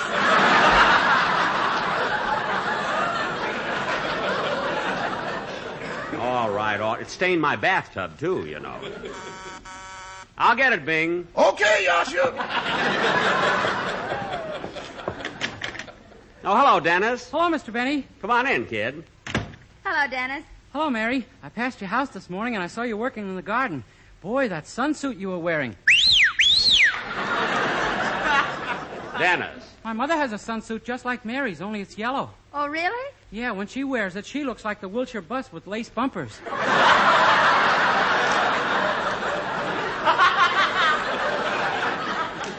Well, look, kid, Mary and I are leaving for the studio in a few minutes. Have you any idea what you're going to sing today? Oh, sure. Well, let me hear it first, and then we'll...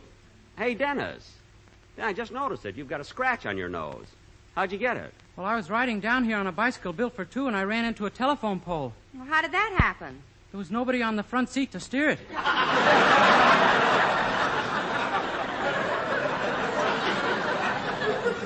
Well, Dennis, why didn't you sit in the front seat? I've got 2 shows. Why should I drive? Oh, for heaven's sake. Come on, kid. Let's have this thing.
lonely day.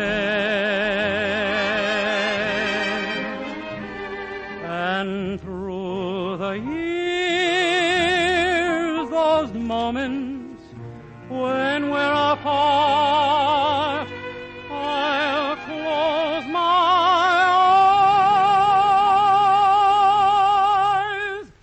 eyes and see you with my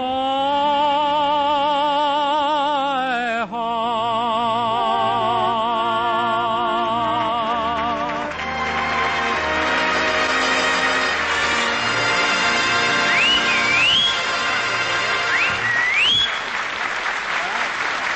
Yes, sir.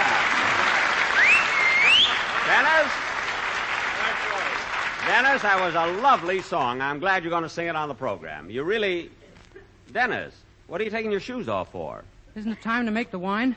No, not till after we pick the cotton. Oh. Lift that bale. Tote that bar. Well, come on, kids. We'll go to the studio. Huh? Say, Mr. Benny, what are you going to do about a quartet? I don't know. I want to get my old quartet, the Sportsmen, back, but I don't know how to go about it. Say, Jack, I've got an idea. Why don't you go over and talk to their manager? I bet he'll help you get the boys back. Well, say, that might help at that. Rochester, get the car out. We're going into town. See you later, Dennis.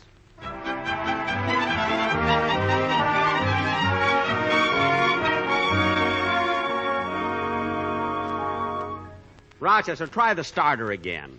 Oh, Jack, we've been trying to start the car for 20 minutes. Let's take a cab. Don't worry, Mary. It'll start. Rochester, try it again. Yes, sir.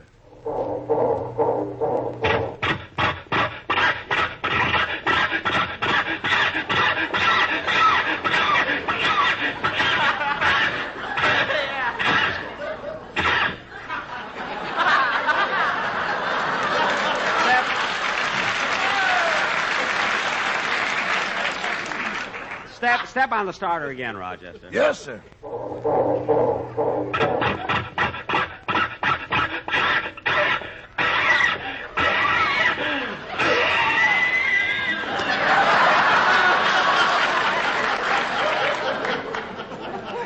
It's not long for this world.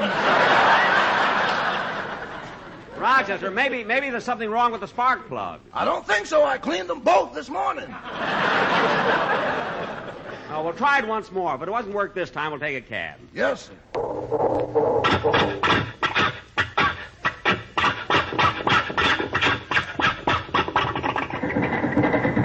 It started. It started. Off we go into the wild blue yonder. Yes, sir. I knew it could do it. Oh, why don't you get a new car? I never heard a motor that carries on so much. I know, Mary. It's a little mad at me since I made a join Afra. Rochester, take us to 1507 Benedict.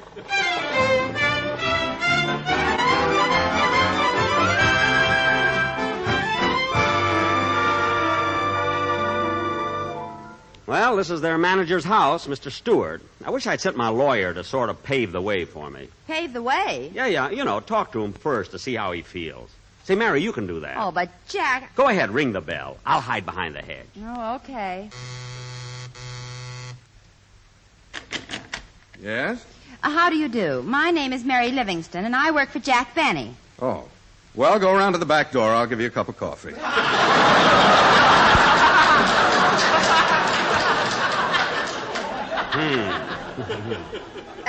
Can you spare 2 cups of coffee? Certainly. Come on out, Jack. I paved the way.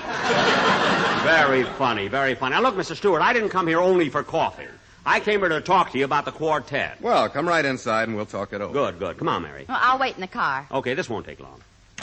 Now, Mr. Stewart, to show that my heart's in the right place, I'm willing to take the quartet back and not deduct anything for the 3 weeks they've been off. Well, I have the new contract all prepared, and if you'll just sign it, everything will be fine. Gladly. I'll sign right... Wait a minute. Look at this Clause 8. Why are these words scratched out? Well, we made a slight change in the clause where it said they have to mow your lawn. Slight change? Now you have to mow their lawn. Now, wait a minute. I was over to their place, and they live in an apartment. They don't even have a lawn. I know, but they're going to buy a house in Beverly Hills where there'll be plenty of grass. Well, how can those guys afford to buy a house in Beverly Hills? Read Clause 9.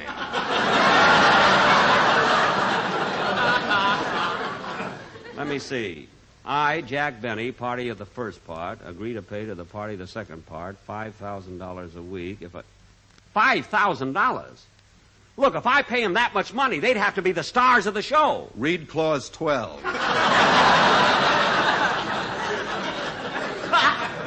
Now, Mr. Stewart, I don't mind paying them a little more money, but this Clause 14 is ridiculous. I'm not going to do their laundry. I don't know what you're so excited about. You've been doing it for months. I've been doing the sportsman's laundry? Well, certainly, didn't you know? Mr. Stewart, I'm a busy man. When Rochester brings in the bundles, I don't ask them who they're from.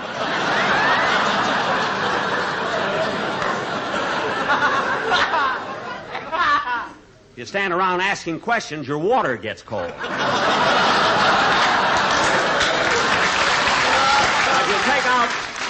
If you'll take out those ridiculous clauses and make the same deal we had before, I'll sign the contract. Okay. Here's a pen. All right. There you are. Now, where are the sportsmen? Well, I don't know where I can locate them, but if I do, I'll send them to your studio. Good. And thanks very much, Mr. Stewart.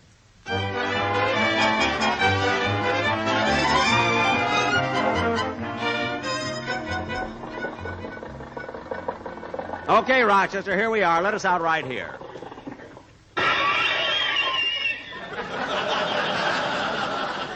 Come on, Mary. Rochester, you can go now, and on your way home, stop at the Automobile Club and get some maps. I'm going to drive to San Francisco next week. You're going to take this car up to San Francisco? Yes. What are you laughing at? It'll be easier to bring San Francisco down here. Just make sure those 2 spark plugs are working. I'll get there. Come on, Mary, let's get in the studio.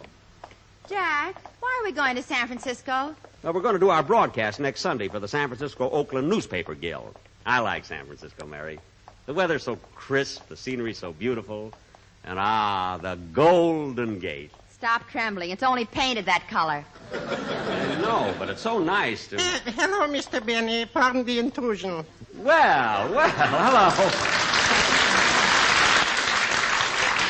Hello, Mr. Kitzel. Oh, thank you. What are you doing here at NBC? Mr. Benny, I got to ask you a favor. Would it be too much trouble for you to handle these cards around to your friends? I'm in a new business now. A new business? What is it? It's called Ye Old Knick-Knack Nuke and Antique Shopping. Ye Old Knick-Knack Nuke? Yes, and we have a slogan. Don't be a schnook, take a look at Kitzel's Nook. Well, that's kind of catchy. And you have antiques, too? Have I got antiques? I got the original bed George Washington slept in it. You have the bed George Washington slept in? Yes, but you should excuse the chocolate on the pillow. Martha was a little careless. Oh, well, that's really a valuable ante. Anyway, thanks for the cards, Mr. Kitzel. I'll give them to my friends, and someday I'll drop in myself. Oh, wonderful. And remember, Mr. Benny, we sell everything. Tables, chairs, drapes, rugs, lamps, bookcases. And if you don't see what you want, we sell eyeglasses, too. I'll remember that. By the way, Mr. Kitzel, I'm just going in to do my broadcast. Come on in with me. You can sit on the stage. Oh, thank you. How do you do, Miss Livingstone? Hello, Mr. Kitzel. You like antiques, don't you? Mr. Kitzel, there is nothing serious between Mr. Benny and myself. Mary, don't be funny.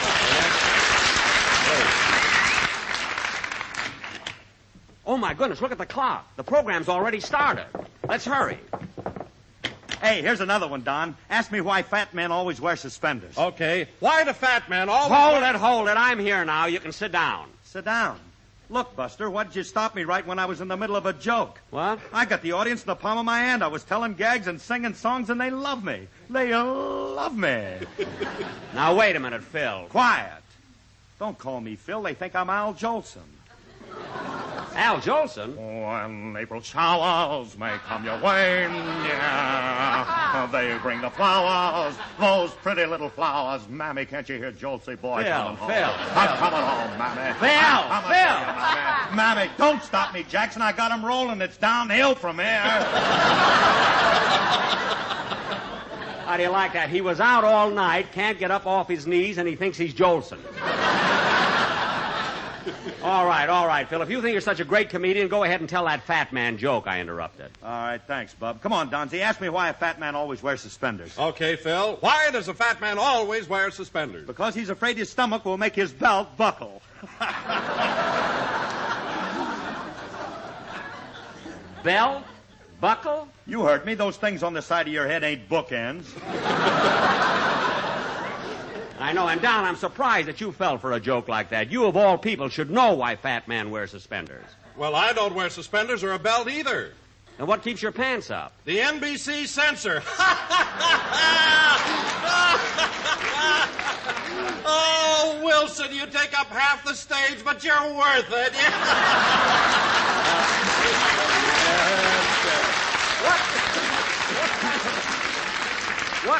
What kind of a show is this? Phil is Al Jolson, Don is Phil Harris. Mary, who would you like to be? Mrs. Fred McMurray. Now cut that out. Seems the only sensible one around here is Dennis. Just call me John Charles Thomas. Well, it's my own fault for...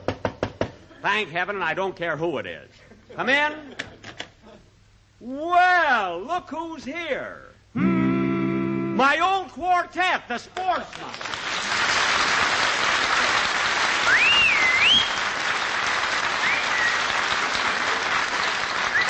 Boys, I can't tell you how happy I am to have you back. No, don't hum. I'll do the talking. And Mr. Stewart, you came with them. Yes, Mr. Benny, I knew how anxious you were to have them again and to hear their glorious voices, so I spared no effort to find them today. Isn't that right, fellows? Oh, shut up. You see, Mary, it's not only me, you see. Don, look, your children are back. Aren't you happy? You bet I am, Jack, and I'm glad you feel the same way. Yes, sir. Well, Mr. Stewart, now that the boys are here, have they got a number? They certainly have, and to celebrate their return, they want you all to join in. All of us? Well, that's fine. Come on, boys, let's have it. Old Jack Benny had a farm, E-I-E-I-O, and on this farm tobacco grew, E-I-E-I-O. With a big leaf here and a big leaf there, here a leaf, there a leaf, everywhere a big leaf. Old Jack Benny had a farm, E-I-E-I-O. Old Jack Benny likes to smoke. L-S-M-F-T. Likes to smoke, and that's no joke. L-S-M-F-T. With a puff, puff here and a puff, puff there, here a puff, there a puff, everywhere a puff, puff. Old Jack Benny likes to smoke. L-S-M-F-T. There's one thing you must learn. Take a tip from me. It's so round and it's so firm. L-S-M-F-T. With a round here and a firm there. Here a round, there a firm. Everywhere a round firm. That's one thing that you must learn. Take a tip from me. Old Jack Benny loves to play L-S-M-F-Tie. on his fiddle night and day. Ay, ay, ay, ay, ay. With a squeak, squeak here and a squeak, squeak there. Here a squeak, there a squeak, everywhere a squeak, squeak. Old Jack Benny always plays L-O-U-S-Y. Jackson Benny is so cheap. C-H-E-A-P. Why, he won't spend a dime a week. T-I-G-H-T. With a no-tip here and a no-tip there. Here a no, there a no, everywhere a no-tip. Old Jack Benny is so cheap. C-H-E-A-P. Mr. Benny, how do you do? H-E-L-L-O. I can always laugh on you. Ho-ho-ho-ho-ho. With a hoo-hoo here and a hoo-hoo there. Here a hoo, there a hoo, everywhere a hoo-hoo. Mr. Benny, how do you do? H-E-L-L-O. Jackie Benny is so sweet. Sweet as apple pie. And he's a fella hard to beat. B-E-N-N-Y. With a blue eye here and a blue eye there. With a hoo-hoo here and a hoo-hoo there. With a no-tip here and a no-tip there. With a squeak, squeak here and a squeak, squeak there. With a round here and a firm there. With a puff, puff here and a puff, puff there. With a big leaf here and a big leaf there. Here a leaf, there a leaf, everywhere a big leaf. Old Jack Benny had a farm. L-S-M-F-T.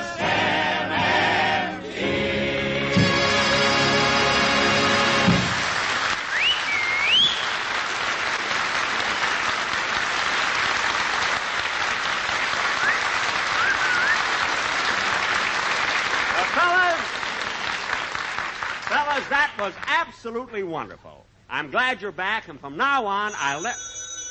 Excuse me a minute. Hello? Mr. Benny? Yes?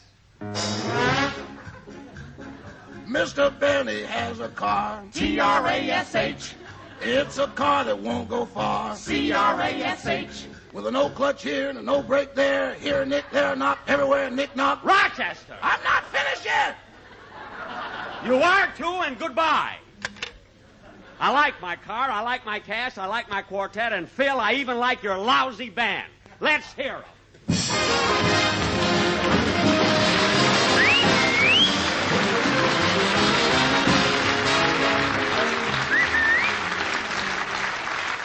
Ladies and gentlemen, as you all know, the American Red Cross is in the midst of one of its most important campaigns to continue helping our hospitalized fighting men and veterans both here and overseas, to say nothing of its many other services to our communities. Please give generously to your local Red Cross chapter. Thank you. Jack will be back in just a minute, but first, here's Basil Rysdale. As you listen to the chant of the tobacco auctioneer, remember, LSMFT.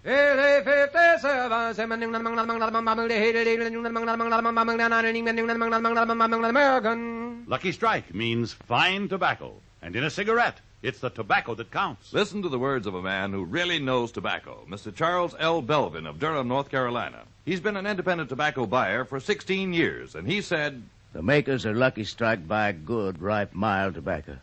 Season after season, I've seen them do it. And take my word for it, the fine tobacco makes one swell smoke. I've smoked Lucky's myself for 16 years. Quote, the makers of Lucky Strike buy good, ripe, mild tobacco. Unquote. At auction after auction, independent tobacco experts like Mr. Belvin can see the makers of Lucky Strike consistently select and buy that fine, that light, that naturally mild tobacco. Fine, light, naturally mild tobacco. Yes. LSMFT. Lucky Strike means fine tobacco. Certainly. LSMFT. Lucky Strike means fine tobacco. And this fine Lucky Strike tobacco means real deep down smoking enjoyment for you. So smoke that smoke of fine tobacco, Lucky Strike. So round, so firm, so fully packed, so free and easy on the draw. Ladies and gentlemen, next Sunday night we're broadcasting from San Francisco. Now, don't forget, kids, we want to be there for their big frolic Saturday night. Mr. Benny, I don't want to go on such a long trip. What? Last time I went to San Francisco, I was on the train for 8 days. 8 days? What are you talking about? You get on the train here at night, and the next morning you get off. Oh, get off! Oh, quiet. Good night.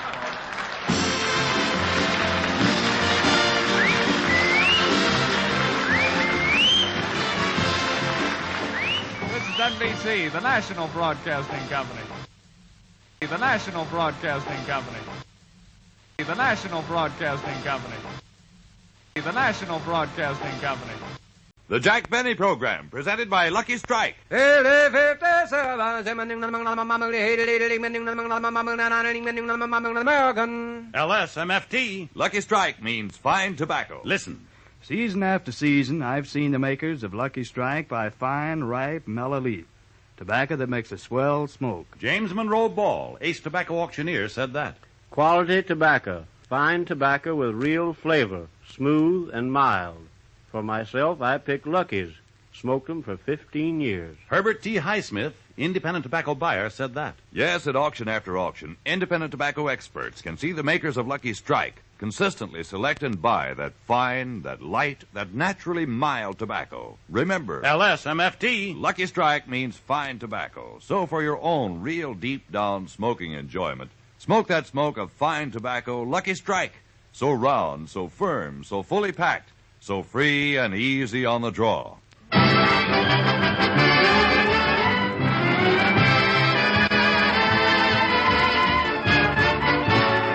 Broadcasting from San Francisco, the Lucky Strike program, starring Jack Benny, with Mary Livingston, Rochester, Dennis Day, Phil Harris's orchestra, and yours truly, Don Wilson.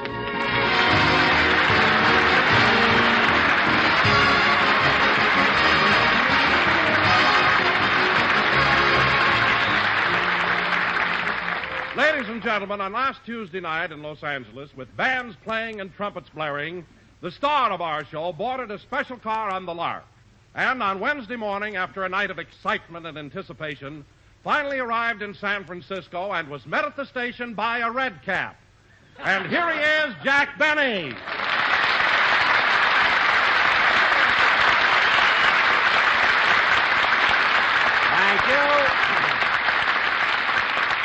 Thank Thank you. Hello again. This is Jack Benny talking, and Don, you're absolutely right. Imagine after the mayor, the Chamber of Commerce, and the newspapermen of San Francisco begged me to come up here, there was no one to meet me at the station but a red cap.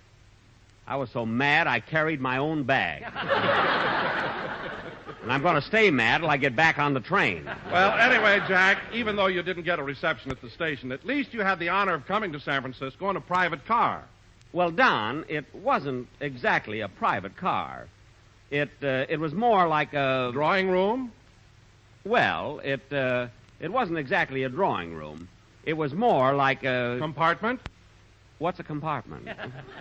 Well, a compartment has an upper and lower berth in it and a chair. A chair? Hmm? No, this wasn't a compartment.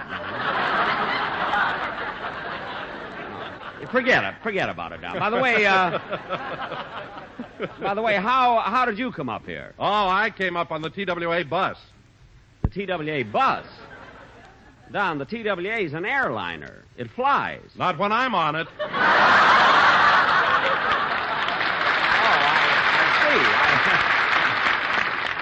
Now I know what they mean by ceiling zero. Anyway, Don, we got here, so Oh, hello, Mary. Hello, Jack.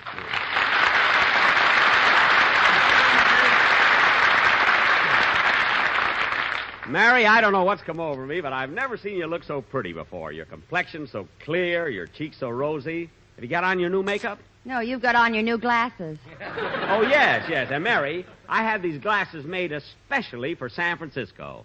Look at them. Well, I don't see anything different. Look closer. Well, I'll be darned. Windshield wipers. And yes, and not only that. Wait, Mary, press the little button on the bridge of my glasses. What? Go ahead. Press the button. Okay. Holy smoke, built-in fog lights. Yes, sir, there's nothing like... Mary, what are you sticking your finger in my ear for? I'm checking your gas and oil. Mary, don't be silly. By the way, where are you living here in town? At the Sir Francis Drake. Where are you? I'm at the Fairmont Hotel on the top of Nob Hill. How do you get there, Jack? By cable car? No. You ought to ride them sometime. Mary, if I want to get to the top of Nob Hill, I'll get there. Yeah, but what you won't do to save a dime. What do you mean, Mary? Well, yesterday I saw Jack going up Powell Street with spiked shoes, a rope, and a pick.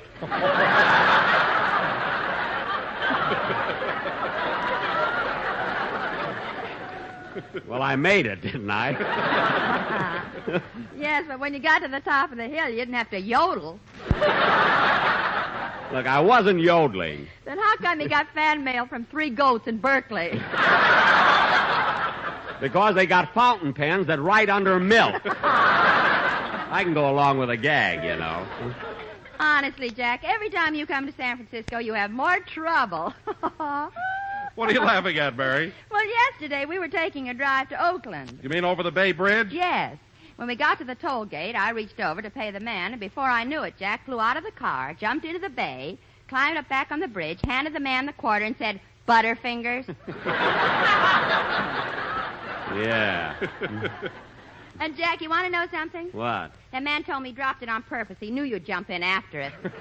Dropped it on purpose, eh? Well, it wasn't a wasted trip, sister. We're having barracuda for dinner. Barracuda? How in the world did you catch a barracuda? I didn't catch him. He followed me out. With my new glasses, I look like a mackerel. Now, let's get on with the... Come in. Mr. Benny? Yes? I work in the San Francisco post office, and we have thousands and thousands of letters that say, "I can't stand Jack Benny." Huh? Well, those must have been sent in for the contest I had last year. They were sent this year and have nothing to do with the contest.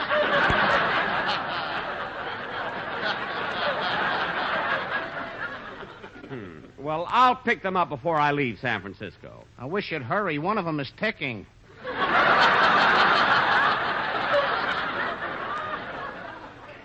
Well, you can forward that one to Fred Allen.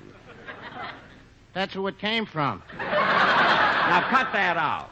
I'll come to the post office in the morning and pick them up. And as for you, Mr. Jones. What? Jones. Jones?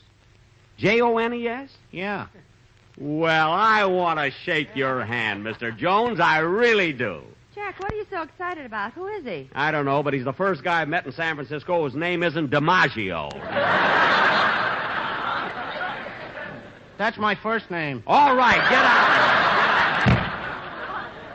I had a fall for a thing like that. Well, Jack, it's just as I told you. Every time you come to San Francisco, you have trouble. Mary, I don't have any trouble. People love me here. You should have seen the crowd that turned out for the newspaper men's frolic last night. And, Jack, didn't you and Bob Hope do an act together on the Damon Runyon Memorial Fund benefit last Thursday? Yes, we did, Don. In fact, I was one of the masters of ceremonies, and I introduced Bob. Gee, I like Hope. He's so glib and he talks so fast. You're telling me.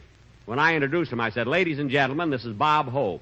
And between Bob and Hope, he told 12 jokes, sang 2 choruses of Thanks for the Memory, and made a new picture called The Road to Tanforan. What a man. You know, he'd be a great comedian if he could only play the violin. Mary, stop looking at me like that. If I'd had a good lunch, I'd punch you right in the nose. Oh, yeah? Yeah. What? Hello, Mr. Benny. Oh, hello, Dennis.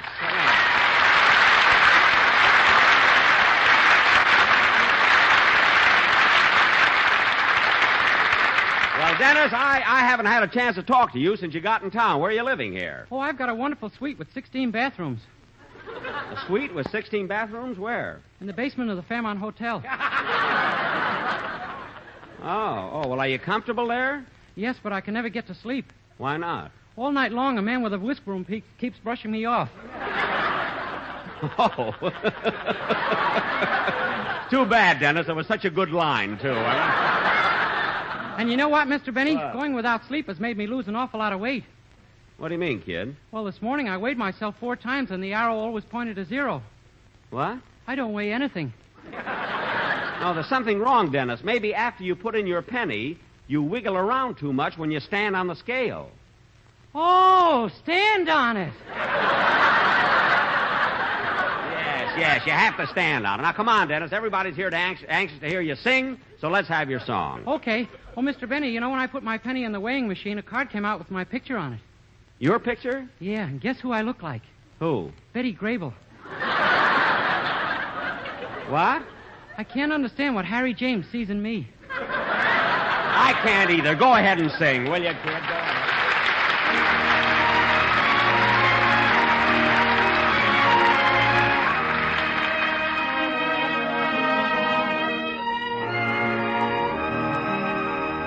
Oh, give me back my prairie with a cattle and wild game, where the hills are nice and curvy and the women are the same, where cowboys all yell whoopee while the lariat they twirl, and timber wolves yell timber when they see a pretty girl. Oh, why did I ever leave Wyoming?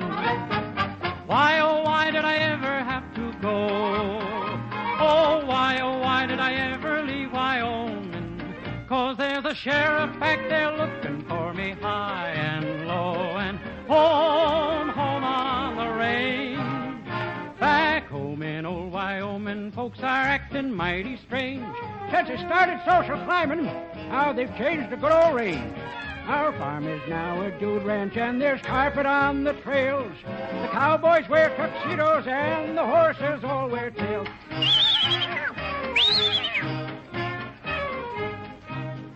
My Uncle Max in Cheyenne claims he's honest as the sun. He worked 6 years in a bathhouse, and he never took A1. The sheriff finally got him, and no more will Uncle roam. They caught him working in a bank and taking samples home. Oh, why did I ever leave Wyoming? Why did I ever have to go?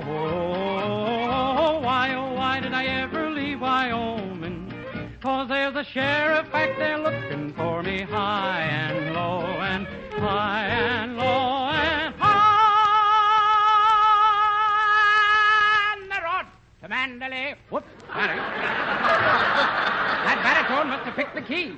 Oh, from old Wyoming I will never roam.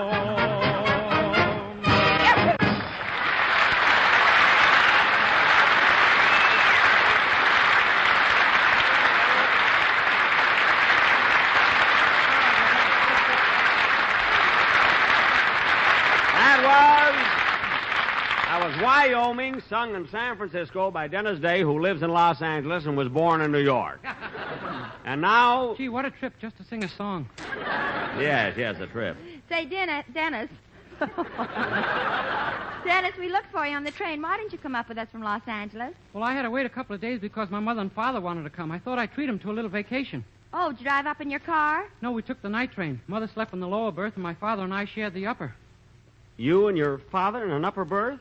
That must have been awful. Well, we wouldn't have minded that so much, but our dog wouldn't get off the pillow. Oh, your dog was in there, too? Yeah, she sure picked a fine time to have pups.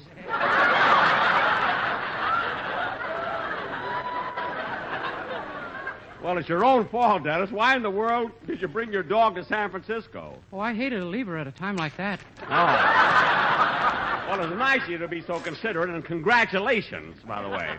And now, kids, if you'll all sit down and be quiet, I got a surprise for you. Ladies and gentlemen, we have as our guest star tonight a very fine actress who, because of her great performance on the screen, was recently nominated for the Academy Award. Here she is, Miss Jane Wyman.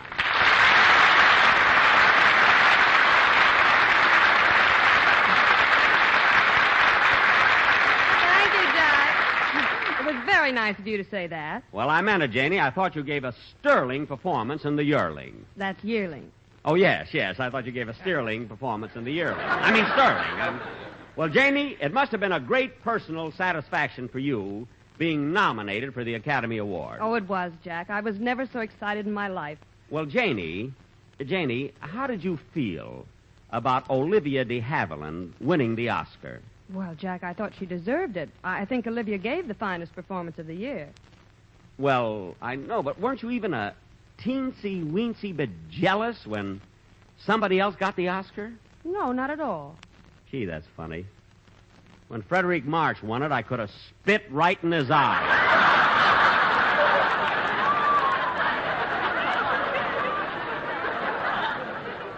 I was furious. But, Jack, you had no right to be jealous of Frederick March. You didn't even make a picture last year. I know, but I made one 3 years ago, and people still remember it. There's an answer to that, but I think my mother might be listening. I see what you mean. At least, Janie, you were nominated, and there's always another chance. Who do you think will be nominated next year? Tom Dewey.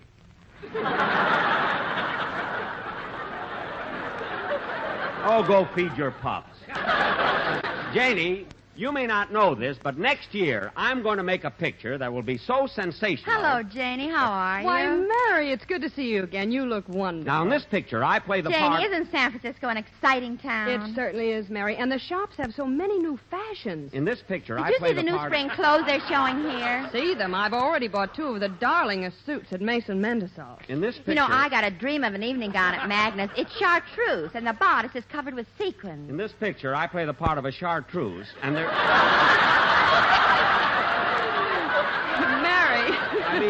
I mean, there's a scene where Mary, you know, they have the most gorgeous things in the lingerie shop at Roos Brothers. Real 2-way stretches and everything. Now, look, girl. And I picked up some of the cutest hats at Ransom. Wait a minute. Oh, and you should see the suede alligator shoes I got at O'Connor and Moffat. Wait a minute. And, you know, they have silk 2-piece bathing suits that are strapless and backless. And you know,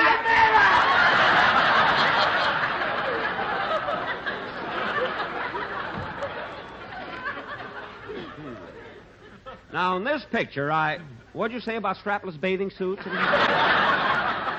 Nothing. And you should be ashamed of yourself talking about your own pictures when you have a star like Jane Wyman. Well, I congratulated her, Mary. I told her she was wonderful in the yearling, didn't I, Janie? Yes, you did. And the Technicolor and scenery in the picture were the most gorgeous I've ever seen. Where did they shoot the picture? In Hollywood? No, it was filmed in, you should excuse the expression, Florida. Oh. Well, you certainly gave a great performance. And I also think that Gregory Peck should have won something for running around on all fours and jumping over logs and leaping over fences. Jack, that was the deer. Oh. Well, I thought he was kind of cute, too, but... No, Gregory Peck was the man with a straw hat. Oh, well, I saw the picture before I got my new glasses, you see. I sat so far back, the third row, too. Janie, I haven't had a chance to see the picture yet. What was the story about? Well, Gregory Peck and I were running a little farm, and we were face to face with poverty. We'd worked 18 to 20 hours a day and year after year of back-breaking labor, and we didn't have a penny to show for our toil. Gee, I wonder where they got an idea like that. Oh, Rochester gave it to them.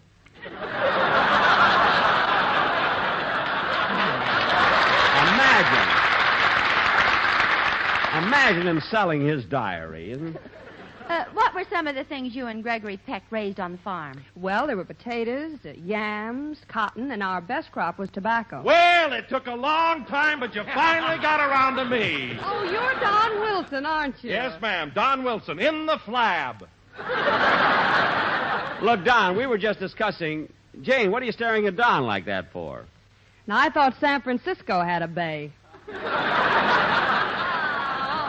Wyman, you're only a guest, but you're just as corny as they are. Yeah. Well, Miss Wyman, I saw the yearling, and I was very impressed, but there's one scene that I'd like to ask you about. What is it, Mr. Wilson? In that heartbreaking scene when your son ran away from home and with tears in your eyes you were running through the fields looking for him. Yes. Now, the tobacco you raised in that field, was it that fine, that light, that naturally mild tobacco? Yes, sir, you bet. Why, sure. And they dared give the award to another picture? Don, they gave it to the best smokes of our lives, if that'll make you happier, you know? And I've been smoking Lucky Strikes nigh on to 25 yearlings. Good, good. Every morning, Gregory would go out and peck that fine tobacco. Say, that's wonderful. Then again, if it's not Tom Dewey, it might be Governor Warren.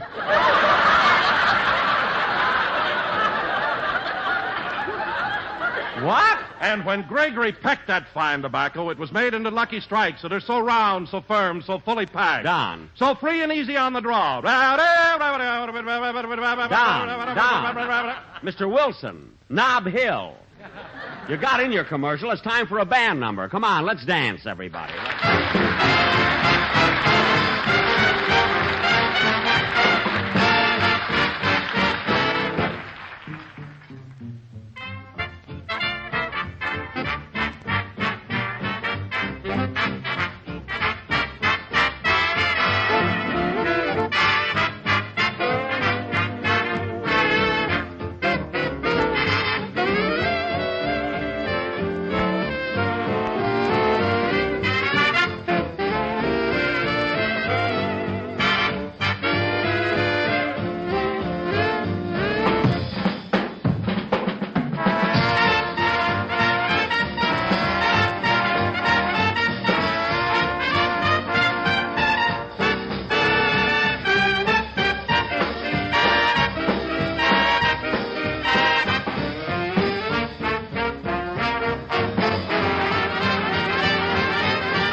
Song played by Phil Harris's orchestra and directed by Mr. Malin Merrick.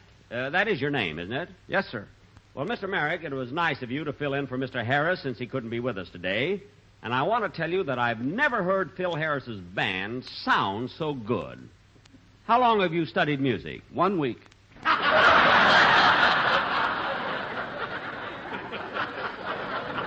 Oh, that's not...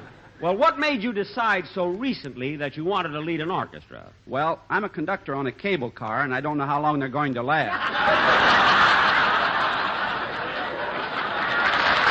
Oh, I see. Well, thanks again for helping us out, Mr. What was that name again? Merrick. Malin D. Merrick. Now, what's the D for? DiMaggio. I should have known, huh? Jack, why couldn't Phil come up here with us? Phil, well, you see, Mary, Phil has his own program for Fit Shampoo, which follows my show. And when I go out of town and Phil has to choose between the two programs, naturally, he'd choose the one with the bottles, you see? But he'll be with us next week. You know, Jack, I'm sorry Phil Harris isn't here today. I think he's awfully cute. Do you, Janie? Mm-hmm. There's one thing I can't understand. What do women see in Phil Harris? Oh, I don't know. He's handsome and impetuous, and he has sex appeal. Well, don't you think I have sex appeal? Well, in a gay 90 sort of way. Now, wait a minute, Janie. How can you say that? You've never even kissed me. Come on, give me a kiss. Right here in front of everybody? Why, certainly. Come on, Janie, kiss me. Well, all right. There. Well, maybe he's not as old as I thought he was. Look at the sparkle in his eyes. Don't get excited. Those are fog lights. Mary. If it's not Governor Warren, it might be Herbert Hoover.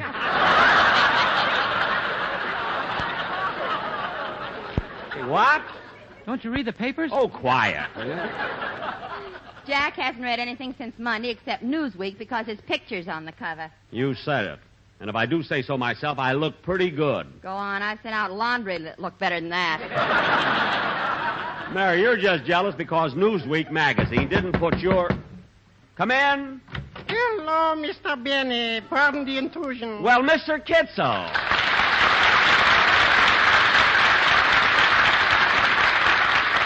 Mr. Kitzel, what are you doing here in San Francisco? I'm visiting my relatives. Oh, you have relatives here? Yes, my brother owns a hotel. Here in town, eh? What's the name of it? The Sir Francis Kitzel. Sir Francis Kitzel? Yes, and I have an uncle who's got a restaurant in Chinatown. A restaurant in Chinatown? What's the name of it? Ling Ting Fui. Fui? You should eat there sometime. Well, maybe we'll go over after the show tonight. Does he serve yakka mein, chow mein, and chop suey? With a noodle in the middle and a herring on top. Oh. He also serves corned beef and cabbage. Your uncle serves corned beef and cabbage? That's an Irish dish. He's very friendly. Oh, well, Mr. Kitzel, it's nice that you have so many relatives here. Oh, yes, and I also got a cousin on Fisherman's Wharf. What's his name? DiMaggio.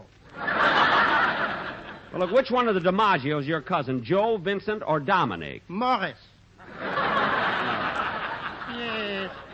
You know, he plays baseball with the San Francisco Schlemiels.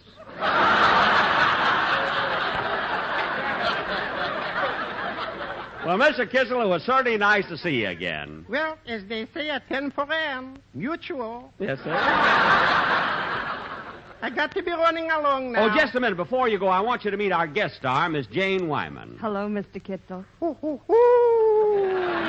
Why, Mr. Kitzel, you're a regular wolf. Thank you. Well, goodbye, Mr. Benny. Goodbye. Oh, Miss Wyman. Yes? Greystone 8056. Goodbye, everybody.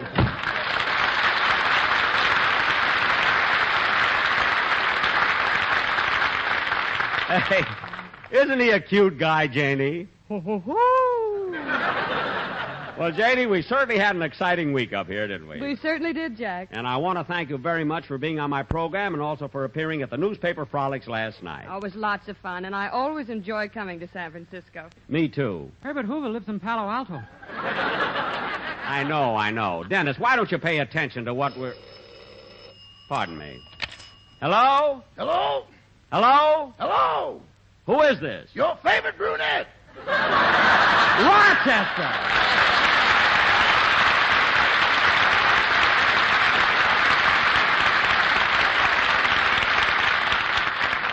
Rochester, where are you? I'm in Sausalito.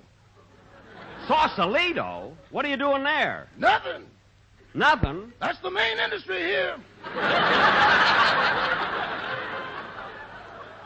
What? They've got so much of it, they export it. Oh, you mean things are kind of quiet over there? Quiet? Over here, they think no apprentice is a blabbermouth. Now, wait a minute, Rochester. I didn't give you permission to go over there. I know, boss, but I had a couple of spare hours on my hands. Uh-huh. And I was, kind of lonesome. Yeah? And then I remembered I knew a girl over here. Yeah? And it's spring now, boss. Spring! All right, so what happened? The main industry, nothing.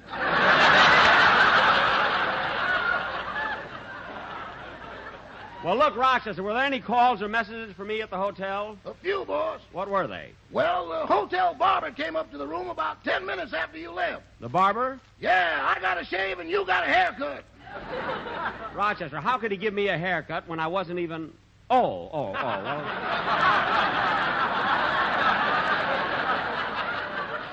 I hope it was the blonde one. I want to wear it tonight.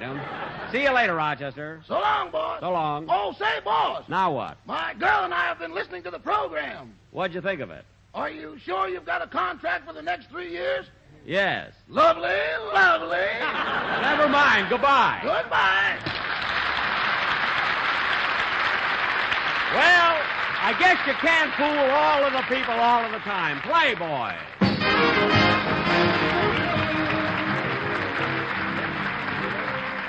Ladies and gentlemen, the 1947 Easter Seal campaign is on.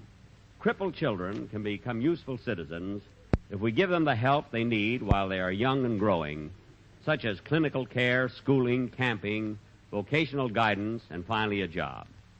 We can help them best by buying our share of Easter Seals today. Thank you. Jack will be back in just a minute, but first, here is Basil Rysdale.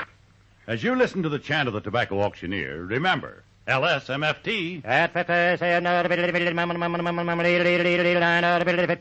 American. Lucky Strike means fine tobacco. And in a cigarette, it's the tobacco that counts. Here are the words of a man who's had a lifetime of tobacco experience, Mr. Charles L. Saunders, an independent tobacco buyer of Reidsville, North Carolina, who said, I've seen thousands and thousands of baskets of ripe, mild tobacco sold to the makers of Lucky Strike. Tobacco that's really fine. So for a grand smoke, I picked Lucky's.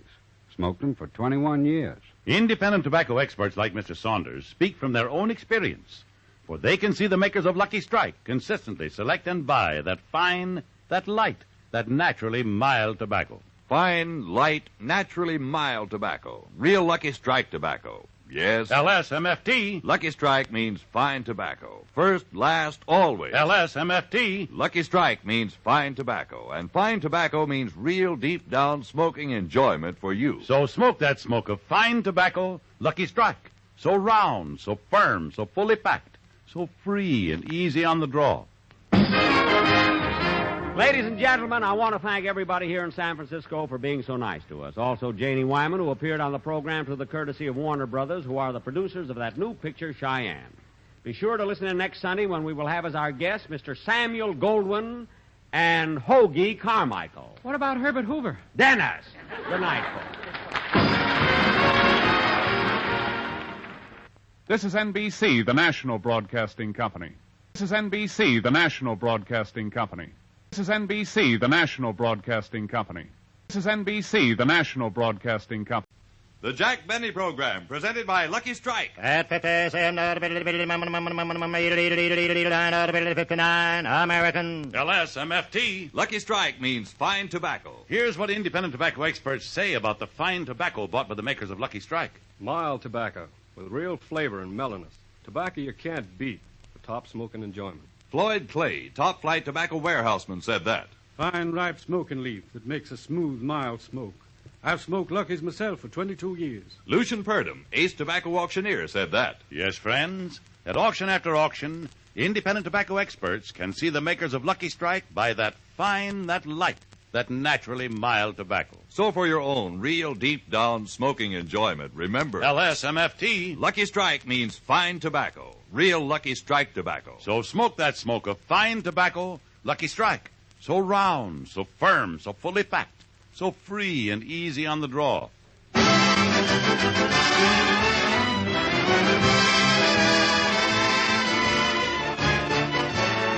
The Lucky Strike program starring Jack Benny with Mary Livingston, Phil Harris, Rochester, Dennis Day, and yours truly, Don Wilson.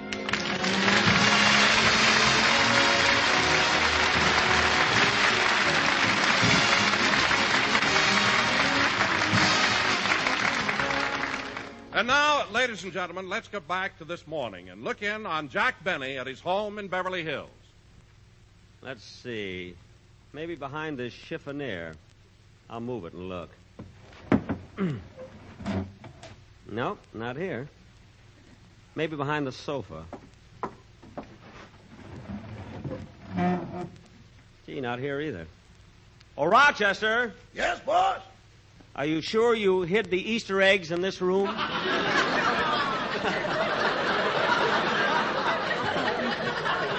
Huh? Keep looking. You're getting warm. Warm, huh? Oh, I know where you hid them. I'll bet you put the eggs in my violin case. Your violin case? Yeah. I wouldn't touch that thing if I was full of penicillin. Now, let's see. Oh, I know where they are. Rochester, hold this chair steady for me while I stand on it. Okay. Steady now.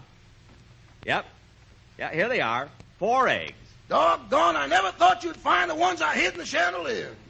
Rochester, I saw the Lost Weekend, too. Yeah, but Miss Milan got a better payoff than you did. I guess so. You know, Rochester, it was awfully nice of you to color and hide these eggs so I could have fun on Easter Sunday. What made you do it? Well, last year I didn't, and when you got up in the morning, you cried your little blue eyes out. I did not. I never cry. Nothing could upset me that much. What are you laughing at? When Shirley Temple got married, you locked yourself in the room for 3 days. Rochester. And when you finally came out, you tore up all your pictures of Margaret O'Brien. Oh, stop making up stories. Imagine me and Margaret O'Brien. She's young enough to be my daughter. So was Theda Barrow, but that didn't slow you down. I've told you dozens of times that Theda and I were just good friends. Now, Rochester, I want you to take these 4 eggs and put them away for me. But, boss, I hid 5 of them altogether. 5? Well, let's see. Maybe the other one is hidden behind the... I'll get her, Rochester. Maybe they're delivering my new car. Hello, Jack. Why, Mary, happy Easter. Come on in. Say, that's a good-looking Easter outfit you have on. And that hat. Do you really like the hat, Jack? Like it? Why, it looks beautiful on you. If you think it looks good on me, you should have seen it on Tom Brenneman. Tom Brenneman? Oh, did you go to his program, Breakfast in Hollywood? Sure, I go all the time. I was even there the morning you won the Orchid. Oh, yes. Gee, I'll never forget the look on the loser's face. Poor thing, she came all the way from Iowa, too. But, Mary, all dressed up in your Easter outfit. Where have you been? Well, Jack, you know, on Easter Sunday, most of the movie stars walk down Wilshire Boulevard, and I went along to see the parade. Oh. You see any celebrities? Oh, sure. I saw lots of them. I saw Bing Crosby. Crosby, eh? Was Bing dressed up for Easter? Was he? I've never seen him so formal. He was wearing patent leather shoes, gray spats, striped pants, and a cutaway pajama top. Who else did you see on the boulevard, Mary? Well, I saw Gary Cooper and his wife. Mrs. Cooper was wearing a beautiful green dress with fox trim and gold accessories. She looked lovely. And what was Gary wearing? Brown shoes, tan slacks, and a light jacket. Oh, did he have a hat on? I couldn't tell. It was cloudy. Oh. And I saw Shirley Temple. I'm not interested in her. Oh, I'm sorry, Jack. I thought you'd forgiven her already. Now, let me think. Oh, yes, I saw Van Johnson. Van Johnson? Yes, and you know, Jack, I feel very sorry for the poor guy. Every step he took, he was followed by dozens of girls. They just kept trailing after him for miles. For miles? My goodness, you'd think those silly kids would get tired. Yeah. Jack, may I have a chair? My feet are killing me. Here, Mary, you can sit in this armchair. Thanks. Gee, it's good to sit in it. Hey, boss, Miss Livingston just found the other egg.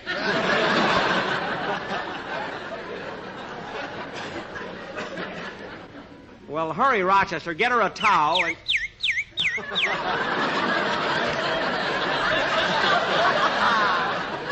Never mind the towel. Just bring a handful of corn. You know, Mary, every Easter there's another... I'll get her, Rochester. That must be my new car. Phil! Hiya, Jackson. Hello, Livy. Long time no see. Hello, Curly. Come on in. Say, Phil, we missed you in San Francisco. I know. I heard the program.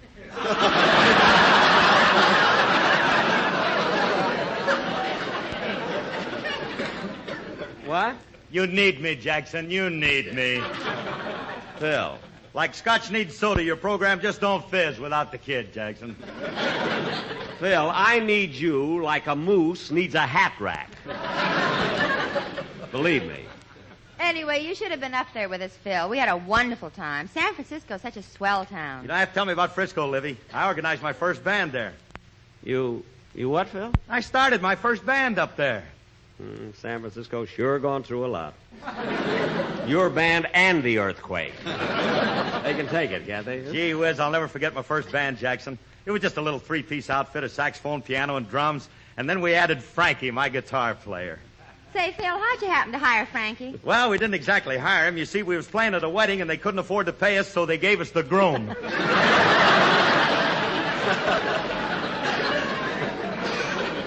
The groom. What happened to the bride? Oh, she changed her name, started singing with some other band. I don't know what. Really? What's her name now? Carmen Lombardo. Phil, for your information, Carmen Lombardo is a man. Well, maybe it was Carmen Miranda. I don't remember girls' names. I don't fool with dames no more. What do I know about it? Shall I get it, boss? No, I better answer the door. I'm expecting my new car. Hey, wait a minute, Jackson. I can't believe it. Did you buy a new car? No, he entered Bob Hope's jingle contest. Yeah. Jack, you didn't send in that jingle you wrote. Certainly, and I think it ought to win. What was the jingle he wrote, Livy? My favorite brunette, and I love him still, is Honest Abe on a $5 bill.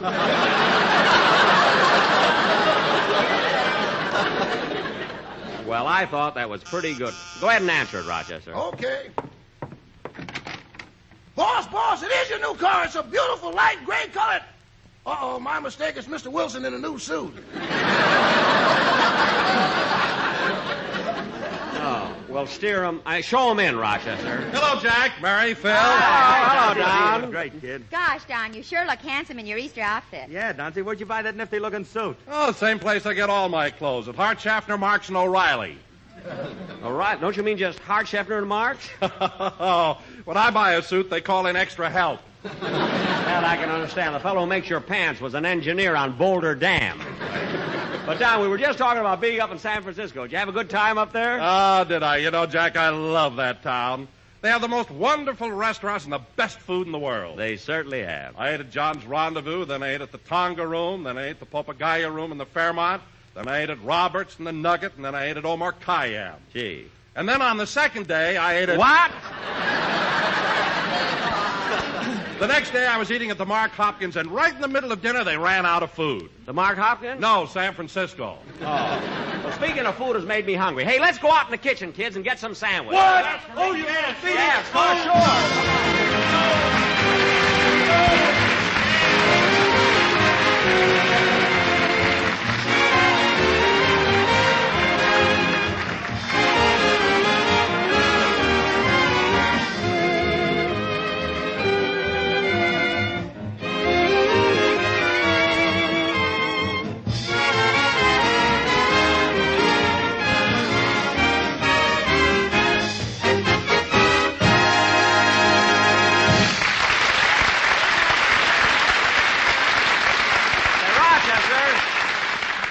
Rochester, those sandwiches were very good. They certainly were. Thanks. Mr. Wilson, would you like another bucket of coffee? He's had enough. Now, look, kids. Isn't anybody going to say hello to me? Oh, Dennis. Dennis, when did you come in? Oh, I've been here all the time. I was standing behind Mr. Wilson's right leg. Oh. Well, say, kid, I tried to reach you on the phone last night, but nobody answered. Where were you? Oh, my mother took me to the circus. Well, did you enjoy it? Yeah, and you should see those girls on the flying trapeze. They wore tights. Dennis, they always wear tights. Say, those trapeze acts are dangerous. Did any of them fall? No, I guess they were all buttoned up. Dennis, she didn't mean that. Oh. Hey, how is the circus this year, kid? Oh, it's swell. In one act, they shot a man out of the cannon, and he landed right in my mother's lap. My God, what'd your mother do? She hung on to him and yelled, "I have a man in the balcony, doctor!" Oh, boy. Dennis, wasn't your father there? He was the one who aimed the cannon at my mother. Oh, stop. Aim the cannon at his mother. Anything. They say anything. Dennis, how'd you like the clowns? Oh, they were all right, I guess. What do you mean you guess? The clowns are big stars. They're very funny. But how come they've only got one show? Dennis, just because you and Phil have two shows doesn't mean that everybody has to have them. Let me tell you something, Jackson. Hold it a minute. Not only have I got two shows, but while you were in San Francisco, I signed up to make a new picture. A new picture, Phil? What's the name of it? The Keg and I. Oh, Harris, you may not be Frederick March, but you're the best years of anybody's life. Now I've heard everything. Phil, let me tell you something. You were only... Phil, you were only kidding about making a picture. I'd like to get a new cast sometime. But it may surprise you to know that right now there's a deal pending where I'm going to be starred in a picture for Samuel Goldwyn. Samuel Goldwyn? Yes. He makes great pictures, and he's the kind of a producer I want to be with. I'll bet Mr. Goldwyn has to work very hard to support his family. He's got 30 daughters. What? The Goldwyn girls. They're not his daughters, then. But anyway, Don, if this deal we're making comes through, it'll really be sensational. You know, Mr. Goldwyn is begging me to consider his offer. Begging you? What are you laughing at? Well, tell him what happened yesterday when you were out to his studio. Mary. Hey, what was it, Livy? Mary, if you open your mouth, I'll never tell you another thing again. Come on, Mary, tell us what happened when Jack went out to see Mr. Goldwyn. Well, about 2 o'clock yesterday afternoon, Rochester drove Jack out to the studio.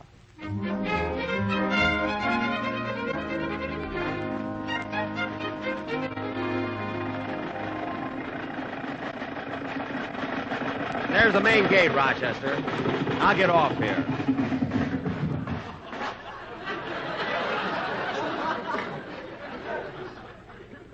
Rochester, you wait right here in the car for me. Boss, do you mind if I lean against that new Cadillac over there? It's good for my morale. No, as long as you wait here. Gee, what a high-class studio. Look at the way they got Frederick March's picture plastered all over. I beg your pardon, sir. Huh? You can't go through this gate without a pass. A pass? Well, perhaps you don't recognize me. If you knew who you were talking to, you'd let me go right in. Oh, no, I wouldn't, Mr. Benny.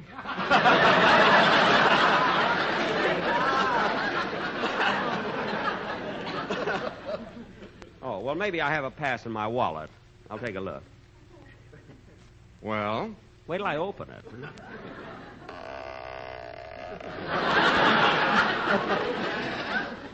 There. First time this year, Mr. Benny? No. Now, let's see. Here's a pass for Warner Brothers. Here's one for Universal International. Here's one for Biograph.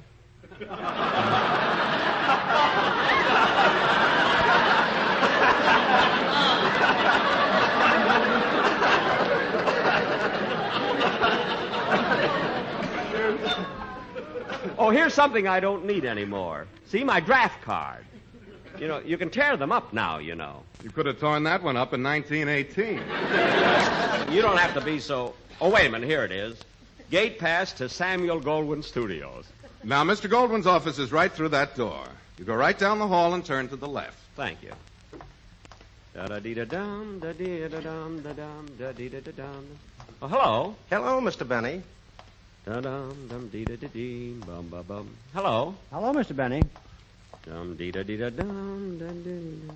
Oh, hello. Hello, Mr. Benny. Gee, those Goldwyn girls are beautiful.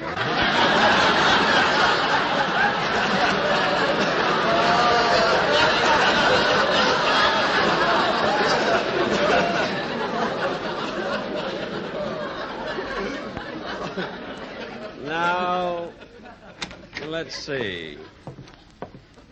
Gee, won't Mr. Goldwyn be surprised to see me? I hope he's... Oh, this must be his office here. I beg your pardon, miss, but is this Mr. Goldwyn's office? Yes, sir. Well, will you tell him that Mr. Benny is here to see him? One moment, please. Mr. Goldwyn, Mr. Benny is here to see you. I'll find out. What is it you wish to see Mr. Goldwyn about? A picture. He wishes to see you about a picture. Yes, sir. He told me to give you one out of the top drawer.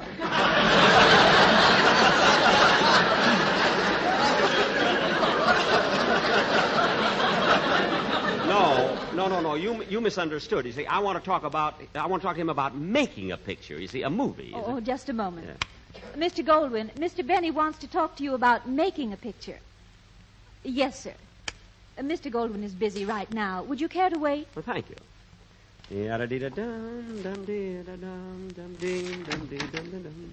Thank you very much. Goodbye, Mr. Goldwyn. Well, Hoagie Carmichael. Hello, Jack.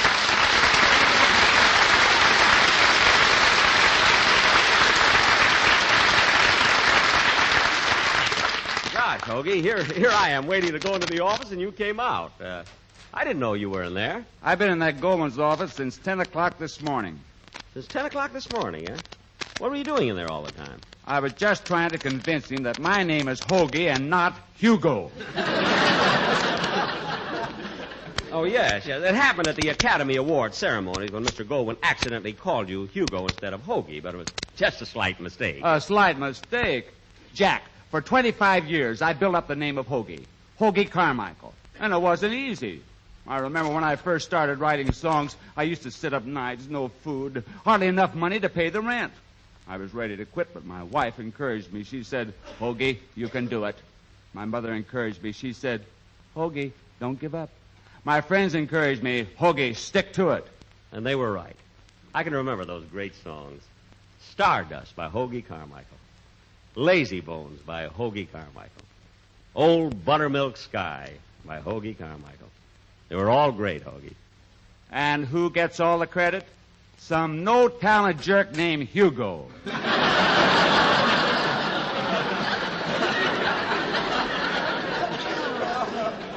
Well, Hoagie, maybe I can help you. Oh, I wish you would, Jack. All I am now is an unknown character with $1 million. Whoops.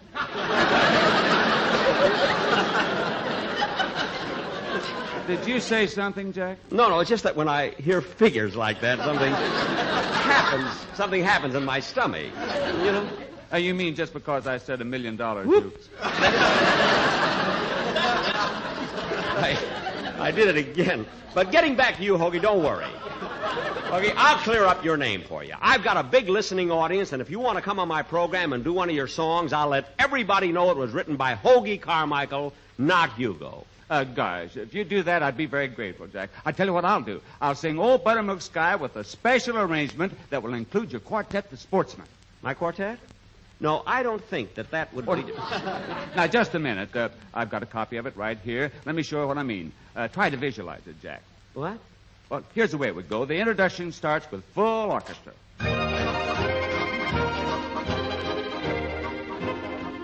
Old Buttermilk Sky, I'm a-keeping my eye peeled on you. What's a good word tonight? Are you gonna be mellow tonight? Tonight, LSMFT. That's a cigarette for Donzie and we. We're as happy as a Christmas tree, heading for the one we love. I'm going to pop her that question. Wouldn't you like a lucky strike? Yes, it'll be easy, so easy. Well, that's the one that she will like. LSMFT. LSMFT. They will fail you when you're needing them most. Oh, no. Hang a package on her hitching post. Lucky's for the one you love, the one you love. So round and so firm. So round and so firm. That's part of their churn. That's part of their churn. Will they be naturally mild tonight? Yes, sir. Why, sure, you bet. That's Lucky Strike.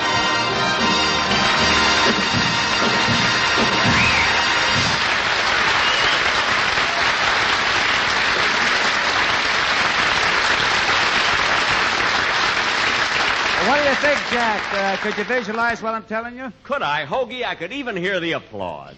That's a wonderful song. Hoagie, would you mind autographing that copy for me? Oh, not at all. Thanks. So long, Jack. So long. Gee, that was nice of Hoagie to... Well, what do you know? He signed it Hugo Carmichael.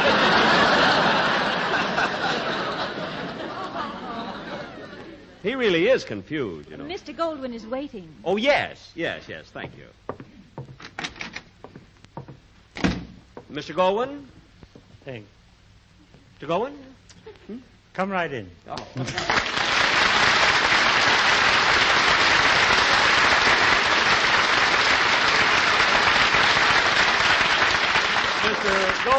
Mr. Goldwyn, I hope you don't mind my breaking in without an appointment. No.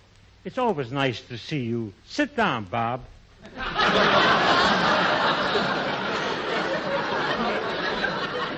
No. See, my name is Jack Benny. Oh, yes. Well, Jack, what can I do for you? Mr. Goldwyn, I've come here to give you the greatest opportunity of your life. Opportunity? Yes. When I tell you what I've got in my mind, it'll make you the greatest producer in the motion picture industry. This is an opportunity that comes only once. Pardon me. Hello. Hello, Fame of Home magazine? Yes, I produced The Best Years of Our Lives. Yes, that picture won 9 awards. For the best picture, for direction, for editing, for musical score, for story, for best actor, for best supporting actor, a special award for Harold Russell, and also the Tolbert Award. That's right. Thank you very much. Now, Jack, what was this opportunity you were going to give me?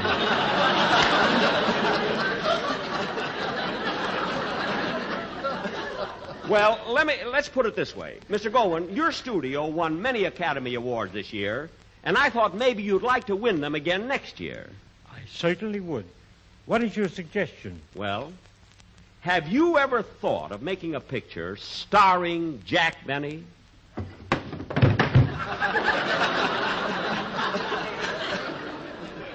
No. Let me help you up, Mr. Goldwyn.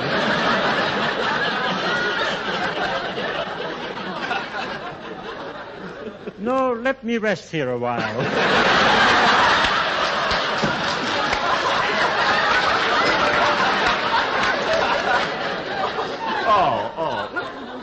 What were you... Now, what were you saying, Jack? Well, what I was getting at... Pardon me, Mr. Goldwyn. Excuse me, Jack. What is it, Pat? Oh, Mr. Goldwyn, 2 blueprints have been submitted for the set on Stage 8, the reproduction of the George Washington Bridge overlooking New York Harbor. Yes? Now, on both sets, the harbor is always in evidence. However, set number 1 with just the harbor can be constructed for only $1 million. Whoops!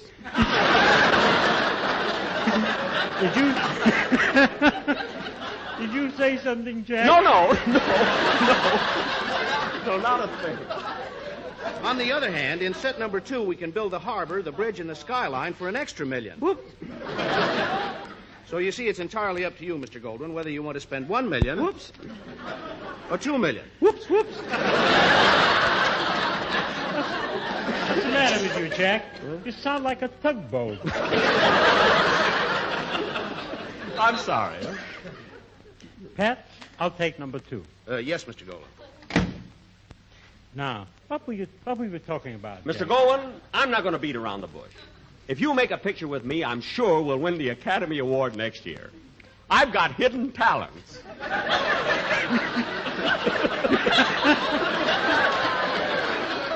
That's Snoogy. No, really, I've got hidden talents. Maybe so. I haven't the time to play hide and seek.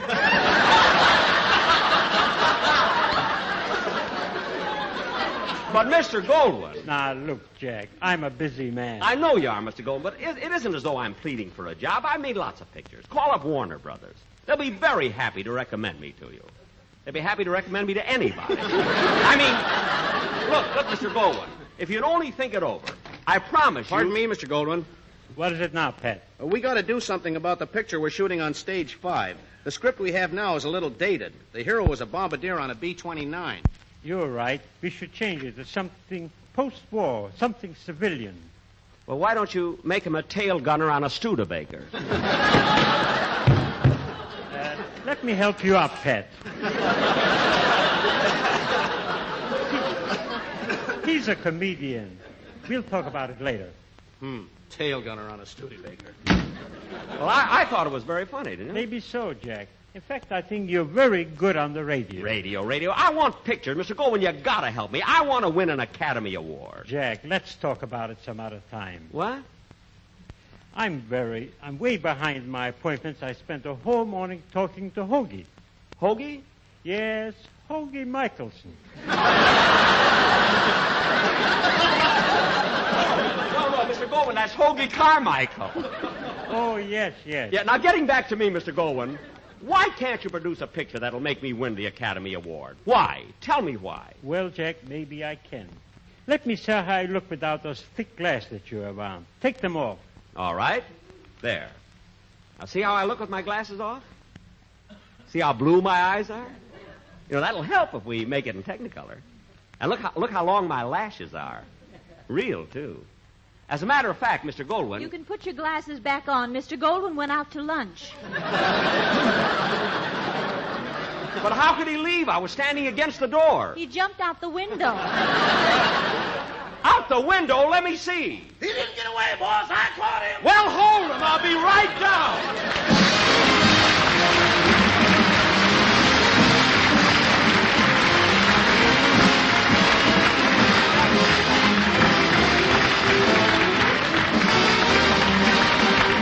Jack will be back in just a minute, but first here is Basil Rysdale. As you listen to the chant of the tobacco auctioneer, remember, LSMFT.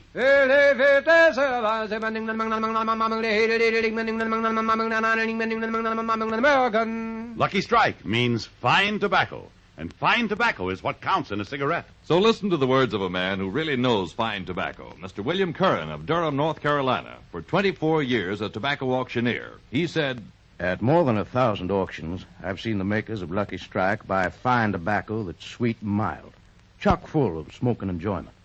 I've smoked Lucky's myself for 23 years. Quote, fine tobacco that's sweet and mild, chock full of smoking enjoyment. Unquote. Yes, independent experts like Mr. Curran can see the makers of Lucky Strike consistently select and buy that fine, that light, that naturally mild tobacco. Fine, light, naturally mild tobacco. So remember, LSMFT. Lucky Strike means fine tobacco. Year in, year out. LSMFT. Lucky Strike means fine tobacco. And this fine Lucky Strike tobacco means real deep down smoking enjoyment for you. So smoke that smoke of fine tobacco, Lucky Strike. So round, so firm, so fully packed, so free and easy on the draw. Ladies and gentlemen, I want to thank Mr. Samuel Goldwyn for appearing on my program. His next release will be The Secret Life of Walter Mitty with my friend Danny Kaye. I also want to thank Hoagie Carmichael, who appears with the courtesy of the makers of the Fifth Avenue Candy Bar. And ladies and gentlemen, be sure to listen in next Sunday, as we haven't the slightest idea what we're going to do. Good night, folks.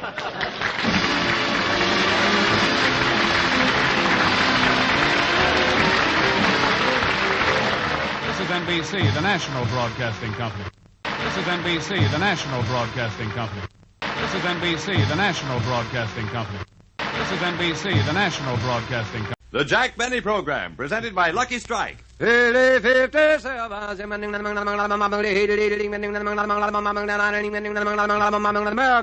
LSMFT. Lucky Strike means fine tobacco. Just listen to the words of Thomas Ray Oglesby, ace tobacco auctioneer, who said, At all the markets I've attended, I've seen the makers of Lucky Strike buy good, ripe, mild leaf. And Harry R. King, independent tobacco buyer. I've seen the makers of Lucky Strike buy fine tobacco that smokes up smooth and mild. Yes, for a real smoke, I picked Lucky. You've just heard the words of independent tobacco experts, the impartial authorities on tobacco quality. So for your own real deep down smoking enjoyment, remember, LSMFT. Lucky Strike means fine tobacco. So smoke that smoke of fine tobacco, Lucky Strike. So round, so firm, so fully packed, so free and easy on the draw.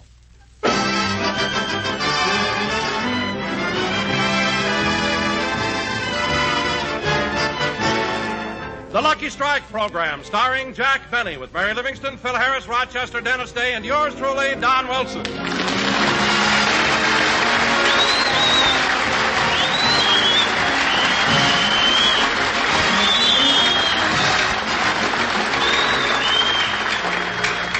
And now, ladies and gentlemen, let's go out to Jack Benny's home in Beverly Hills, where we find Jack trying to fix his broken phonograph. Hand me the screwdriver, Rochester. I want to tighten the last screw on this phonograph. Here you are. There. That ought to fix it. I'll turn it on.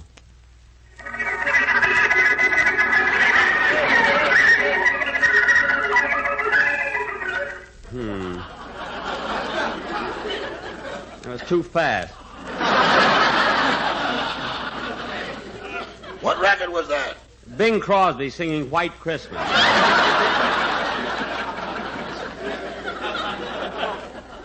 It sounded more like F.E. Boone singing Mother McCree.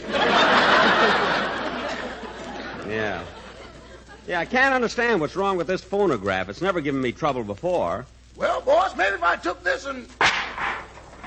Oh, Rochester, now look what you've done. You've knocked the horn off.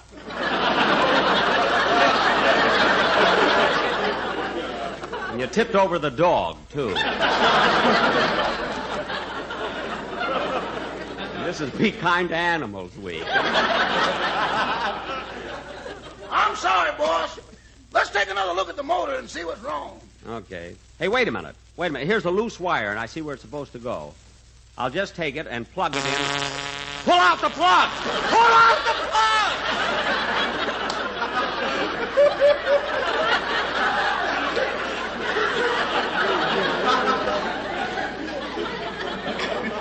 Wow.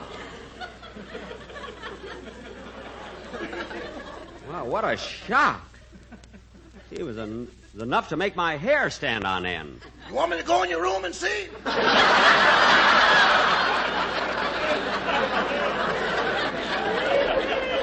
You don't have to. I'm wearing it. The show won't be as short as you think. Now, there's the wires fixed. Now, let's try some other...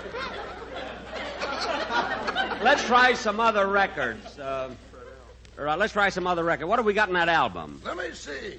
I'm Forever Blowing Bubbles, Dardanella, The Sheik of Araby, I Found $1 Million Whoops. Baby.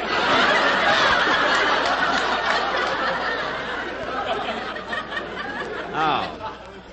Keep the home fires burning, Katie, and after the ball is over.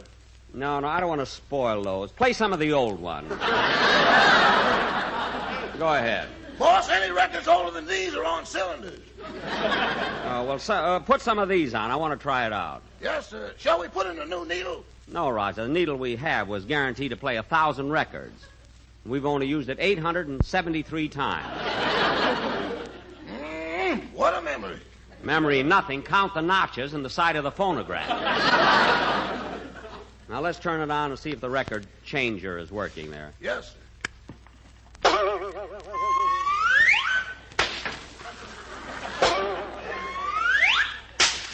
Rochester, what's happened? Why is the phonograph throwing the records up in the air? We never should have fixed it with those parts out of the toaster.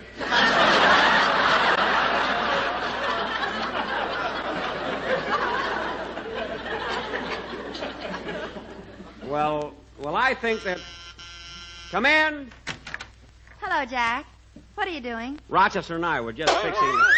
Duck, Mary, here comes the Sheik of Araby. Rochester, turn that thing off. We'll use it without the changer. Yes, sir. Jack, what's going on here? Rochester and I fixed the phonograph. Again?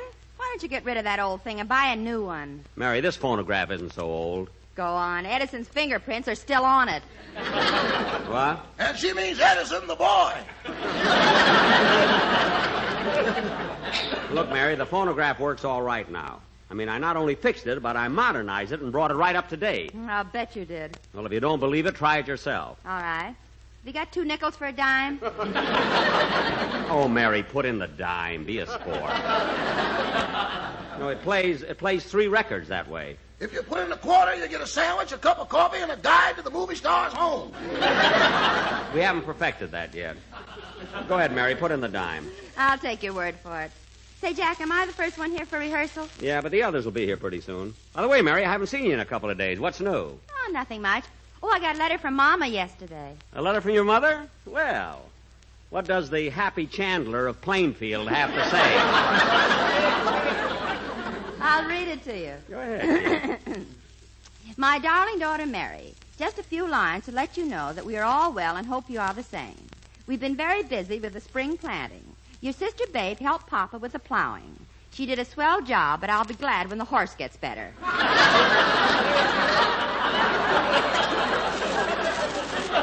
Mary, your sister Babe pulled the plow? Sure, Jack. She's as strong as a horse. Yes, and when you put a straw hat on her, you can't... Jack, please. Excuse me, go ahead with the letter. And Mary, your sister Babe has a new boyfriend. Yeah. He is the local undertaker here, and I wish he'd give him up. I'm sick of him coming into the house with those second-hand flowers. But even though he's an undertaker, he's a very progressive and advertises on the radio. His theme song is How Are Things at Rigor Mortis? You know, it could be To Each His Own. Hey, I'm hot tonight. Everybody's hot today. Yeah, I wonder if I can get a guest shot on this program. And Mary, they've nearly finished building the new high school here. It's very beautiful and modern and will cost over $1 million. Whoops. Jack, are you still doing that? I'm sorry. Go on with the letter. Your father's lodge held their annual celebration last Saturday night. Your father was the guest of honor, and every time he stood up to make his speech, he banged his head. Banged his head? He kept complaining that the ceiling was too low. It wasn't until the party was half over that he found out he was under the table.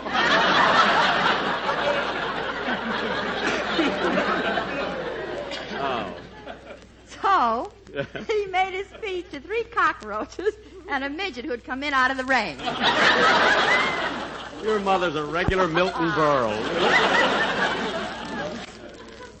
Well, that's about all the news, Mary, so we'll close with love and kisses from your mother, Hopalong Livingston. What a letter. You know, Mary, I can't understand your mother. Oh, Jack, there's nothing wrong with Mama. Maybe not, but I wouldn't be married to her for $1 million. Whoops! Mary, you too? Yeah, it must be contagious. Yeah. Hey, that must be some of the gang. Come in! Well, it's Dennis. Where? It's you. Come on in. Hello, kid. Hello, Mr. Benny. Hello, Mary. How are you, Dennis? Fine. Gee, it sure is hot out. Well, it certainly is. This morning, my uncle fried an egg on the sidewalk. He did? Yeah. Yesterday, he fried an egg on the sidewalk, too. No kidding. Yeah. You know where he can find an apartment?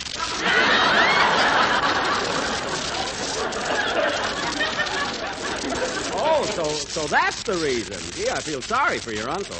Yeah, so do I. He likes his eggs boiled.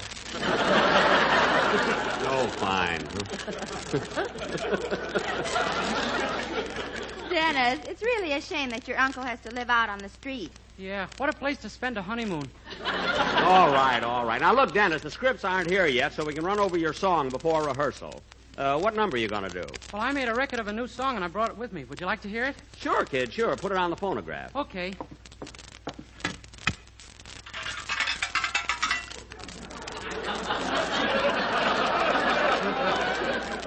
Is this deductible for my income tax? Oh, sure. It's a business expense, you know. Now, go ahead. Turn it on. Okay. Jack, what are you doing with that knife? I'm putting another notch on the side of the phonograph. Come on, kid. Let's hear the song.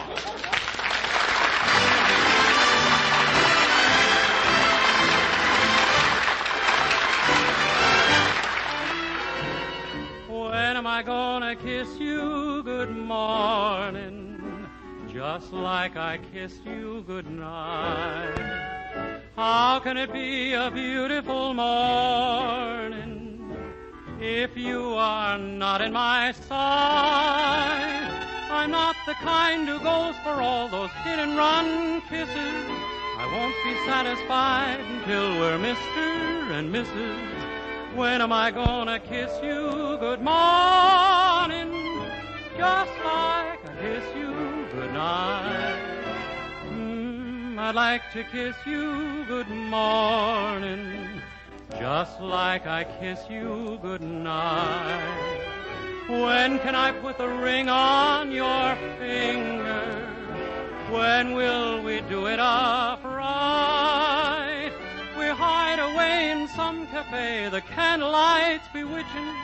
I'd rather have those ham and eggs in our little kitchen. But when am I gonna kiss you good morning? Just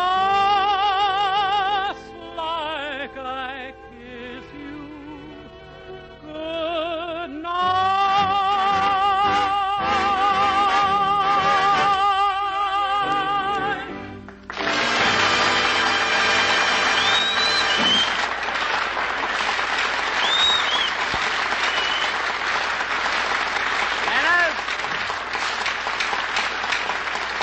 Dennis, that was a very good song, and I'm glad you recorded it. It'll sound swell on the...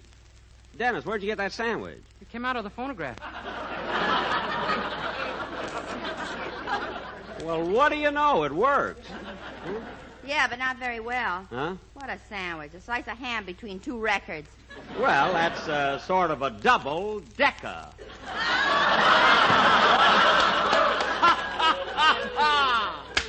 Mary, I had my glasses on.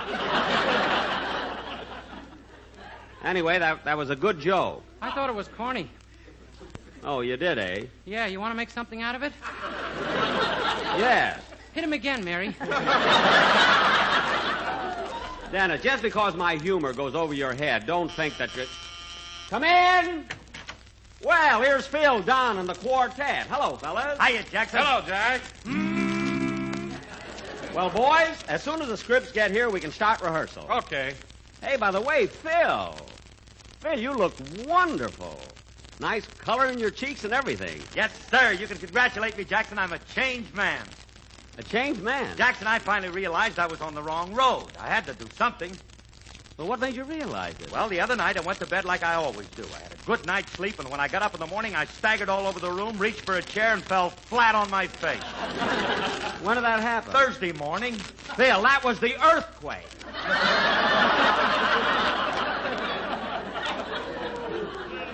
Holy smoke, and I gave up drinking. Phil. Wait a minute, Jackson. Hand me that phone. I got to call Frankie before it's too late. Why, what's the matter? He's on his way to a sanitarium to take the cure. Well, let him go, Phil. Believe me, it won't harm him permanently, I'm sure you will. Say, Mr. Benny, you know what happened to me during the earthquake? What, kid? My mother was giving me a haircut. When things started to shake, she cut one of my ears off.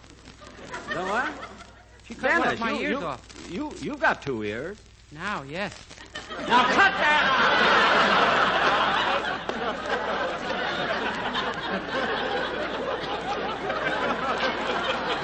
That's the silliest thing I ever heard. Now, yes. Jack. What? I want to do some shopping. What about the rehearsal? Well, the scripts will be here in a couple of minutes. Oh, say, Jack, I meant to ask you, how did you finally make out with Sam Goldwyn last week? Are you going to do a picture for him? No, Don. You see, Mr. Goldwyn wants me to, but his next picture isn't my type. It's going to be Les Miserables. Les Miserables? Yes, by Victor Hoagie. That's Victor Hugo. You got him mixed up with Hoagie Michelson. Yes. Yeah, well, anyway, Mr. Goldwyn and I are going to work out... Hey, that must be the script. Come in. Hello, everybody. Long time no see. Well, Steve! Hey, kids, it's my publicity man, Steve Bradley.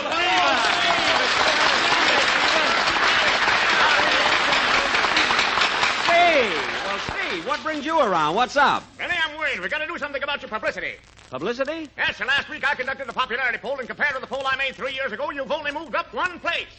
One place? When did that happen? When Hitler killed himself. Now, wait a minute, Steve. No time to lose, Benny. I thought it was so urgent that when I couldn't reach you by telephone, I sent a message by carrier pigeon. Carrier pigeon? Oh, that must have been the pigeon that landed on my windowsill. Yeah. Didn't you see the message tied to his ankle? Message? Rochester. Don't look at me, boss. You ate the legs. Yeah, I thought the paper on that leg was a pansy there. Anyway, Steve, I appreciate you worrying about me, but I don't need any publicity. As a matter of fact, only 2 weeks ago, my picture was on the cover of Newsweek magazine. Hey, Jackson, was that your face? Certainly. How do you like that? I thought it was an ad for Spam. That's because the photographer told me to stick out my tongue. That's in case someone turns the page and he's got a place to wet his fingers. Yeah. They think of everything. All right, Benny, I think that picture on the cover of Newsweek was great, but you got to follow it up with something. Some sort of a stunt. Now, wait a minute, Steve. I don't want any more of your stunts. The last time you had an idea, you wanted me to go to Texas, climb into the Big Inch pipeline, and swim all the way to New York. And you had it timed so I'd crawl out the other end on Groundhog Day. No more of that for me. I know, but this new idea is different. Benny, I've got an idea that'll make you loved and respected by everybody in the country. Me? Yes, sir. Take one of the great men in American history, like Abraham Lincoln. Lincoln? Yes, sir. From now on, you're going to do everything Lincoln did. You're going to act like Lincoln, talk like Lincoln. Yes, sir, even walk like Lincoln. But, Steve, I don't know how Lincoln walked. Don't you remember? Now, look, Steve, unless you've got an idea that makes sense, I don't want any part of it. I don't want any... Now go home and try... Wait a minute. Hold it. What? Why didn't I think of this idea before? What an idea! All right, what is it? Baseball. Huh? Look, Bob Hope bought himself the Cleveland Indians. Bing Crosby bought the Pittsburgh Pirates. And today, what is everyone talking about? The weather. Dennis. Is it unusual? No. What are you getting at, Steve? Benny, you've got to have a baseball team. Well, look, Steve, I like the idea, but a baseball team is liable to run into a lot of money. Now, leave it to me, Benny. I'll find you a team that won't cost you much dough. Good. I'll get a team that's unknown with proper training in a year or so. You can sell them to somebody else and turn yourself a net profit of $1 million. Say, that sounds pretty... Jack, how come you didn't go whoops? When it's coming my way, there's no need for it. Now, all right, Steve, it's a great idea. Go out and get me a baseball team. Leave it to me, Benny. So long, everybody.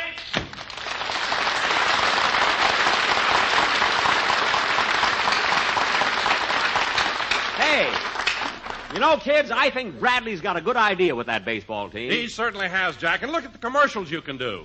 Commercials with baseball? Why, certainly. You've got your quartet, the Sportsmen, right here, and they can take a song and fit it to anything. What are you talking about? Have you got a record of Take Me Out to the Ball Game? That's one of our new ones. Yes. I'll put it on. Here's a nickel, Jack. Now, this one's on the house.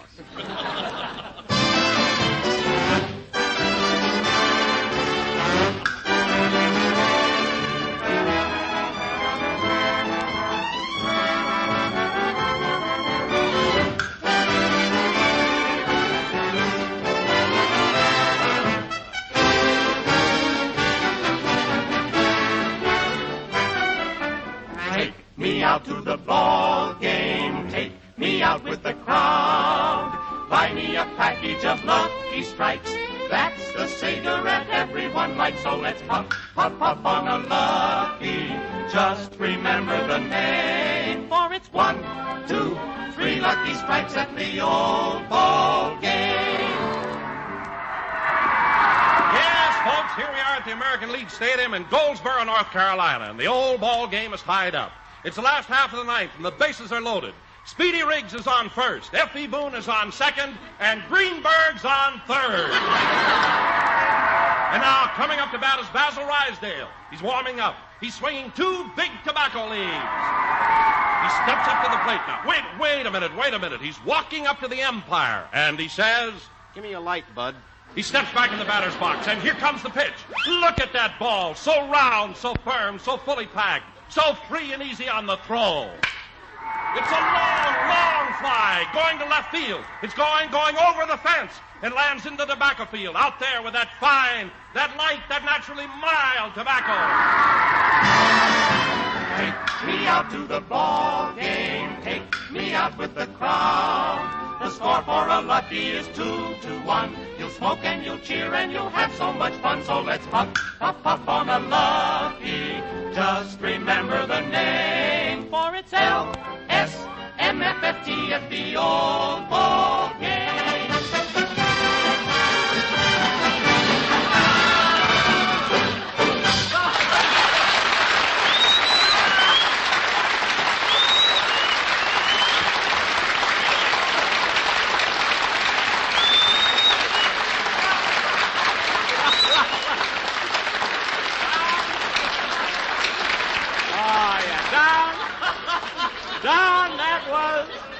Don, that was wonderful. You know, and I think, Don, I think this baseball idea is going to work out great. It'll give me a lot of publicity. Certainly, Jack. You need publicity. Yeah, you've only got one show.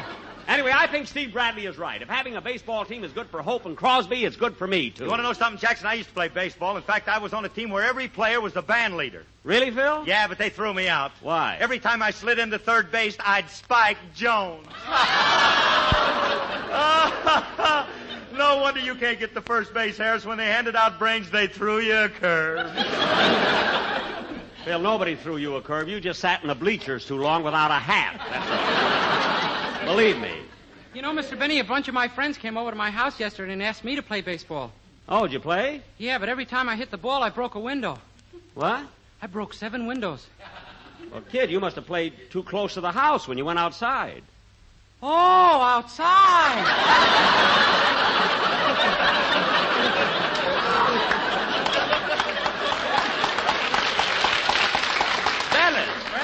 you say you played baseball inside the house? Yeah, you want to make something out of it? Oh, be quiet.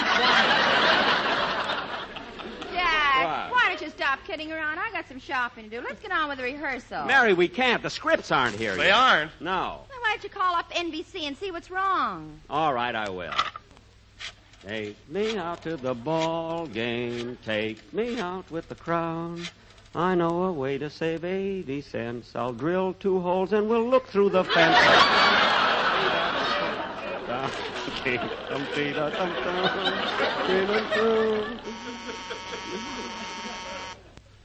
Say, Mabel, what is it, Gertrude?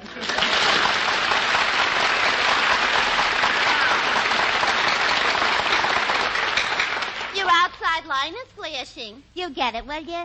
Okay. National Broadcasting Company. Oh, hello. What? Oh, just a minute, I'll connect you. Mabel, it's Mr. Benny. I wonder what Spam Face wants now. He wants me to connect him with the mimeograph department because they haven't delivered his scripts yet. Scripts? Well, how do you like that? And he palms himself off as an ad-lib comedian. Yeah. He couldn't ad-lib a click if he had false teeth. Ain't it the truth? But I don't care if he can ad-lib or not. I think he's a cute schmo. Why should you think he's cute? He's gone out with me more times than he has with you. He has not. He has too. Oh, Mabel, let's not argue. When we look like we do, we should be happy that we've got each other.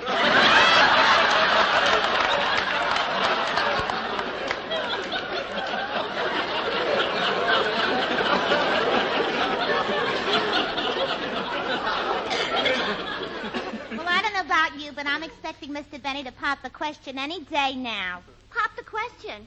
Why, Mabel, how do you know? What happened? What did he say to you? Tell me all about it. The switchboard is buzzing. I won't answer till you tell me. Come on, Mabel, don't keep me in suspense. I'm getting all over goose pimples. Don't hold out on me. You've agitated my curiosity. Tell me what... Gertrude, the switchboard. Oh, okay. Due to a strike, only emergency calls will be handled. Now, Mabel, tell me what happened. What did he say to you? He didn't say anything. He just kissed me. Why, Mabel Flapsaddle. Yeah, and I felt so silly. Why? When he kisses me with those thick glasses on, I feel like I'm window shopping.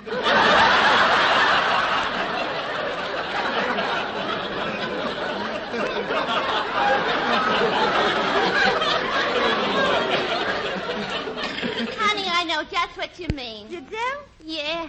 One time when he was kissing me, I saw my reflection in his glasses, and I thought someone was watching us. Anyway, Mabel, what I wanted to say... Operator! I want the mimeograph department. What? Well, when you get them, tell them to send the scripts out to my house. Goodbye. Well, kids, there's nothing to do but wait. We won't be able to rehearse until... Hold everything, Benny. I'm back. Come back. Steve! Yes, Benny, you wanted a baseball team, and Bradley didn't let you down. That's swell. Just sign this contract, and the team is yours for $1,000. Good. There you are. Now, what's the name of the team? The BBBs. BBBs? What's that? Benny's Buxom Bloomer Girls. Bloomer Girls? Certainly, Benny. I can see it now all over the sports page. Pictures of Bob Hope and his Indians. Bing Crosby and his Pirates. Jack Benny and his Bloomers. Steve! You can't do this to me. Benny, I'll see you out at the field. Steve! How do you like that? A girls' team. I got a good mind. Jack, your slip is showing. Oh, quiet.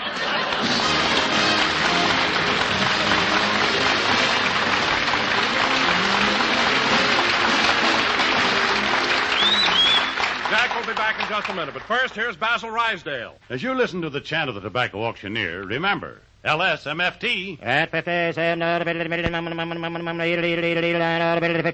American. Lucky Strike means fine tobacco. And in a cigarette, it's the tobacco that counts. Listen now to the words of a man who's seen millions of pounds of tobacco bought and sold. Mr. George Alfred Webster of Durham, North Carolina. He said, At auction after auction, I've seen the makers of Lucky Strike buy fine tobacco that makes one grand smoke.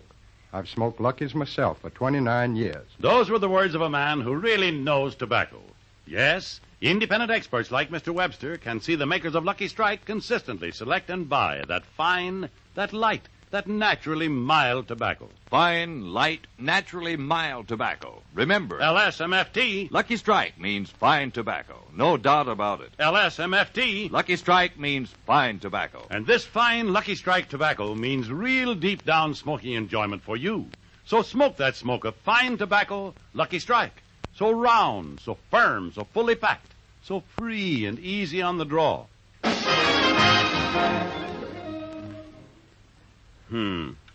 Had to get me a girls' baseball team. I need that like a moose needs a hat rack. Where did I hear that? Oh, yes, on my repeat broadcast last week. Can't understand why I didn't get a laugh. Maybe, I don't know, maybe it was too clever. Too clever, too clever. Quiet, Polly. Well, everybody's gone home. I might as well practice on my violin. Oh, Rochester, give me A, will you?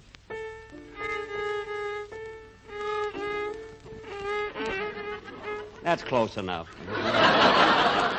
Better practice my exercises first.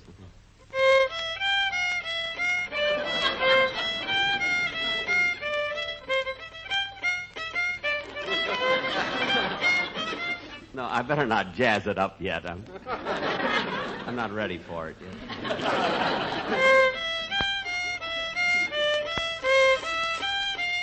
Maybe I ought to practice intermezzo.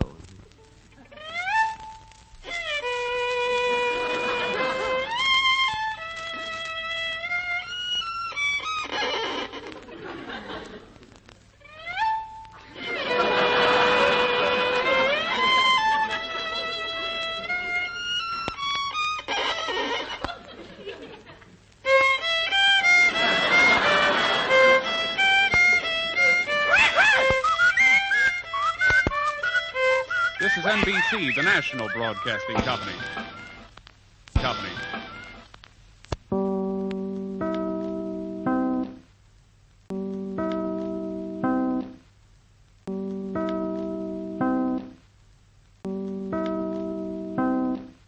The Jack Benny Program, presented by Lucky Strike. At 57, 59, American. LSMFT. Lucky Strike means fine tobacco. Listen.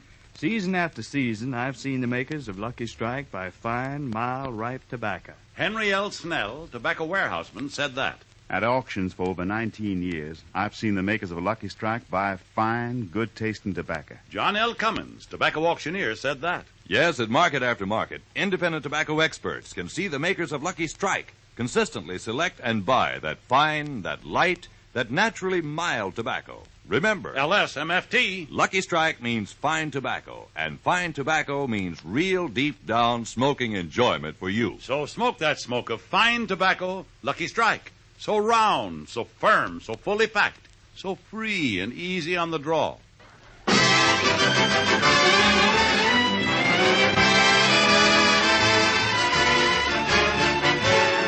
The Lucky Strike program, starring Jack Benny, with Mary Livingston, Phil Harris, Rochester, Dennis Day, and yours truly, Don Wilson.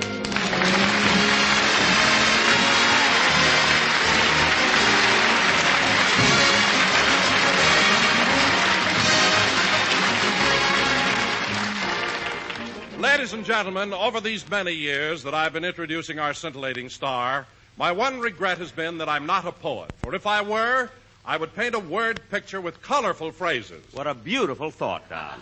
I can just imagine you a poet. Henry Wadsworth Fatfellow. Continue, Don. However, you don't have to be a Shelley or a Keats to... I'll get it, Don. Hello? Hello, Mr. Benny. This is Rochester.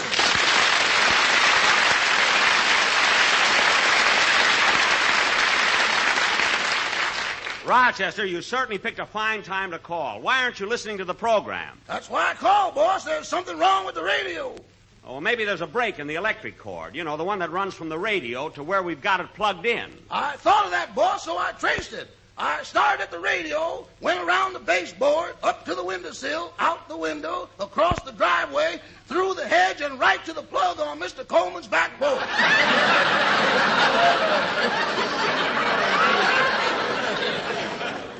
Say, Rochester, I hope nobody saw you. Well, just as I reached the porch, Mrs. Coleman came out, so I ducked behind the hedge and meowed like a cat. Did you fool her? I think so. She left 2 saucers of milk.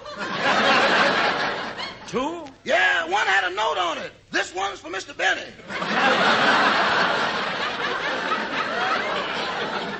Good, I'll have it when I get home. Anyway, Rochester, if the cord is plugged in right, maybe there's something wrong with the radio itself. Did you check the tubes? Mm-hmm. The condenser? Mm-hmm. The transformer? Mm-hmm. The dials? Boss, I even put Murine in the magic eye. Oh. I don't know what to do. I hate to miss your program. Well, I've got an idea, Rochester. I'll leave the receiver off the hook, and you'll be able to hear the whole show over the telephone. Yes, sir. Okay, Don, let's get on with the program. Ladies and gentlemen, as I was saying, even though I'm not a poet, today I'd like to introduce our star with a little poem. A poem? Yes. To Jack Benny. I love my boss, but he's so cheap. He only spends a slow buck. Slow buck? His suits are from Montgomery Ward. His hair from Sears and Roebuck. What? And here he is, Jack Benny.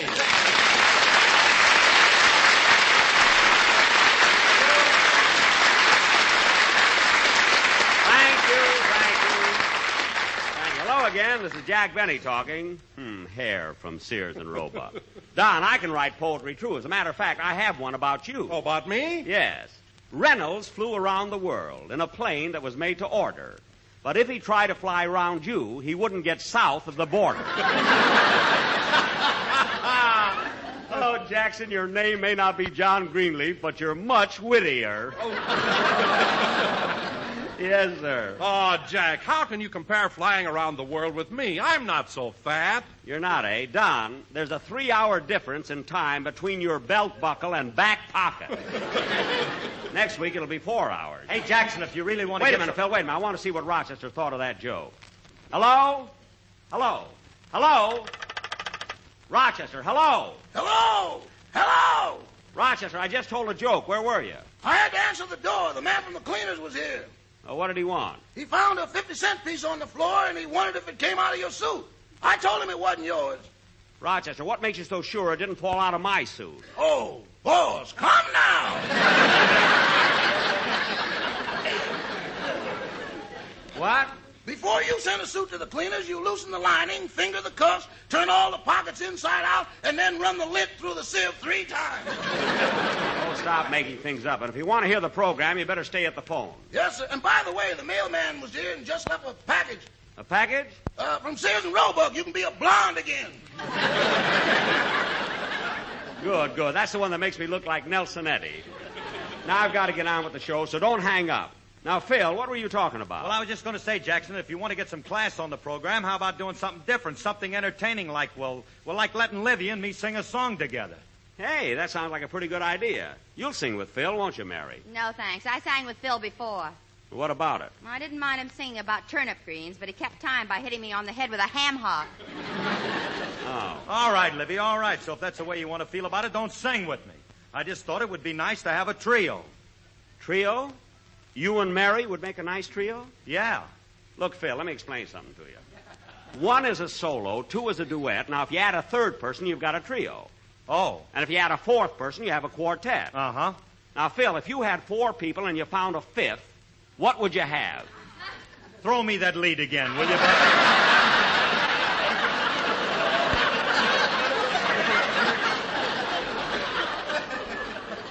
All right.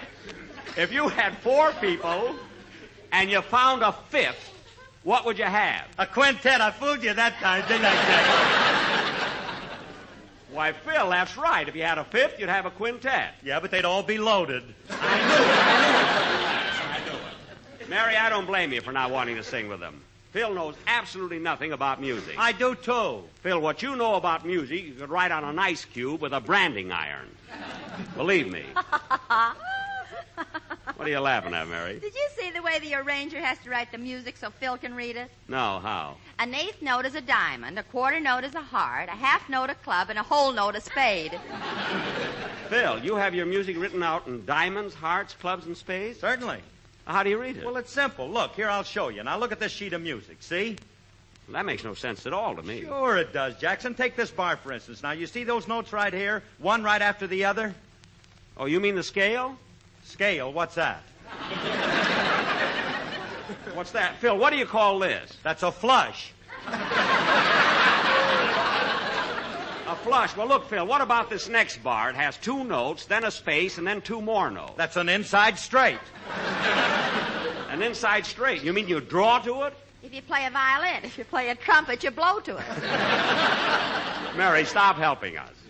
Phil, if you want to play your music by cards, that's all right with me. But what's this king doing here? That's Petrillo. I should have known. All right. We've had enough of that. It's time for a song.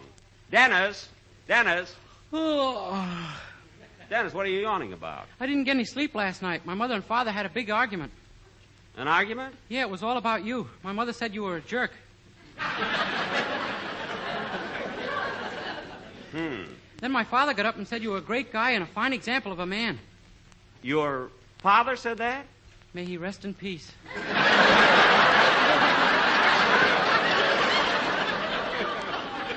Now, stop being silly. Your father's sitting right out here in the audience. Yeah, doesn't he look awful? Cut that out. Dennis, why does your mother dislike Jack so much? Well, she used to go with Mr. Benny before she met my father. She did not. She says she did. What was your mother's name before she married your father? I didn't know her then. Of course you didn't. Now, come on, kid. Let's have your song. Okay. And face the telephone so Rochester can hear it, will you?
Like a moose needs a hat rack.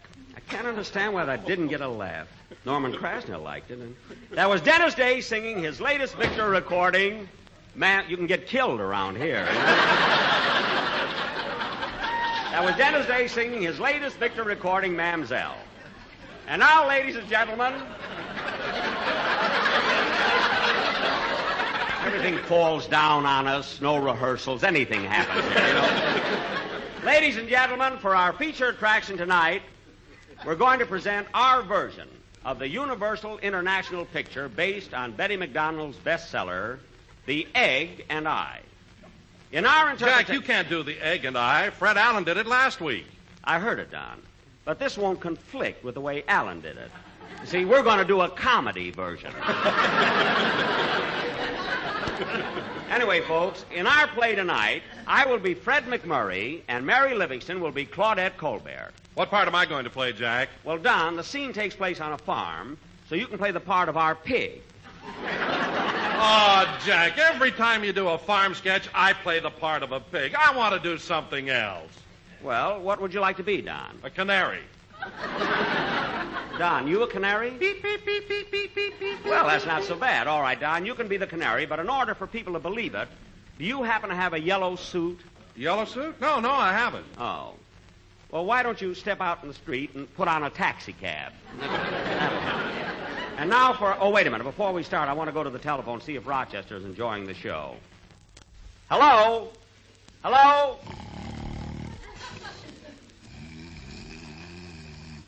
How do you like that? Rochester! Put on the coffee, honey. Rochester, we're going to do a play, and I want you to hear it. Okay, you're the boss. And now, ladies and gentlemen, The Egg and I. As the scene opens, we find the newlyweds, Claudette and Fred, driving out to their new home.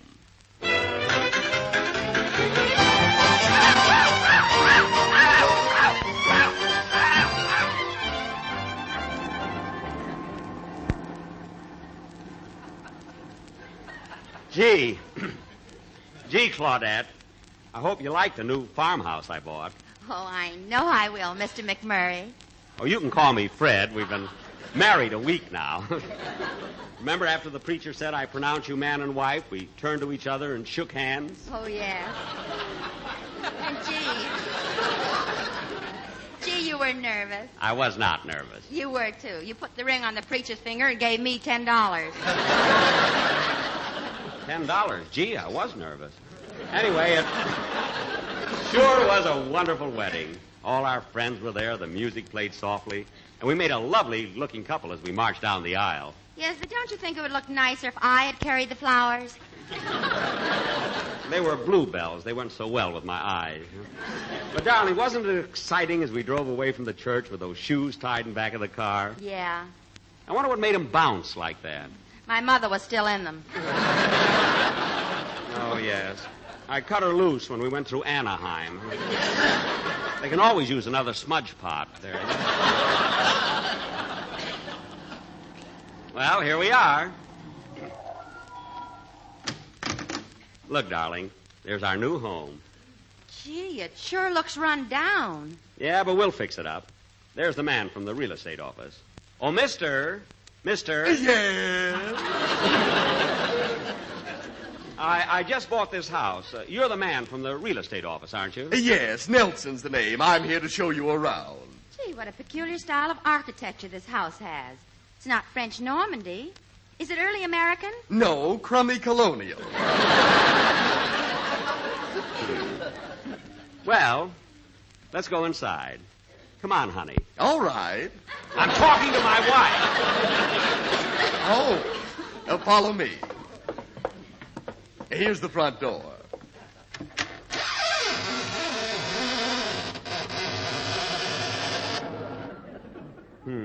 A few quarts of oil will fix that. Come on, Fred, let's go in. Just follow me, folks. I'll show you through the house. This is the living room. This is the dining room. And this is the bedroom. Gee. Mr. Nelson, does the bathroom have a tile floor? Shall we go out and see?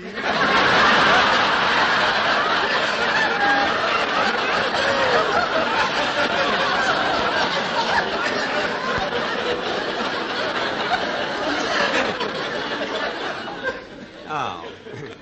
Mr. Nelson, I'd like to see the kitchen. Right through this door. There. Isn't it a beauty? Well, I don't know. The stove looks very old and awfully dirty. Oh, that's just a little dust. I'll blow it off.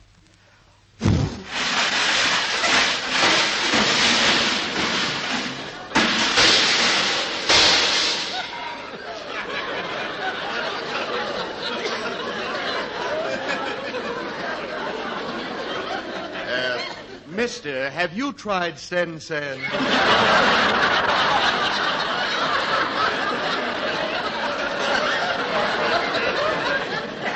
Never mind that. Gee, this place does look run down. Yes, but with a little work, you can make it look like $1 million. Whoops. Well, it's getting kind of late. I better go. Goodbye, Mr. Nelson. Goodbye. Goodbye, Mr. Nelson. Mr. Nelson! Oh, you. Nobody wants me to have any fun. Goodbye. Well, darling, here we are in our own little home. Oh, we better start getting to sleep. On a farm, you have to get up at 4 in the morning. You're right, sweetheart. Good night. Good night. Good night. Get out of here!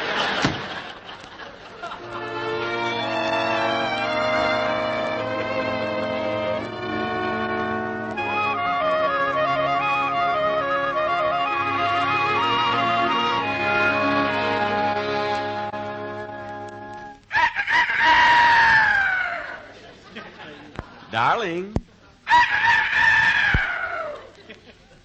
Darling. Darling, you're snoring. No, that's the rooster. It's morning. Oh. Well, you hurry and get breakfast ready. I'll go out and milk the cows. It's a good thing I slept in my clothes.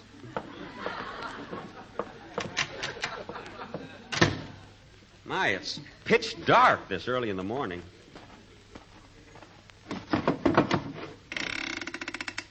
Now, where's that milking pail? Ah, here it is. Easy, bossy, easy. That's a good girl, bossy. Easy, bossy, easy. Gee, I can't seem to find... Uh-oh, wrong end.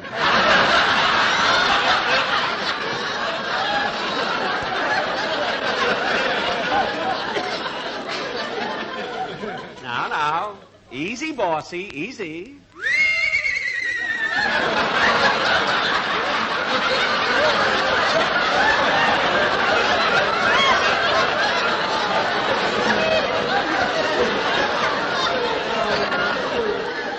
Oh, wrong animal. Now,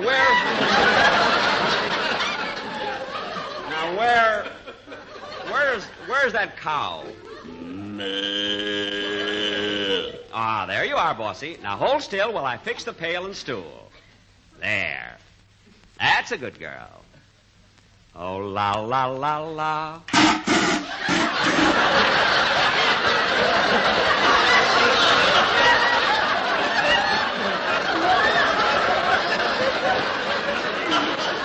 Oh, la, la, la, la. Oh, la, la, la, la. Oh, la, la, la, la. Better change. Oh, Fred, are you through milking? I'm not, but I think the cow is. Hey, what are you holding? Look, I just found it. It's a black kitten with a white stripe down its back. Well, shucks. If that isn't the cutest little... Kitty, have you tried Sen-Sen?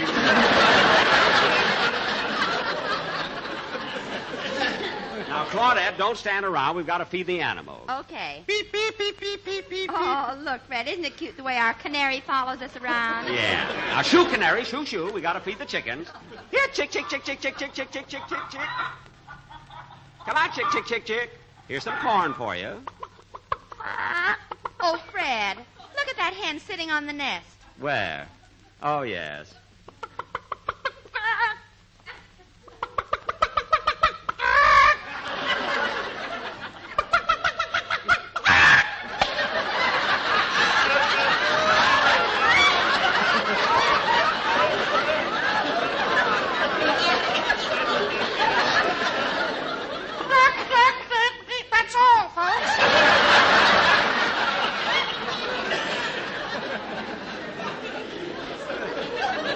Gee, darling, now we've got breakfast. Well, I better get some oats for the horse, hay for the cow, and...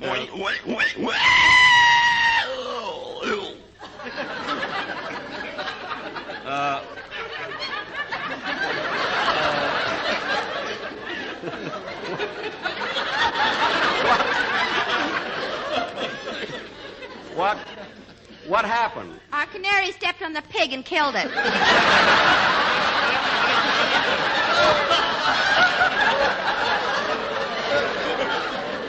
Gee, that's too bad. What a canary. I should have gotten suspicious when he bent the bars in his cage. Claudette, maybe the canary is hungry. He can't be. A little while ago, I gave him a side of beef. Well, give him the other side. Now, let's get on with the... Oh, look, here comes someone. Hello? Howdy, neighbors, howdy. Zeke Harris is my name. Live right over the hill from you. Well, do you have a farm over there? Yep, I raise a little of this, a little of that, mostly corn. For your pigs? Nope, for my still. Oh, you have a still? Yes, sir. She'll make 20 gallons a day. 20 gallons a day? That isn't much. Ain't bad, my old lady don't drink.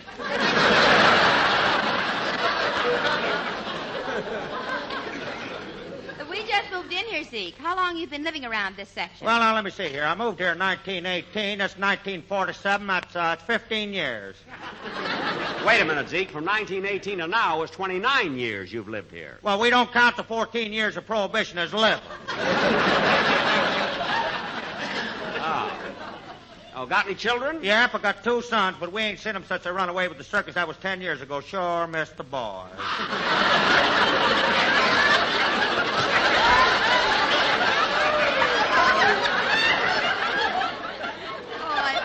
It's a shame both of them left. Maybe one of them will come back. Ain't likely. They're Siamese twins.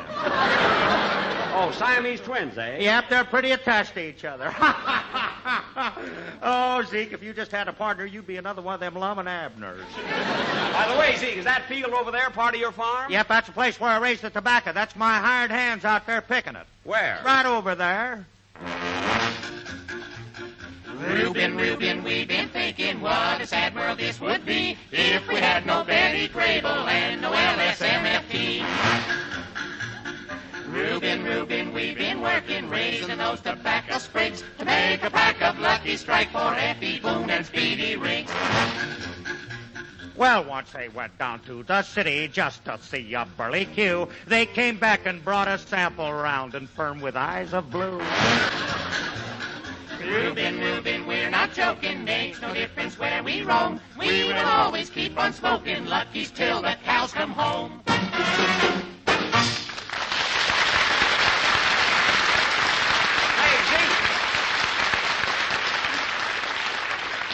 Zeke, your farm hands are pretty good. Yes, sir, they sing all the time. Hiya, neighbors. Howdy, Zeke. Good to see you all. Well, hello. Maul Kettle is the name. Live right down the road. Which house? No house, just down the road. No house? Yep, she's married to Paul Kettle, the laziest man in the state. He's the laziest man in the world. One day he sat on an acorn. 20 years later, we had to shake him out of the tree. No kidding. Well, what do you know? Here comes Paul Kettle, the lazy critter now. Name is Dennis, but folks call him Paul. Howdy, Paul. Hi, Zeke. Hi, folks. Ma, put your arms around me and squeeze me. I feel like exhaling. There, that feels better. Any place to lie down around here? Oh, Paul, stand up for a while. By the way, what are you folks figuring on raising here? Chickens. Oh, wouldn't try it if I were you. Tried to raise some myself a few years ago. Never had any luck. What happened? Bought 10 hens that laid a lot of eggs, but none of them never did hatch. Well, how many roosters did you have? Oh, roosters.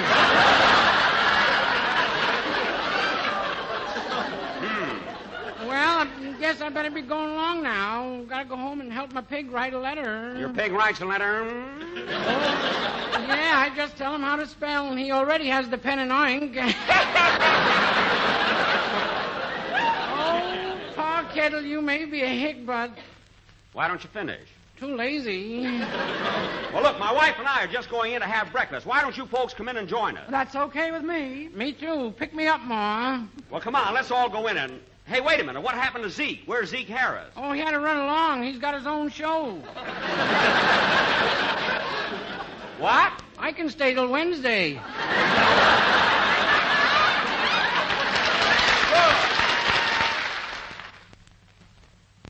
As you listen to the chant of the tobacco auctioneer, remember, LSMFT.